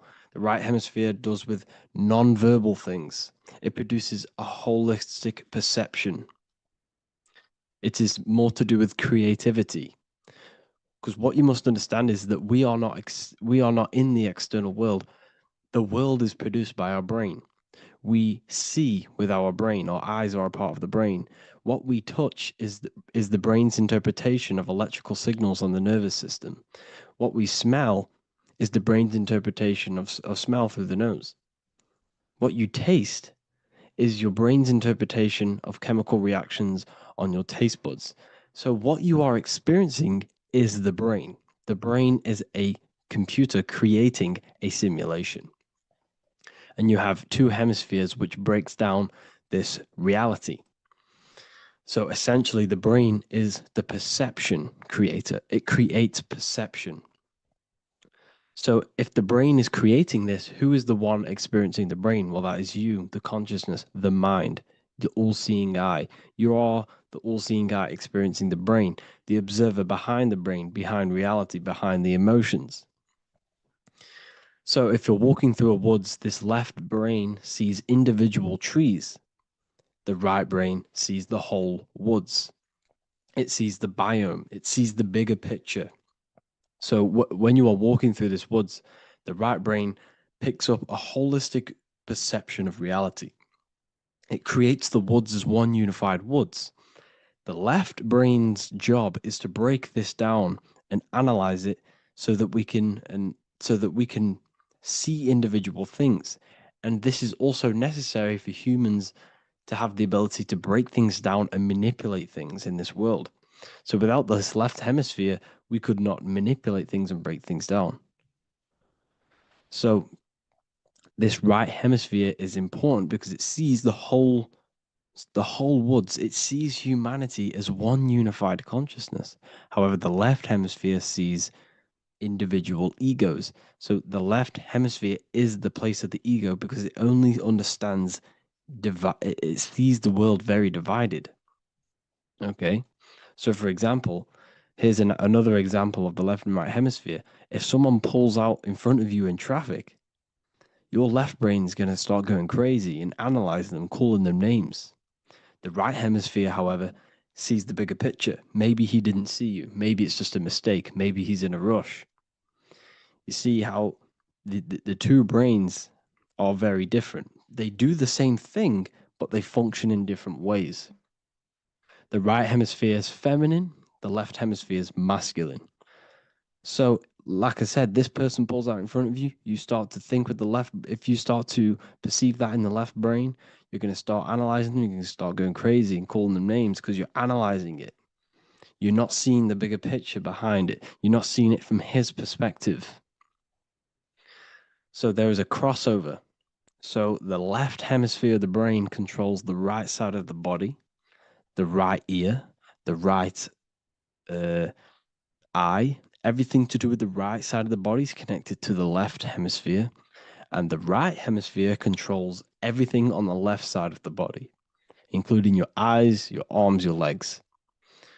So everything is crossed over, and even your visual field is crossed over. So this is your visual field, as you can see here, and even the left side of your visual field goes to the right brain. There's a crossover. No one really knows. There's not really a reason for this. However, this is how the human body is designed. As we all know, the human body is the most advanced piece of technology on the face of the earth. They cannot replicate the human body. And they tell you it has no creator. This is crazy. People are that brainwashed, they can't even understand that their body is the most advanced piece of technology. Your body is so advanced The computers that you use are mimicked of the body. Everything they create is mimicking nature, but they don't show you how intelligent nature is because they don't want you to understand you're in an intelligent design. So, anyways, let's get back on track. There is a crossover in the brain, and this is why they teach you to write with your right hand. And I was speaking to someone who's in a nunnery, or whatever you want to call it. They were a nun, or they knew someone who was who was a nun, and they forced these people, these nuns, to write with their right hand. You had to write with your right hand. This is why, I'd say at least 70% of the world or 80% is right-handed and right-legged, because they taught us this to activate the left hemisphere more because of this crossover that happens in the body. So when we are using this right side more, we are using that left hemisphere more. Why? Why are they doing this? Well, they also called it writing. Writing is a spell, to cast a spell on you to use that right side of the body so that you use this left hemisphere, because they want you to see the world as a divided perception. They don't want you using the right hemisphere, using that left side of the body to activate the right hemisphere to see the bigger picture and see how everything is all one and everything is created. This left hemisphere domination keeps you from seeing the connections between everything, because that left hemisphere analyzes, it breaks things down. So when we are left hemisphere dominated by using the right side of the body, we are essentially seeing everything as divided. And this is why so many people will not understand my work, because my work connects dots and connects fields of knowledge, and makes you see the bigger picture. So people who are left hemisphere dominated will see my work and think this guy's crazy. But it's all about activating that right hemisphere. So they called it writing because every word you say is molding your mind in some sort of way. The things you see is molding your mind. Everything you take in through the five senses is molding your mind. And language is a massive spell, especially the English language. They called it writing so that you use that right side. It's a spell because your subconscious mind picks up everything you say. And 90% of your daily basis behavior and thought patterns is produced by these subconscious programs within the subconscious mind. Essentially, your conscious mind is only the 10% of you. The conscious mind is just what you're aware of, what you're wearing, how you're feeling, what you're thinking. That's your conscious mind. The subconscious mind is controlling every system in your body. It's telling your heart to beat without you being conscious of it. So essentially, this is what they're programming. They're programming this system in the back of the mind, which is controlling everything through the words. And this is what spells are, because it's all about creating perception in the subconscious. So they want you to use that right side more. I truly believe the ancients, they were balanced. They used the left and the right side of the body. They didn't have a stronger side because they understood this science of the body and how the body works. So this is actually called phonetics. It's not etymology. Etymology is the study of root words. Phonetics is the study of how words sound similar. The way words are spoken. So phonetics, phone is why we call them a phone, because you speak into a phone. So this is write and writing, to use that right side to activate the left hemisphere more. So your hands are a manifestation of your brain. The left hand is the right brain, the right hand is the left brain. And as a child, we were always taught that when you place your hands together like this is the size of your brain, which is true because your hands are a part of your brain. They're an extension of your brain. Every part of your body other than your brain is an extension of the brain. Everything's working and feeding back information to the brain because you're experiencing the brain. So another trick that you can do, or another exercise, is looking in the mirror and closing one eye at a time. If you close your right eye, if you take your top off, for example, you'll analyze your body if you close your right eye, because you're using that left hemisphere. Sorry, other way around. If you look at yourself through your right eye, you'll use that left hemisphere, which will analyze yourself. You'll see individual body parts. If you close the right eye and use the left eye, you'll see your body as a whole. You won't really analyze it. This is how you can analyze yourself using these two hemispheres.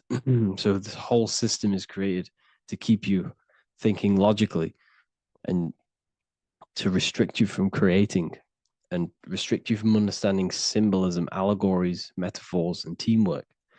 They want you stuck in a logical way of thinking and a logical way of seeing the world. This is why when you go to school, you are told exactly what to do. You're told to think this way and no other way. You're told to do orders, do this. It's a very left-brained system, because if we all started to open up this right hemisphere, we'd all see, wow, everything is all one, everything's all connected. And this is what my work is doing. I'm showing you everything is one. The physical world is an illusion of duality, but everything comes from the one source, the one mind. The universe is a giant mind. I am mind, you express mind. We all possess mind. Behind the physical body is the same mind consciousness. And we are all expressions and fractals of this infinite consciousness called mind. And this is what they don't want us to figure out, is that we are all just one consciousness expressed. It's an infinite consciousness. It's even in the squirrel, it's in the dog. All of these different animals, they're just different bodies, but behind the bodies is the same consciousness, which is mind. That's what the pineal gland is. The pineal gland is not the mind, and it's not the third eye. The third eye is your mind. If you have a closed third eye, it just means you have a closed mind. If you have an open third eye, it just means your mind has expanded from beyond physical things through astral projection and mystical experiences. This is how you gain an open third eye. It's just an open mind. A mind that has astral traveled, has explored the realities within the mind. So everything they do is to keep us in a divided state. Divide and conquer, right? That's their motto. All to keep you thinking how everything is divided. Everything they've done is division. Postcodes, countries, everything is divided. Like football teams and all this stuff. It's also a natural process when you grow up, because as you grow up, your brain is constantly analyzing the world. So this is sort of a natural process of how you become more left hemisphere dominated, because your brain is always analyzing. And unless something awakens you, you can awaken that right hemisphere where you can start to see the bigger picture. Even the music, all tuned to 440 hertz, shuts down the right hemisphere of the brain. 440 hertz, Spotify, Apple Music, the radio. Every time you turn on the radio, it's tuned to 440 hertz. This was specifically tuned. It never used to be tuned to this. It was in the 1950s. It was changed. The standard music tuning was changed to 440 hertz because it shuts down that right hemisphere of the brain. They don't want you thinking, seeing the world in this way and perceiving things as one. And I'm going to show you. It tells you this in the Bible. Cast the net onto the right-hand side of the boat and you will find the fish. What was Jesus saying? You see, people read the Bible and they don't understand it. If the Bible is not talking about you, then it has no meaning. The Bible, everything you read in the Bible is about you and how it can better your life. It occurs to you. So if Jesus says, cast the net onto the right-hand side of the boat, this is an allegory. The boat is your body. Cast the net.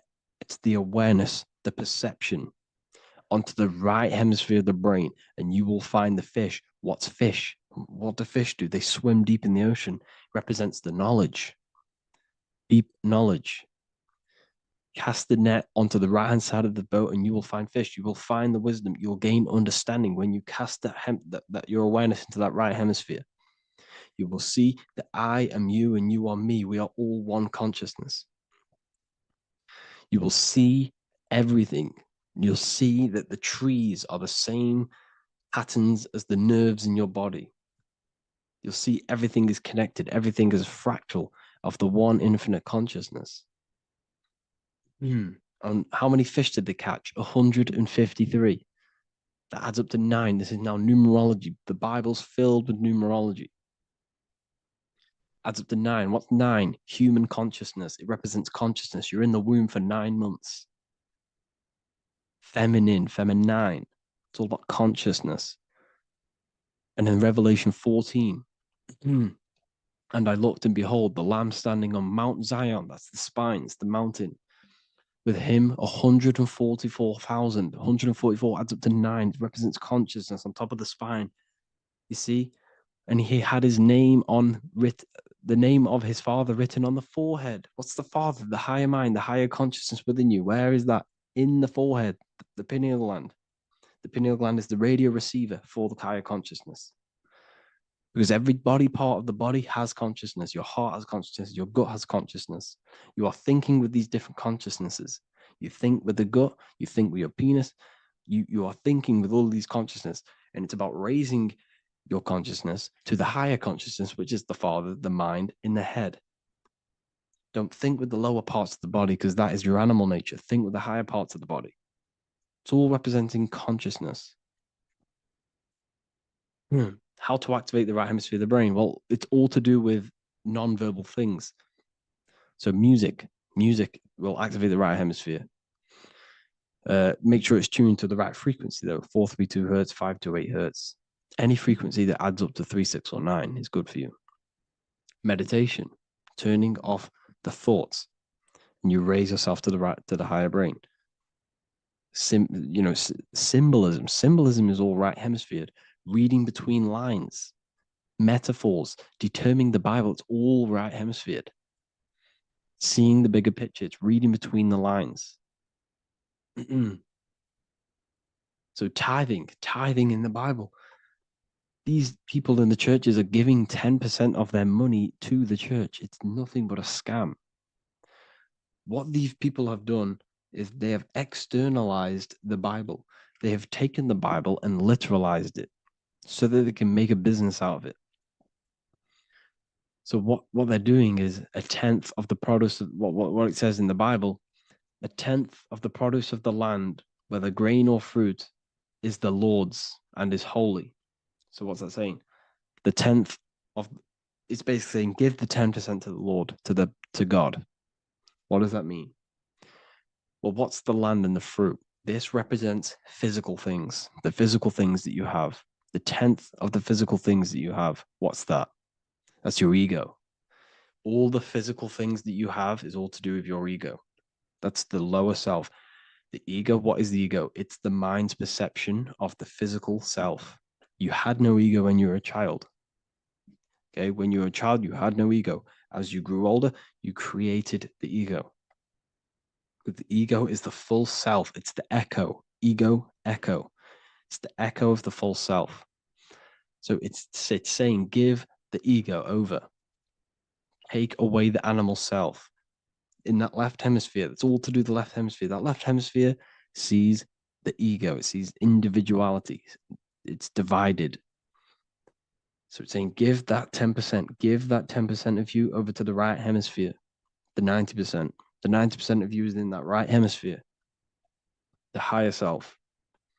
Now, I'm not saying the left hemisphere is bad.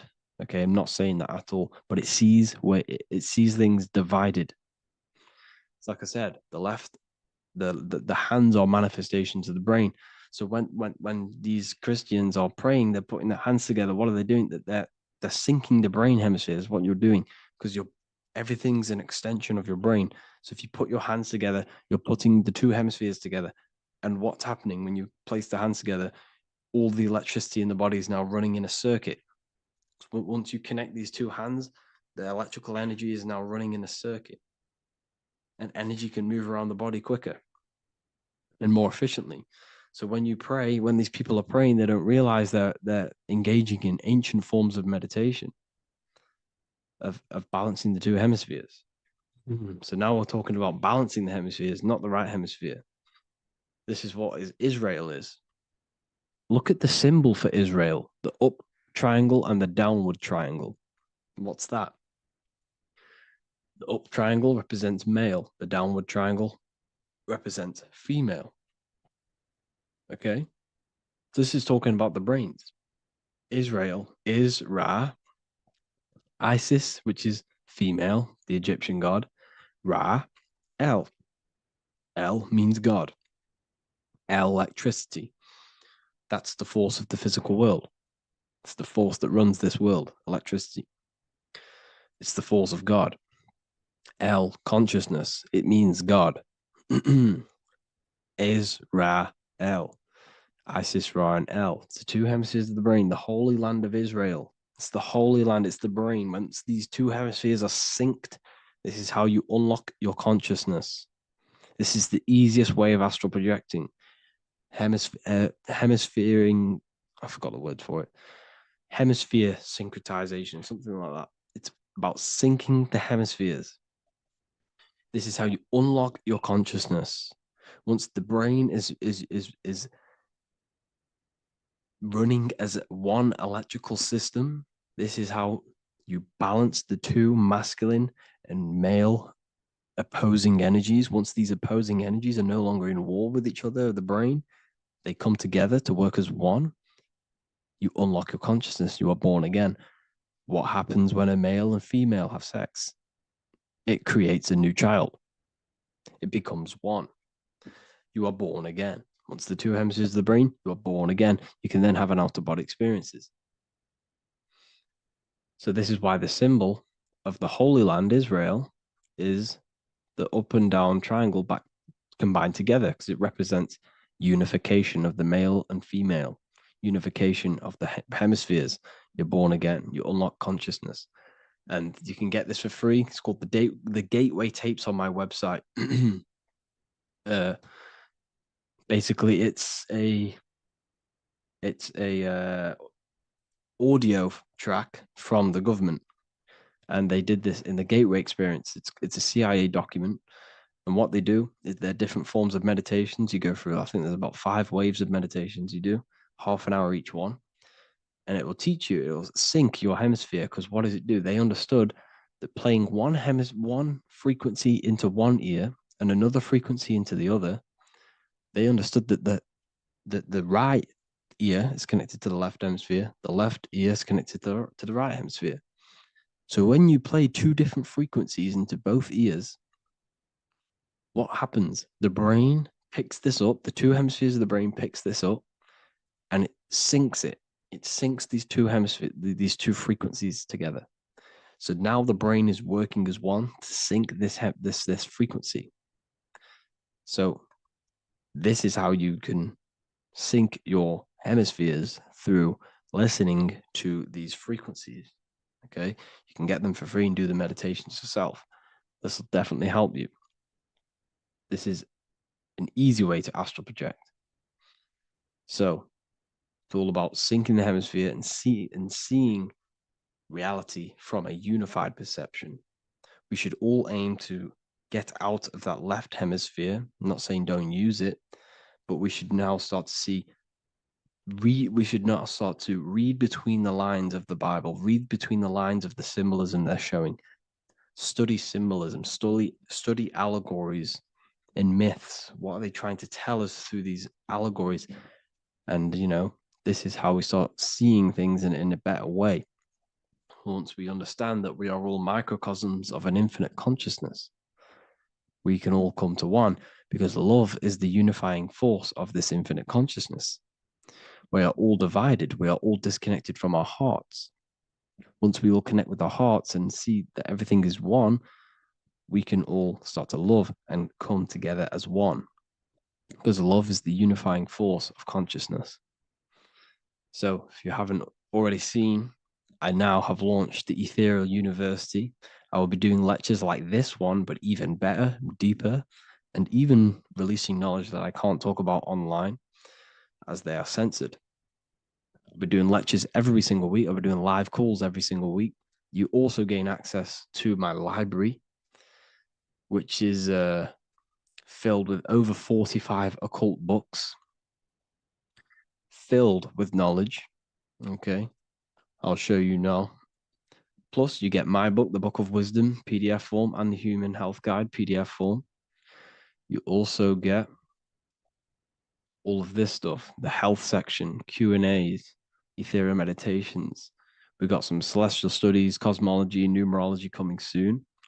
You also get the brand new Manifestation Mastery course, plus the library. And there'll be new books, new lectures, new live calls every single week.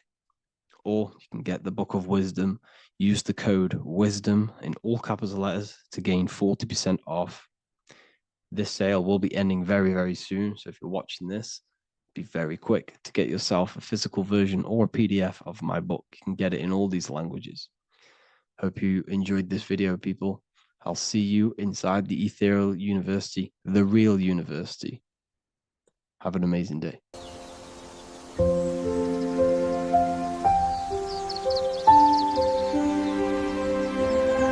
bookofwisdom.com.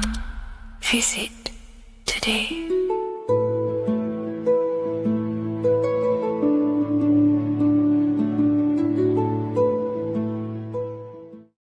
What if I told you that the pentagram can unlock the secrets of creation and make you manifest any reality you want? Hence why the pentagram is used heavily in magic and witchcraft. We have to understand that the pentagram has been heavily demonized. Religions, churches claim that this symbol is associated with Satanism and witchcraft. I personally believe this was intentionally done so that people do not gain their personal power over reality and their life. The pentagram reveals so much about you, and it is one of the most important symbols to understand inside the occult studies. It is one of the most common symbols that you will see across all occult esoteric orders and different occult traditions, such as Freemasonry, Kabbalah, Rosicrucianism, alchemy. You will see this symbol everywhere. And in fact, you even see this symbol, the pentagram, on old church buildings, statues of Jesus next to church buildings. You will see this symbol used by Christianity itself, which is very contradicting about the church. But I'm not here to tell you to think anything. You can simply take this information with a pinch of salt and see if it benefits you. The pentagram used by the early Christians was said to symbolize the 5 wounds of Jesus on the cross. But this goes much deeper in an esoteric explanation. The pentagram ultimately represents the 5 elements of creation. All creation falls within these 5 elements. We have spirit on the very top, then you have air, water, earth, fire. This is the correct placement and order of the elements. Air is always on the left, water is always on the top right, earth very bottom left, fire bottom right, and spirit placed on the tip point of the pentagram. It's a 5-pointed star drawn with one continuous line. But this actually reveals much deeper things, and we're going to be going into how to use this symbol for magic and creating your reality towards the end of this video. But now we're going to give you a basic understanding of the pentagram. It's showing you the 4 physical elements symbolized as triangles and spirit symbolized as a circle. The 4 physical elements are made out of the base element, spirit, or what the ancients call ether. Ether is the underlying base of all physical matter. This is the substance that animates physical matter with life force. All physical matter has its origin in the etheric substance, or spirit, what we want to call it. It is simply the life force that animates the physical thing.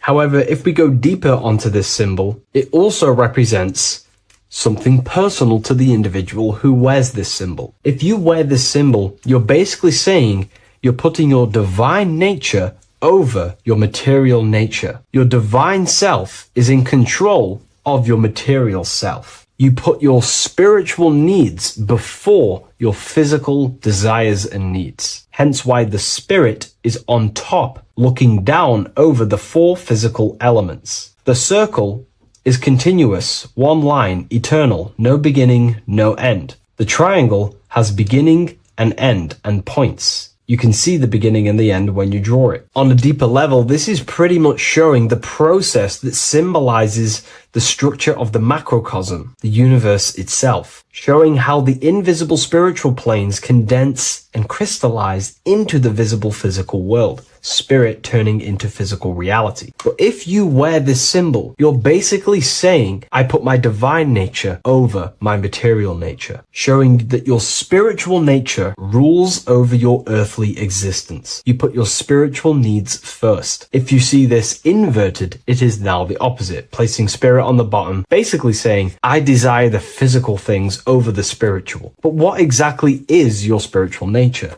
Well, your spiritual nature is simply your internal self.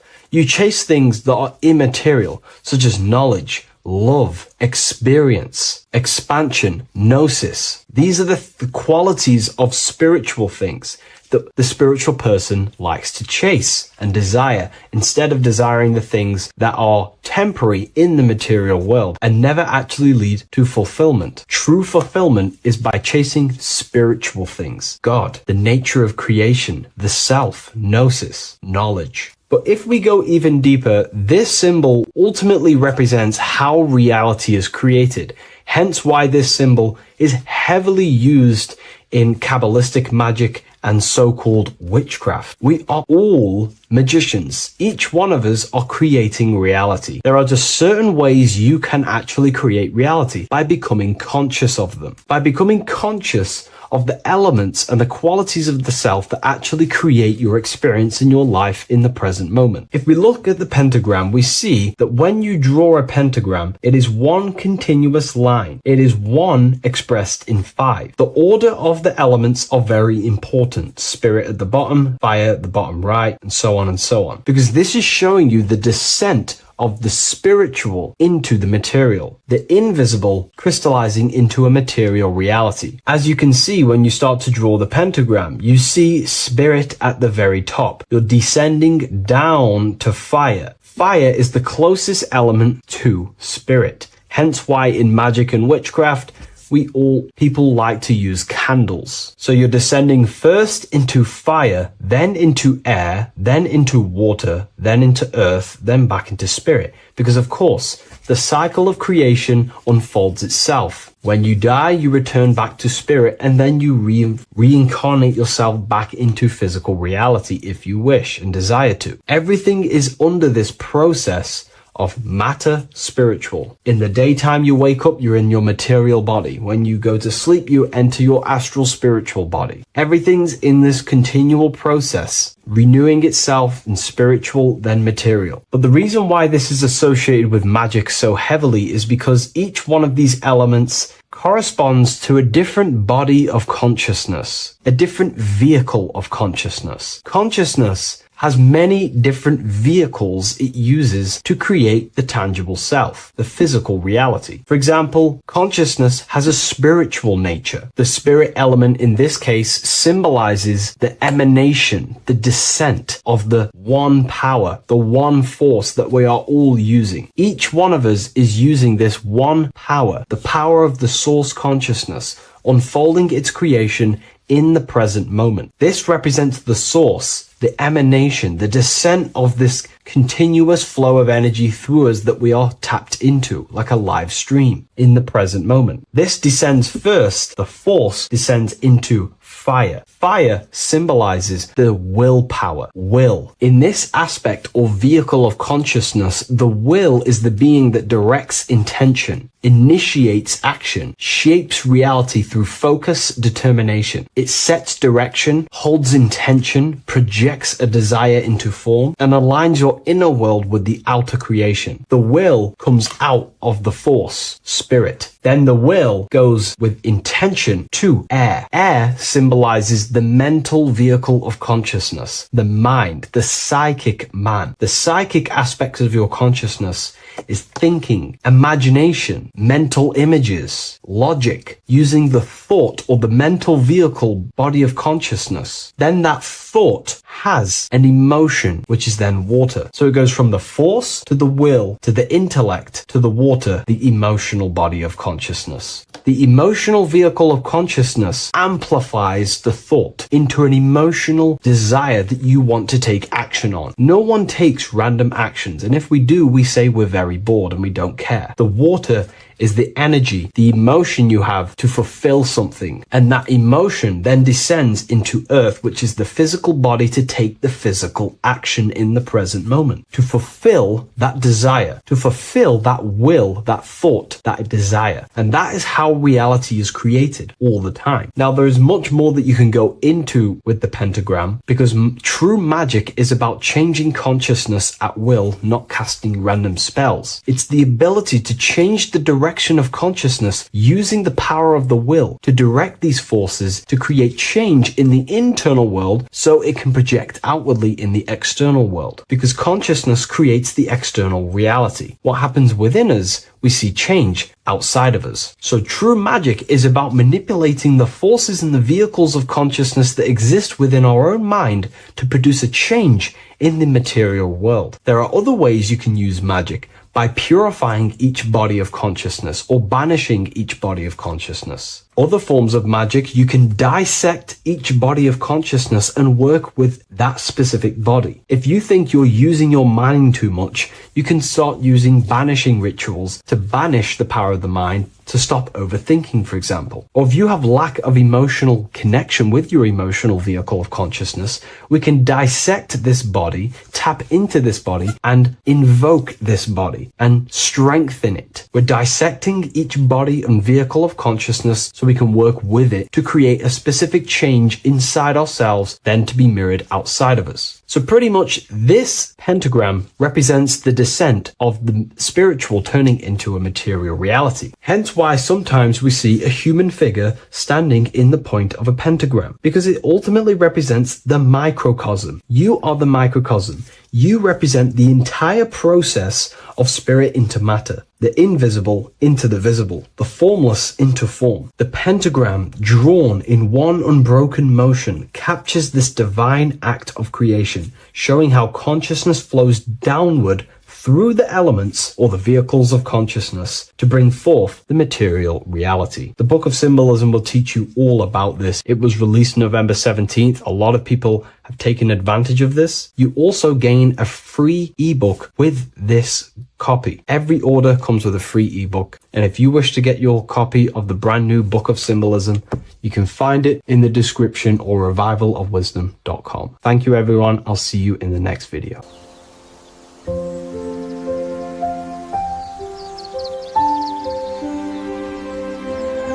bookofwisdom.com. Visit today.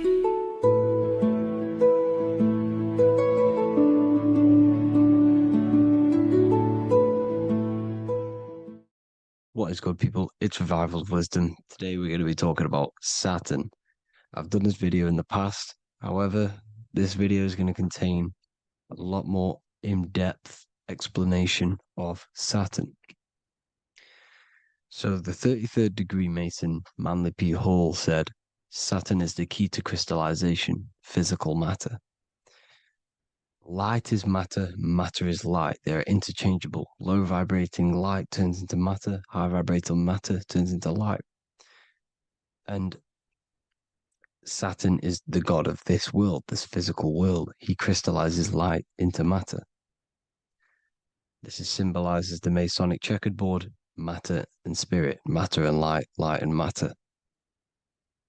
He's also the god of time, destruction, justice. He creates and destroys, because all things in time die. He creates and destroys you. So,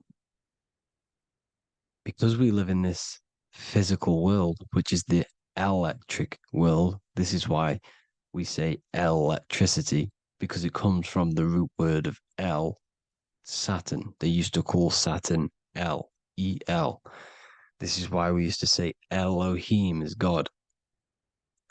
The real God of this world is Saturn, but it's being hid. This is being hid. Jesus is Saturn. All of this is Saturn. It's all Saturn worship. It's the real God of this world,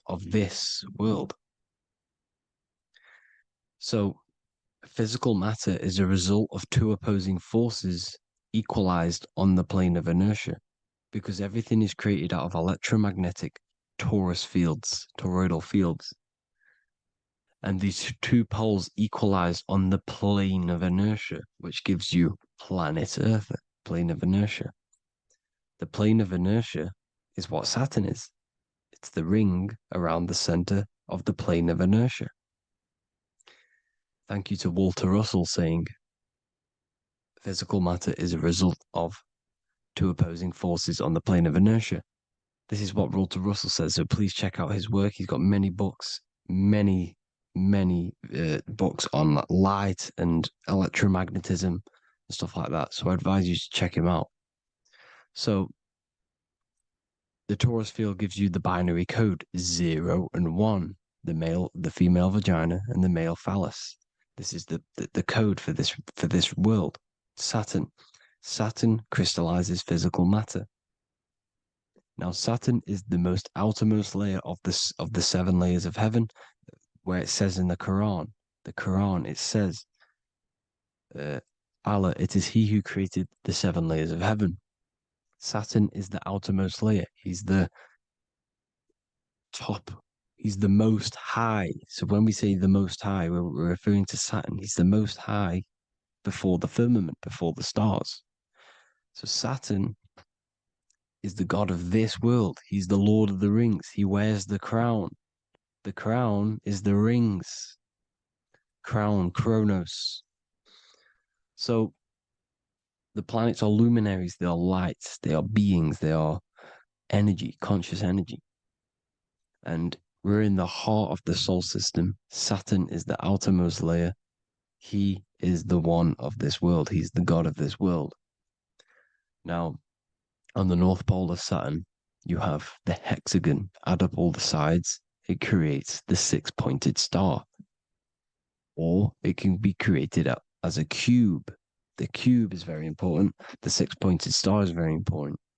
6 points, 6 triangles, 6 side, 6, 6, 6. Black cube adds up to 6 in gematria. Now, what did I say in the beginning? Saturn crystallizes the physical world. He creates physical things out of light. You are a light being. This is why we say human. Hue means the light spectrum. Hue, man, we are light manifested into physical forms, human. And we are incarnated through Saturn. Satan, same thing.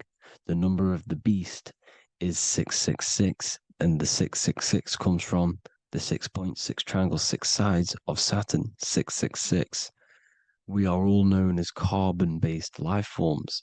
Carbon, the atomic structure of carbon, is 666, 6 protons, 6 electrons, 6 neutrons. We are materialized into our physical bodies through Saturn, through the number of the beast. These bodies are the beast, it's the animal. The divine, the Christ, is the consciousness within, because you are a physical, spiritual being combined into one, hexed into one. Hexagram. This is a hexagram. You're hexed into physical matter, spirit and matter, light and dark, combined into one. Now you contain of the mark of the beast, the mark of your body. Your body's the beast. It says in the Bible, Satan, who is the god of this world. This world. There are many different worlds, but this world is run by Saturn, and it says that in the Bible. Saturn is Satan. It's the same thing. And look at the crown of thorns are wrapped around the heart. The soul is in the heart. The mind is in the brain. The soul is wrapped around the rings of Saturn. You're wrapped in physical matter. This is what it's showing you. This is symbolizing the rings of Saturn wrapping you. And the cross on top is the cross of the cube. The cube, the black cube of Saturn, unfolds into a cross. So Satan, who is the god of this world, Corinthians 4:4 in the Bible, Satan, who is the god of this world, has blinded the minds of those who don't believe. Saturn blinds your mind because the god of this world materializes you and he blinds your mind when you incarnate into physical matter. When you enter this soul system, not the solar system, You hit Saturn first. He materializes you. And look at the symbol for Saturn. This is the symbol for Saturn. All of the planet symbols are created out of the Holy Trinity. The Earth, Moon, and Sun. Body, mind, and soul. The Sun is your soul, the Moon is your mind, the Earth is your body. Your body's made out of the 5 elements. The Sun is your soul because the Sun is life force. Gives life to everything. Your Sun is a soul. Your soul is the sun of your body. The Moon is the mind. The Moon is the moon of your body, the mind of your body. Intelligence. So all of the symbol of the planets are created out of these. The Saturn symbol is created out of the Earth cross, matter, and the Moon crescent, moon, mind, matter over mind. This is why Satan, who is the god of this world, has blinded the minds of those who don't believe. He blinds your mind. Look at the symbol, it's showing you. The Saturn symbol is matter over mind when it should be mind over matter. So we descend into a soul system, into our 666 Saturn carbon suit bodies, and we are matter over mind. Then we have to move up the spine to go back up to spirit, to mind over matter, where you manipulate your own reality. Now look at this. It creates the number 5. 5 is the number of change. You're moving from this side of the number sequence over to the right side. You're moving from the spiritual into the physical world. You're incarnating into the 5 elements, the 5 senses. So the cube, the black cube of Saturn, is another major symbol. Very important symbol. Here you see the cube, and the color black is associated with Saturn because Saturn's associated with death. He creates and destroys. Light and dark. Death is associated with black, spirit, because you can't see spirit, which is blackness. So the black cube is black because Saturn rules the nighttime, which is dark, blackness, and he rules the winter, which is death, blackness. So Saturn is the black cube. Cubes have 6 sides: up, down, right, left, back, and forward. Cubes are 6-sided. Everything is 6-sided inside of this creation because you're incarnating, you're materializing, crystallizing into the cube, the world of the cube. Everything's a cube. Everything's got 6 sides. Here's Leonardo da Vinci showing you that you're in the cube. Leonardo da Vinci did this famous painting. You're in the cube, you're hexed into physical matter, where you're incarnated into the 3rd dimension, the 3-dimensional world, which is a cube, 3D. And black cube adds up to 6 sides of the black cube. The Kabbalah means cube god in Arabic. And look at what they do. They worship the cube, the black cube, and they stand in rings like the rings of Saturn. Australia, Denmark, Manhattan, Santana all have these black cubes. You go to New York, you will see the black cube there as well. These black cubes are everywhere because it is the real God of this world, So look at the cross. The cross unfolds into the cube. Xbox, Nintendo GameCube, Sega Saturn, anything to do with a simulated gaming reality, they put Saturn in it because we're in the simulation of Saturn. This is a simulation. And this is why they reflect this through the Xbox, GameCube, Sega Saturn, anything to do with gaming, simulations, is all Saturn. Because we're in the cube of Saturn, the black cube. We're in the GameCube, the Xbox, the Sega Saturn. As above, so below. So they reflect it through the simulations that they create inside of this simulation. Cubes have 8 points for the 8 points of time and space. 8 is the number of time. Everything's cycling, infinity. So look at the cube. The cube is symbolized as in Judaism. The Judays have the black cube. They wrap themselves in a black band and they cover their eyes into blackness. The black cube, for the black cube of Saturn, they use the star of Saturn, and they worship their god on Saturn Day because it's all Saturn worship. And look how the Saturn god is wrapped around with these thorns or leaves, just like Jesus is wrapped around his heart. And Jesus on the cross is us on the cross. We are in the cross. We are in the cube. The cross is the cube. And the cross is even in the Saturn symbol. This is another symbol for Saturn. There's two symbols. You got this one, the one I've just broke down. And there's this one. This is the cross of Saturn, the cube god, the simulation, the game cube. Now, Chronos is another word for Saturn. Chronos means time. When you clock into work, you go to the Chronos machine. Well, I did anyway. And I'd tap my card on the Chronos because Chronos is time. Anything to do with time is Saturn. He creates and destroys. Look at the artwork of Saturn with the sand, the time. Look at this, how he's cutting off the baby's wings. He's crystallizing the spirit into matter. He's cutting off your wings. Satan, in the Bible, he falls from heaven into earth and he loses his wings. He becomes a serpent. You see, it's all symbolic for us.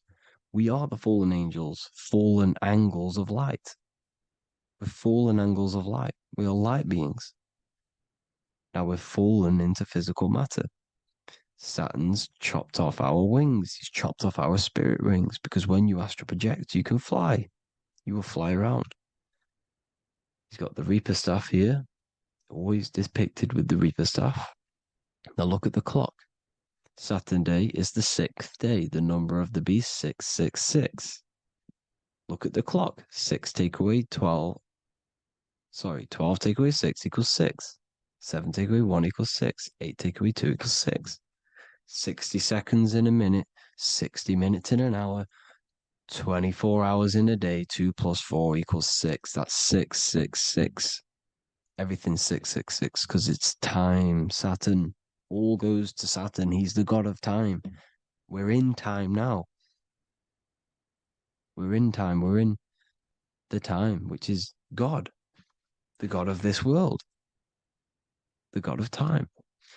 Now look at this. The Reaper is also depicted as the Reaper with the staff, the black cloak, black symbolizing death, spirit.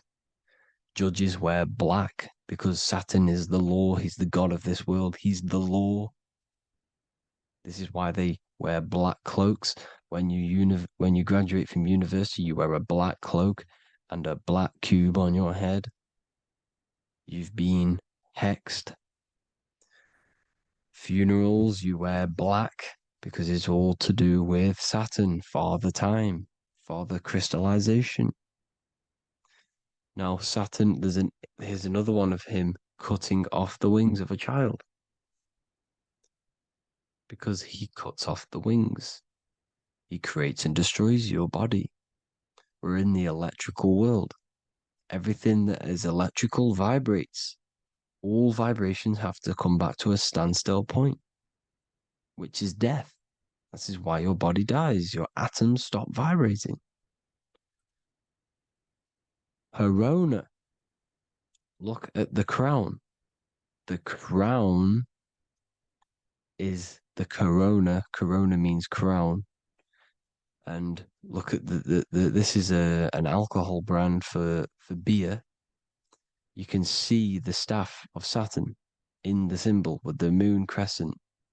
Corona, which is the crown, Saturn, the crown on Saturn, the rings. And then you've got the staff. It's all Saturn worship.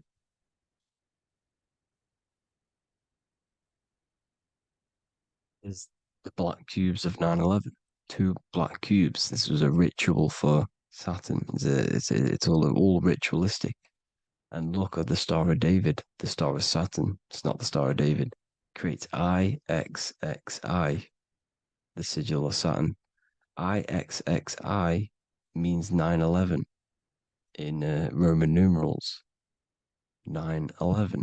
It's all a ritual for Saturn, and they have the 2 black cubes of Saturn. Now look, XX, there's more symbolism of Saturn now. We're going deeper. XX is more symbolism for Saturn. The sigil of Saturn is XX, as above, so below. Same with the Star of David. You split it in the middle, as above, so below, as above, so below. XX, this is a Knights Templar Cross of Lorraine. XX, Knights Templar, High Order of Masonry. They all worship Saturn. Well, Saturn's the real god of this world. X Eon with the XX. XXL magazines, which is all to do with famous rappers and stuff like that. When you die, you put XX on the eyes because it's Saturn. He's the Reaper. Is Jesus with the XX crown with the thorns around his heart, around his soul, with the cube on the top, the cross cube. Lucifer with the XX Cross of Lorraine. Jay-Z with his alcohol brand, XX Cross of Lorraine. The X Factor with the rings of Saturn. All Saturn worship. The seal of Melchizedek is also Saturn. This is the cube. This symbolizes the cube with the 8 points for the 8 points of space and time. And this is the cube. It's another ancient symbol for Saturn. Here you see the star of Saturn with the Melchizedek symbol around it, which is all to do with Saturn. Here you see an altar, the Holy Grail, the Melchizedek symbol on it, and they're worshipping it. This is why we wear rings, wedding rings for the rings of Saturn. It all goes back to Saturn. Earrings. The 8-pointed star of the ancient Sumerians is all Saturn. It's all Saturn. So the ancients, the symbols of Saturn goes on forever. It's in all of the major corporations. You can see it everywhere, the rings of Saturn. Toyota is an obvious one. Internet, Nike, Target, Sega, Saturn. All Saturn worship. All Saturn worship. Because he is the real god of this world. Here's Kanye West's album with a Saturn here. Here's Michael Jackson's album saying X escape. There's the X again. The X escape. You have to escape this reality. Maybe that's what he's pointing at. Here you see it on the dollar bill. The star of Saturn. Here you see it again on the dollar bill.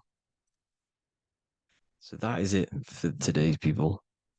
I hope you all gain some insight on Saturn. Please like, comment, and share if you can. Subscribe if you like the channel. Please have an amazing day. God bless.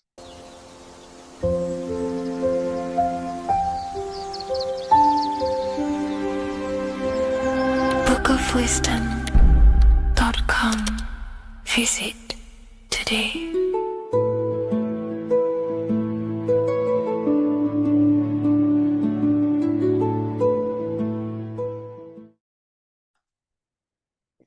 In this video, you're going to learn exactly what Christ consciousness truly is and how to cultivate this into your life so you can live a better life, create the things that benefit yourself and humanity, and ultimately to bring heaven on earth. This is the true way. If you're familiar with my work, you know that, I'm pretty much obsessed with symbolism. Symbolism is such a massive topic, and it unlocks profound ancient wisdom that is hidden behind these layers of symbolism of the ancient paintings, symbols, and texts. So I was going through some Christian artwork and I came across this painting. It's a well-known painting called The Sacred Heart of Jesus. And it just blew my mind what this is revealing about human consciousness and Christ consciousness, which is what Jesus represents. If you're not familiar with Christ consciousness, you should definitely do a bit of research on that. But I'm going to explain it today in detail. So when we look at this painting, we are looking at symbolism. We're looking at consciousness, a state of being, a state of living, a way of thinking, a way of feeling, and a way of acting in the world. As I've said this many times, we're all creators. We all create and generate reality. And you don't just have your personal reality, you have a collective reality. Your reality is affected by the collective consciousness. Depending on the collective consciousness's understanding of reality will also affect your life. We have a collective life and a collective experience. So Jesus in this depiction here is in a way showing us instructions to reach Christ consciousness, whether you see it yet or not. But I'm going to decode this for you. And your mind might be blown after watching this. Okay, so so what is the meaning of Christ consciousness? What's the whole purpose of this? Very simple. Like I mentioned before, we have a collective experience on this world. And Christ consciousness is the natural consciousness that we all need to be functioning on to generate peace, love, and unity on the earth in this experience we call life. That's what Christ consciousness truly is. It's a state of being that we need to cultivate within our own self, within myself, others, and everyone in this life and experience, so that we can all live in peace and heaven on earth, what they like to call it, so that we can generate the best experience possible together on this thing we call earth, on this material world, this material dimension. The material dimension is simply just a physical dimension of thought. It's a physical outcome of thought, but that's a whole other lecture. So please leave a like, leave a comment if you have any topics to talk about that you wish for me to cover, and definitely leave a subscribe if you like my content and channel. So to go deeper into this, right, we've explained what Christ consciousness is and what it actually, will do to the earth and what it will do to reality in our collective experience. And it's also representing a profound understanding of self, a deep understanding of the true nature of self, the true source of self, what the self is, pure consciousness, pure God. We are all Jesus. Jesus is you, a physical manifestation of the divine made manifested physically. A physical manifestation of consciousness, okay, of spirit descended into matter.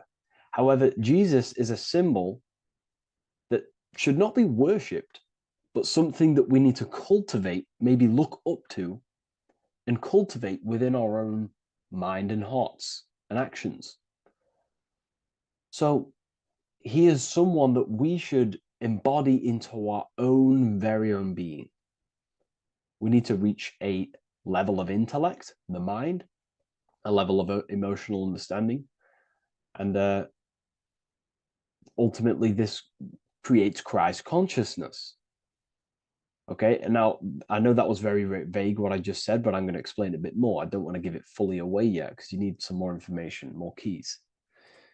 So let's observe the top end of this painting. Jesus with this circular light emanating around his head is symbolic of the mind, of the our thinking aspects of consciousness, the way we generate thoughts, ideas. The mind is also good at also ruling communication. It also rules what we give attention to. Okay, so this is symbolizing the mind of every human being. The mind is a very powerful center of consciousness located in the head, of course. This is why Jesus is the head at the top with the circle around it, representing the mind. Now, to reach Christ consciousness, we need to purify our minds.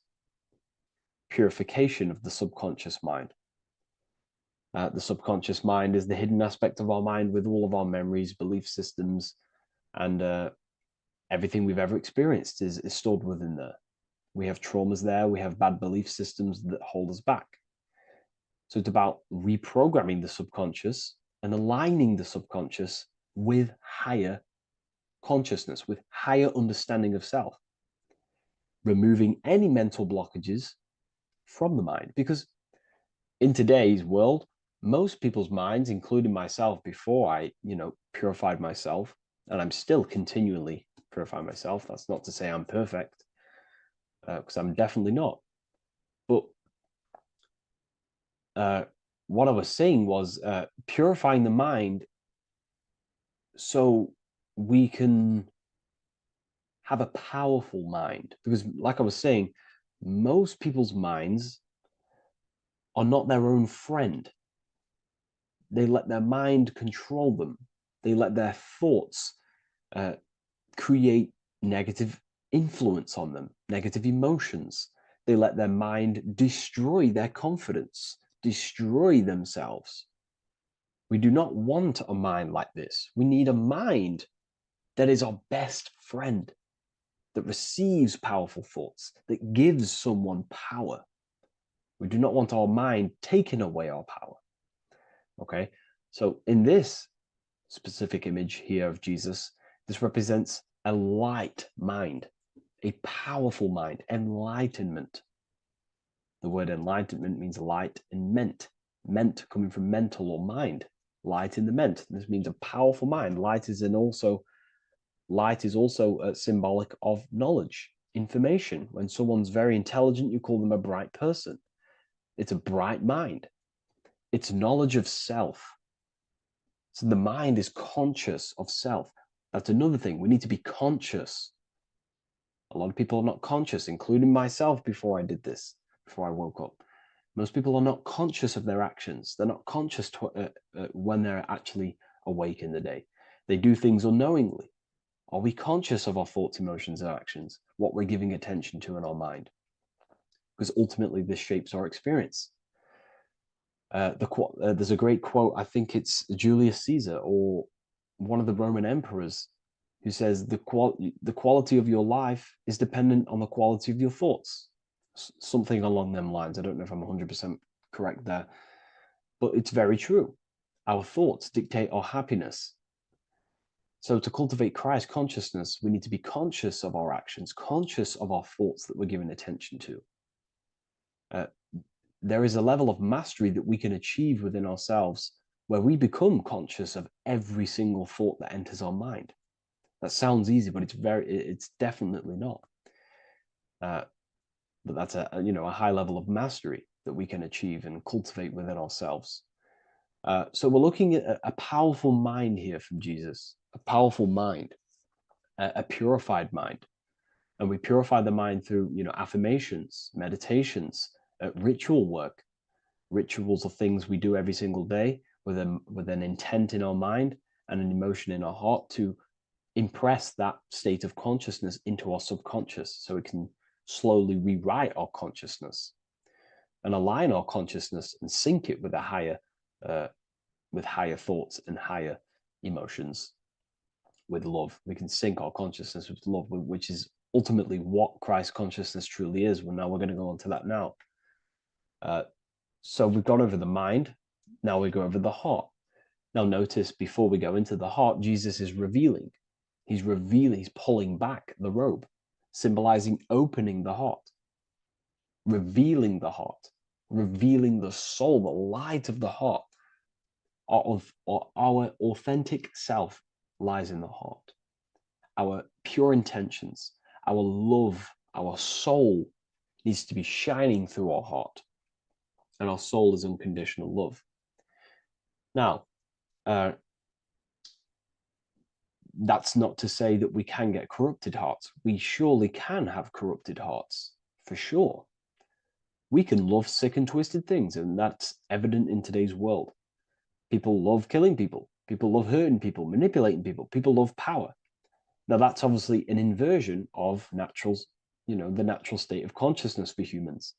When we're born with a natural state of love, of unconditional love for the self, for everyone else, for animals, insects, the earth. We love everything as a child. And not only do we love everything, we actually act upon this. As a child, we do not act on anything we know is not good. And I'm talking early stages of being a child, before we're indoctrinated, before the mind and heart become corrupted. We are pure. This is symbolizing this. Light represents also purification and truth, because when you shine light on something, it's the truth. You see it. You shine it through the darkness. It reveals. So light, this is symbolizing revealing the light of the soul, of love consciousness, holding love in the heart, true love, not love for sick and twisted things, but true love for the self, the body, and for everyone else and all things. Holding love in the heart. There's a famous saying of keeping the sun in your heart. Keep the sun in your heart. It's a very famous saying. What the sun is a symbol of love.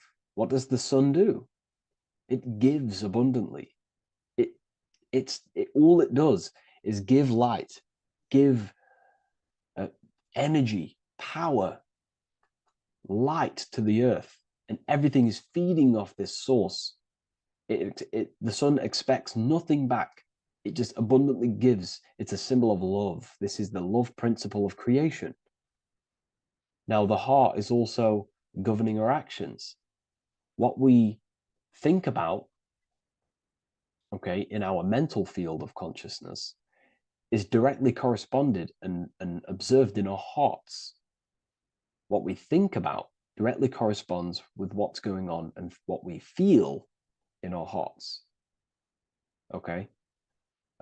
Thoughts produce emotions. So if we give attention to negative thoughts, there's no wonder we're having negative emotions in our hearts. So purification of the mind is also having an effect in purification on the heart. Because when we purify our thoughts and only give attention to powerful thoughts and positive thoughts that uplift yourself and humanity, then we're going to also see this change in the heart, see this emotional change in our consciousness. So this represents the purification of a purified heart, the light emanating around the heart. Love for the self, love for one another. And you're revealing this, you're shining the heart on others. This represents, revealing your true self to everyone without suppressing aspects of self. Revealing the light, not holding back the light. Because people in darkness will look at people who are spiritual and say, oh, he's into the woo-woo stuff. It's about revealing that and not caring about others. Because when you shine a light, you're also planting seeds in other people. Now, I'm going to tie this together with the hand gesture. Now, what we're looking at here, we're looking at a hand gesture with two fingers up. We have the middle finger and the index finger upwards. And notice how they're crossed over. They're crossed. They're not separate. They're crossed, representing unification. Unification here. This is a unified two fingers. Two represents division. Crossed over represents oneness. It's the unification of the mind and the heart. A lot of people talk about this, but not many people go into detail about it because, for many reasons. But this is the unification of thought with emotion. This is how we truly reach Christ consciousness. And ultimately, when we do gain the love in our hearts and we do slow, it's a gradual process of cultivating love for the self and everyone else in the world, because we're so programmed to be divided, but it's a slow progress. But when we do cultivate love in our hearts for the self and one another, Love is a very, very nurturing and growing force. Like I said, the sun earlier, that is pure love energy. It makes everything grow on the earth. While love in your heart grows connections with people. It grows care. You go out your way to do things to people and do give people things. You know, it's a very nurturing and growing energetic force. And me personally, I think the whole universe is built upon love. The whole thing. Without love, you know, without the love, there is nothing. Nothing is, you know, love is the only true emotion that truly exists. Everything else is either an opposition of love or a different degree and branch of love. Love is the only true emotion, and everything is built upon that principle. Okay, love is what guides us to a higher consciousness. When we cultivate love in our hearts, we become a vessel for light, more energy, more vibration. Our electromagnetic field expands, or biofield, when we hold love in our hearts. It's a very powerful force.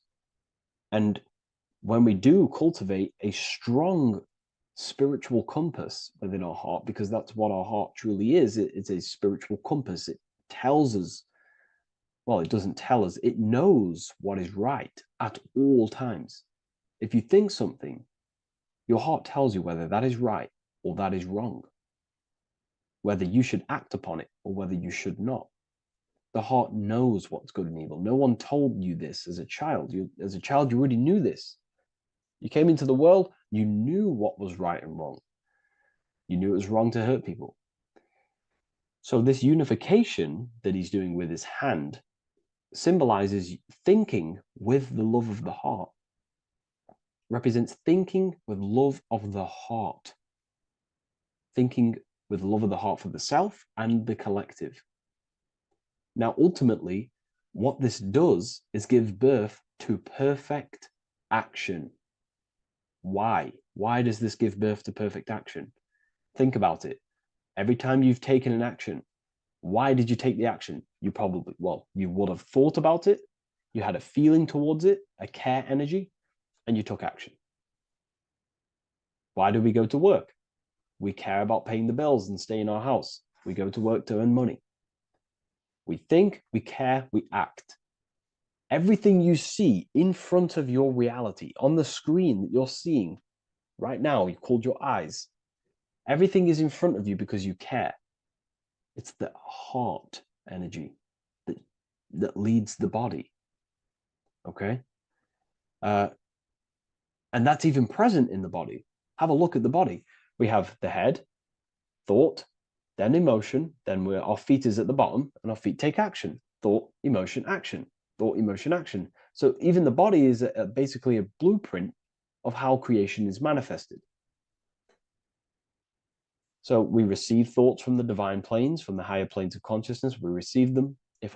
That's another thing that I missed. If we purify our minds, we're basically attuning our mind to a higher part of the mental plane, and we will receive higher thoughts. We will receive thoughts that are more genius, what we like to call today, or better quality thoughts. We receive good ideas when we attune our mind to a higher consciousness. Okay, so we are like a radio. We receive thoughts based on what our mind is set to. That's why we call it a mindset. So, like I was saying, we receive thoughts through the head. We feel the emotion, then our feet take action. Thought, emotion, action. So the body's a blueprint of creation. It's beautiful when you really notice this. So this unification is about thinking with the love of the heart, which gives birth to perfect action in the world. And this is the state that we need to cultivate within myself and everyone in the world so we can give birth to heaven on earth through action. Because ultimately the world is molded through action, physical action. And them actions are molded from thoughts and emotions. Now,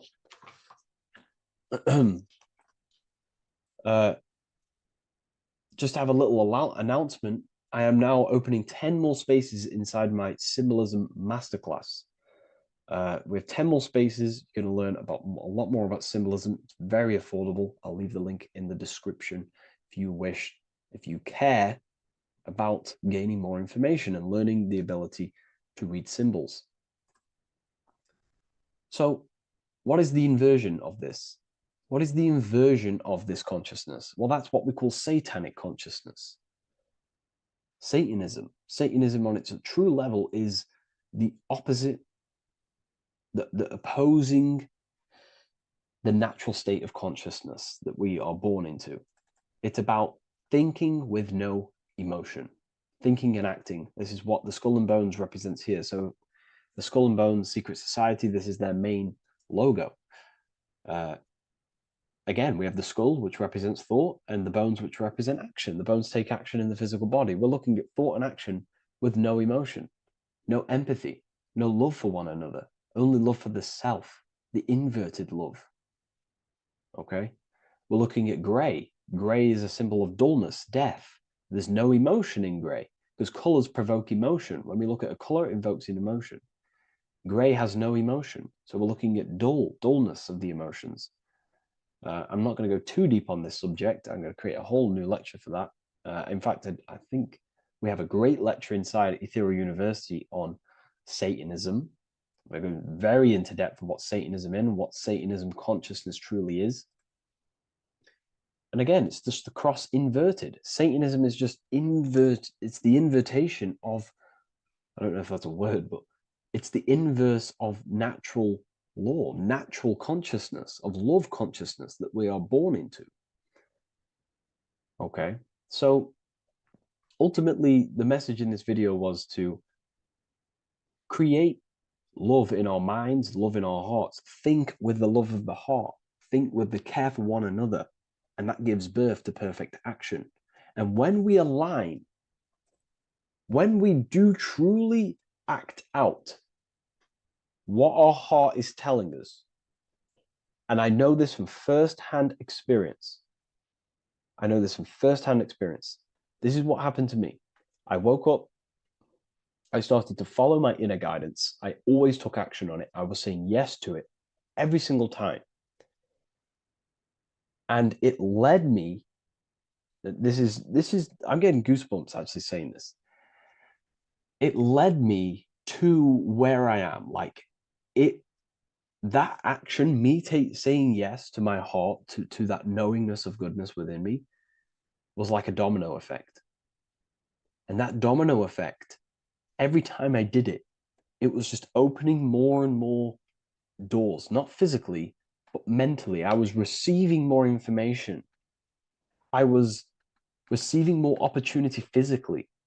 My work started to explode on social media. Like, when you follow your heart and truly take action on what you know is good, it's like a domino effect that leads you step by step to where you're meant to be. And it's so profound and it's so, beautiful. And I'm telling you this from firsthand experience. This is ultimately how you kind of unlock your purpose in this physical world as well. So not only is it going to create a better world, it's also unlocking your true soul form and soul purpose while you're here. It's very beautiful. So I thank you, everyone. Please leave a like, comment, and share, and subscribe to the channel. And I'll see you all inside Ethereal University if you decide to take your studies to the next level. Take care.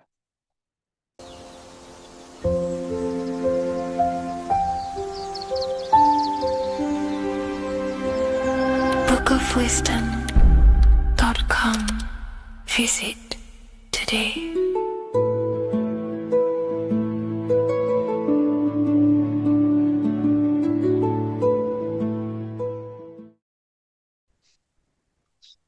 Matthew 21:1, Jesus went into the temple of God.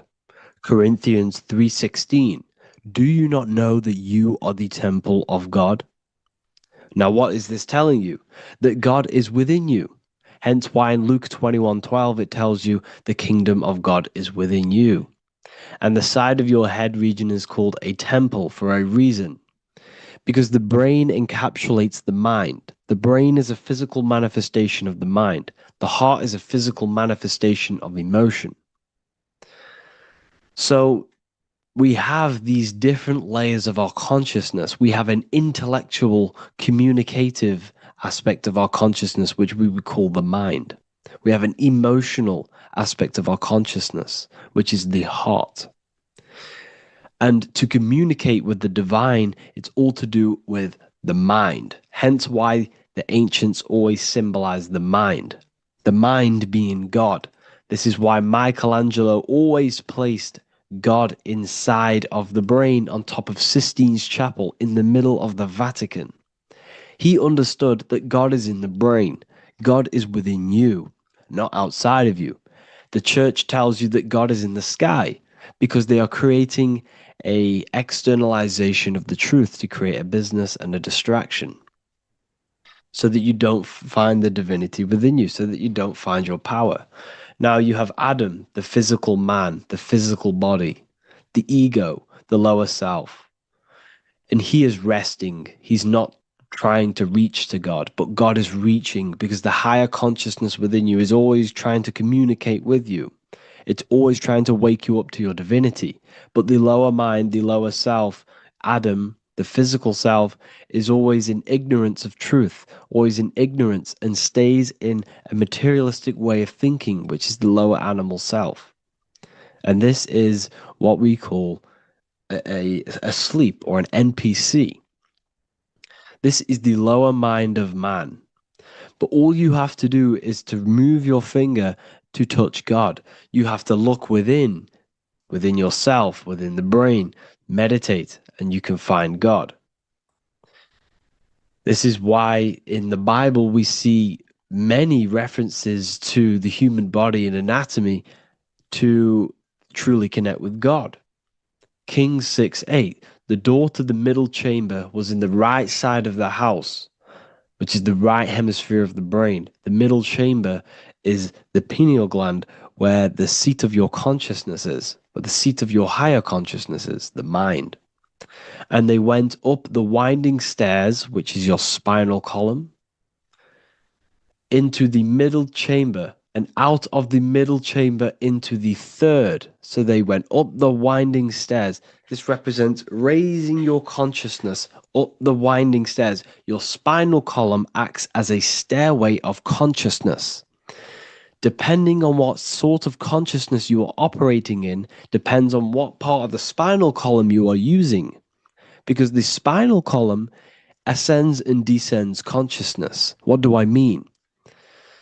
If you are in a reproductive way of thinking and you're always thinking about sex, you're jerking off all the time and you're always eating, all of your brain's power and your mind's power is being descended into the lower aspects of the spinal column, which represents hell, the physical state of man, Adam, the ignorant state. We're basically living off low-level pleasures like an animal. And the stairway to heaven is your spinal column. They went up the winding stairs into the middle chamber, which is your mind, your pineal gland, and out of the middle into the third stage of consciousness, physical, etheric, astral. When you meditate and you start to raise your consciousness during meditation, you enter the astral plane when you turn off thought. But this is the middle chamber inside of the brain. Here we see another painting inside of Sistine's Chapel of God inside of the brain. This is the brainstem. This is the brain. This is the frontal lobe. This is the back lobe. This is the back lobe. This is the cerebellum. Here's the reptilian brainstem. Here's the claustrum. This is what we are seeing here. Anatomy. Here is another one in Sistine's Chapel in the middle of the Vatican. This is depicting the brainstem. God's neck looks exactly like the brainstem. Here we see a real brain compared to God's neck, because the neck is just below the brainstem. And this is what they are symbolizing, because they knew that God is within you. God is a part of the human body. God is inside of the body, because the body is a vessel for consciousness, for universal consciousness. Inside of you, inside of me, is the same spark of consciousness. And this same consciousness is spread out into every living essence, because everything comes from the one source, the one God, the one consciousness. Matthew 6:22-23. The light of the body is the eye. If therefore thine eye be single, thy whole body shall be full of light. Practicing the single eye. What is this? This is meditation. This is entering within yourself. So the Bible's telling you to practice the single eye. But if thine eye be evil, thy whole body shall be full of darkness. What does this mean? If your consciousness is in an evil way of thinking, if your mind is filled with an evil, negative mind space, then your body shall be filled with darkness, with evil, with negativity. Because negative thoughts destruct the body. Positive thoughts heal and regenerate the body. So he tells you to be, the light of the body is the eye, your consciousness, the inner eye of consciousness, the eye that lets you see. And what do I mean? You look with your two physical eyes, but you see with the inner eye. What you see is perception. You look with the two eyes, and what you see is perception. You are seeing, you are understanding, and that's what consciousness, the mind, gives you. Consciousness, or the mind, is the force that allows you to be a human being, that allows you to understand things and interact with things and make decisions. It's an infinite intelligence. See, the mind is not the brain. This is a big confusion with people. Hence why the eye on top of the pyramid is separate from the bottom half of the pyramid, because the consciousness is separate from the body, the eye, the all-seeing eye. It represents the observer, the eye that sees into this body, into this world, into this. You are the perceiver. You are the invisible spirit within the body. Theologians 4:17. After that, we are still alive, and our left will be caught up together with them in the clouds to meet the Lord in the air. You don't meet the Lord in the physical air. Okay? This symbolism of the ancient Christian artwork is showing you this is symbolic. These things never happened. There's no man in the sky. Moses didn't go on a mountain to meet with God. The air represents the mind. This is why you say you're an airhead when someone's very stupid. Earth is your body. Water is your emotions. Fire is your spirit. Air is your mind, the invisible mind. So Anton Mengs, an ancient Christian art worker, is showing you anatomy of God in the clouds. But this is anatomy of the human body, raising yourself to the mind and turning the mind inwards on itself during meditation. And that's how you meet the Lord in the air. You meet the Lord in an elevated state of consciousness. The air represents an elevated state of consciousness because the air is up. You have to raise your consciousness to meet the Lord in the air. This is why Moses went on a mountain to meet with God. The mountain represents elevation of consciousness, raising the mind up the spinal column, taking all of the mind's attention away from the reproduction and the physical aspects of self and raising it to the brain and turning off the brain and going inward into the air. It's talking about raising consciousness. It's allegorical. It's a spiritual, metaphorical text.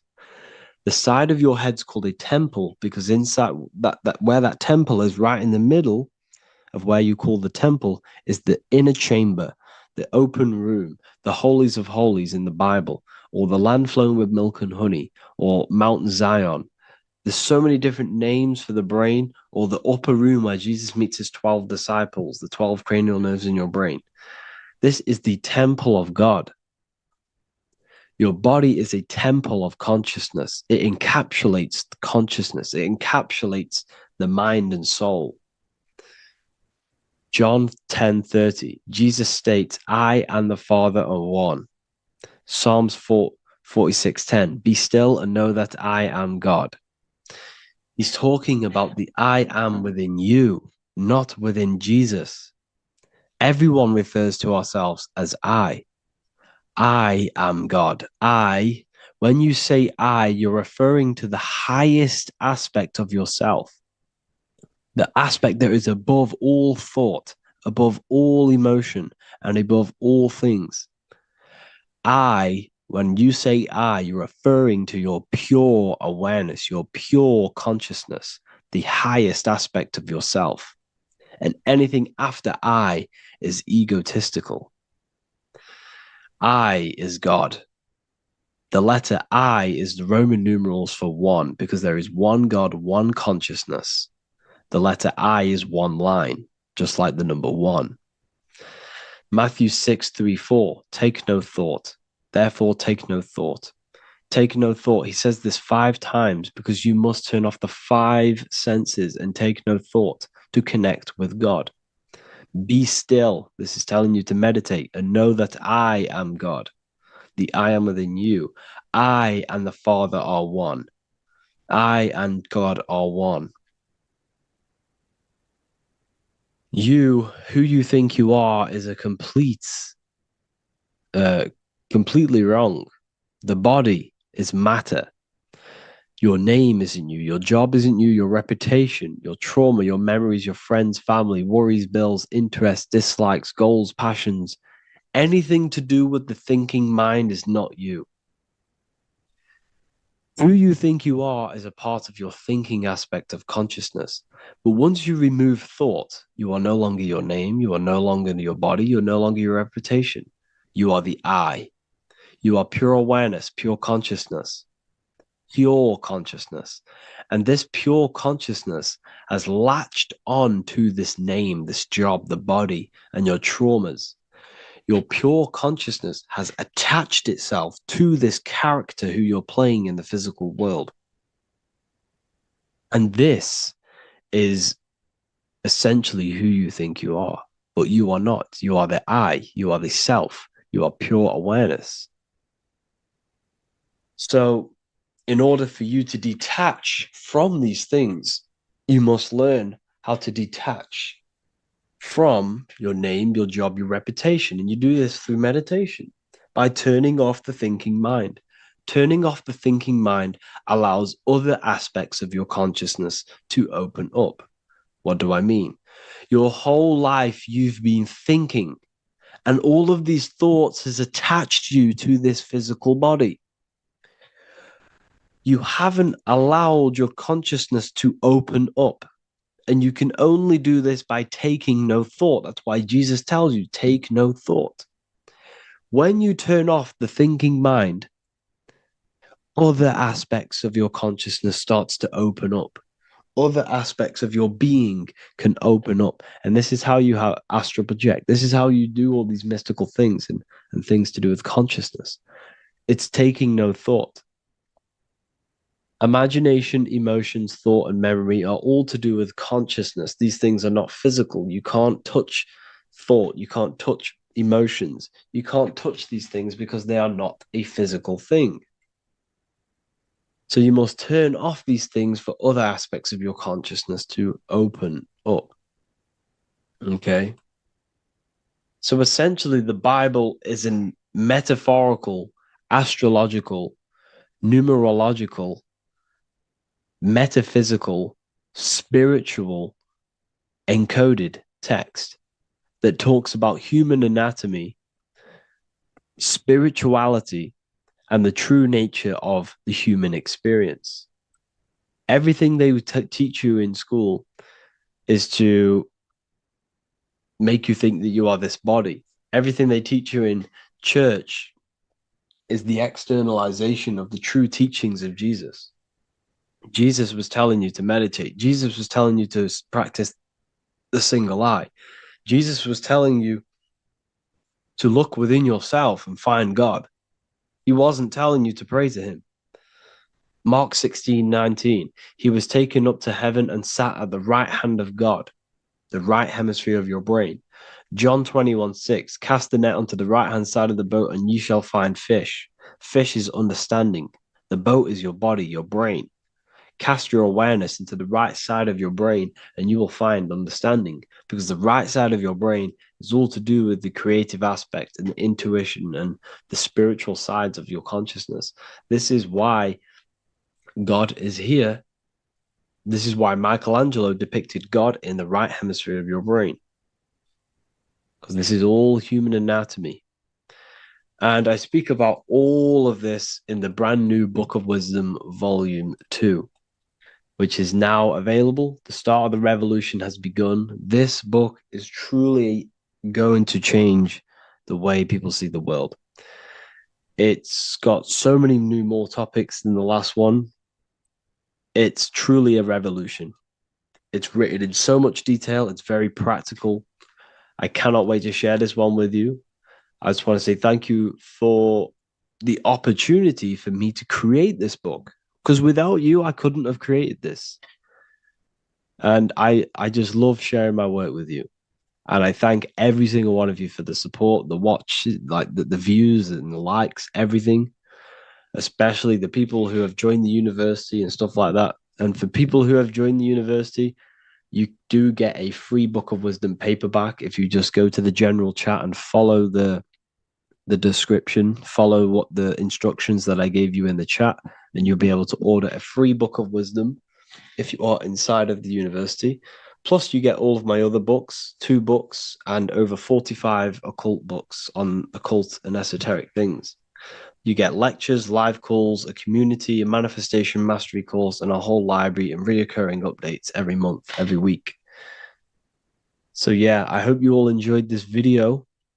Thank you all. Please leave a comment to help the algorithm, and leave a comment on what videos I should make.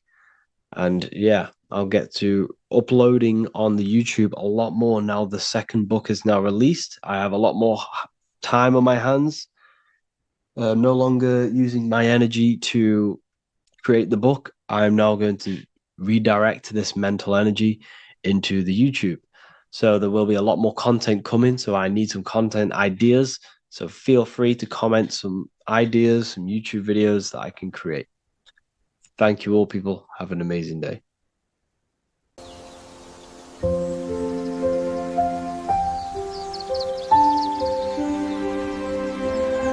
bookofwisdom.com. Visit today.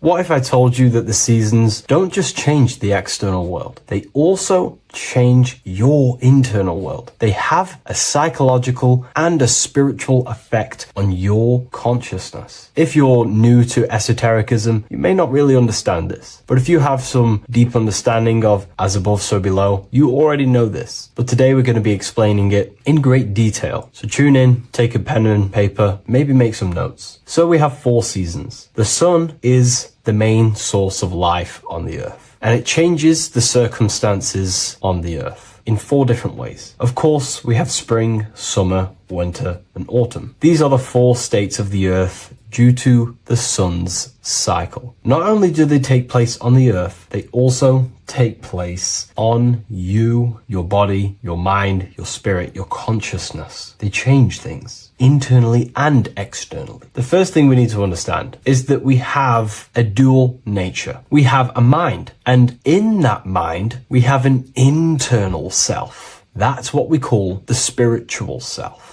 It is the individual that exists within their own mind, within their own consciousness. It is the self that imagines, thinks, feels. That's the spiritual self. And internally, that self is the true self. When it's detached from the false identifications, of course, such as the ego. But the true self dwells within the mind, and that's the immortal self. That's the self that will never die, never perish, that will always be there, and it always has been there. The internal self. But on the other side of the mind, the outside of the mind, we have this, what we call our physical human body. This is our external physical body. So outside of us is a physical reality, but inside of us is a spiritual non-physical reality. reality. Inside of us cannot be measured. Outside of us can be measured. So we have an internal world and an external world. I think this is the reason why the word individual has the word dual at the end. Dual meaning opposing or two. We have a dual nature. Inner world, in the mind, and a self out the mind. And the mind acts as some sort of doorway. It is a doorway into ourself. So in esotericism, this is what it's all about. It's about we work with the internal world. We try and figure out who we are from the inside out, not who we are outside of us. Because we realize that the external world is nothing but a crystallization of what's happening inside of us. Our lives are a result of every single thought that we thought in the past. So let's not get off track here. Let's carry on. As I was discussing the seasons, we have an internal world in the mind and a self outside the mind. And this is reflected even in the cycles of the heavens. This is how you know the universe is intelligently designed, and the law of correspondence corresponds with everything. The law of correspondence is as above, so below. It's not a Hermetic principle. It's not a Freemasonic principle. The law of correspondence, as above, so below, is just the law of life of the universe. It is in everything. So the daytime, the sun, this is external impressions or expressions, should I say. We express ourselves outside the mind, in the outside world, in the material body, taking actions outside of us during this daytime. The sun represents outward expression. The daytime, this is when we wake up, we're conscious, we do things outside of our mind. But then the nighttime comes around and it becomes dark and the moon rules over the nighttime, and we return back to our internal world. We return back to the darkness. We return back to the internal self, the self in the mind. Really is fascinating. And this is as above, so below. This follows the correspondence. This follows the law. Although that the outside world has a cycle of day and night, so does our own mind have this cycle. As above, so below. As within, so without.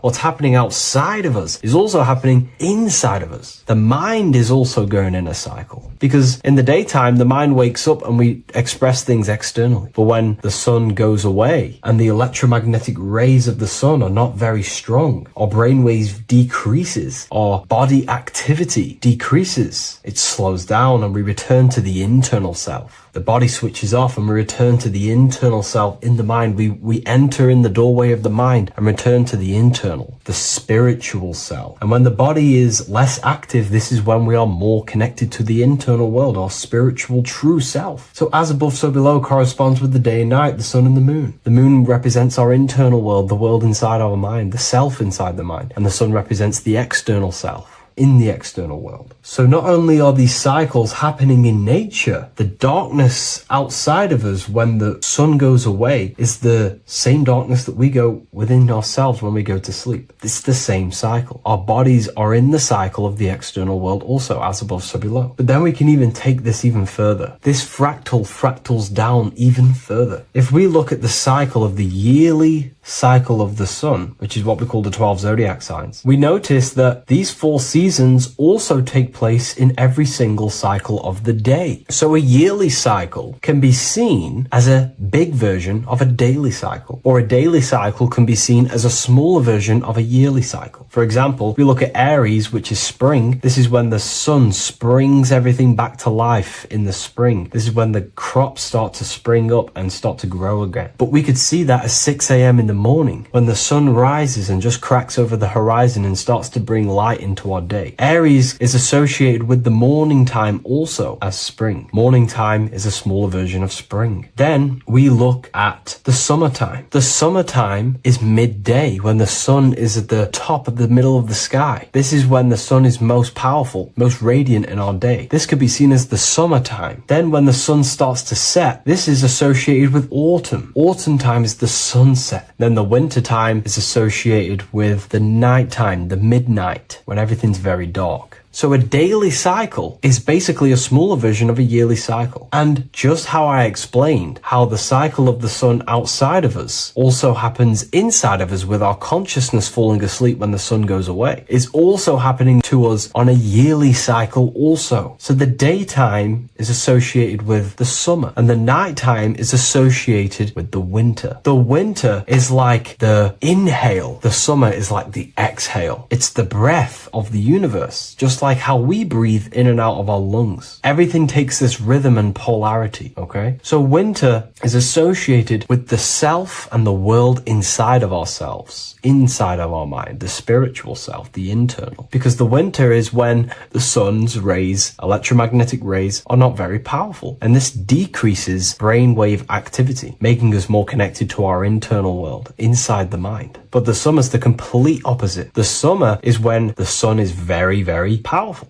And the sun's powerful electromagnetic rays increase brain activity, making us more actionable in the physical world, outside of our mind, in the external world. So summer is the daytime, and winter is a big version of the nighttime. Vice versa. Just like how in the winter, we're more in the house. We're inside buildings because it's very cold outside. Animals hibernate. They go inside. They go into little places. They collect all their food and prepare for the winter. They go inside. They go in darkness to hibernate. So does our consciousness, our spirit, the self inside of our mind. We can use these cycles to our advantage, to evolve spiritually, to connect and be more balanced. You know, I've mentioned a lot of this inside the university to my members, to the family inside of there. We discussed this. We had a great discussion about this. And, you know, the live calls we have are priceless. The conversations you can have with someone when they're awake, you never forget them. You always have deep, meaningful conversations. And we discussed this deeply, and we were going into some interesting things about how we can use these types of changes in the seasons for our spiritual growth. We even discussed about spring and autumn and how they're associated with the different spiritual bodies that we have. But anyways, let's not get off track. Lucid dreaming, dreaming itself, and astral projections, I find are more easily accessible during the winter and the night times. Like I said, because the brain activity is decreased due to the sun being not powerful, we are more reconnected with the self inside the mind, the spiritual self, the immortal self.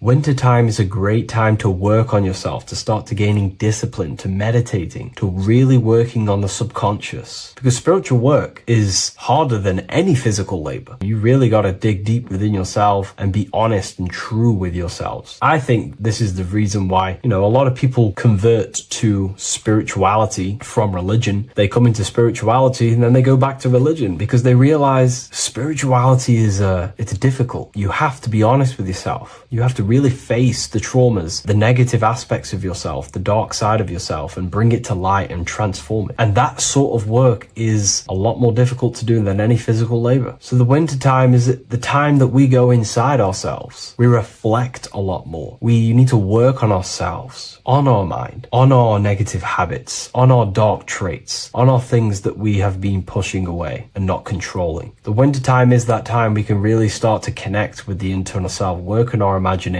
work on our mental willpower, work on all of these things like lucid dreaming, astral projections, and purifying ourselves, removing any mental barriers, any negative belief systems that may be subconsciously holding us back. It's easier to access the subconscious in the nighttime and in the winter, especially the winter. That's why I made this video, because we're in autumn now. We're transitioning into the winter. So I thought I'd share this with you all. And it's important to understand that you are a microcosm of God. Like I said, the law of correspondence associates with everything in the universe, people. Everything. And that's the best thing with the law of correspondence. And I've been using this for the past 3 to 4 years, right? The law of correspondence has determined and filtered out so many lies that was given to me, that's given to you, that's given to everyone in the world. The law of correspondence is like a filter. If someone gives you a piece of information, for example, gravity, and it does not apply with the law of correspondence, then you know it's a lie, because it's a universal thing. What happens inside of me also happens outside of me. What happens in my astral world happens in my material world, more than likely. As above, so below corresponds with everything. The same structure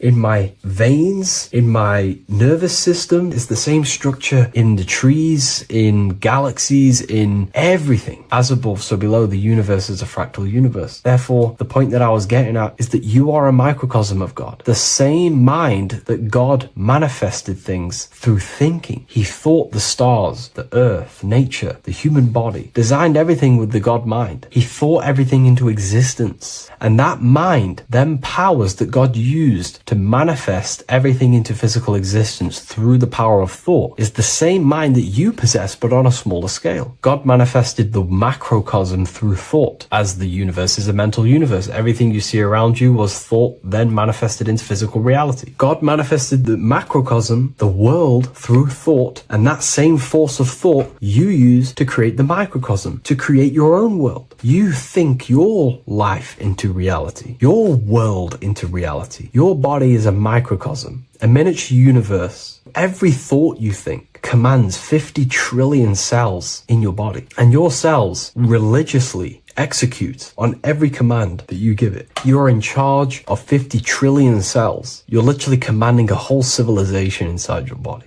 And this is how you are a reflection of the divine. The God mind created the macrocosm, the world, and you create your own world inside that world using the same power as thought. Very powerful. So everything that happens outside of you is also happening inside of you. The law of correspondence is the most important, the law that you could possibly learn, because it makes everything so clear for you in the universe. Makes life so clear. You see reality for what it truly is. It's a reflection of the higher dimensions. Just like how reality right now is a reflection of what's happening inside of people's minds and consciousness. We can't blame the elites for all the negative things that's happening in reality, because all the negative things that's happening in reality is the negative things that's happening in people's minds. We need to take control of ourselves. So with that being said, thank you all, everyone. If you wish to read more, 90% of you watching this video have already got this book. I want to say thank you for your support. It means the world to me. It makes me research more and write more books, and the book of Symbolism is coming very soon. So thank you, everyone. I'll leave a link in the description for the university, for the live calls, and for the book if you wish to join. Have an amazing day.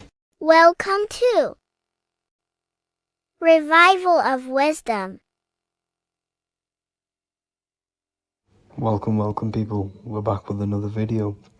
Please make sure to hit the like, the subscribe button, and turn on notifications to never miss a video.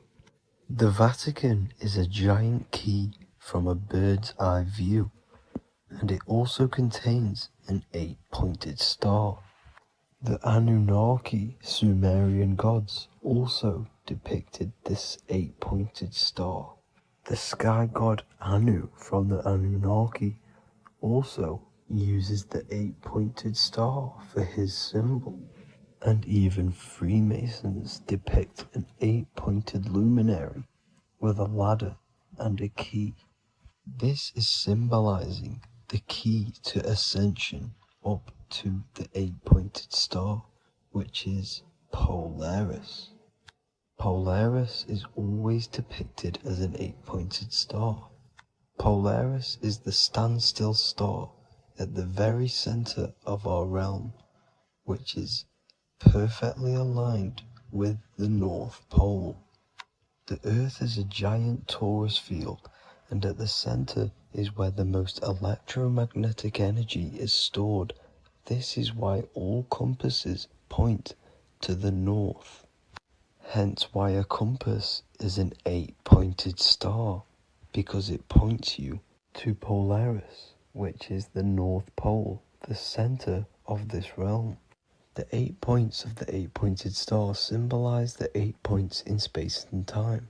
So yes, Polaris is the portal which you ascend through if you outgrow this consciousness by aligning your chakras.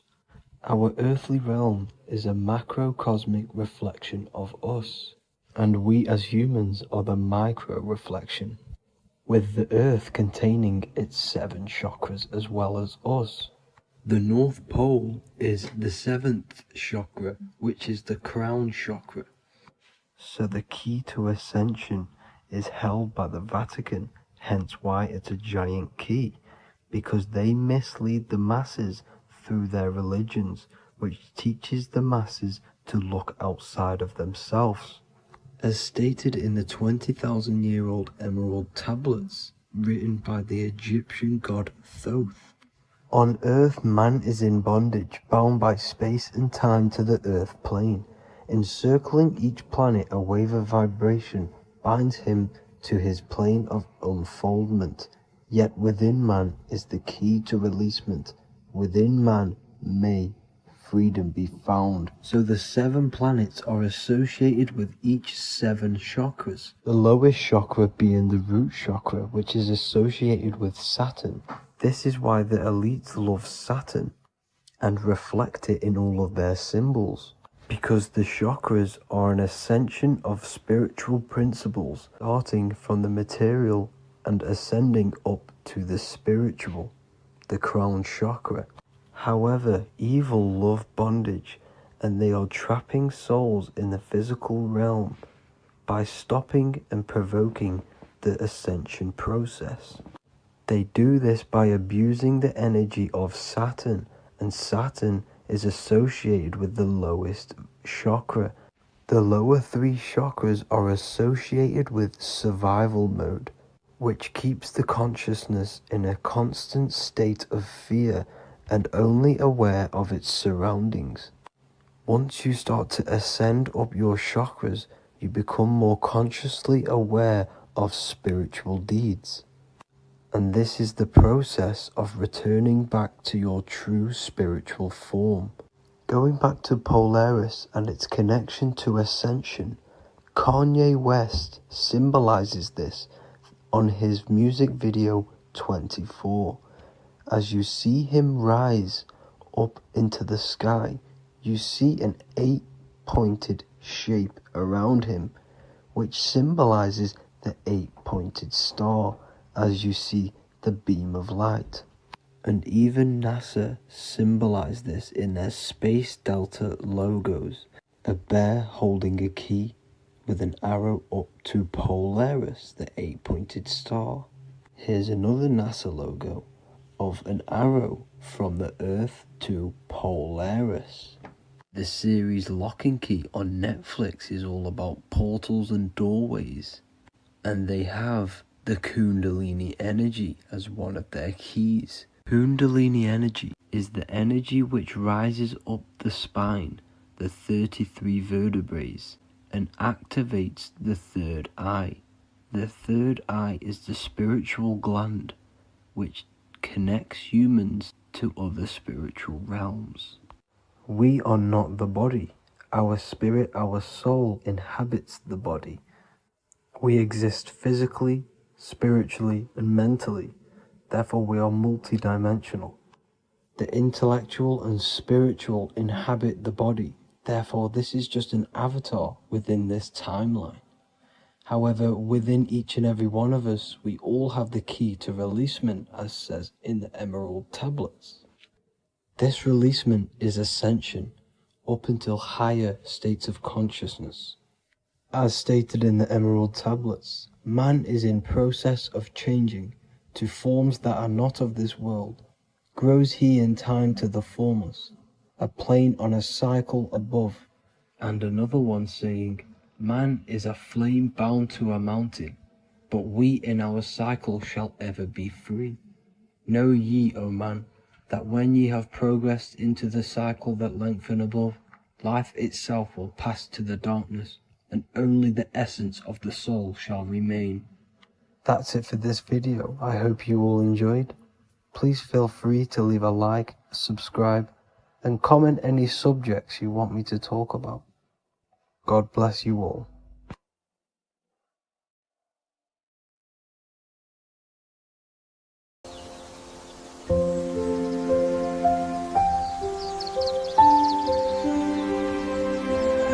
bookofwisdom.com. Visit today.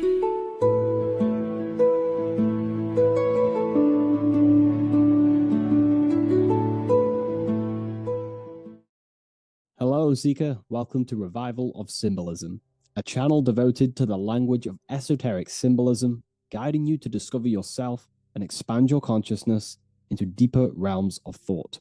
I'm Harry B. Joseph, also known as Revival of Wisdom, and today we're going to be discussing the symbol of the pentagram. The pentagram is a well-known symbol inside the occult, used by pretty much every ancient tradition, Freemasonry, Rosicrucianism, Hermeticism, all the occult schools of thought. You will see this symbol, and today we're going to be breaking it down into some great detail. Now, there's a lot that goes into this symbol.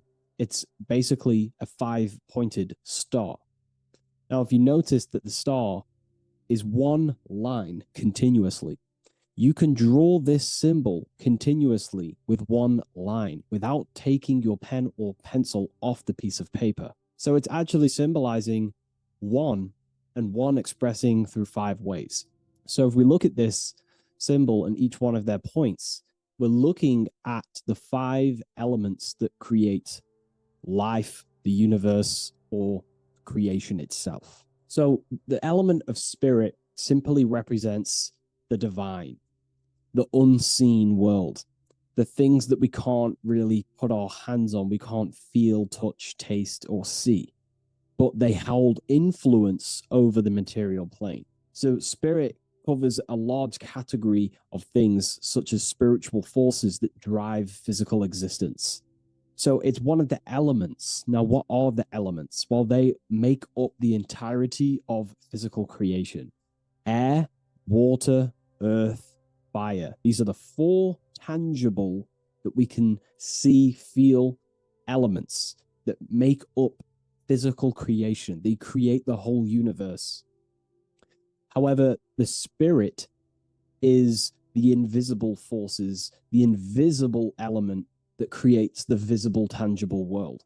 Before you take a physical action, there is a force inside of you that moves the body.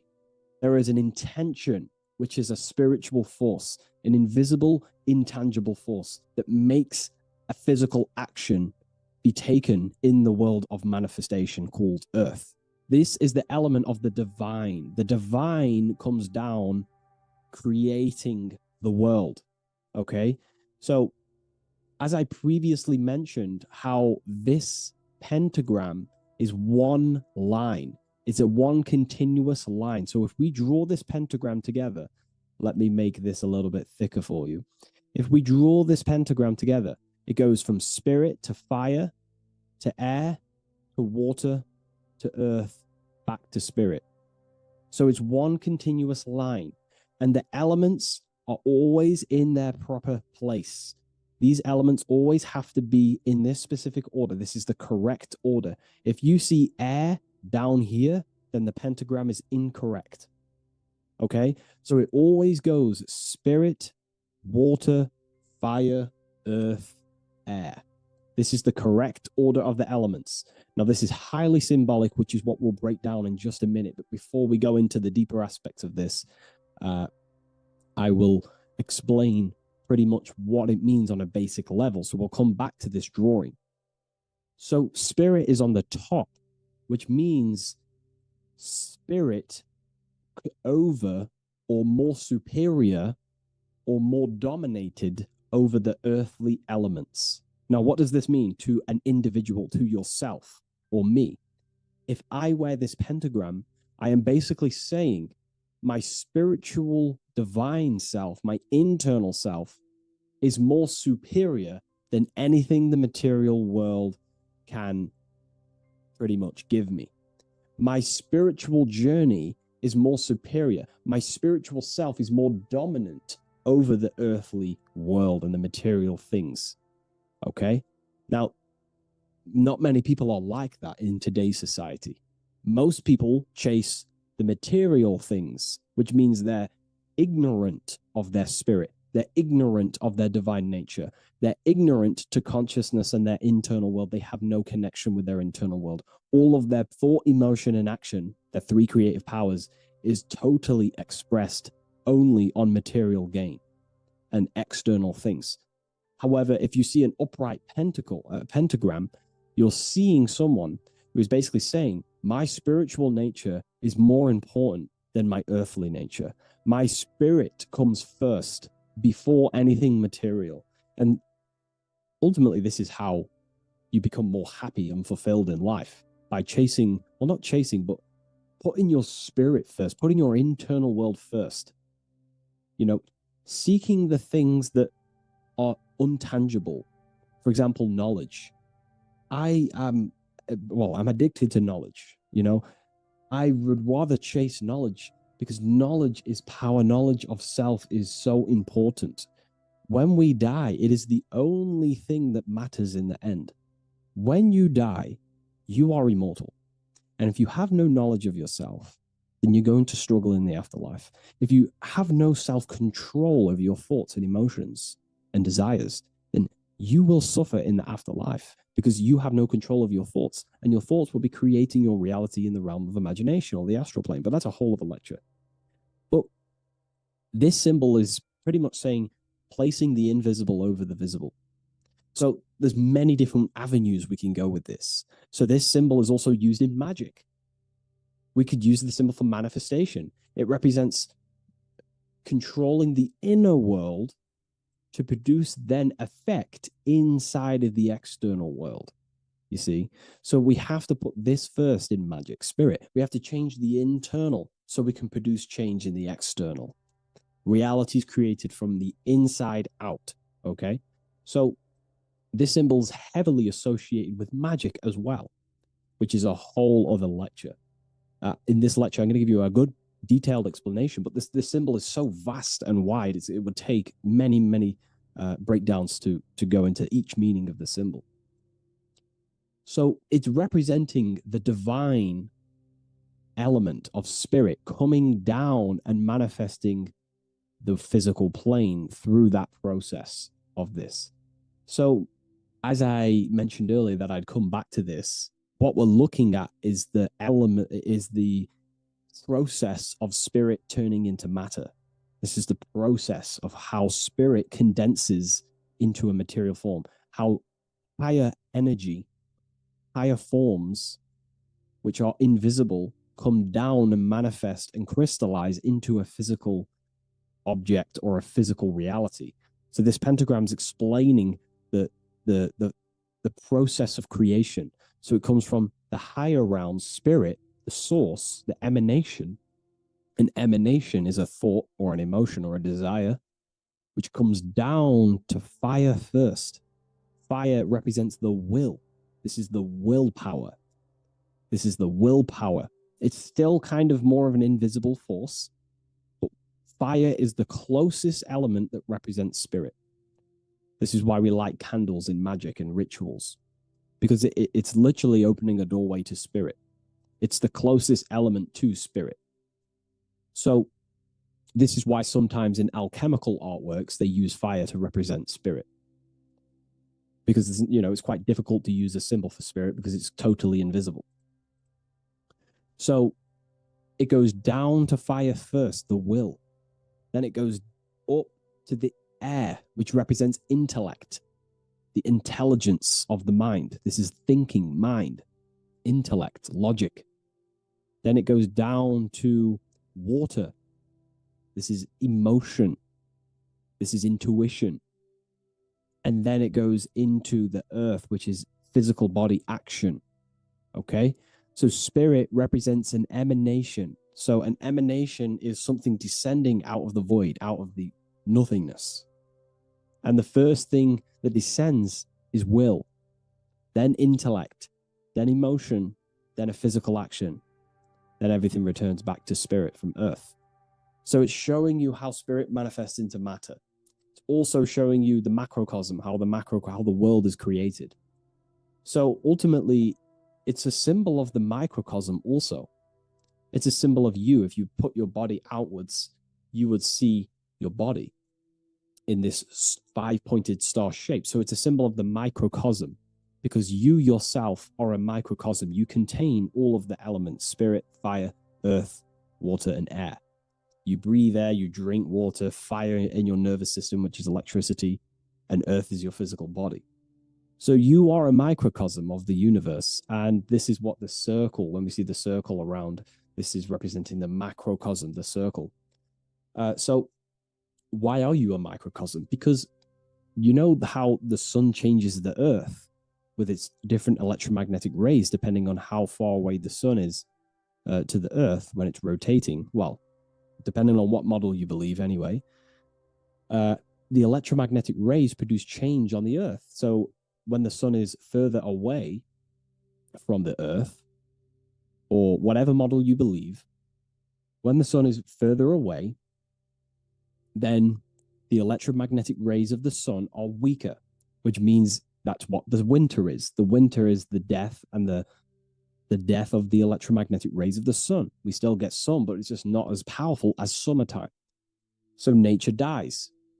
But then when the summer comes back around, the sun is closer, it produces higher amounts of electromagnetic life force rays, which increases the growth again in the summertime. But this is also not only happening on the earth, it's happening within the body. The body goes through this rhythm. The same rhythm that the external world goes through, your body's going through this rhythm. So these changes in the cycles not only change the earth, they change consciousness. These cycles happen within you. They happen within your body, your cells, your nervous system, your brain, your psyche, your emotions, your intellect is all affected through these cycles of the sun. So this is why you are a microcosm of the macrocosm. Your mind is cut out of the same fabric of God's intelligence, of God's mind. The same power of thought God used to manifest the world, to think it into existence, the same power you use to think your world into existence. You are truly a microcosm containing all the 5 elements, all the same powers of God, but just in a smaller version. It's a symbol of the microcosm. It's a symbol of the macrocosm also. It's a symbol of how spirit manifests into form. And this is why it's associated with magic, because you can use these elements in magic, this process of how spirit becomes matter. So there's so much that goes into this. And I actually broke this down inside the new book, the Book of Symbolism, on these 2 pages here. I will do another one on the inverted pentagram. This book, I've basically gone over every Freemasonic symbol, alchemical symbols, every occult society symbols is pretty much in this new book of symbolism. But again, it's not a book on symbolism. These symbols are representing forces within yourself. They represent you. And these symbols are designed to awaken aspects of yourself. So this is not a book on symbolism. This is a book on you. Each symbol will awaken different aspects of yourself to help you understand yourself. So anyways, it's a big book. It's going to be very, very soon. I'll leave a waiting list in the description. You can join the waiting list, or I'll just give you an email when it's ready. And I will see you in the next video. Please leave a like, comment, and share. And I'll see you in the next one.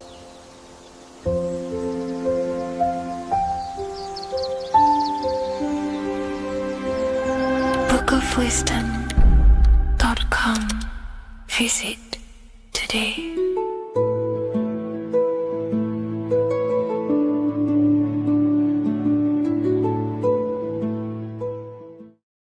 Hello, Seeker. Welcome to Revival of Symbolism, a channel devoted to the language of esoteric symbolism, guiding you to discover yourself and expand your consciousness into deeper realms of thought. I'm Harry B. Joseph, also known as Revival of Wisdom, and today we're going to be discussing this particular piece of Freemasonic artwork, and in the context of force and form. This is a very important ideology to understand about life, your reality, and ultimately to gain your personal power.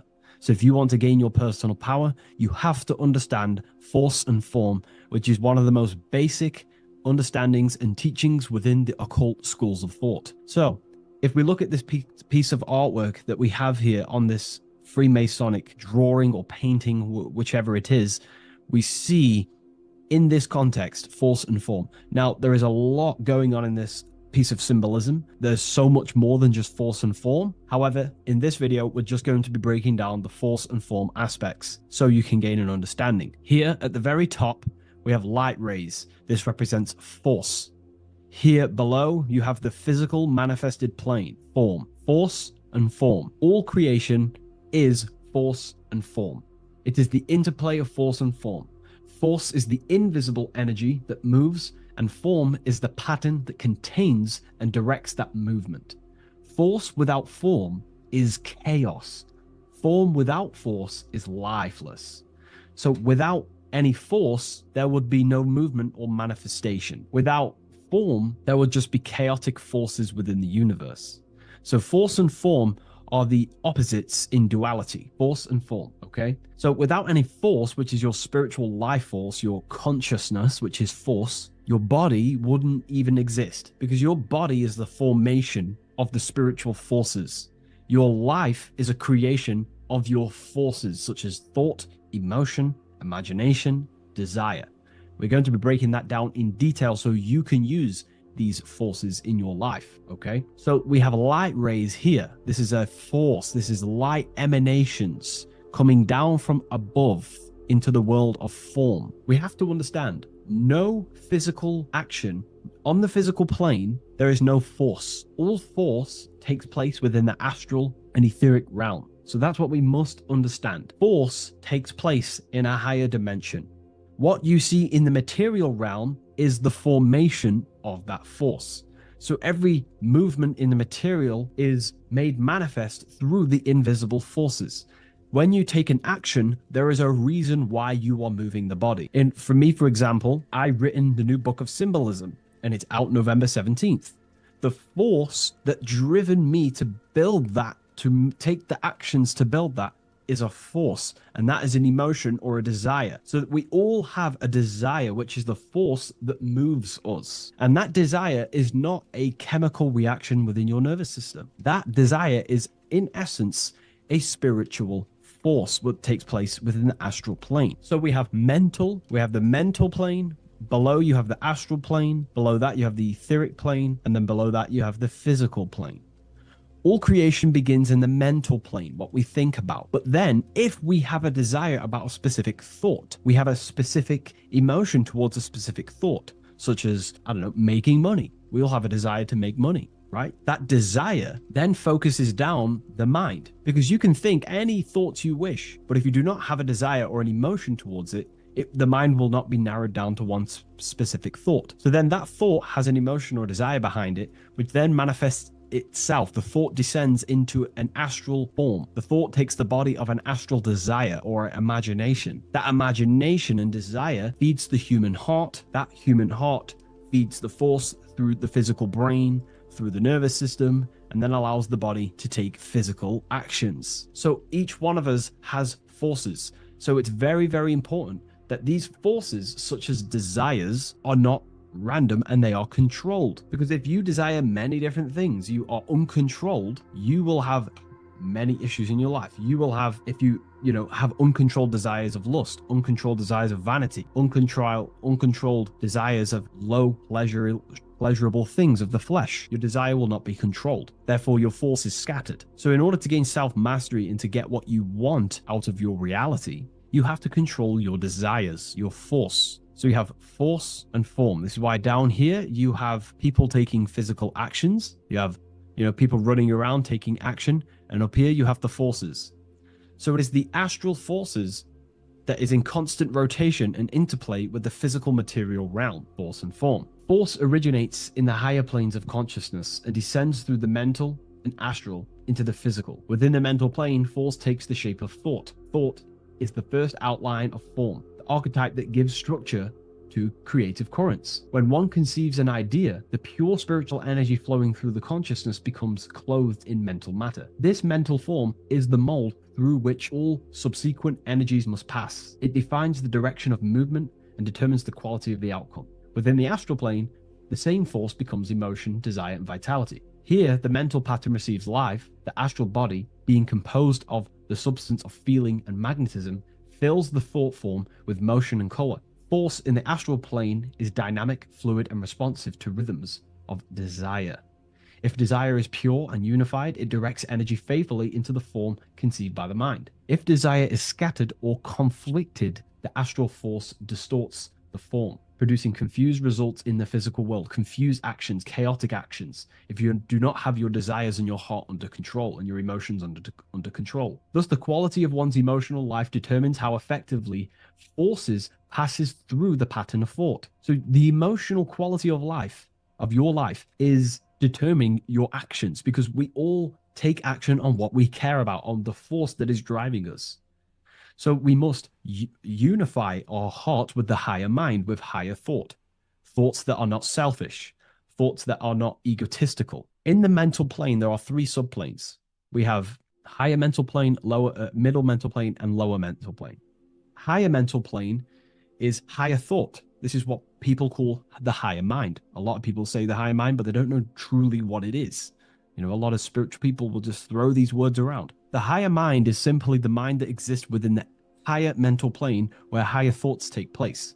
Thoughts that are guided with love, with that are guided with selfishness, without being selfless, thinking without being egotistical. For example, if you think, how can I make money? How can I gain? How can I do all this stuff? And you're thinking how to make money for yourself, for personal gain. That's a selfish thought, and that will manifest in the lower mental plane. If you want to become more of a powerful mind and gain your personal power, you want to think in a different way to penetrate the higher mental plane, because the lower mental plane, most minds in the collective consciousness operate in the lower mental plane, because that most people think unconsciously. Therefore, their minds are not trained to think in the higher mental plane. So most people dwell in the lower mental plane. This is where all the lower thoughts are. There's not very good ideas because the collective consciousness is there. Once you start to raise your mind, you then start to learn to think differently. Instead of thinking, how can I make money? How can I gain? How can I, get this? Think differently. Think on a collective scale to penetrate the higher mental plane. Think, how can I benefit the world? How can I do something that's going to benefit people? Because money will come as a side effect of that. That's just one example. So when you shift your mindset to use the higher mental plane and train your mind, you're gaining willpower. You're also penetrating the higher mental plane where better thoughts are. You receive better thoughts, better guidance through thought forms. That's a whole other lecture I can make. Thought forms, which are basically demons and spirit guides, what people call. They're just thought forms. So we truly do live in a mental world, and everything is force and form, symbolized by the light and the material reality.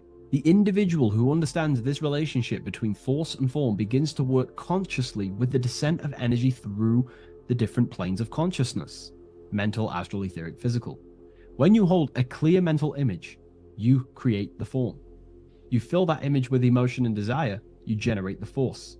When you act upon that energy, you complete the circuit of creation. The process is simple yet exact. Force always seeks form, and form always requires force to live. If the mind is undisciplined and the forms it creates are vague, force dissipates into confusion. Energy without direction creates turmoil in the astral body, manifesting as restlessness, anxiety, or inconsistency. If the emotions are intense but the form is weak, the force becomes misdirected, often leading to chaos in one's actions. Conversely, if the mind creates a strong form but the emotions are dull or lifeless, the form remains unanimated, a structure without vitality. True creation requires the balance and union of a defined mental pattern and vibrant astral current. So it's about aligning your mental and emotional states, symbolized by these two pillars here. Well, they are the extremes. So the moon would be your emotional state, the sun would represent your intellectual, or the masculine and feminine. However, they are the extremes. So this middle pillar represents the balancing of those. So when we balance our mental and emotional state, we become conscious co-creators using force and form. It's a very important lecture, and I know this is a quite complex and advanced lecture, but this is what this channel is about, Revival of Symbolism. It's about more advanced teachings. But hopefully you can get your head around this. There's a few books out there you can definitely read. I can't think off the top of my mind, but you can read this stuff up. It's great information. It'll definitely help you in your life. Force and form. And if you haven't already, join the waiting list. I'll leave a link in the description for the Book of Symbolism, November 17th on revivalofwisdom.com. If you wish to be notified, I'll send you an email. I just want to say thank you for your support. Please like, comment, and subscribe, and share to a friend. I'll see you in the next one. Absolutely. Let's refine that into your signature deep and esoteric.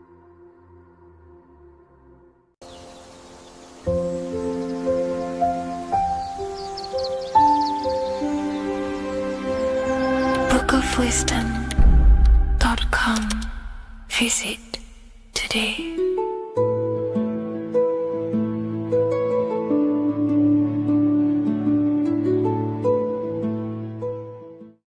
The Freemasonic square and compass is not just a symbol that represents Freemasonry, a lodge, or a secret society. It is a symbol of gaining your own personal power.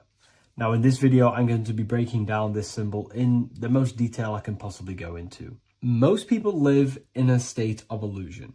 They live their life impulsively, acting based on their five senses, tasting. They want to feel a certain thing like an orgasm, or they're basically just slaves to external things and their five senses, which leads to a very dark path where you'll never actually become a conscious creator and you'll never actually be internally happy. The Freemasonic square and compass reveals some deep wisdom about this. Now let me break this down. If you want to gain your personal power, listen up. The Freemasonic square and compass is a compass which is used to create circles. Now, if you notice something about the circle, they have no beginning, no end. You can't tell where it begins and ends. It's eternal, which means this represents consciousness. Now, if you don't know what consciousness is, if you close your eyes, you have an internal world. You have thoughts, emotion, visualization. This is all consciousness, spiritual. Then we have the square. The square creates squares or lines, which represents matter. It has a beginning and an end. You can quite see where the beginning of the end is, right? So we can even link this to Leonardo da Vinci, the Vitruvian Man. We see the man in the square with the circle. The circle is the eternal consciousness, and the man is the square, limited to the physical world. But consciousness is not limited. That's why it's outside the square. This is eternal. The body is mortal. The body will die. Consciousness will never die. If we look even closer at the symbol, we notice in this particular symbol, we have the compass overlapping the square. This is very, very symbolic. This represents spirit over matter, also known as mind over matter, consciousness over matter, the circle over the square. Like I mentioned earlier, most people are slaves to their senses. They go through their day and all they do is chase validation and feelings. They eat all day to feel good, which means they're a slave to their taste. They're slaves to their feeling. They masturbate, which means they're a slave to orgasms and external things. They're literally being governed by the external world controlling their internal world. They're literally living life on autopilot. And don't get me wrong, I was guilty of this too. We're all guilty of this when we join this world because we're not taught this sacred knowledge. Until you actually stop and recognize this, you'll be living life on autopilot. Literally not even living. You'll be running off subconscious programs, seeking external validation and being ruled by these five senses. The square underneath the compass represents consciousness on top of matter, which means the internal world is controlling the external world. It is the mind controlling matter and not matter manipulating the mind. In the occult and esoteric world, it's very important that you are conscious of every action that you are taking in your day-to-day life. Never act subconsciously. Always be conscious. What are you thinking? What are you acting? What are you giving your attention?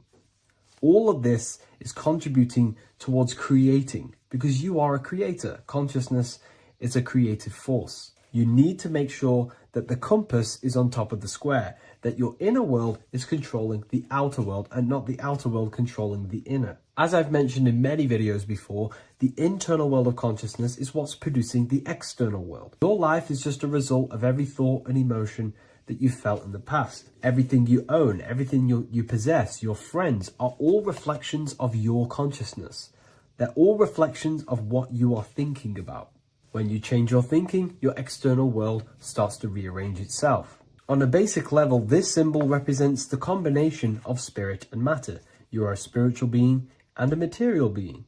You are heaven, the sky, and earth, the ground. You are heaven and earth, spirit and matter infused into one. You are a bridge between the divine and the earthly worlds. And you can bring down these higher realms of consciousness, thought, imagination, and emotions into a physical, tangible reality. To do this consciously, we need to make sure the external world is not manipulating the inner world.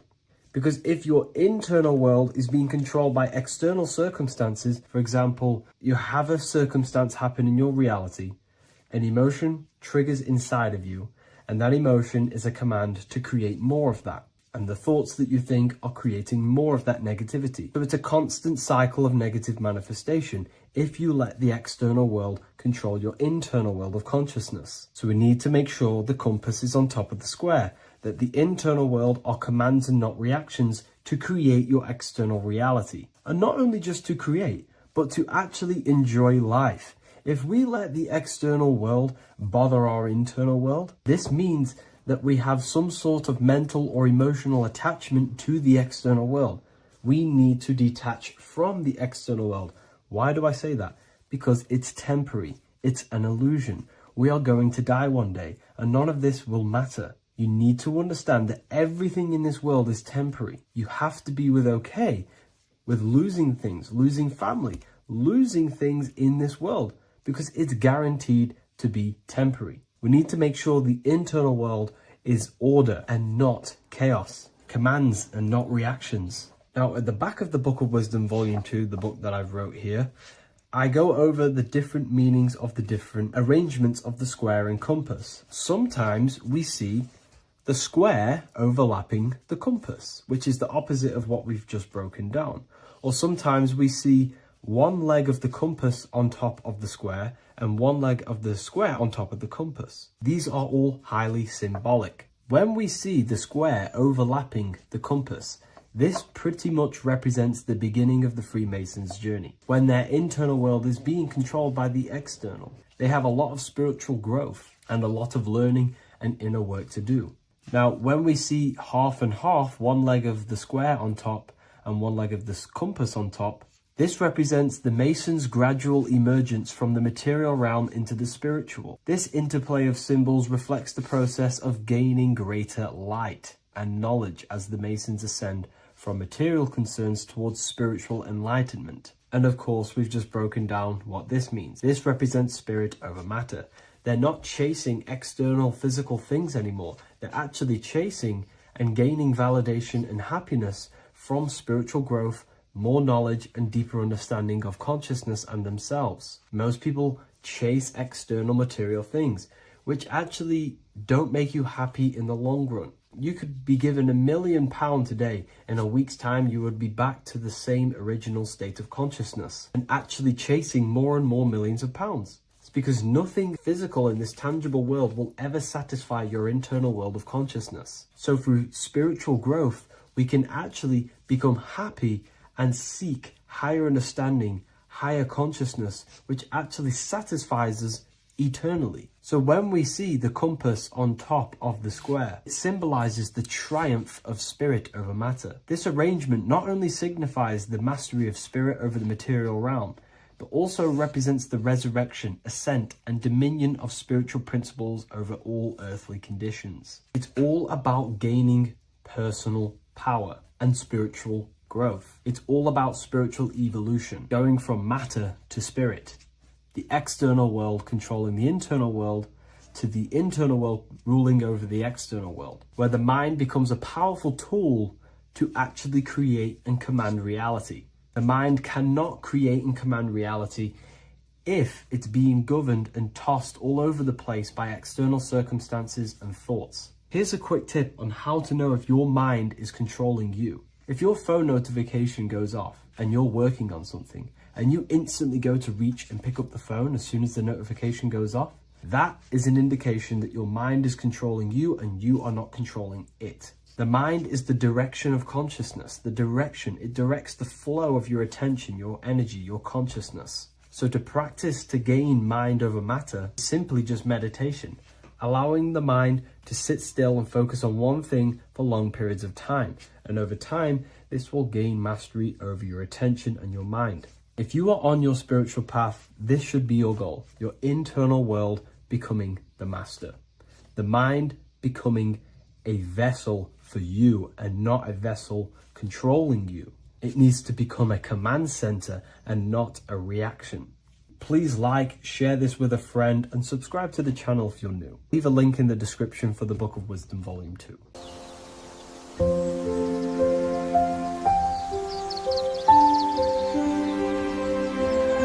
bookofwisdom.com. Visit today.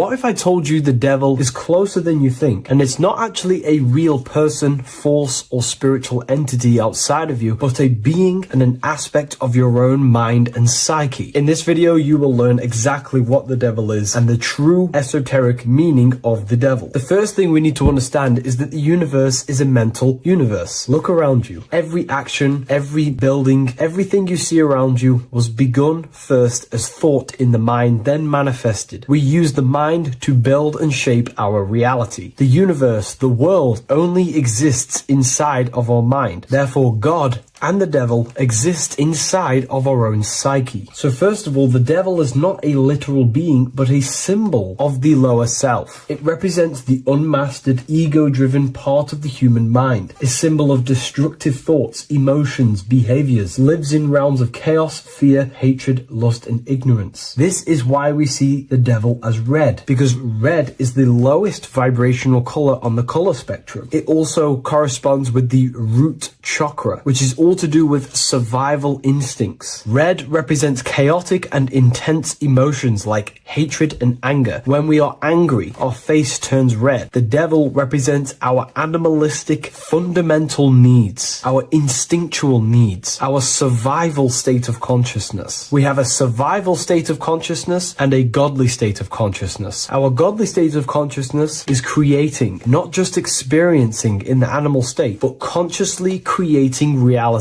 This is why we see the devil with a goat head, an animalistic head, and the head is where the brain is. The animal head represents living off instinct, the part of our mind that lives on urges, impulses, and instincts, eating, sex, power, ego-driven actions, and ego-driven thoughts. Animals are only aware of themselves. Animals live on instinct. They have no ability to consciously create like humans. This is our lower desires for the material world. That's not to say the material world is evil. However, when our consciousness is only seeking material things, this leads us down a path of self-destruction, because nothing material can ever satisfy our soul. Everything material is temporary. Therefore, the devil represents the part of us that seeks only material desires, only material fulfillment, the ways of thinking where we only think about ourselves and ego-driven thoughts. It also represents the unchecked, unconscious self, where we have no mastery over our thoughts, over our emotional impulses, and no mastery over our actions. We're living in instinct and impulsive states, which causes chaos, selflessness, destruction, and keeps us bound to our lower material 3D state of consciousness. It's important to recognize that the word devil was never present in the earliest Gospels. Instead, what was mentioned was a spirit of evil. This distinction is crucial because it underscores that the idea of the devil, as popularly conceived, does not actually exist as an independent entity. Rather, it is a personification of the lower aspects of the human mind, a facet of our own consciousness. The term spirit of evil was not meant to denote a specific deity or being, but rather any force of negativity, whether it manifests as a destructive thought, emotion, or action. A spirit is a force, an energy, and we have three forces that create our reality: thoughts, emotions, and actions. We have full control over these three aspects, which transform and mold reality. A destructive thought, a destructive emotion, a destructive action is a spirit of evil, and it originates from the darker aspects of the human psyche. So now, because we're on the topic of the devil, we have to look at the pentagram, which is obviously connected to the devil heavily. The upright pentagram represents spirit, air, water, earth, fire. Upright, which represents spirit, the most important element on top of the earthly elements, showing spiritual principles over material principles. As spiritual beings as we are, we have to put our spirit first, our higher self first, and material things second. Why? Because material things never satisfy us long term. Seeking material fulfillment will leave us feeling unfulfilled in the long run and very unhappy, and we can lose ourselves in illusions. We have to put our spiritual principles first, seeking wisdom, knowledge, connection to the divine, and connection to our higher itself is what gives us true fulfillment in our hearts and souls. But when we see this pentagram inverted, we now have spirit on the very bottom, which now represents earthly principles on top of the spiritual principles. We're putting our earthly elements on top of our spiritual element, which this inverted pentagram represents no longer caring about spirit, no longer caring about our invisible internal world, and only caring about this external body, food, sex, material things, cars, money, and all the things outside of us, the world outside of our mind. This is what true Satanism is. Satanism is not worshipping an external deity, but it is worshipping the self, only fulfilling the ego's desires. This is what true Satanism is, and we have all been conditioned to live in this state. Satanists want us to believe that there is an external deity called Satan or the devil, and the reason they do this is because they trick us, making us believe that we are not Satanists, while they are actually conditioning us to be self-seeking, ego-driven people, where we only care about sex, food, material things, and money, which is actually conditioning us to be Satanists. 80% of the population today are unknowingly involving themselves in Satanism, which is ego-driven thoughts, actions, and emotions, dwelling and living in this state where we only care about ourselves. When we are spiritual, we realize we are all one. We are all one consciousness family, and we need to do things that help and contribute towards our collective experience, helping others instead of seeking to serve only the self. The angel is depicted with wings, which represents elevation, higher self. The devil is represented with an animal horns, which is on the ground. A goat is on the ground, which represents the lower self. This is the elevated mind and the lower material mind. Horus, the bird, higher self. Set, the ground animal, lower self. Jesus and Satan. These are two forces, two characters that exist within the human psyche, not real entities. They are forces of our minds, and there is a battle between our higher self and lower self all the time within our own minds. There's always a part of us that's telling to do one thing and another thing, to do something bad and to do something good. There is this battle inside of our own consciousness. Here we have the human spinal column. The human spinal column is showing you the higher and the lower self. The higher self represents the head. The head is where the mind is. This is the creative essence of the universe. This is where all material things begin as a thought in the mind. We create with the skull, with the brain. This is our higher self, the heavens, connected to the heavens, the sky. And the lower end of the spinal column is where our reproductive organs are, where our gut is. Our reproductive organs and our gut is all to do with survival. The lower end of the spinal column, lower instinctual 3D based consciousness. The lower end of the spinal column is where our lower self dwells. Eating, consumption, power, and sex, lust. These are all emotional forces and instinctual based organs that are not inherently evil, but when we dwell and live off this lower end of the spinal cord, it keeps us in low states of consciousness. Our goal to raise to our higher mind is to balance this, not to overeat, not to abuse power, not to abuse sex and lust, but to master these organs and gain the ability to say no to these organs so that we can raise to our creative side of consciousness. Instead of dwelling in our instinctual nature, we can turn to our creative nature and consciously become a builder and constructor of reality. This is the true way of raising consciousness. This is the stairway to heaven, out of the animal consciousness to the higher consciousness. To wrap all of this up, it's all about gaining control over our instinctual lower nature and allowing our spirit to rule over our body and not our body ruling over our spirit or mind. The moment you let a thought become instantly an action is the moment you are an impulsive person. We are all trained to be this way. It is okay if you are in this state. The moment you let a thought turn straight into an action without questioning, that is the mind controlling you and you not controlling the mind. We need to gain control over the mind, and we do this through many different ways, through meditations,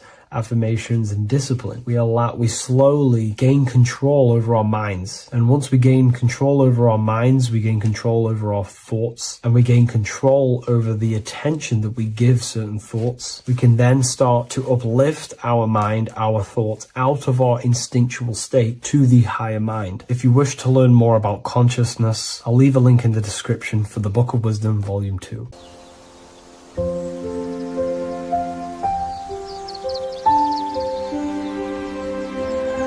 bookofwisdom.com. Visit today.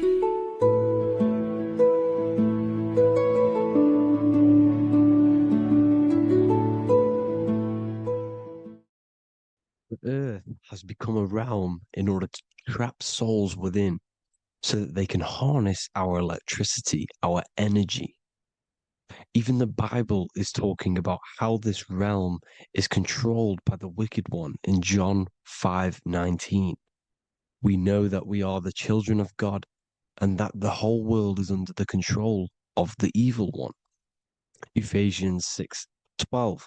For our struggle is not against flesh and blood, but against the rulers, against the authorities, against the powers of this dark world, and against the spiritual forces of evil in the heavenly realms.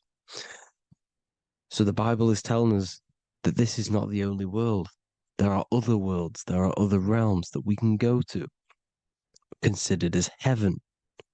Heaven being a higher realm where there is no evil, no darkness. This is a midpoint realm where there is good and evil. Now, we're going to explain how the soul trap is how it's working and how your soul is being harnessed for its energy and how you are tricked to come back to this realm after death.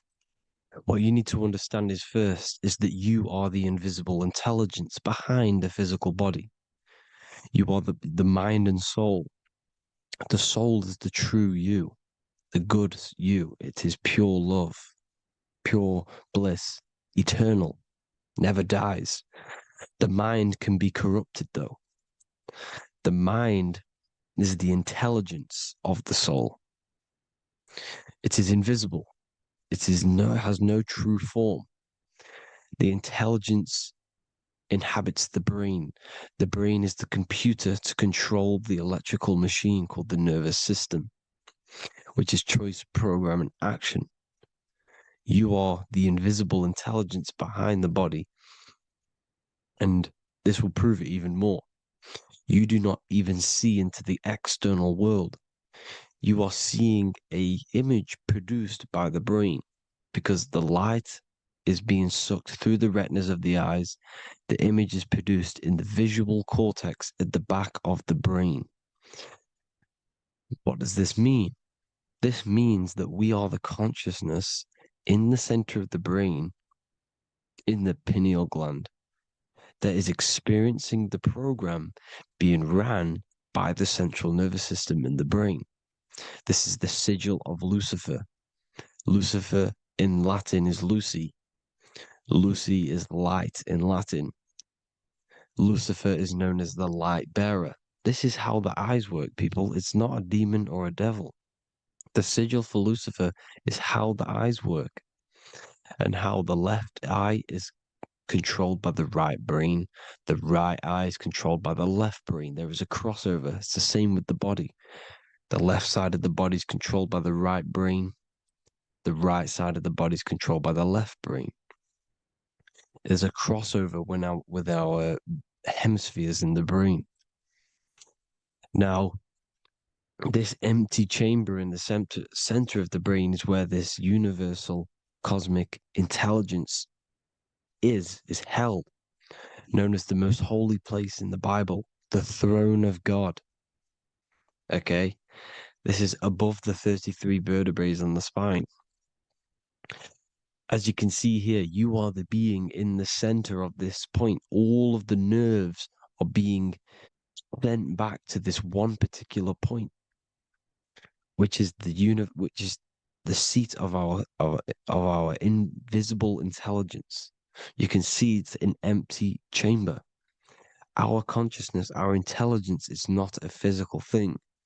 This intelligence is the true voice inside of your head. This is why your head is heaven, your heart is earth, your heel is hell. Your head is heaven because this is the seat, the throne of God. God is in heaven because the consciousness, this divine intelligence that's controlling the body, is sat in the center of the brain. The brain is taking commands of this invisible intelligence. When you close your eyes, you can feel your awareness, your consciousness, your intelligence is all in the brain. Your awareness is not in the feet, the heart, the legs, the arms. It's all in the center of the brain. Now, if you meditate deeply, you will find that you are beyond the mind. You are the being observing the thoughts. You are the soul observing the thoughts. Now, with this being said, you are the consciousness experiencing the program being ran by the central nervous system in the brain, because you're not seeing into the external world. It's an image, it's a simulated image produced by the brain and the central nervous system. You do not experience the external world. You do not feel the external world. You feel electrical impulses on your nervous system. Your nervous system is decoding what you are feeling. So the only thing that you truly feel is the electrical impulses on your nervous system. This is why the nervous system is the tree of knowledge of good and evil, because it gives your invisible intelligence, your mind, the knowledge of good and evil. It can detect good things, it can detect bad things. If it's hot, if it's warm, if I need to go, the nervous system is doing this. It is the tree of knowledge of good and evil. Okay? Now this universal intelligence is symbolized as the single eye. Okay?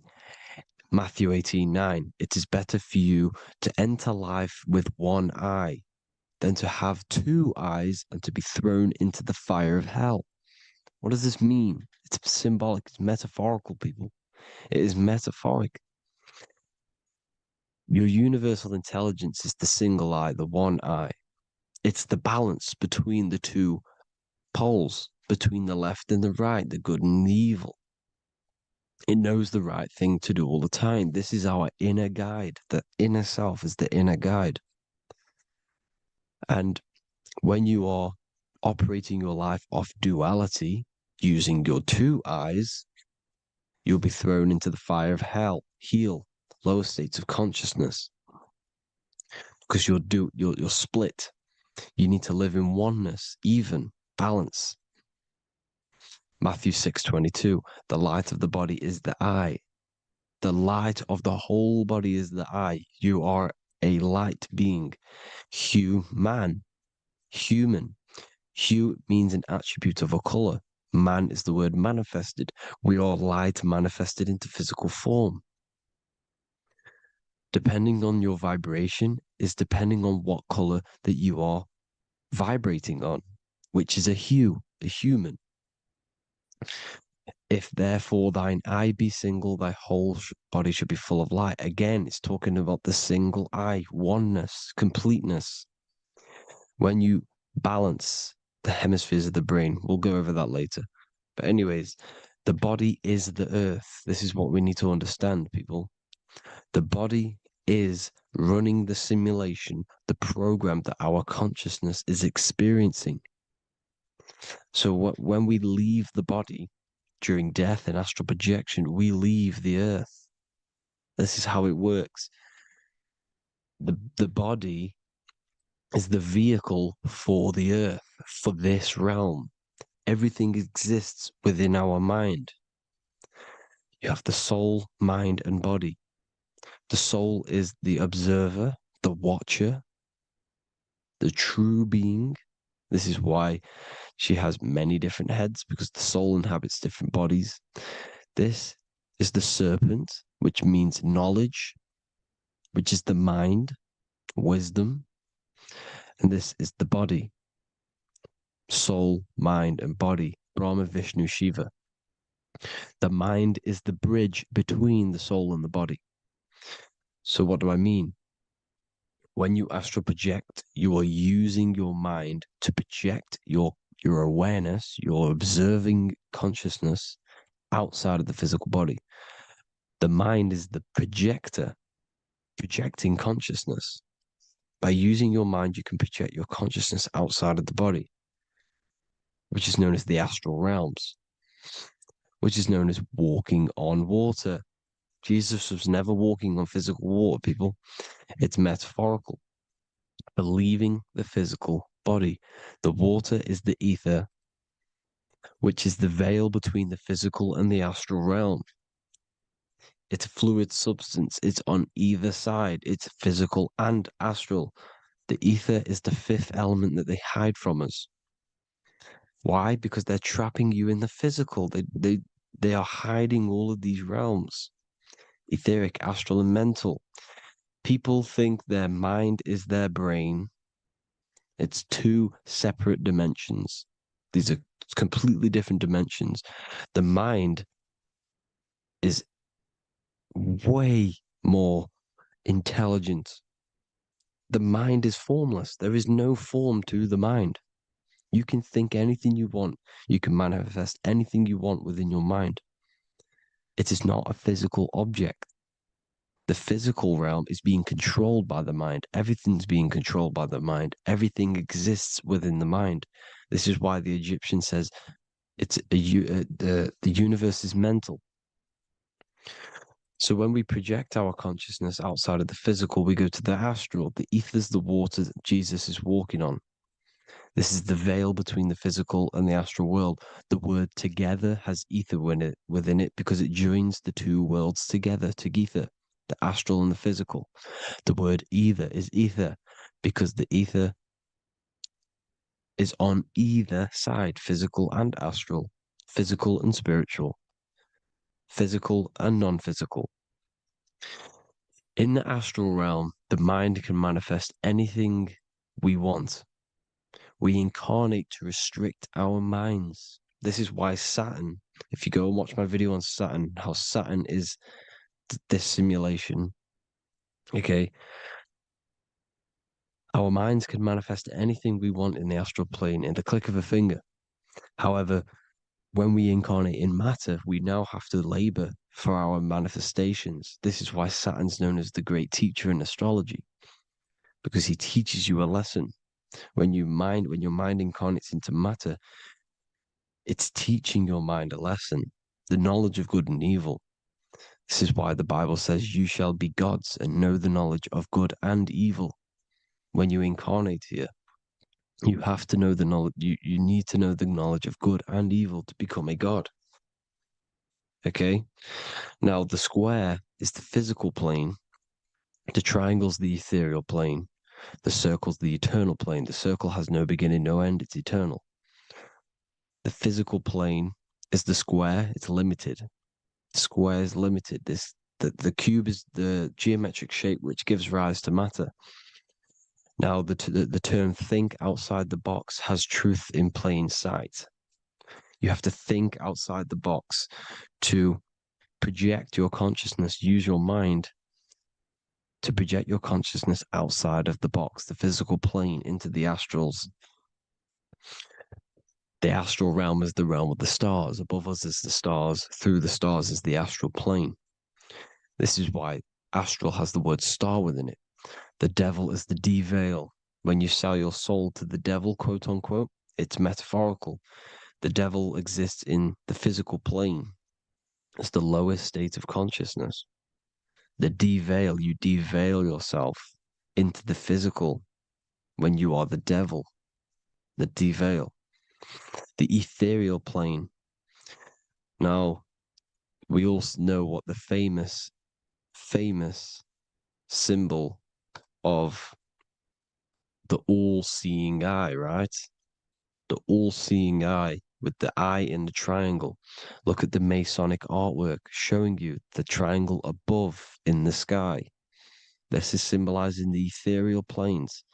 The eye in the triangle symbolizes your invisible intelligence, your mind, which has the ability to see on either side.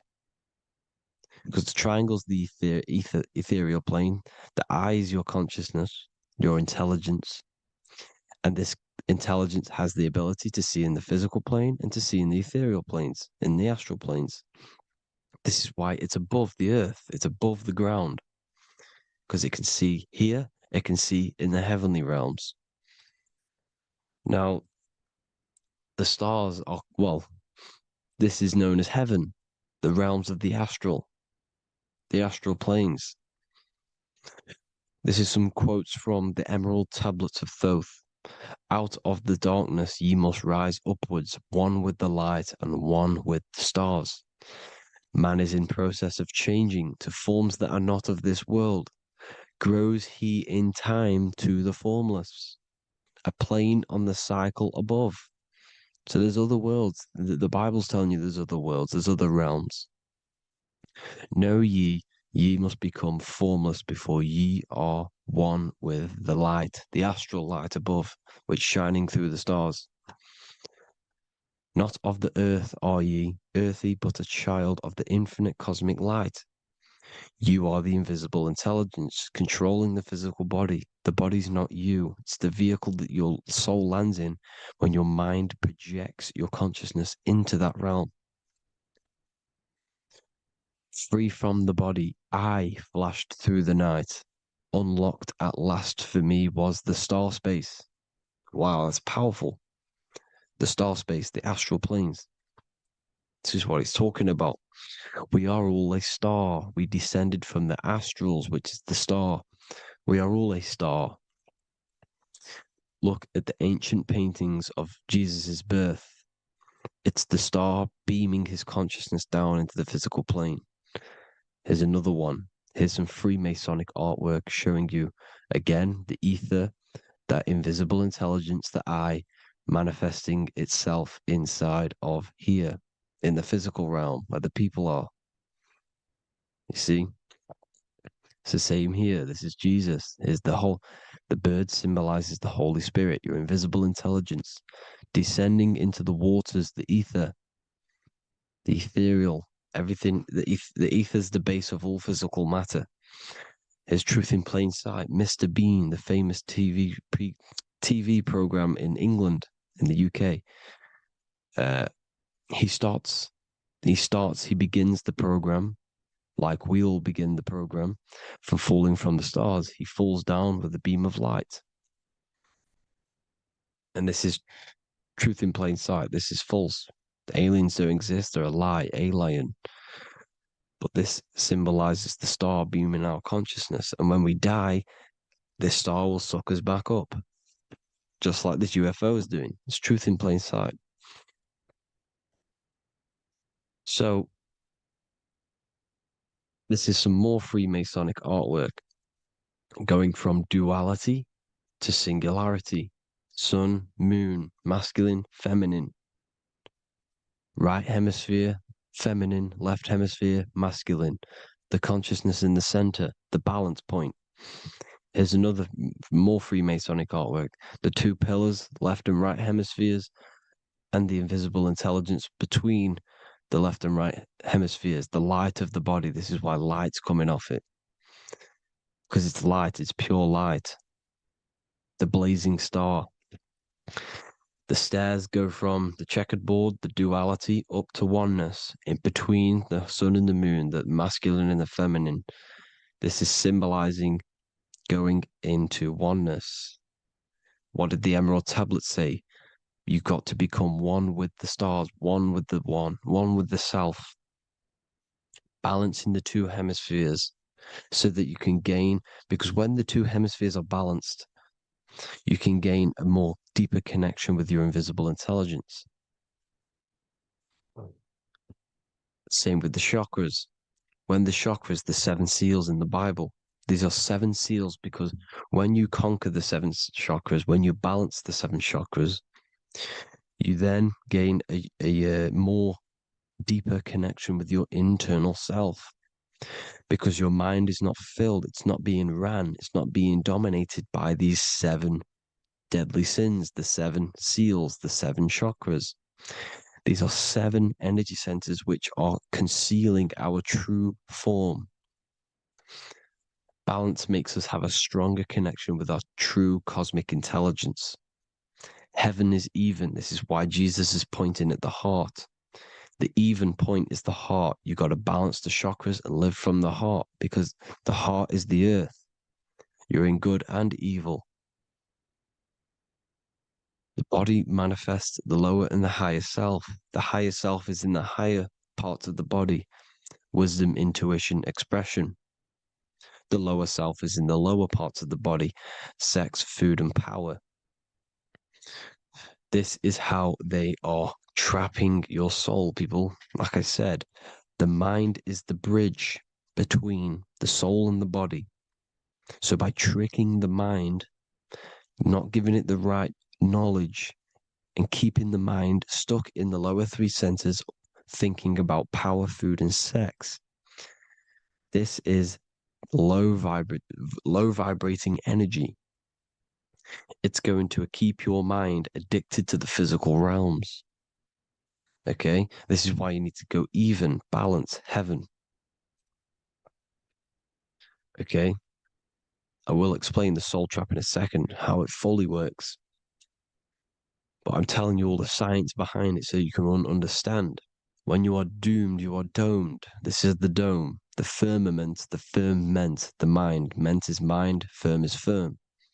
A firm ment is doomed under the firmament. You must have a loose mind, an open mind to expand your consciousness beyond the stars, beyond the ethereal barrier. You have to vibrate higher than this world. Your consciousness must be expanded more than the physical plane. You need to learn how to astral project. You need to learn how to leave the body, how to operate outside of the body, so that you, when you do leave the body, you will have recognition. You'll have knowledge. You'll have practice. But this is as above, so below. The woman's belly is the earth. It's as above, so below. It's a microcosm of the macrocosm. We are the children in the womb. We are the people in the earth being ready to be born into the heavenly realms. As above, so below. It's a microcosm, macrocosm. Everything is in everything on a bigger and a smaller and a larger scale. Now, when the baby figures out that there is a world beyond its mother, what happens? The baby starts to move around and tries to get out of the mother. Because once it starts to hear the external world, starts to hear people, it's going to wonder, what's outside of why am I in here? What's outside? So the baby will force its way out of the mother. It's the same with our minds, as above, so below. When our minds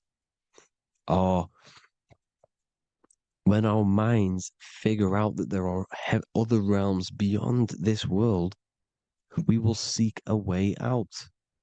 This is the womb, the mother earth, mother nature. It's the mother. We're in the womb.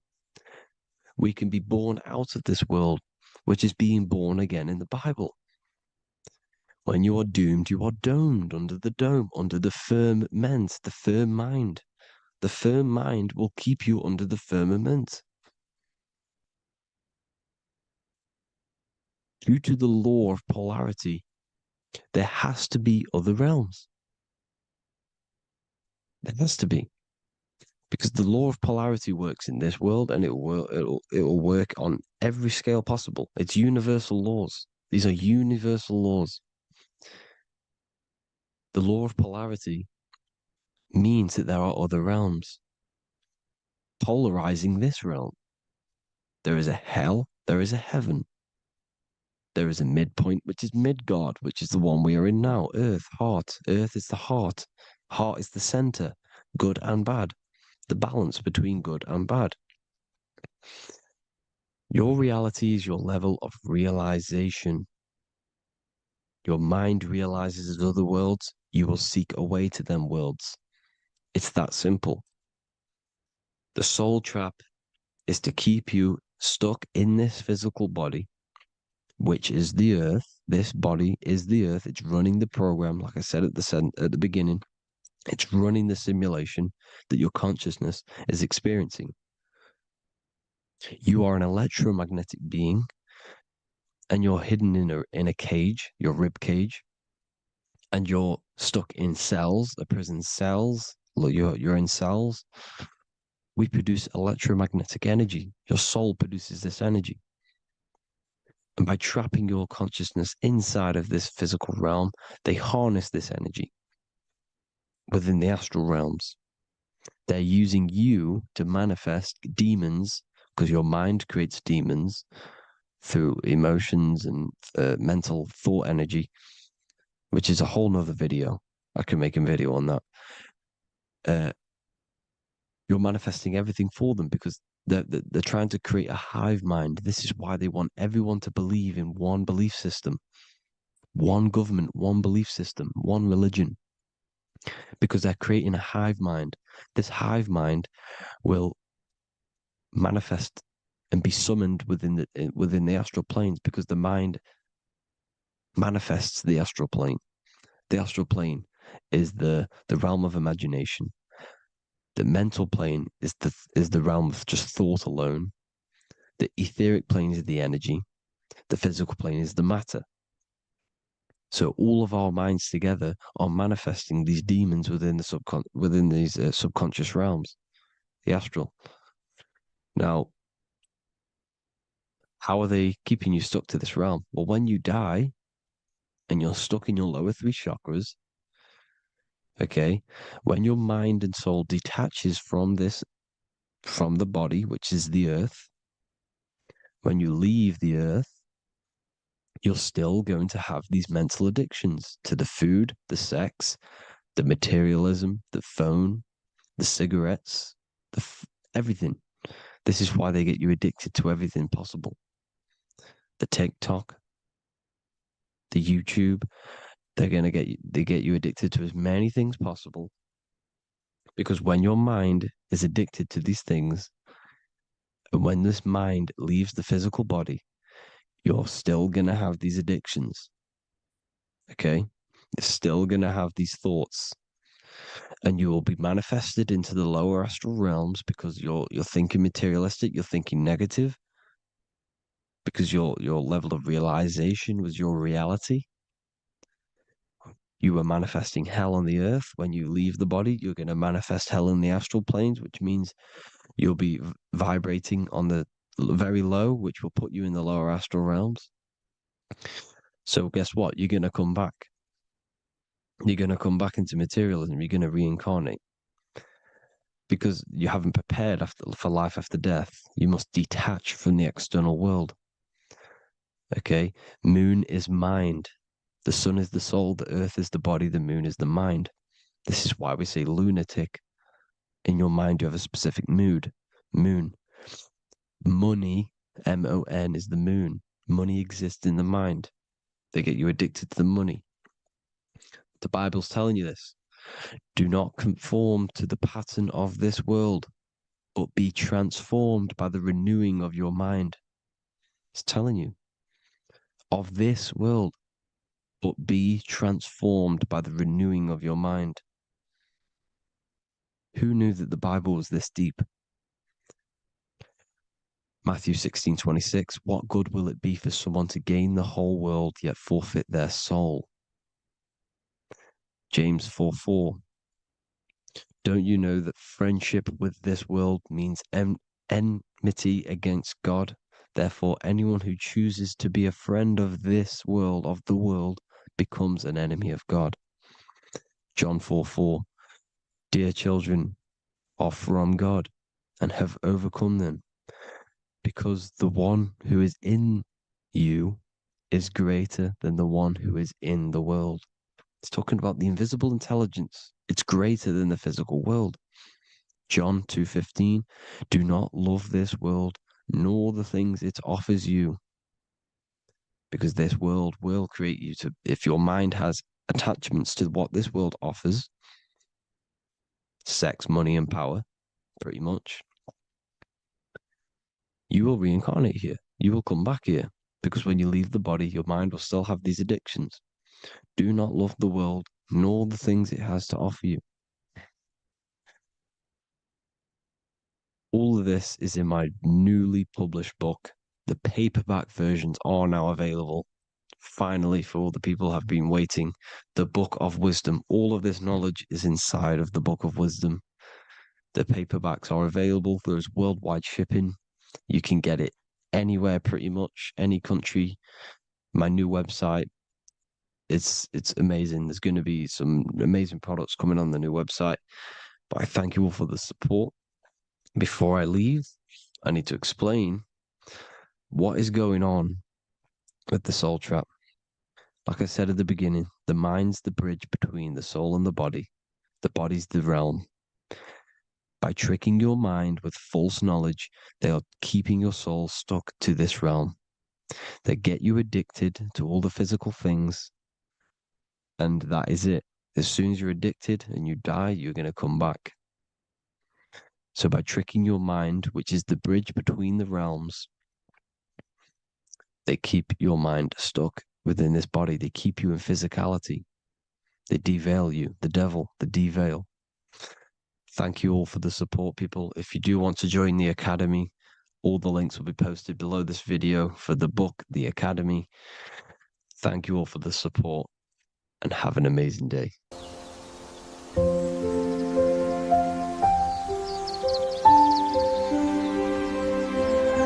bookofwisdom.com. Visit today.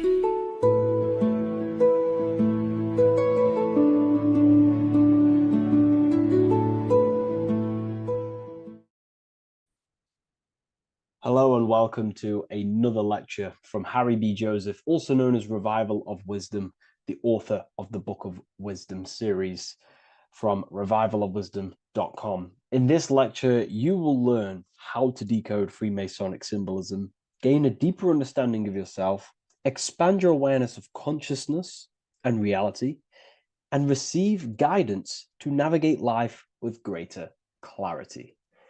So today we're going to be breaking down this particular piece of artwork, this Freemasonic artwork, and how this relates to you and reaching a higher consciousness.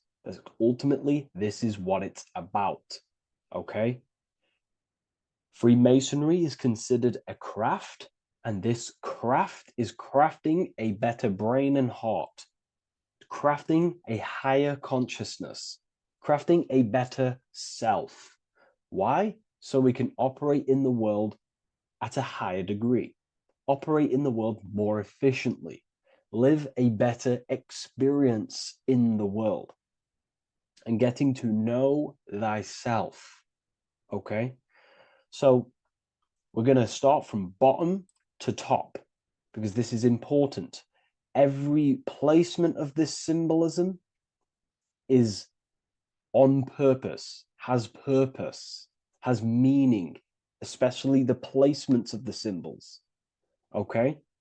So we're going to start from the very bottom of the artwork, which represents lower down. When we're looking at symbolism, especially occult symbolism, that's what the word occult means. The word occult means hidden, hidden from the eyes.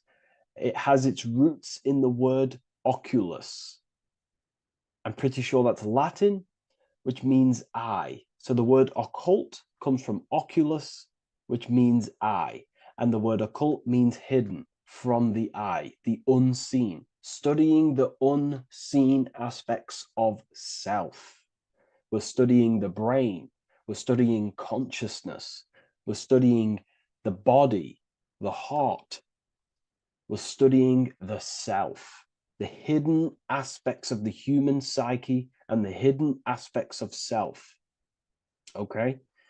Because ultimately this is what gives you power in the world, depending on how you use that power, whether for good or bad, depending on the consciousness wielding that power.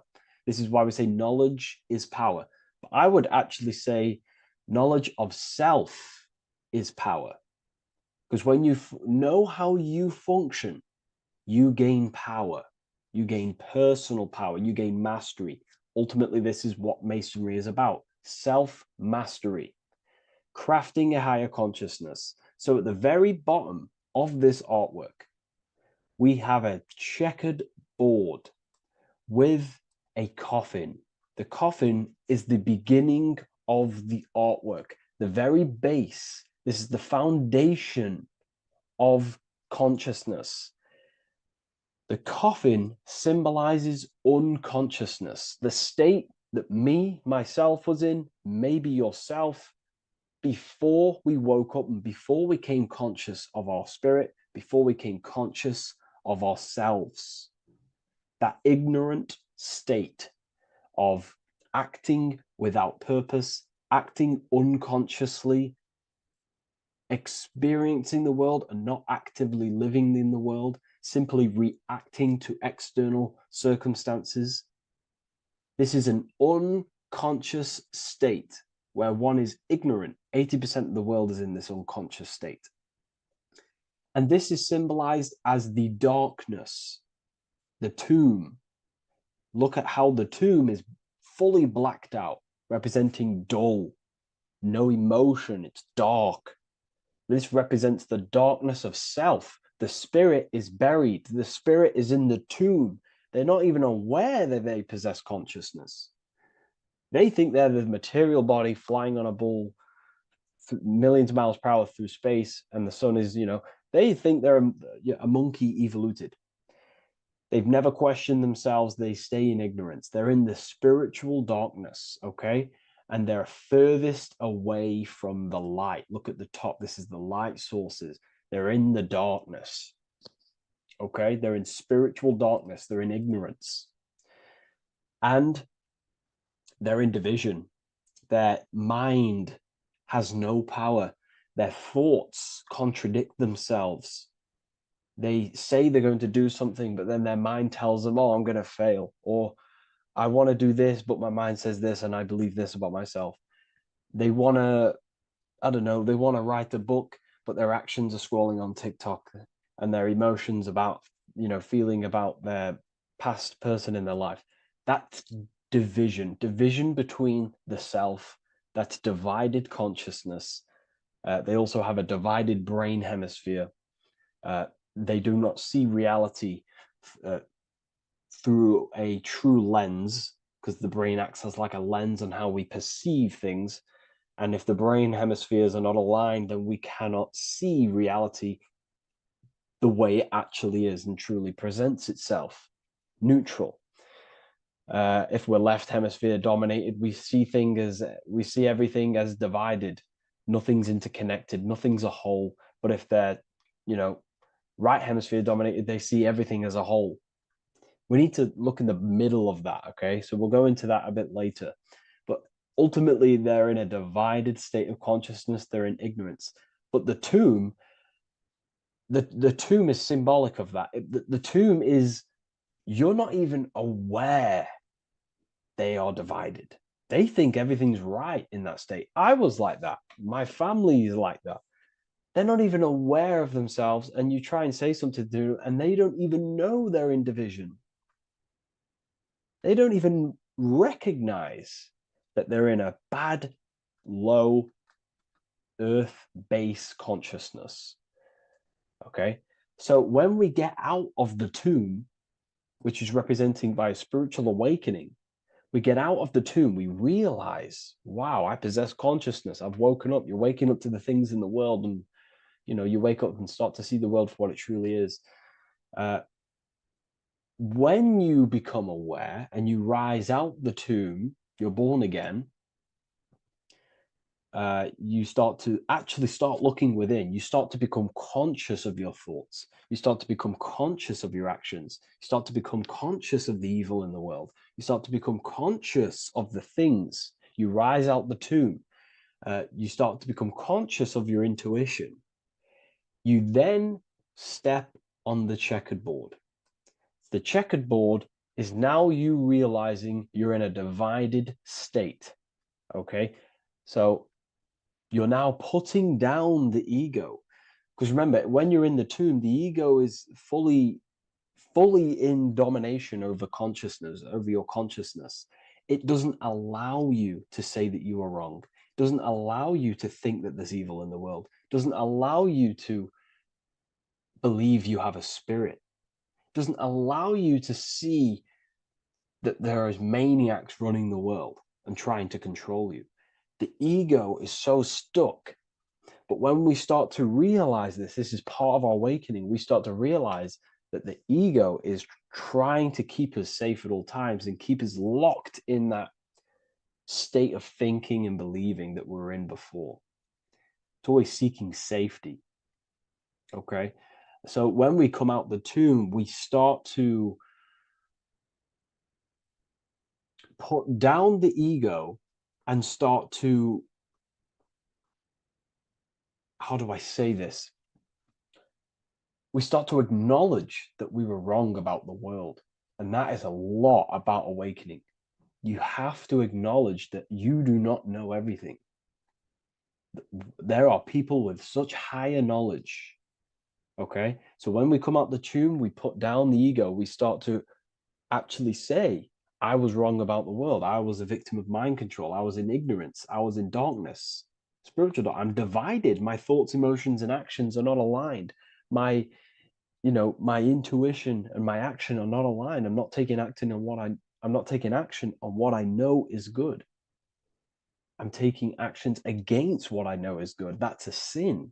That's a sin against the spirit. Okay? So when you acknowledge this, you acknowledge you're in division, you then take the first 3 steps, which is the Freemasonic Blue Lodge degrees. These 3 steps. Okay? Ultimately, this checkerboard represents illusions as well. You're in an illusion. Okay, this is why we see it heavily used in the music industry. It represents base consciousness, base level awareness, 5 sense thinking. It represents you versus me thinking, walking down the street and thinking everyone's trying to hurt you, and it's always you versus me, judging people in your own mind. That's low thinking, lower thought. And not to notice squares. Squares are an unnatural state. They're an unnatural shape. We do not see squares or 90-degree angles in nature. It's the lower mind. So it represents base consciousness, base level awareness, only aware of the physical body, only aware of the 5 senses, never looked within. That is the base. And this is the foundation we have to rise up to the light from, up to higher consciousness. So this gives us a strong foundation when we realize this about ourselves, that we were in division. Our thoughts, emotions, actions were not aligned. Our brain hemisphere was not aligned. I'm not thinking with love of the heart. Okay? So that is the state we're in. Now, hopefully that's cleared things up about the chessboard. Before we move on, please leave a like, maybe a comment if you wish for me to discuss anything in the further lectures. Please smash the like button, and it would really help me out. And share this with a friend who is interested in the occult. Okay, so the steps are the first steps of the Freemasonic degree, the 3 Blue Lodge degrees. Now, this can be represented as the number 3, a very powerful number, a very symbolic number. Number 3 is the 3 expressions of consciousness. How do we express consciousness? How does consciousness express itself? Well, there are 3 ways. We think, consciousness thinks, consciousness feels, and consciousness acts. They are the 3 expressions that we express our awareness and consciousness. So we're looking at thought, emotion, action. We're also looking at the 3 brains. The reptilian brainstem, the mammal limbic brain, and the neocortex. The reptilian brain governs basic functions of the human body: breathing, surviving, scanning the environment for threats, automatic responses, eating, scanning for food, base consciousness. That's the reptilian brain. That's what most people operate their lives in. including myself before I woke up. I'm not trying to sound big-headed, but this is the truth. Ignore my tone of voice, ignore my voice, focus on the words I'm saying. You know, if you're judging, that means you have divided thinking. It's always you versus me. So we need to get out of that thinking of you versus me all the time. That's lower consciousness. That's animal thinking. That's earth thinking. We're unified. We need to reach a higher consciousness and do not waste our mind's potential on low-level earth divided thinking. Okay? So we're looking at the reptilian brain, the mammal brain, and the neocortex. Now, the neocortex is ultimately what makes us human. It allows consciousness to operate on a higher degree, okay? This is what makes you human, the neocortex. The neocortex. The reptilian brain, like I just said, governs natural survival instincts and the respiratory system, things along them lines of basic awareness, basic functions to operate and survive in the world, in the physical plane. And the neocortex is what allows us to critically think. Okay, it's what allows us to be human, be aware of ourselves. Okay, not. I don't think animals have neocortexes. Don't quote on me on that, but this is the part of the brain that makes us human, and it allows us to think deeply, to create masterpieces like we can. Humans have massive potential in creation. Look at the world we live in.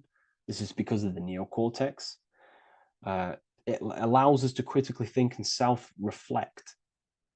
Now, when we start to operate from higher thought, we start to think with higher thoughts, the higher parts of the mental dimension, we ultimately start using this brain more. We start functioning from the higher brain. Now, this is why Neo from the Matrix is called Neo, because he uses he was in the reptilian brain. If you watch the film The Matrix, if you notice, he gets plugged out of the Matrix and he's plugged in on the back of his neck into the brainstem. And when he's plugged out, his name's Neo, which is neocortex, using the higher brain. It's what awakens the self. It allows consciousness to function on a higher degree compared to animals.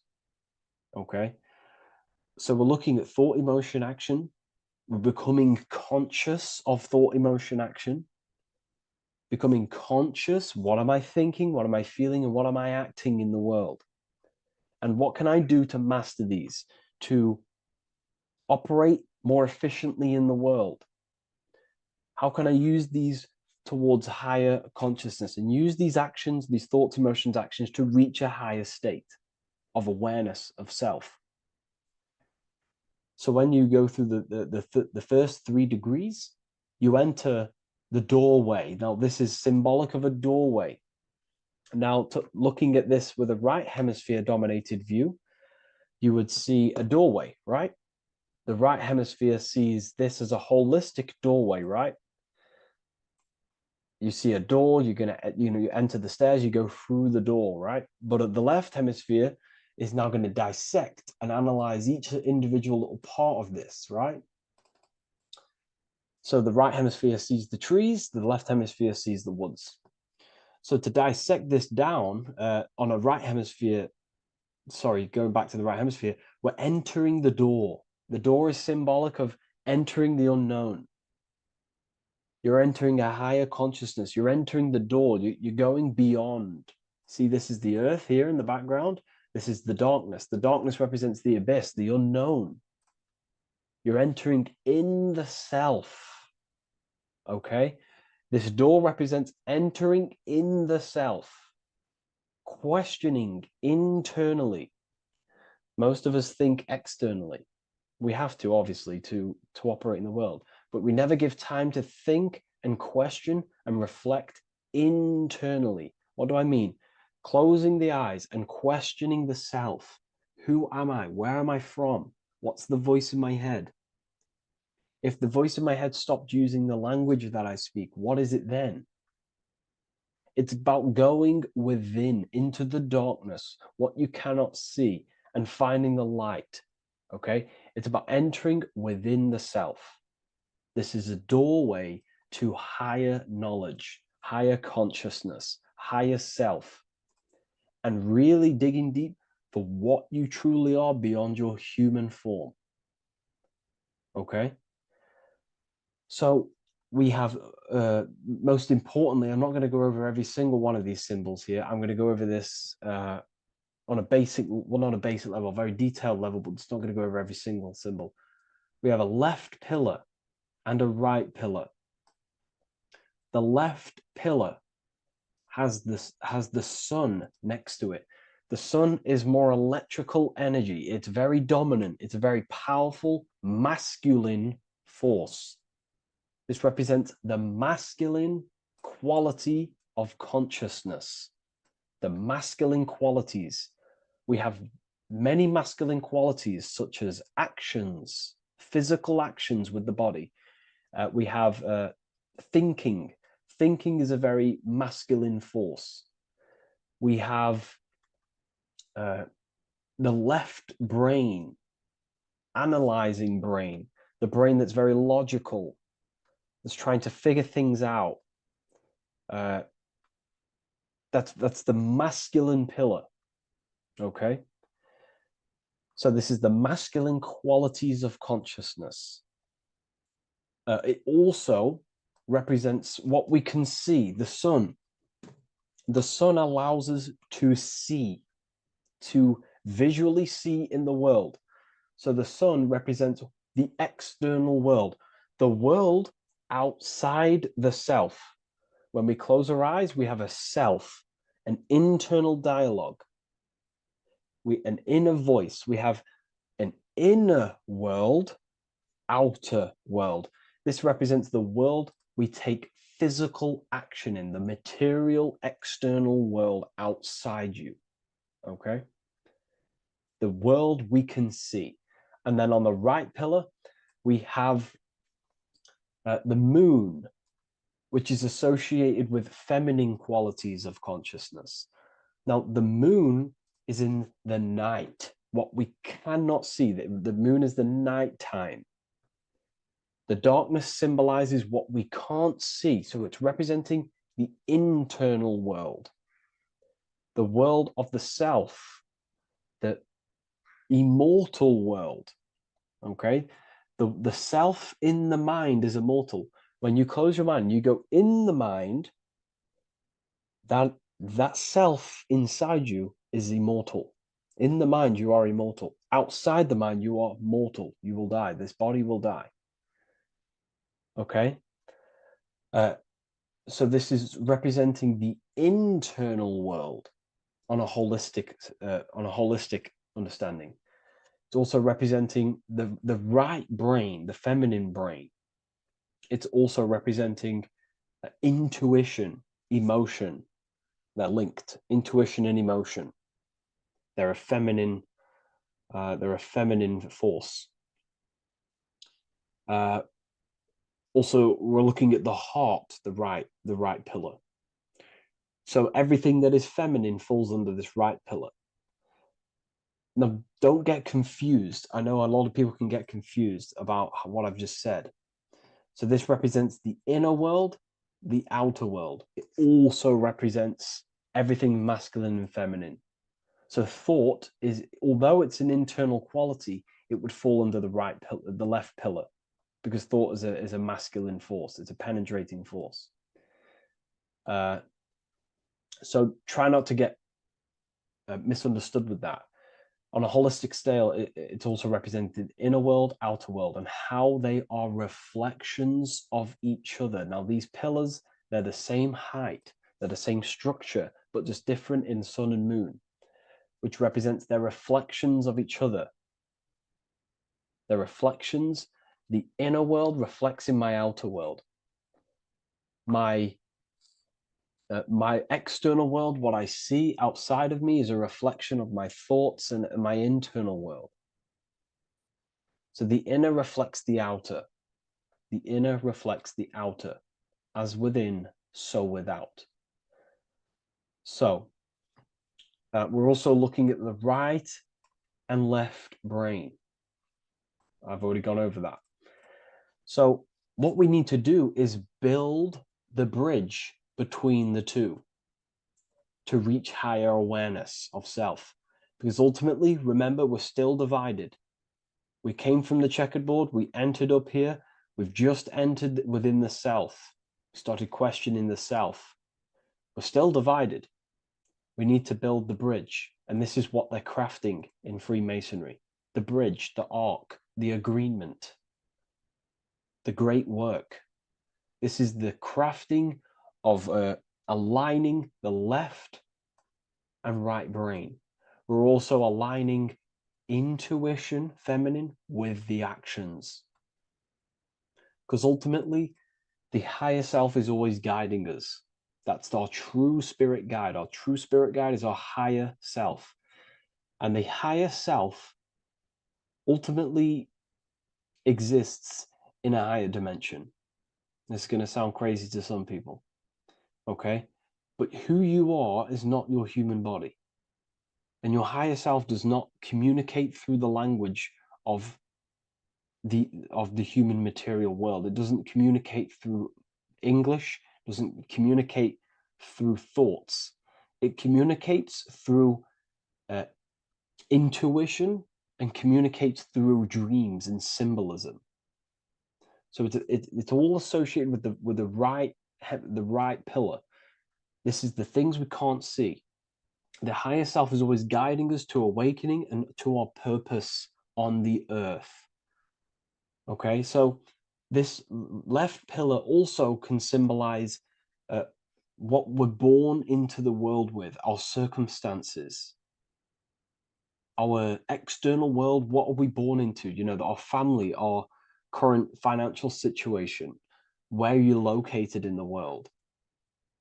So it's also symbolizing this. It's also symbolizing the qualities you bring here, the natural abilities you have when you're born, and what we need to do with our environment to ultimately reach a higher consciousness and reach our and transmute our environment we're born into to realize who we were and why we came here. Okay, so we need to build the bridge between intuition and action, and always take action on what we know and feeling is right at all times. That's unity consciousness. And when we do this, we gain the light. We gain more light, symbolic of more information of the self. Because the higher self is always guiding. It's always watching over. And it's always trying to give us knowledge of awakening, of why we came here.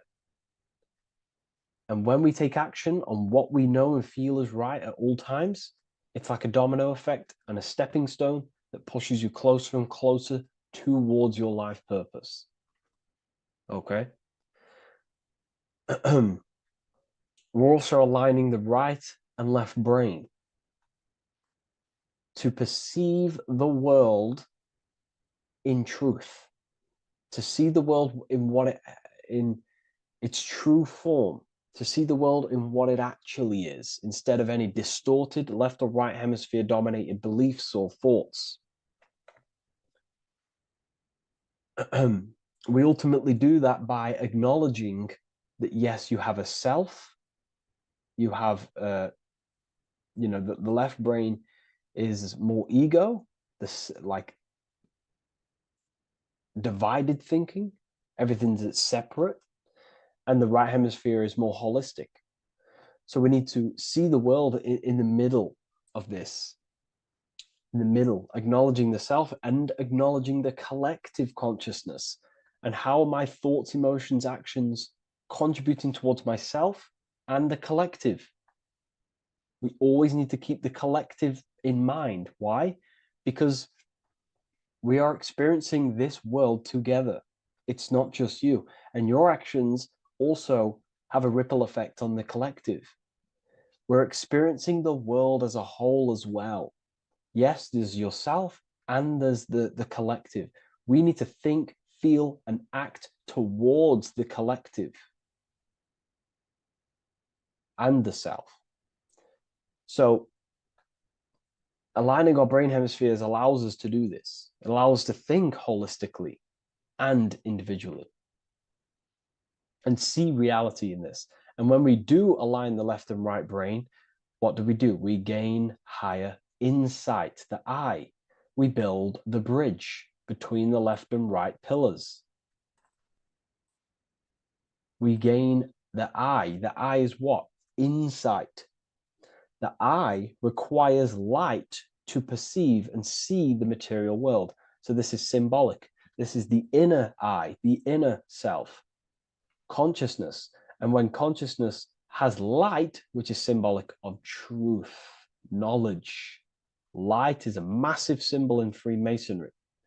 And light represents knowledge of self, information.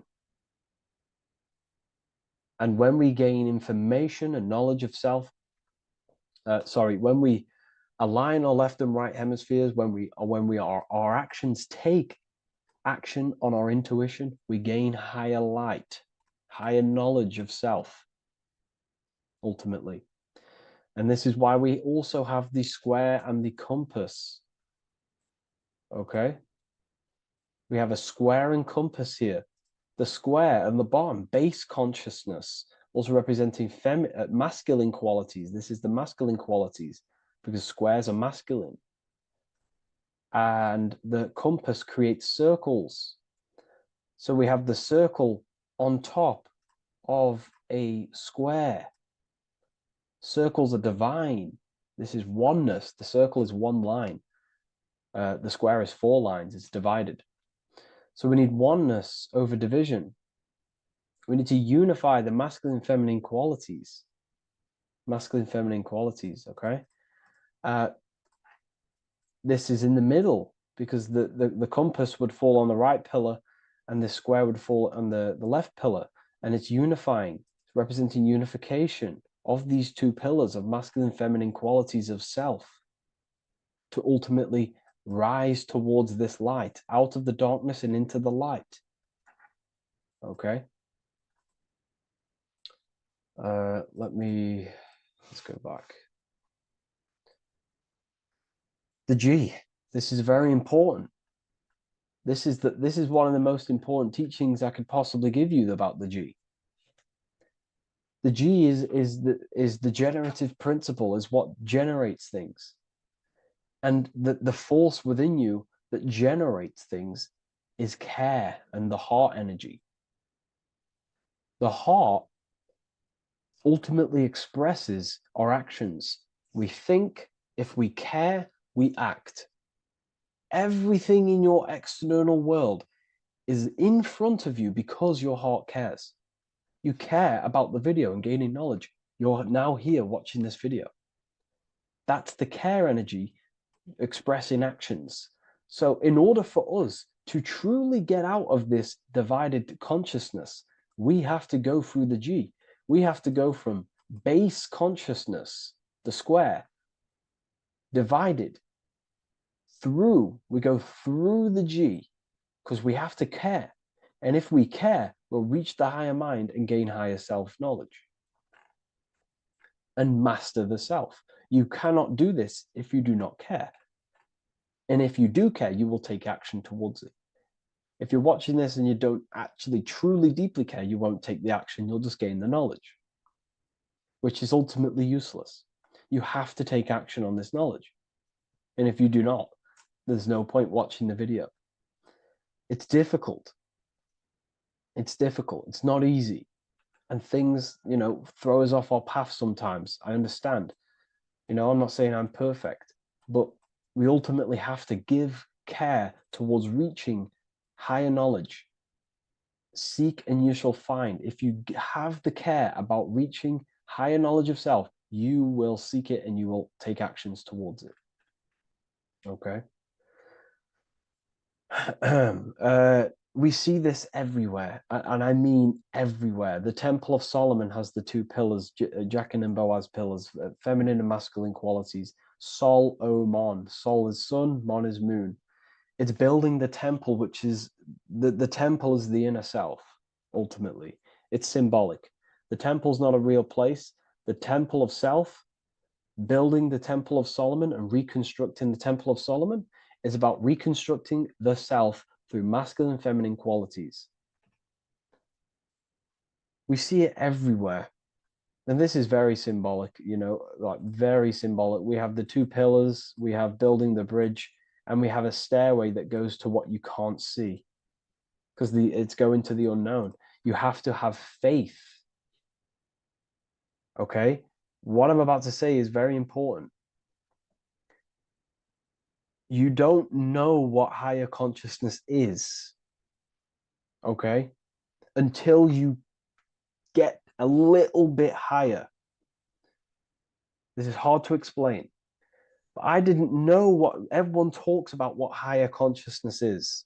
I can't give you my higher consciousness. It doesn't work like that. You have to enter in and go within and have faith, going into the unknown, because you're ultimately going into something you do not understand. Higher consciousness, I cannot give it you. You have to enter the door and take action and think, feel, and act towards it, and you will go to the place, and then you will understand what higher consciousness is. Ultimately, what higher consciousness is higher knowledge and understanding of self, what you actually are. Okay, that is what's being symbolized here. It's again in the Masonic art. We have the darkness. We have to have faith to leap into the darkness, into the unknown. We see this everywhere. Like, you know, you'll see, when I say this everywhere, and I mean everywhere, you'll see this. Every doorway has this symbolism in the ancient world, because ultimately this is what it's about, people. The door represents going within, into a new light, a new room, a new level of understanding of self. Okay. Here we have Astral world. Now this is obviously a darker aspect of this, but again, we have the two pillars. See you on the other side. That's the doorway. The other side. And I'm not going to break down, you know, this ritual, but you can guess what I'm on about here. That's for the university, of course. I can't break that down on YouTube. It's way too deep. But there's knowledge out there that is so deep you couldn't even comprehend it with the current mind, even for myself. And this is the power of symbolism. The more you learn about yourself, the more these symbols reveal to you. It is a journey of self. And I can't give you these understandings. You have to go within and question and meditate on these symbols yourself, and have thinking exercises of meditating on a symbol and seeing what your mind does with the symbol, what it lets you think about that symbol, and you'll unlock deeper meanings. I'm going to go over one more symbol before we end this. This is the hourglass, which represents time, a very overlooked thing in today's world. We do not have unlimited time in this body. You have limited time. You will die. You will die. You have limited time in the external world. This is why it's on the left pillar, located on the left side, the external world. You are limited. The scythe represents you will be harvested. Your body will die. It'll be harvested. You will die, and you need to fulfill your mission here. You came with a purpose.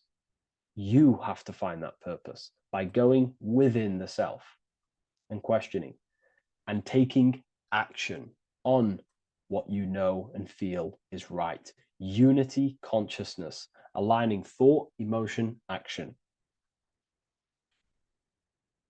So if you wish to learn deeper insights, gain exclusive lectures, astral projection, self-mastery, I've just started a new section on mind control methods and how people are using this in society. and becoming conscious of it. I've now opened 5 spots at a limited special price for Ethereal University. Use the code MIND, all capital letters, MIND, all capital letters at the checkout. And there's only 5 of these codes. Whoever uses them gets them. It's ultimately going to give you 20% off the university for as long as you're subscribed to the university. We go so much deeper in the university. Remember, social media is just the tip of the iceberg. Tip of the iceberg information. There are certain things I can't talk about, but I'll see you inside, and I hope you enjoyed this video. Please leave a like, comment, and a subscribe.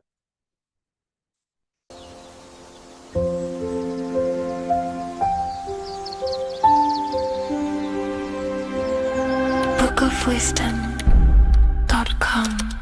Visit today.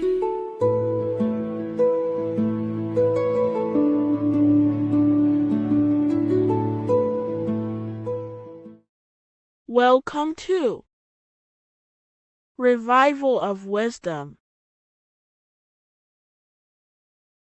Today, we're going to be talking about portal symbolism, what portals are,